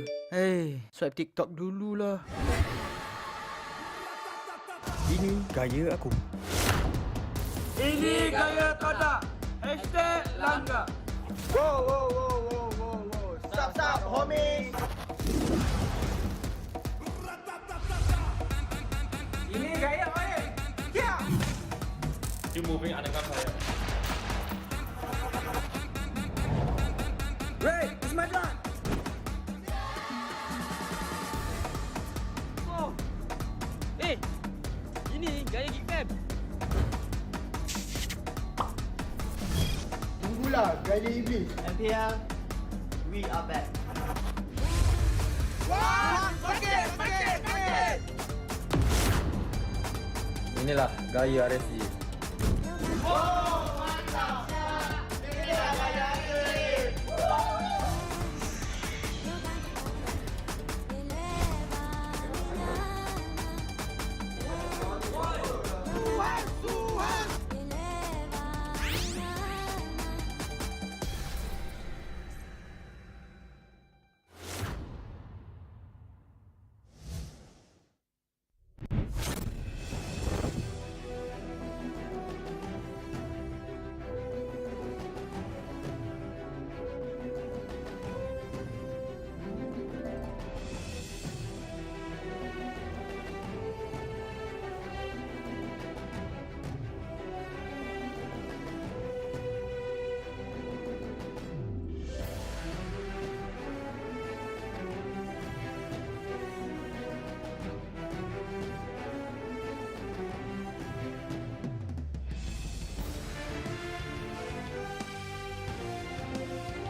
final game is here. Welcome back, everybody, to the MPL MY Season 8, powered by Muntun, powered up by KFC, refreshed by Rexona, MET, official digital telco, Udo, as well as our partners in Esports, TikTok, Secret Lab, and as well as Esports Charts. My name is GeekFam. This is IcyBaby12 to keep you guys company and commentate on our very final game of the week.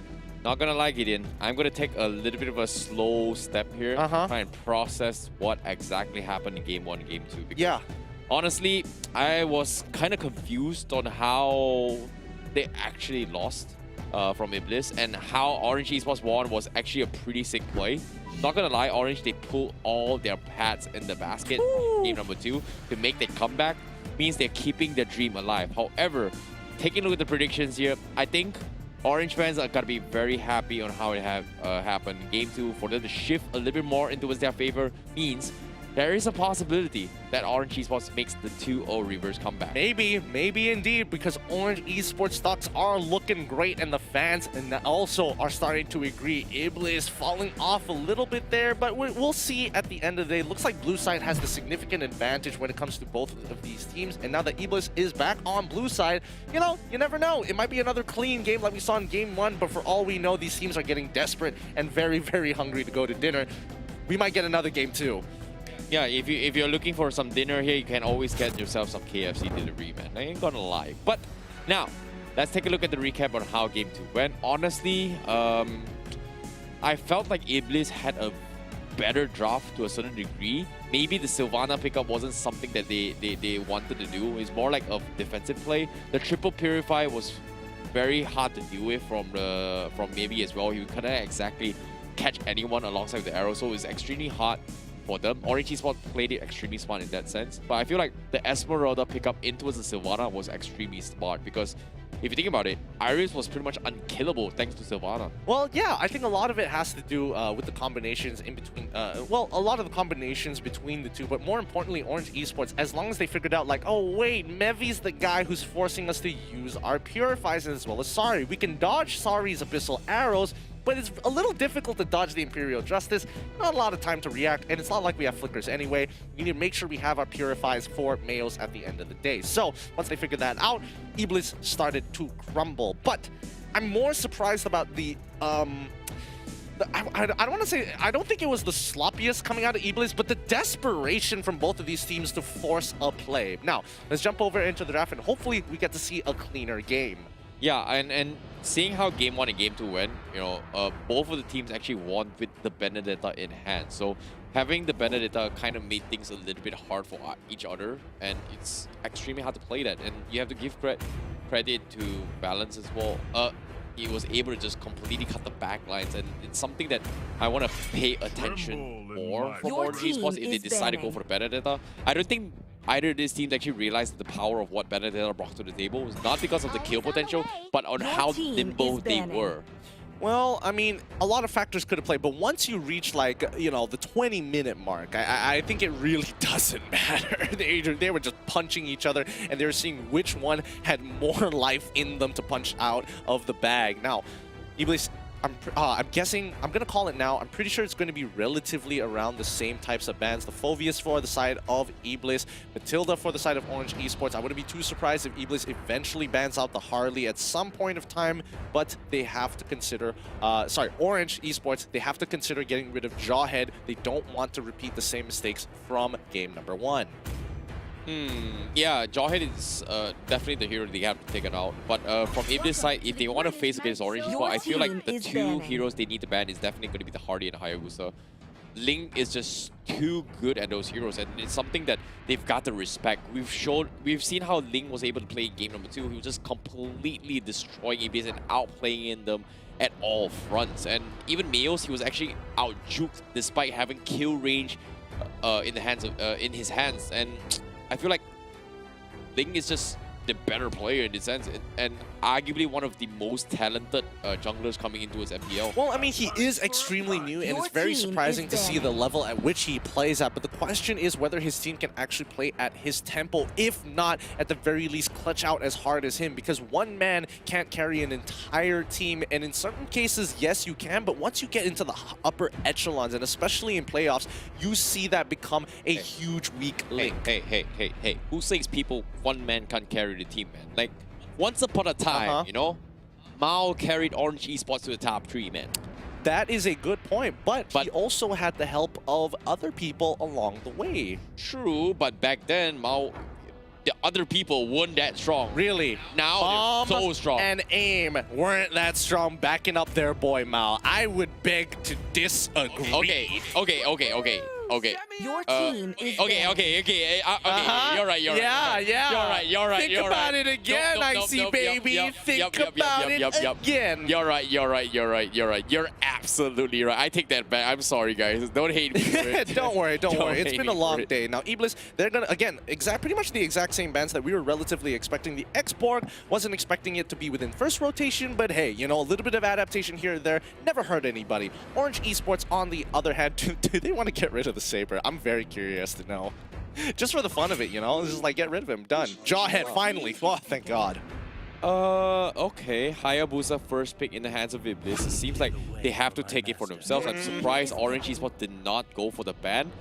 So, what actually slid off? It seems like Roger will be prioritized from Orange Esports. That's going to be Ling playing the Roger. Okay, that's totally fine. And another priority is going to be the Farsa. Man was playing extremely well with it. They had the reply with the Selena from EBLZ, but it worked out a couple of times. But after that, you know, Man has been very patient with his positioning. That the Purify play was something that EBLZ was caught off guard. I'm gonna be honest with you right now. How much you want to bet that both Orange Esports and EBLZ are like, specifically Orange Esports, are just falling back to just comfort picks here? Because there is no real world, right, where you lock in the Roger. Okay, totally fine. The Farsa, without any kind of premonition, without any kind of thought process to get to it, I'm very confident either Min and Man are like, you know what, just give me something I'm comfortable with. We will carry this game if it comes down to another 15-minute plus game.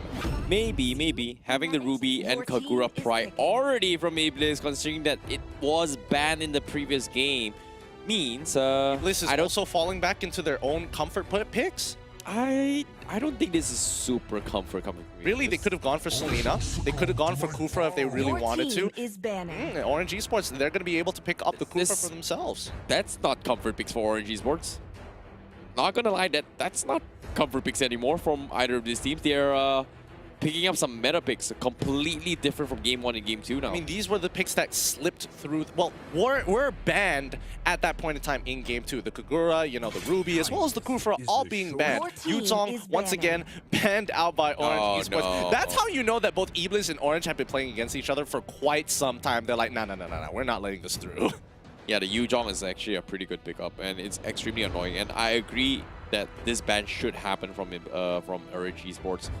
EBLZ, on the other hand, they need to figure another hero that works extremely well with the current composition. Arkai setup with the Yuzong is nice, but it doesn't give you that additional damage that Yuzong brings to the table. So it's something that they need to figure as an alternative. And currently, your team Esmeralda is something they are very, very afraid. Hey. They know this is going to be a long one, don't they? Yeah, they know. Like, the only reason why they lost Game 2 from EBLZ was pretty much the Iris's Esmeralda.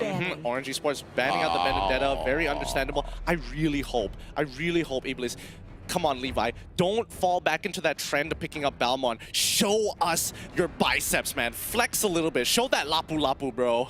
Dude, come on. I would love to see it. Dalmon's got a bigger bicep than... But Lapu, though. Lapu, he's got a huge sword. It's so cool. What does Balmon have? He's got a huge axe. And he swings it out like it's nothing, man. Yeah, but he spins like a 3-year-old. I want to see a man do a man's job. I want to see Lapu jump into the back line, split the world into two. Have you ever tried spinning around for a good solid 10 seconds or 5 seconds and not fall down? Balmon can do it. Do you have a transforming sword? Yeah, I don't think so. Yeah, same argument. Yes!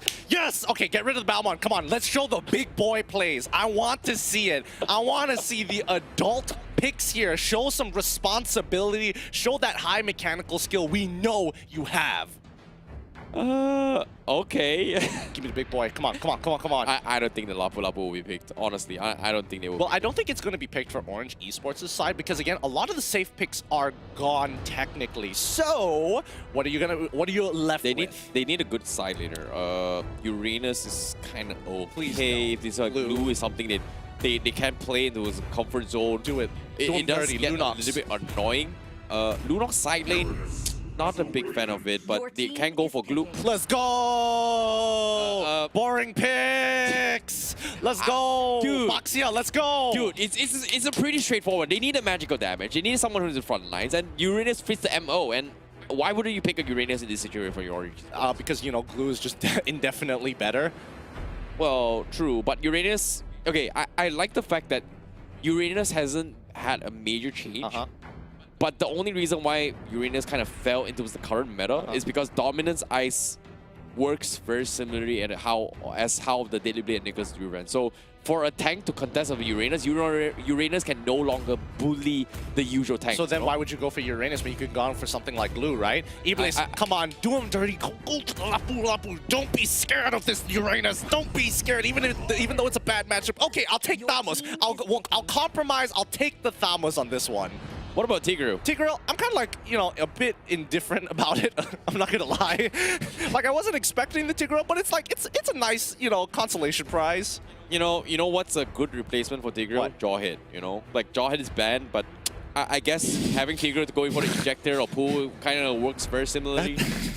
You know, going for the invades, harass the jungles, why not? But Orange Esports, hey, they've got an Alice. You know what would have been really funny? What? EBLZ was just like, they just went for Baxia. I would have loved to see how much Orange Esports would have been like, how did they know that we wanted Alice? How did they figure it out? Yo, okay, who's going to be in the goal lane from Orange Esports? Is it going to be the Alice or is it going to be the Alice? All right, 100%, all right. without a doubt in my mind. Although I will say that from EBLZ's side, I'm not 100% sure. I would assume it's the Thamos just so they can get pressure, but it's time to see how this is going to go because this is going to be a bloody battle as EBLZ has a lineup that has some early game pressure, good sense of scaling, but very comfortable for the team. And that's not to, you know, neglect the fact that Orange Esports are falling back to good old reliables, bringing in Uranus, Kufra, as well as the Alice to help scale for the late game, the Farsa for that hard damage, and we know Lynx on that Roger is going to slap with the right items. It's time for the final battle.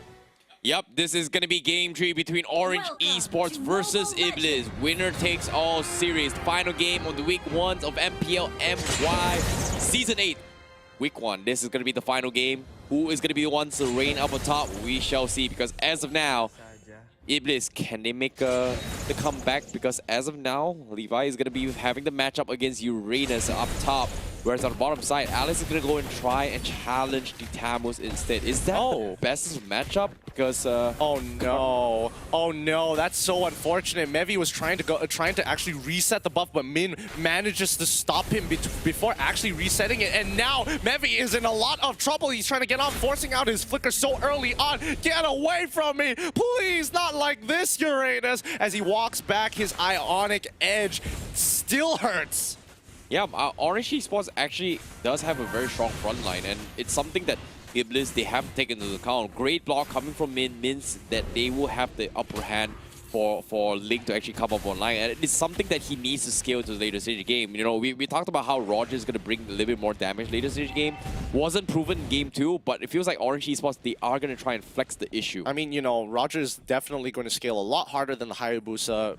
At the end of the day, Hayabusa does a good amount of DPS, but again, the single target damage is a little difficult to handle in a 1v1. But in a team composition where you have like literally everybody to be thrown at the enemy, you know, you've got Valens, you've got Min, you've got Iris as well, all on heroes who are relatively tanky and will get even more tankier throughout the progress of this game. I think Linguza will have more than enough DPS.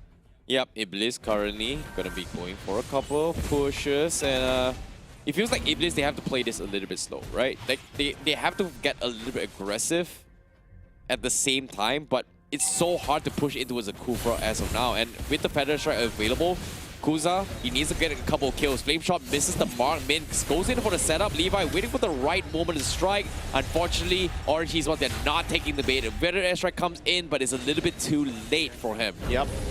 The only way EBLZ is going to be winning this is if they snowball out of control, because again, this Hayabusa can only do so much for the first 12 minutes of the game. From then on, Orange Esports will scale so hard that they won't be able to do anything. Mevi sacrificing his life for hire, and hopefully this lane pressure is going to help EBLZ out, because again, donating kills is also part of the strategy.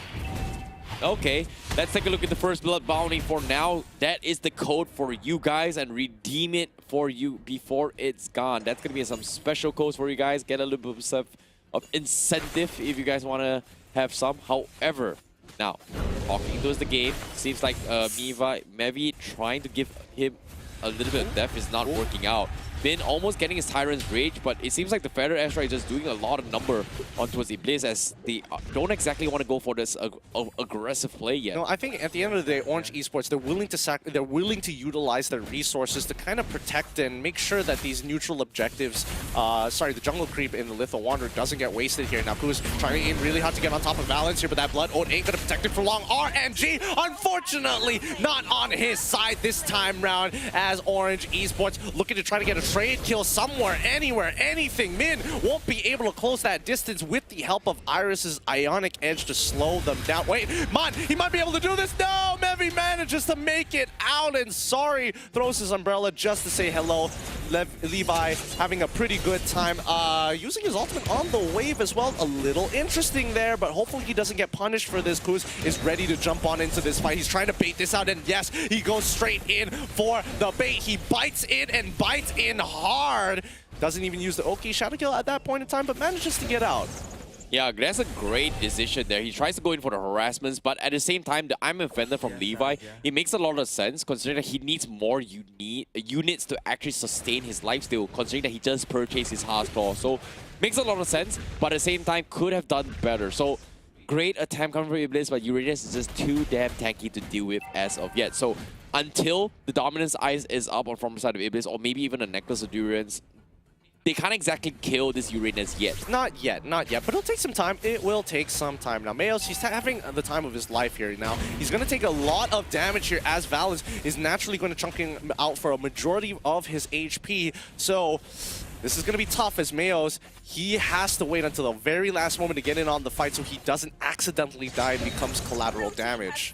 Yeah, that's going to be the Turtle Secure from the side of EBLZ. They are still keeping in terms of economy. Orange Esports just buying a little bit more time. Like I said as well, they're going for split push potential. Iris can hold out on his own, but at the same time, EBLZ, Levi can't exactly solo push very aggressively and not get punished. Likewise coming from Mayos as compared to his Uranus. So for me, Iris dying, it's fine. You know, him going out and signing all by home, it's fine.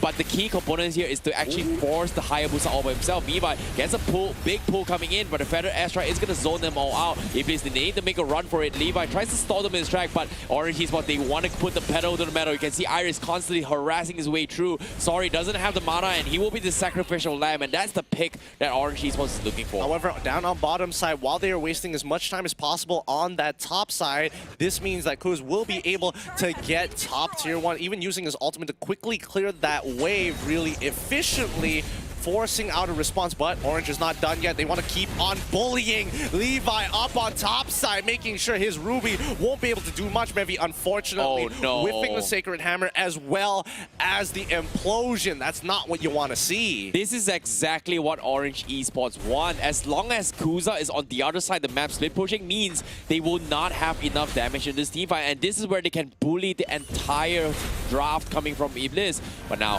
EBLZ, they tried to make a couple of issues here, but Iris is just too darn tanky, and EBLZ, they are in a very, very sticky situation. It feels like currently they need Kuza to do something about this fight, but at the same time, they just can't do anything about it. Tough game. I don't know, because right now it's quite the stalemate between the two, but as long as Orange Esports just maintains their lead, they're naturally going to be stronger at the end of the day. So, okay, it's a give and take. Hear me out. Okay. The moves has been made. And I must say, the idea of having the Hayabusa means that you want to get a little bit aggressive, you want to get punishes, you want to get kills, right? We saw Kuza getting a couple of kills, which makes a lot of sense. Like, that is the win con from EBLZ. Make use of your Hayabusa, get extremely aggressive. But from EBLZ side is that they want to put EBLZ in a situation where EBLZ sends Kuza all by himself going for the split push and take the 5v4 or even a 4v4 fight against EBLZ, because the rosters coming from EBLZ just doesn't scale well without the help of Hayabusa. Well, I mean, that's one way of looking at it, or we can look at it another way, whereby, you know, Orange Esports, they're just too tanky to deal with, and I think that no matter what, Hayabusa is probably never going to be relevant in a majority of these team fights as long as Orange Esports is down together, or if Barca is kind of out of position. And, you know, Miniman, they've got that twin brother connection. The moment he feels I'm out of position, he immediately starts to move himself in a better one. Yeah, I definitely agree. And when you put that into a perspective, both teams, they have their individual win condition. But for me, EBLZ, they have to figure a way to try and cut the back lines. They need to figure a way to just push back this Uranus. And we talked about how this Uranus is unkillable, and Iris playing 2 games in a row with the Esmeralda and the Uranus. This is actually one of the biggest hurdles that they did not expect coming from the side lanes. And Iris, despite arguably he's the side lane, he's been the main front force from start to end. And it's kind of scary to see how Orange Esports was able to adapt this integration from Game 2 and Game 3 onwards. Well, yeah, that's definitely true. That's definitely true. But I think, you know, the major win condition, especially for EBLZ, is to try and snowball out of control, because Hayabusa is a snowball hero. When you are trying to take back your lead from him, he's already punishing you on different sides of the map. And that's kind of the beauty of Hayabusa. But in this case, as long as they are trading pretty much 50-50 on all the objectives, maybe getting a kill, trading kills here and there, I don't think that there is a plausible way for EBLZ to actually come back in unless Orange Esports makes a significant mistake. But the way that they've been playing so far in the past 2 games, it's not very often you see somebody out of position unless it is like, you know, 20 minutes, not even 20 minutes, but like 13 minutes in the game, and you're fighting in the jungle specifically. Yeah, I guess if you could put it in perspective, but now, let's talk about the split push potential, right? Like, when we talk about EBLZ, they've got Samus, they've got, who's the other tanky guy? Uranus? Yeah, no. Uranus is on... Sorry, I was messing with you. Uranus is on Orange Esports side, okay? So, we're talking about EBLZ, right? Yep. They need Samus on the other side. You know, it makes a lot of sense. He's applying a little bit of pressure.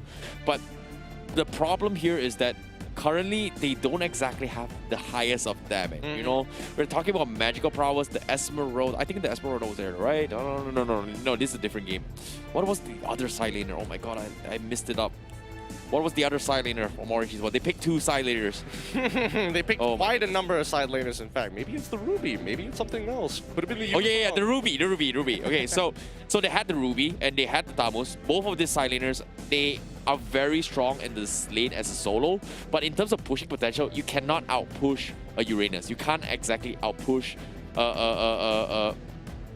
I know what you're thinking. Come on. Come on, man. Like, we gotta keep it PGU, man, bro. Sorry, it's just child humor. Come on. Child humor for me. That's what's really doing it. So yeah, when it comes to this kind of split push potential, it's like, if they push, they can't push as quickly or do as much damage as such as heroes like a Cho or even a Hayabusa or any sort of DPS that can actually solo push a lane. But if they decide to do that, means there is a lot of opportunities and space for Orange Esports to break into the cracks, because without these 2 frontliners, Hayabusa is pretty much exposed. And on top of that, they've got a Kufra that can shut down Hayabusa. This is not looking good. And it makes a lot of sense that with this Kufra play, EBLZ sends the Hayabusa on the side lanes, but while you do that, you are trying to trade off equal sides on the lanes, and it just doesn't exactly scale in their favor. Because, like you said as well, later stage of the game, Roger is going to out DPS Hayabusa, and this Kufra is going to be one of the biggest threat from Orange Esports. Well, I mean, that's why you have something like Tigreal to try to kind of thwart that damage, trying to get them pumped up in that very big team fight. Yeah, tell me. Sorry, man. Tell me. What can a Tigreal do in this situation? Well, honestly, just being... He tried to go for Implosion. Did not happen. He tried to delay the jungle farm. Gave a kill. And now, what's the ultimate we can do? 5-man Implosion? You know, he can just hit the surrender button. That's also one thing, if that's what you're trying to imply here. Because honestly, Tigreal does have his uses. There are ways to actually abuse him. The fact is, to me, Tigreal and Kufra both fulfill the same exact role. How you get to that, end goal, slightly different and a couple of different angles that you have to take, but at the end of the day, they do the exact same thing. They want to have that hard CC, they want to be that front line for that team. Tigreal arguably even more tanky than a Kufra, but Kufra has a lot more utility in that bouncing ball. That's the major difference. I got a question. Where's the damage coming from? Honestly, that's why I think EBLZ's composition is bound to fail if they don't have that, surge of gold to snowball out of control. And I mean, there's no way going around it. That's how the draft, that's how the cookie crumbles.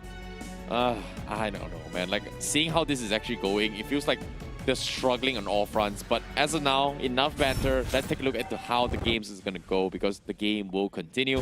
But speaking of damage, now Levi getting picked off. They need Sorry to just one-shot people. And I feel like that is all they can hope for. And Orange Esports, they had to figure out to actually slow him down in terms of his farm. See, this is why I would have loved to see some high damage side laners like a Yuzong, maybe something like Lapu Lapu. That would have been a lot more fun to see, because right now this Ruby can only do so much. Yes, it's got damage, but again, it takes quite a bit of time and really wants to focus on the sustainability than anything else. Mevi getting absolutely decimated by that feathered airstrike, only left with 20% of his HP.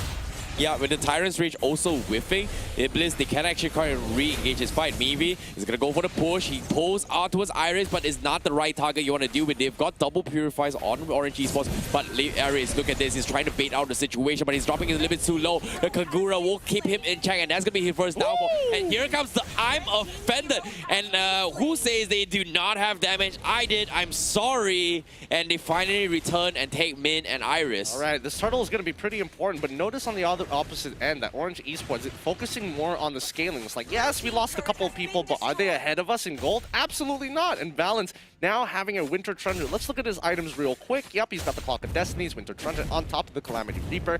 Once he gets his fourth one, it's going to feel unfair. Yeah, I guess, with the Brute Frost Breastplate up on Uranus, not a little bit more magical damage. There's no Enchanted Talisman yet, so he's not going to be able to spam his skills a little bit too much. But once Iris has that, probably you start to trickle down towards the backlines of EBLZ. But as of now, Sorry, he doesn't have mana. He needs to do something. The big Implosion comes in. Nope, it doesn't connect, but they will try and push down Min. And that's a big catch from EBLZ. And this is the opportunity they've been eyeing for. We've talked about this as well. They need Kuza in this fight, and that is exactly why. All right, here we come. One more pause for the road here, baby. We're just giving them out one by one, free one here at the MPL these days. Ooh, boy. What a day. What a day.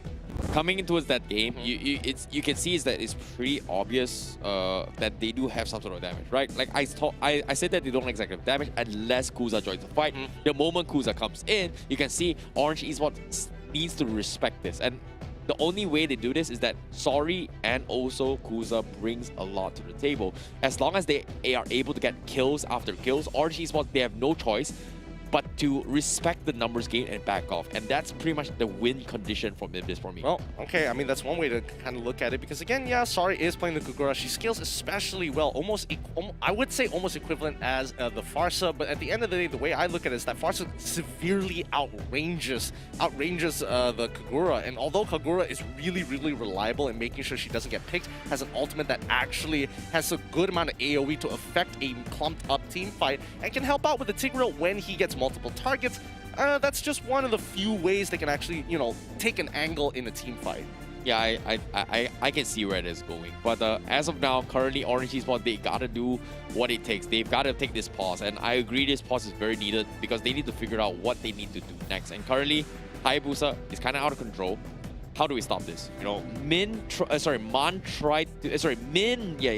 Kufra tried to do his best to slow it in check, but he's actually taking a little bit too much damage from Sorry. And they're thinking of the fact that, hey, they thought they're super tanky, but they didn't expect Sorry to be dishing out this amount of damage to a point where Kuza can actually go in for the finish. So that's something they need to slowly take into account, because as the game drags on by, yes, Hayabusa will scale a little bit relatively low, but Tamus will actually significantly bump up the damage, likewise from Sorry. So I feel like it's still a 50-50 thing, but the win condition from Orange right now is just to play the split push game. That's how they actually drag this out in towards their favor, where Roger comes up with a little bit more damage to actually keep up with Kuza's aggression with the Hayabusa. Nope, I just think they just need a team fight. Just keep team fighting. There's no reason for them not to team fight. EBLZ is the one who has to kind of force the situation. As long as Orange Esports plays defensively, they're pretty much going to naturally win the game on their own, because the problem right now is that it's a little early into the game. You're getting about 1-2 items at most. You've got your boots, you're getting your second, you're getting your core item. You need your second core item before you can actually start tanking that hard amount of damage. And as a support, you're not going to get that much gold. Let's be real here. Everybody has felt that. Every tank player is just like, why am I so poor? Naturally so. Now, the itemization, especially for Orange's side, it's all going to be about armor, right? Armor, and then eventually you start thinking, okay, maybe I need to get in the shield, and maybe slapping a Radiant Armor would be nice, but how much do I need? It's Athena's shield is probably going to be a must just to protect yourself from Sari's damage, and then after that, the Radiant Armor it's a give or take on that one. I think the Radiant Armor is okay because Sari doesn't exactly hit extremely hard. Once you have the Athena shield, you're going to be able to last yourself. But I mean, you know that Sari is eventually going to build into like a Winter glaive. Truncheon Into a glaive specifically. That's the problem. Like having the Athena shield will be able to keep you alive and keep you going for the later stage of the game. But the moment you hit the 6th itemization slot, that is where you need to itemize one more magical defense. Maybe even a Brute Force Breastplate. I don't know. I don't really like it now. But maybe an Oracle would be nice as well. It actually scales with Uranus.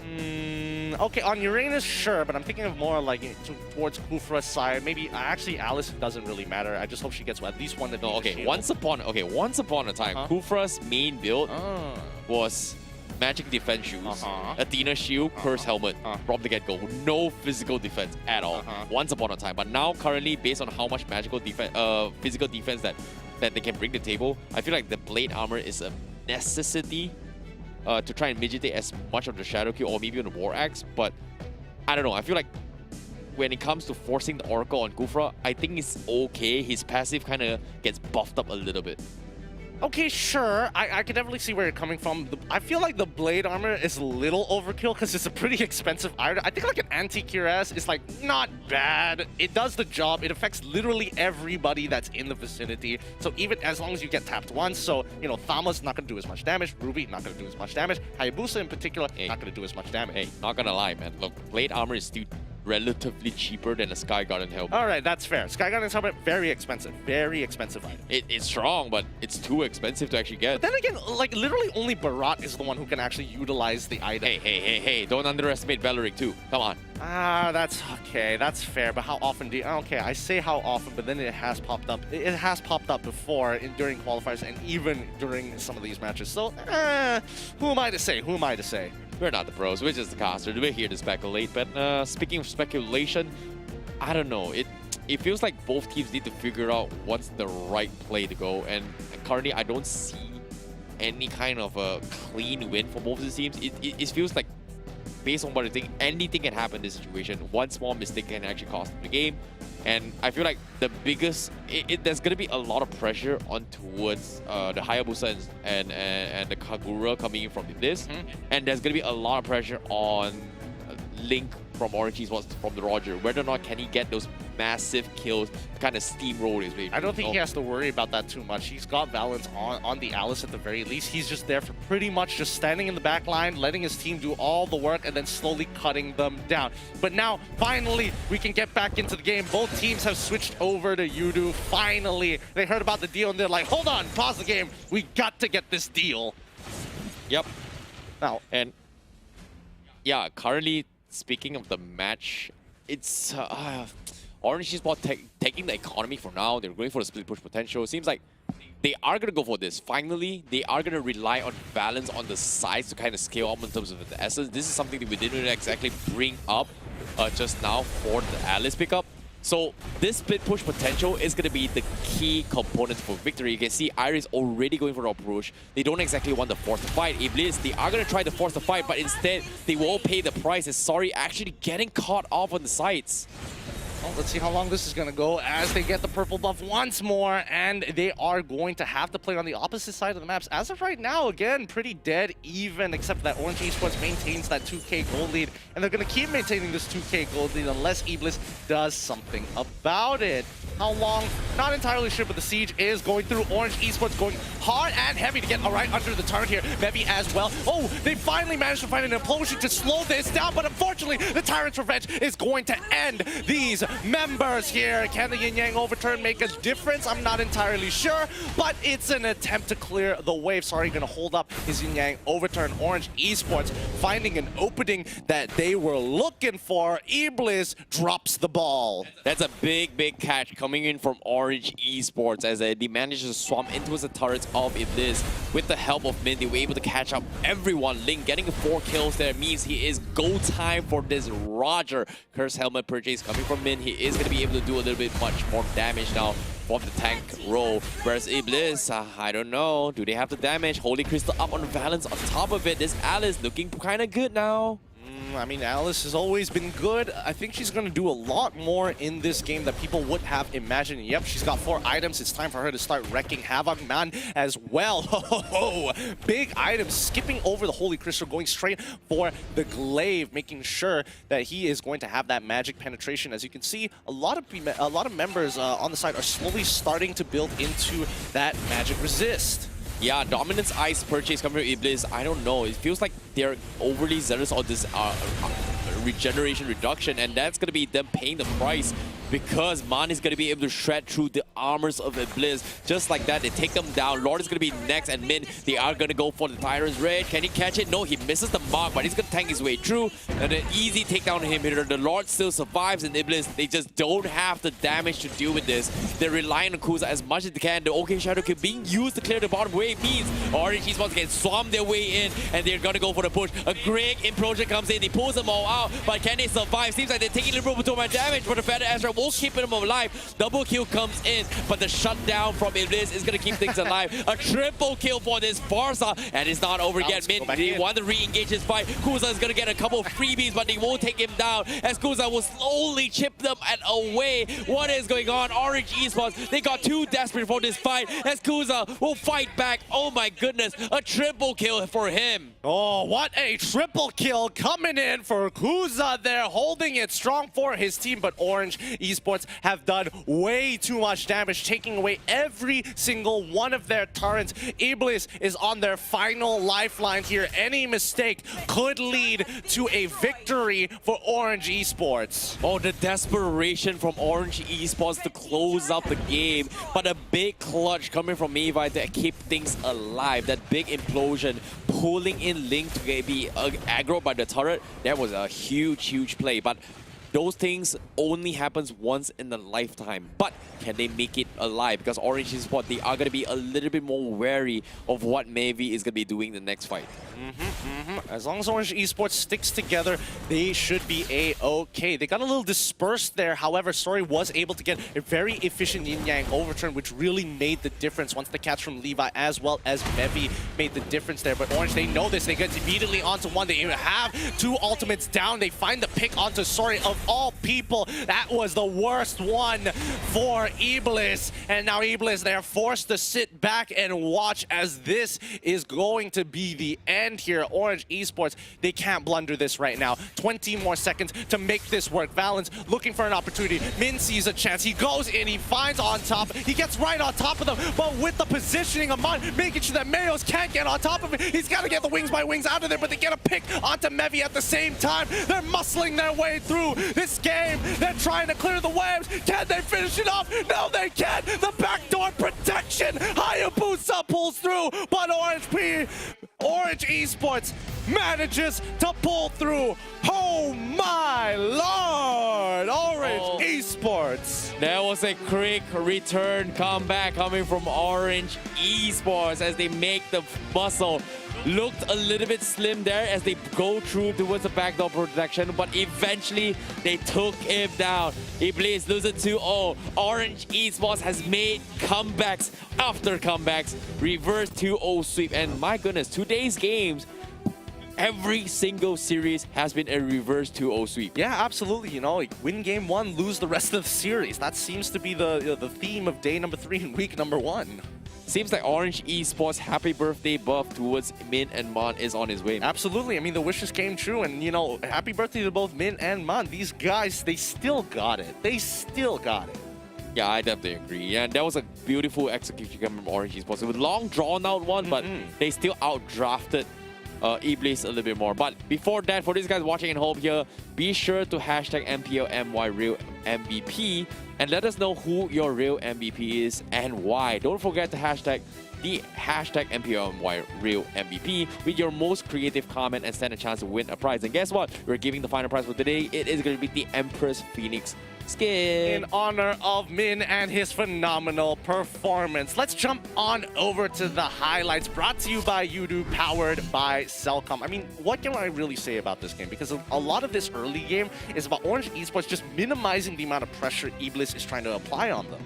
Yeah, I definitely agree. And when it comes to damage output-wise, they needed Kuza to join most of the team fights, which eventually in the early stage, they didn't exactly have him. Kuza was trying his best to go in for the split push, but the moment they come in towards the fight, they just don't exactly do too much. You know, you can give credit towards that Orange Esports, they're getting able to get a pick balls, but the moment Kuza joins in this kind of big, massive fights, Orange Esports, they have to respect it, and you have to give credit. Sori was getting some insane damage in, and they were able to pick off members coming from Orange Esports, but there were a couple of moments where they overextended their stay from Orange Esports, which is very punishable. Yeah, no, absolutely here. I mean, situations like that where you position yourself so poorly and then just get chain CC'd is not a fun time here. It really isn't. It's unideal, inefficient, but once Orange Esports finally got the momentum on their side, they started breaking towers left, right, and center, and they made sure they synced up the waves to do exactly that.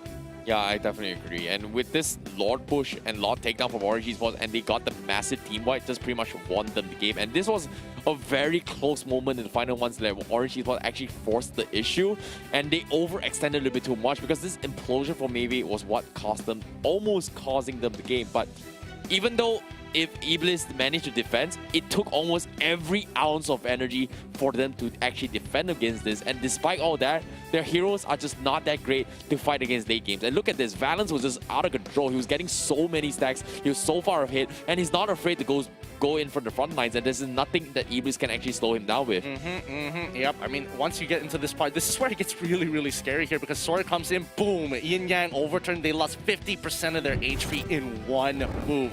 Really ridiculous, but let's have a look at the item builds coming in from both sides. Yep, in terms of itemization, you know, we have to helper up on Nakuza just to deal with this Alice, which is a little bit overkill considering that, if you think about it, EBLZ's got the dominance eyes up on Ruby, on Mayos as well as Mevi, and I feel like that's just a little bit of an overkill just to target towards Alice and Uranus.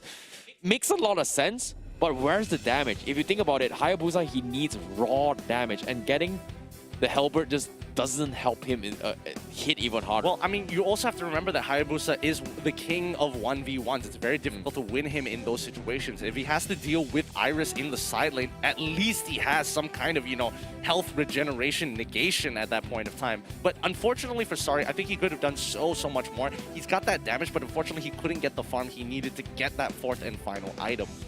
Yeah, I agree. And this is something that Orange Esports is just so good at. You know, you have to give credit to Osman. He's been setting up very, very nice. But I feel like the opening pick, the final game that actually won the game was none other than Valence. His Alice was on fire. Like, oh my goodness, he got the right target. We haven't seen a lot coming from the start of the game, but when he comes online, he comes in swinging. Absolutely, and that's the thing. That's why you have to keep your eyes on Valence sometimes, especially when he's got that late game heroes going in towards that gold lane to scale really, really hard. Now the carry obviously going to Valence, the Sandbag, Iris, the rich guy, Link, Aza, and the Forgotten One, Min, with 15 total assists. Happy birthday to him once more.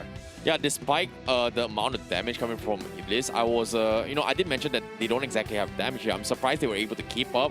But if you pay attention towards Orange Esports side, look at the Farsa, 58k closing their eyes. Valence 60k, no problemo. They're just completely dishing out their damage. But what actually surprised me was that Lynx, he's the rich guy. He's supposed to be able to outfarm everyone from EBLZ, but he's only dishing out 37k. And I don't know, it feels like Valence was the true carry in this game, and it makes a lot of sense why he's the carry. Not to mention that also Man in this situation with his 58,000 worth of damage, he was actually, you know, making sure that he could follow up on his Alice to say, hey, even if you want, as long as you're fighting within my feathered airstrike, I'll make sure that you win.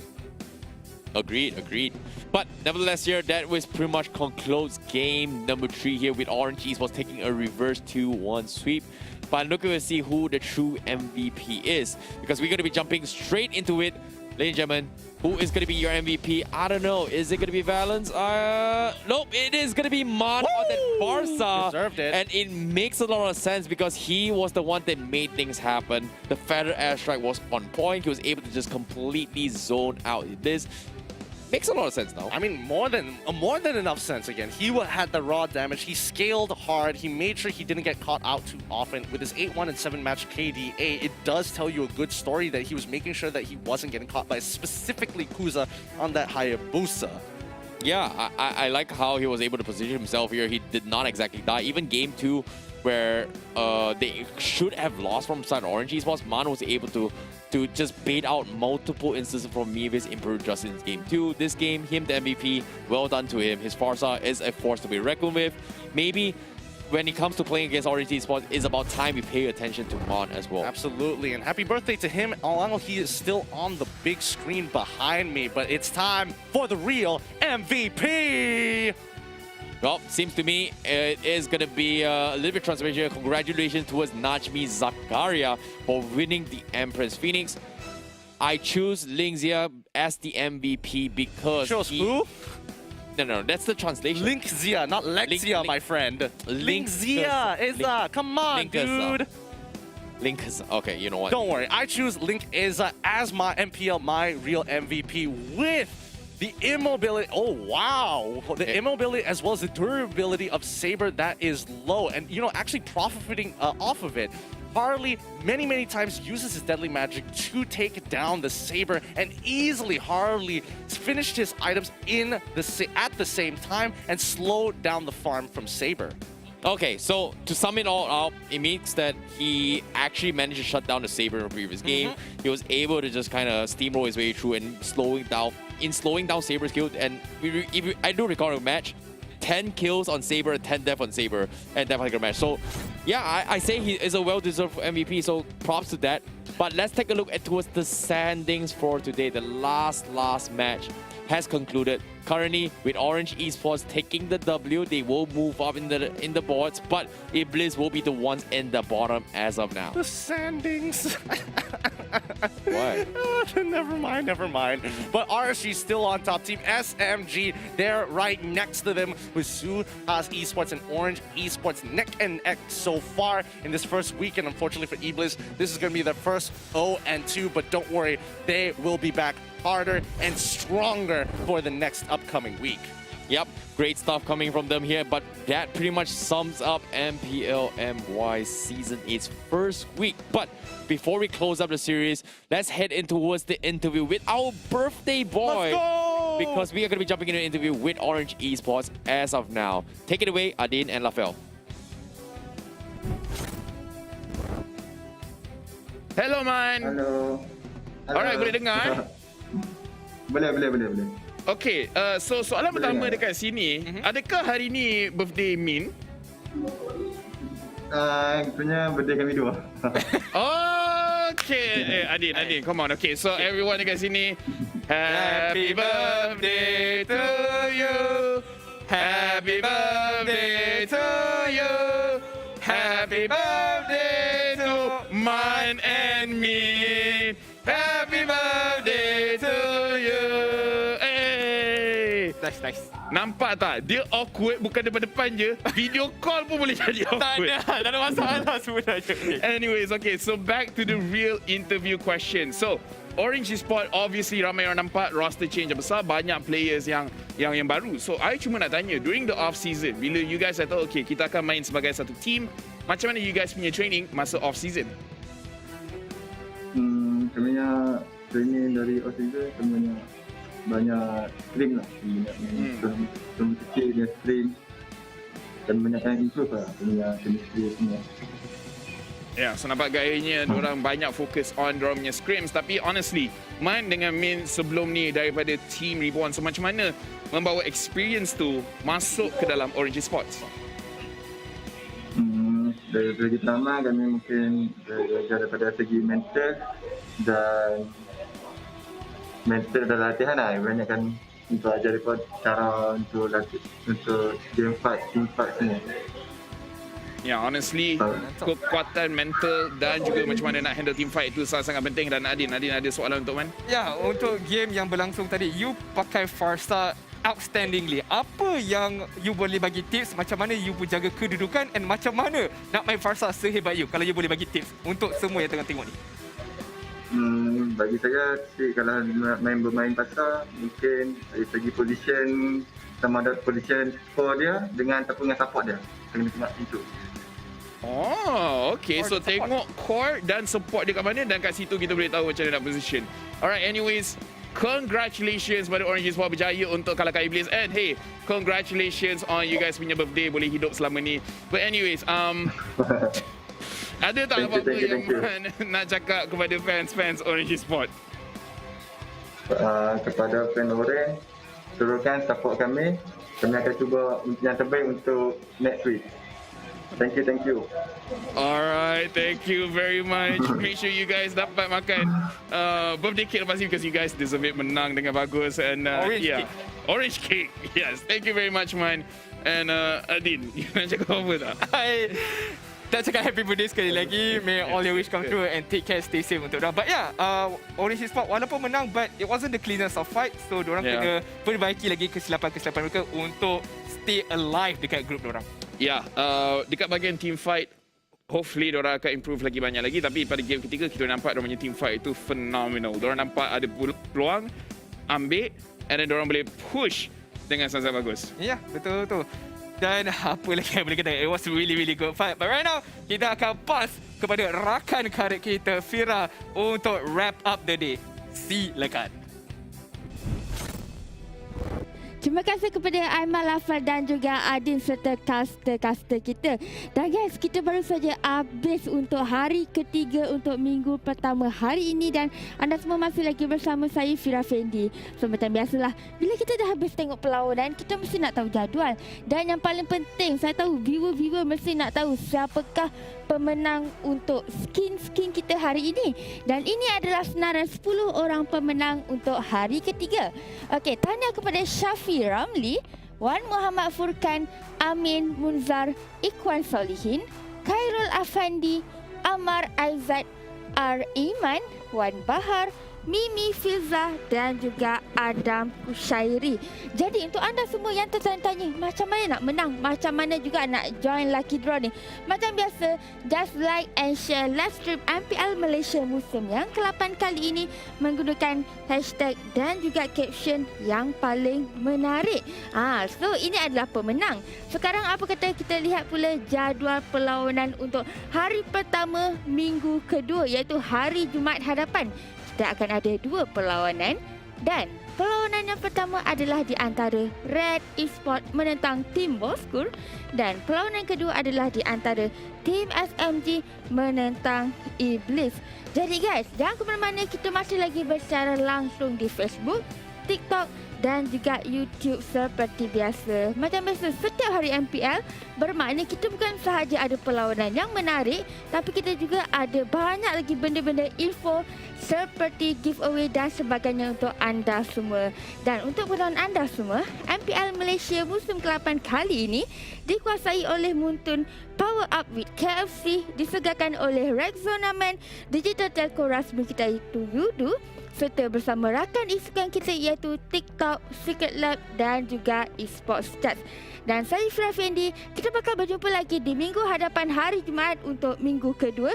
Assalamualaikum dan selamat malam.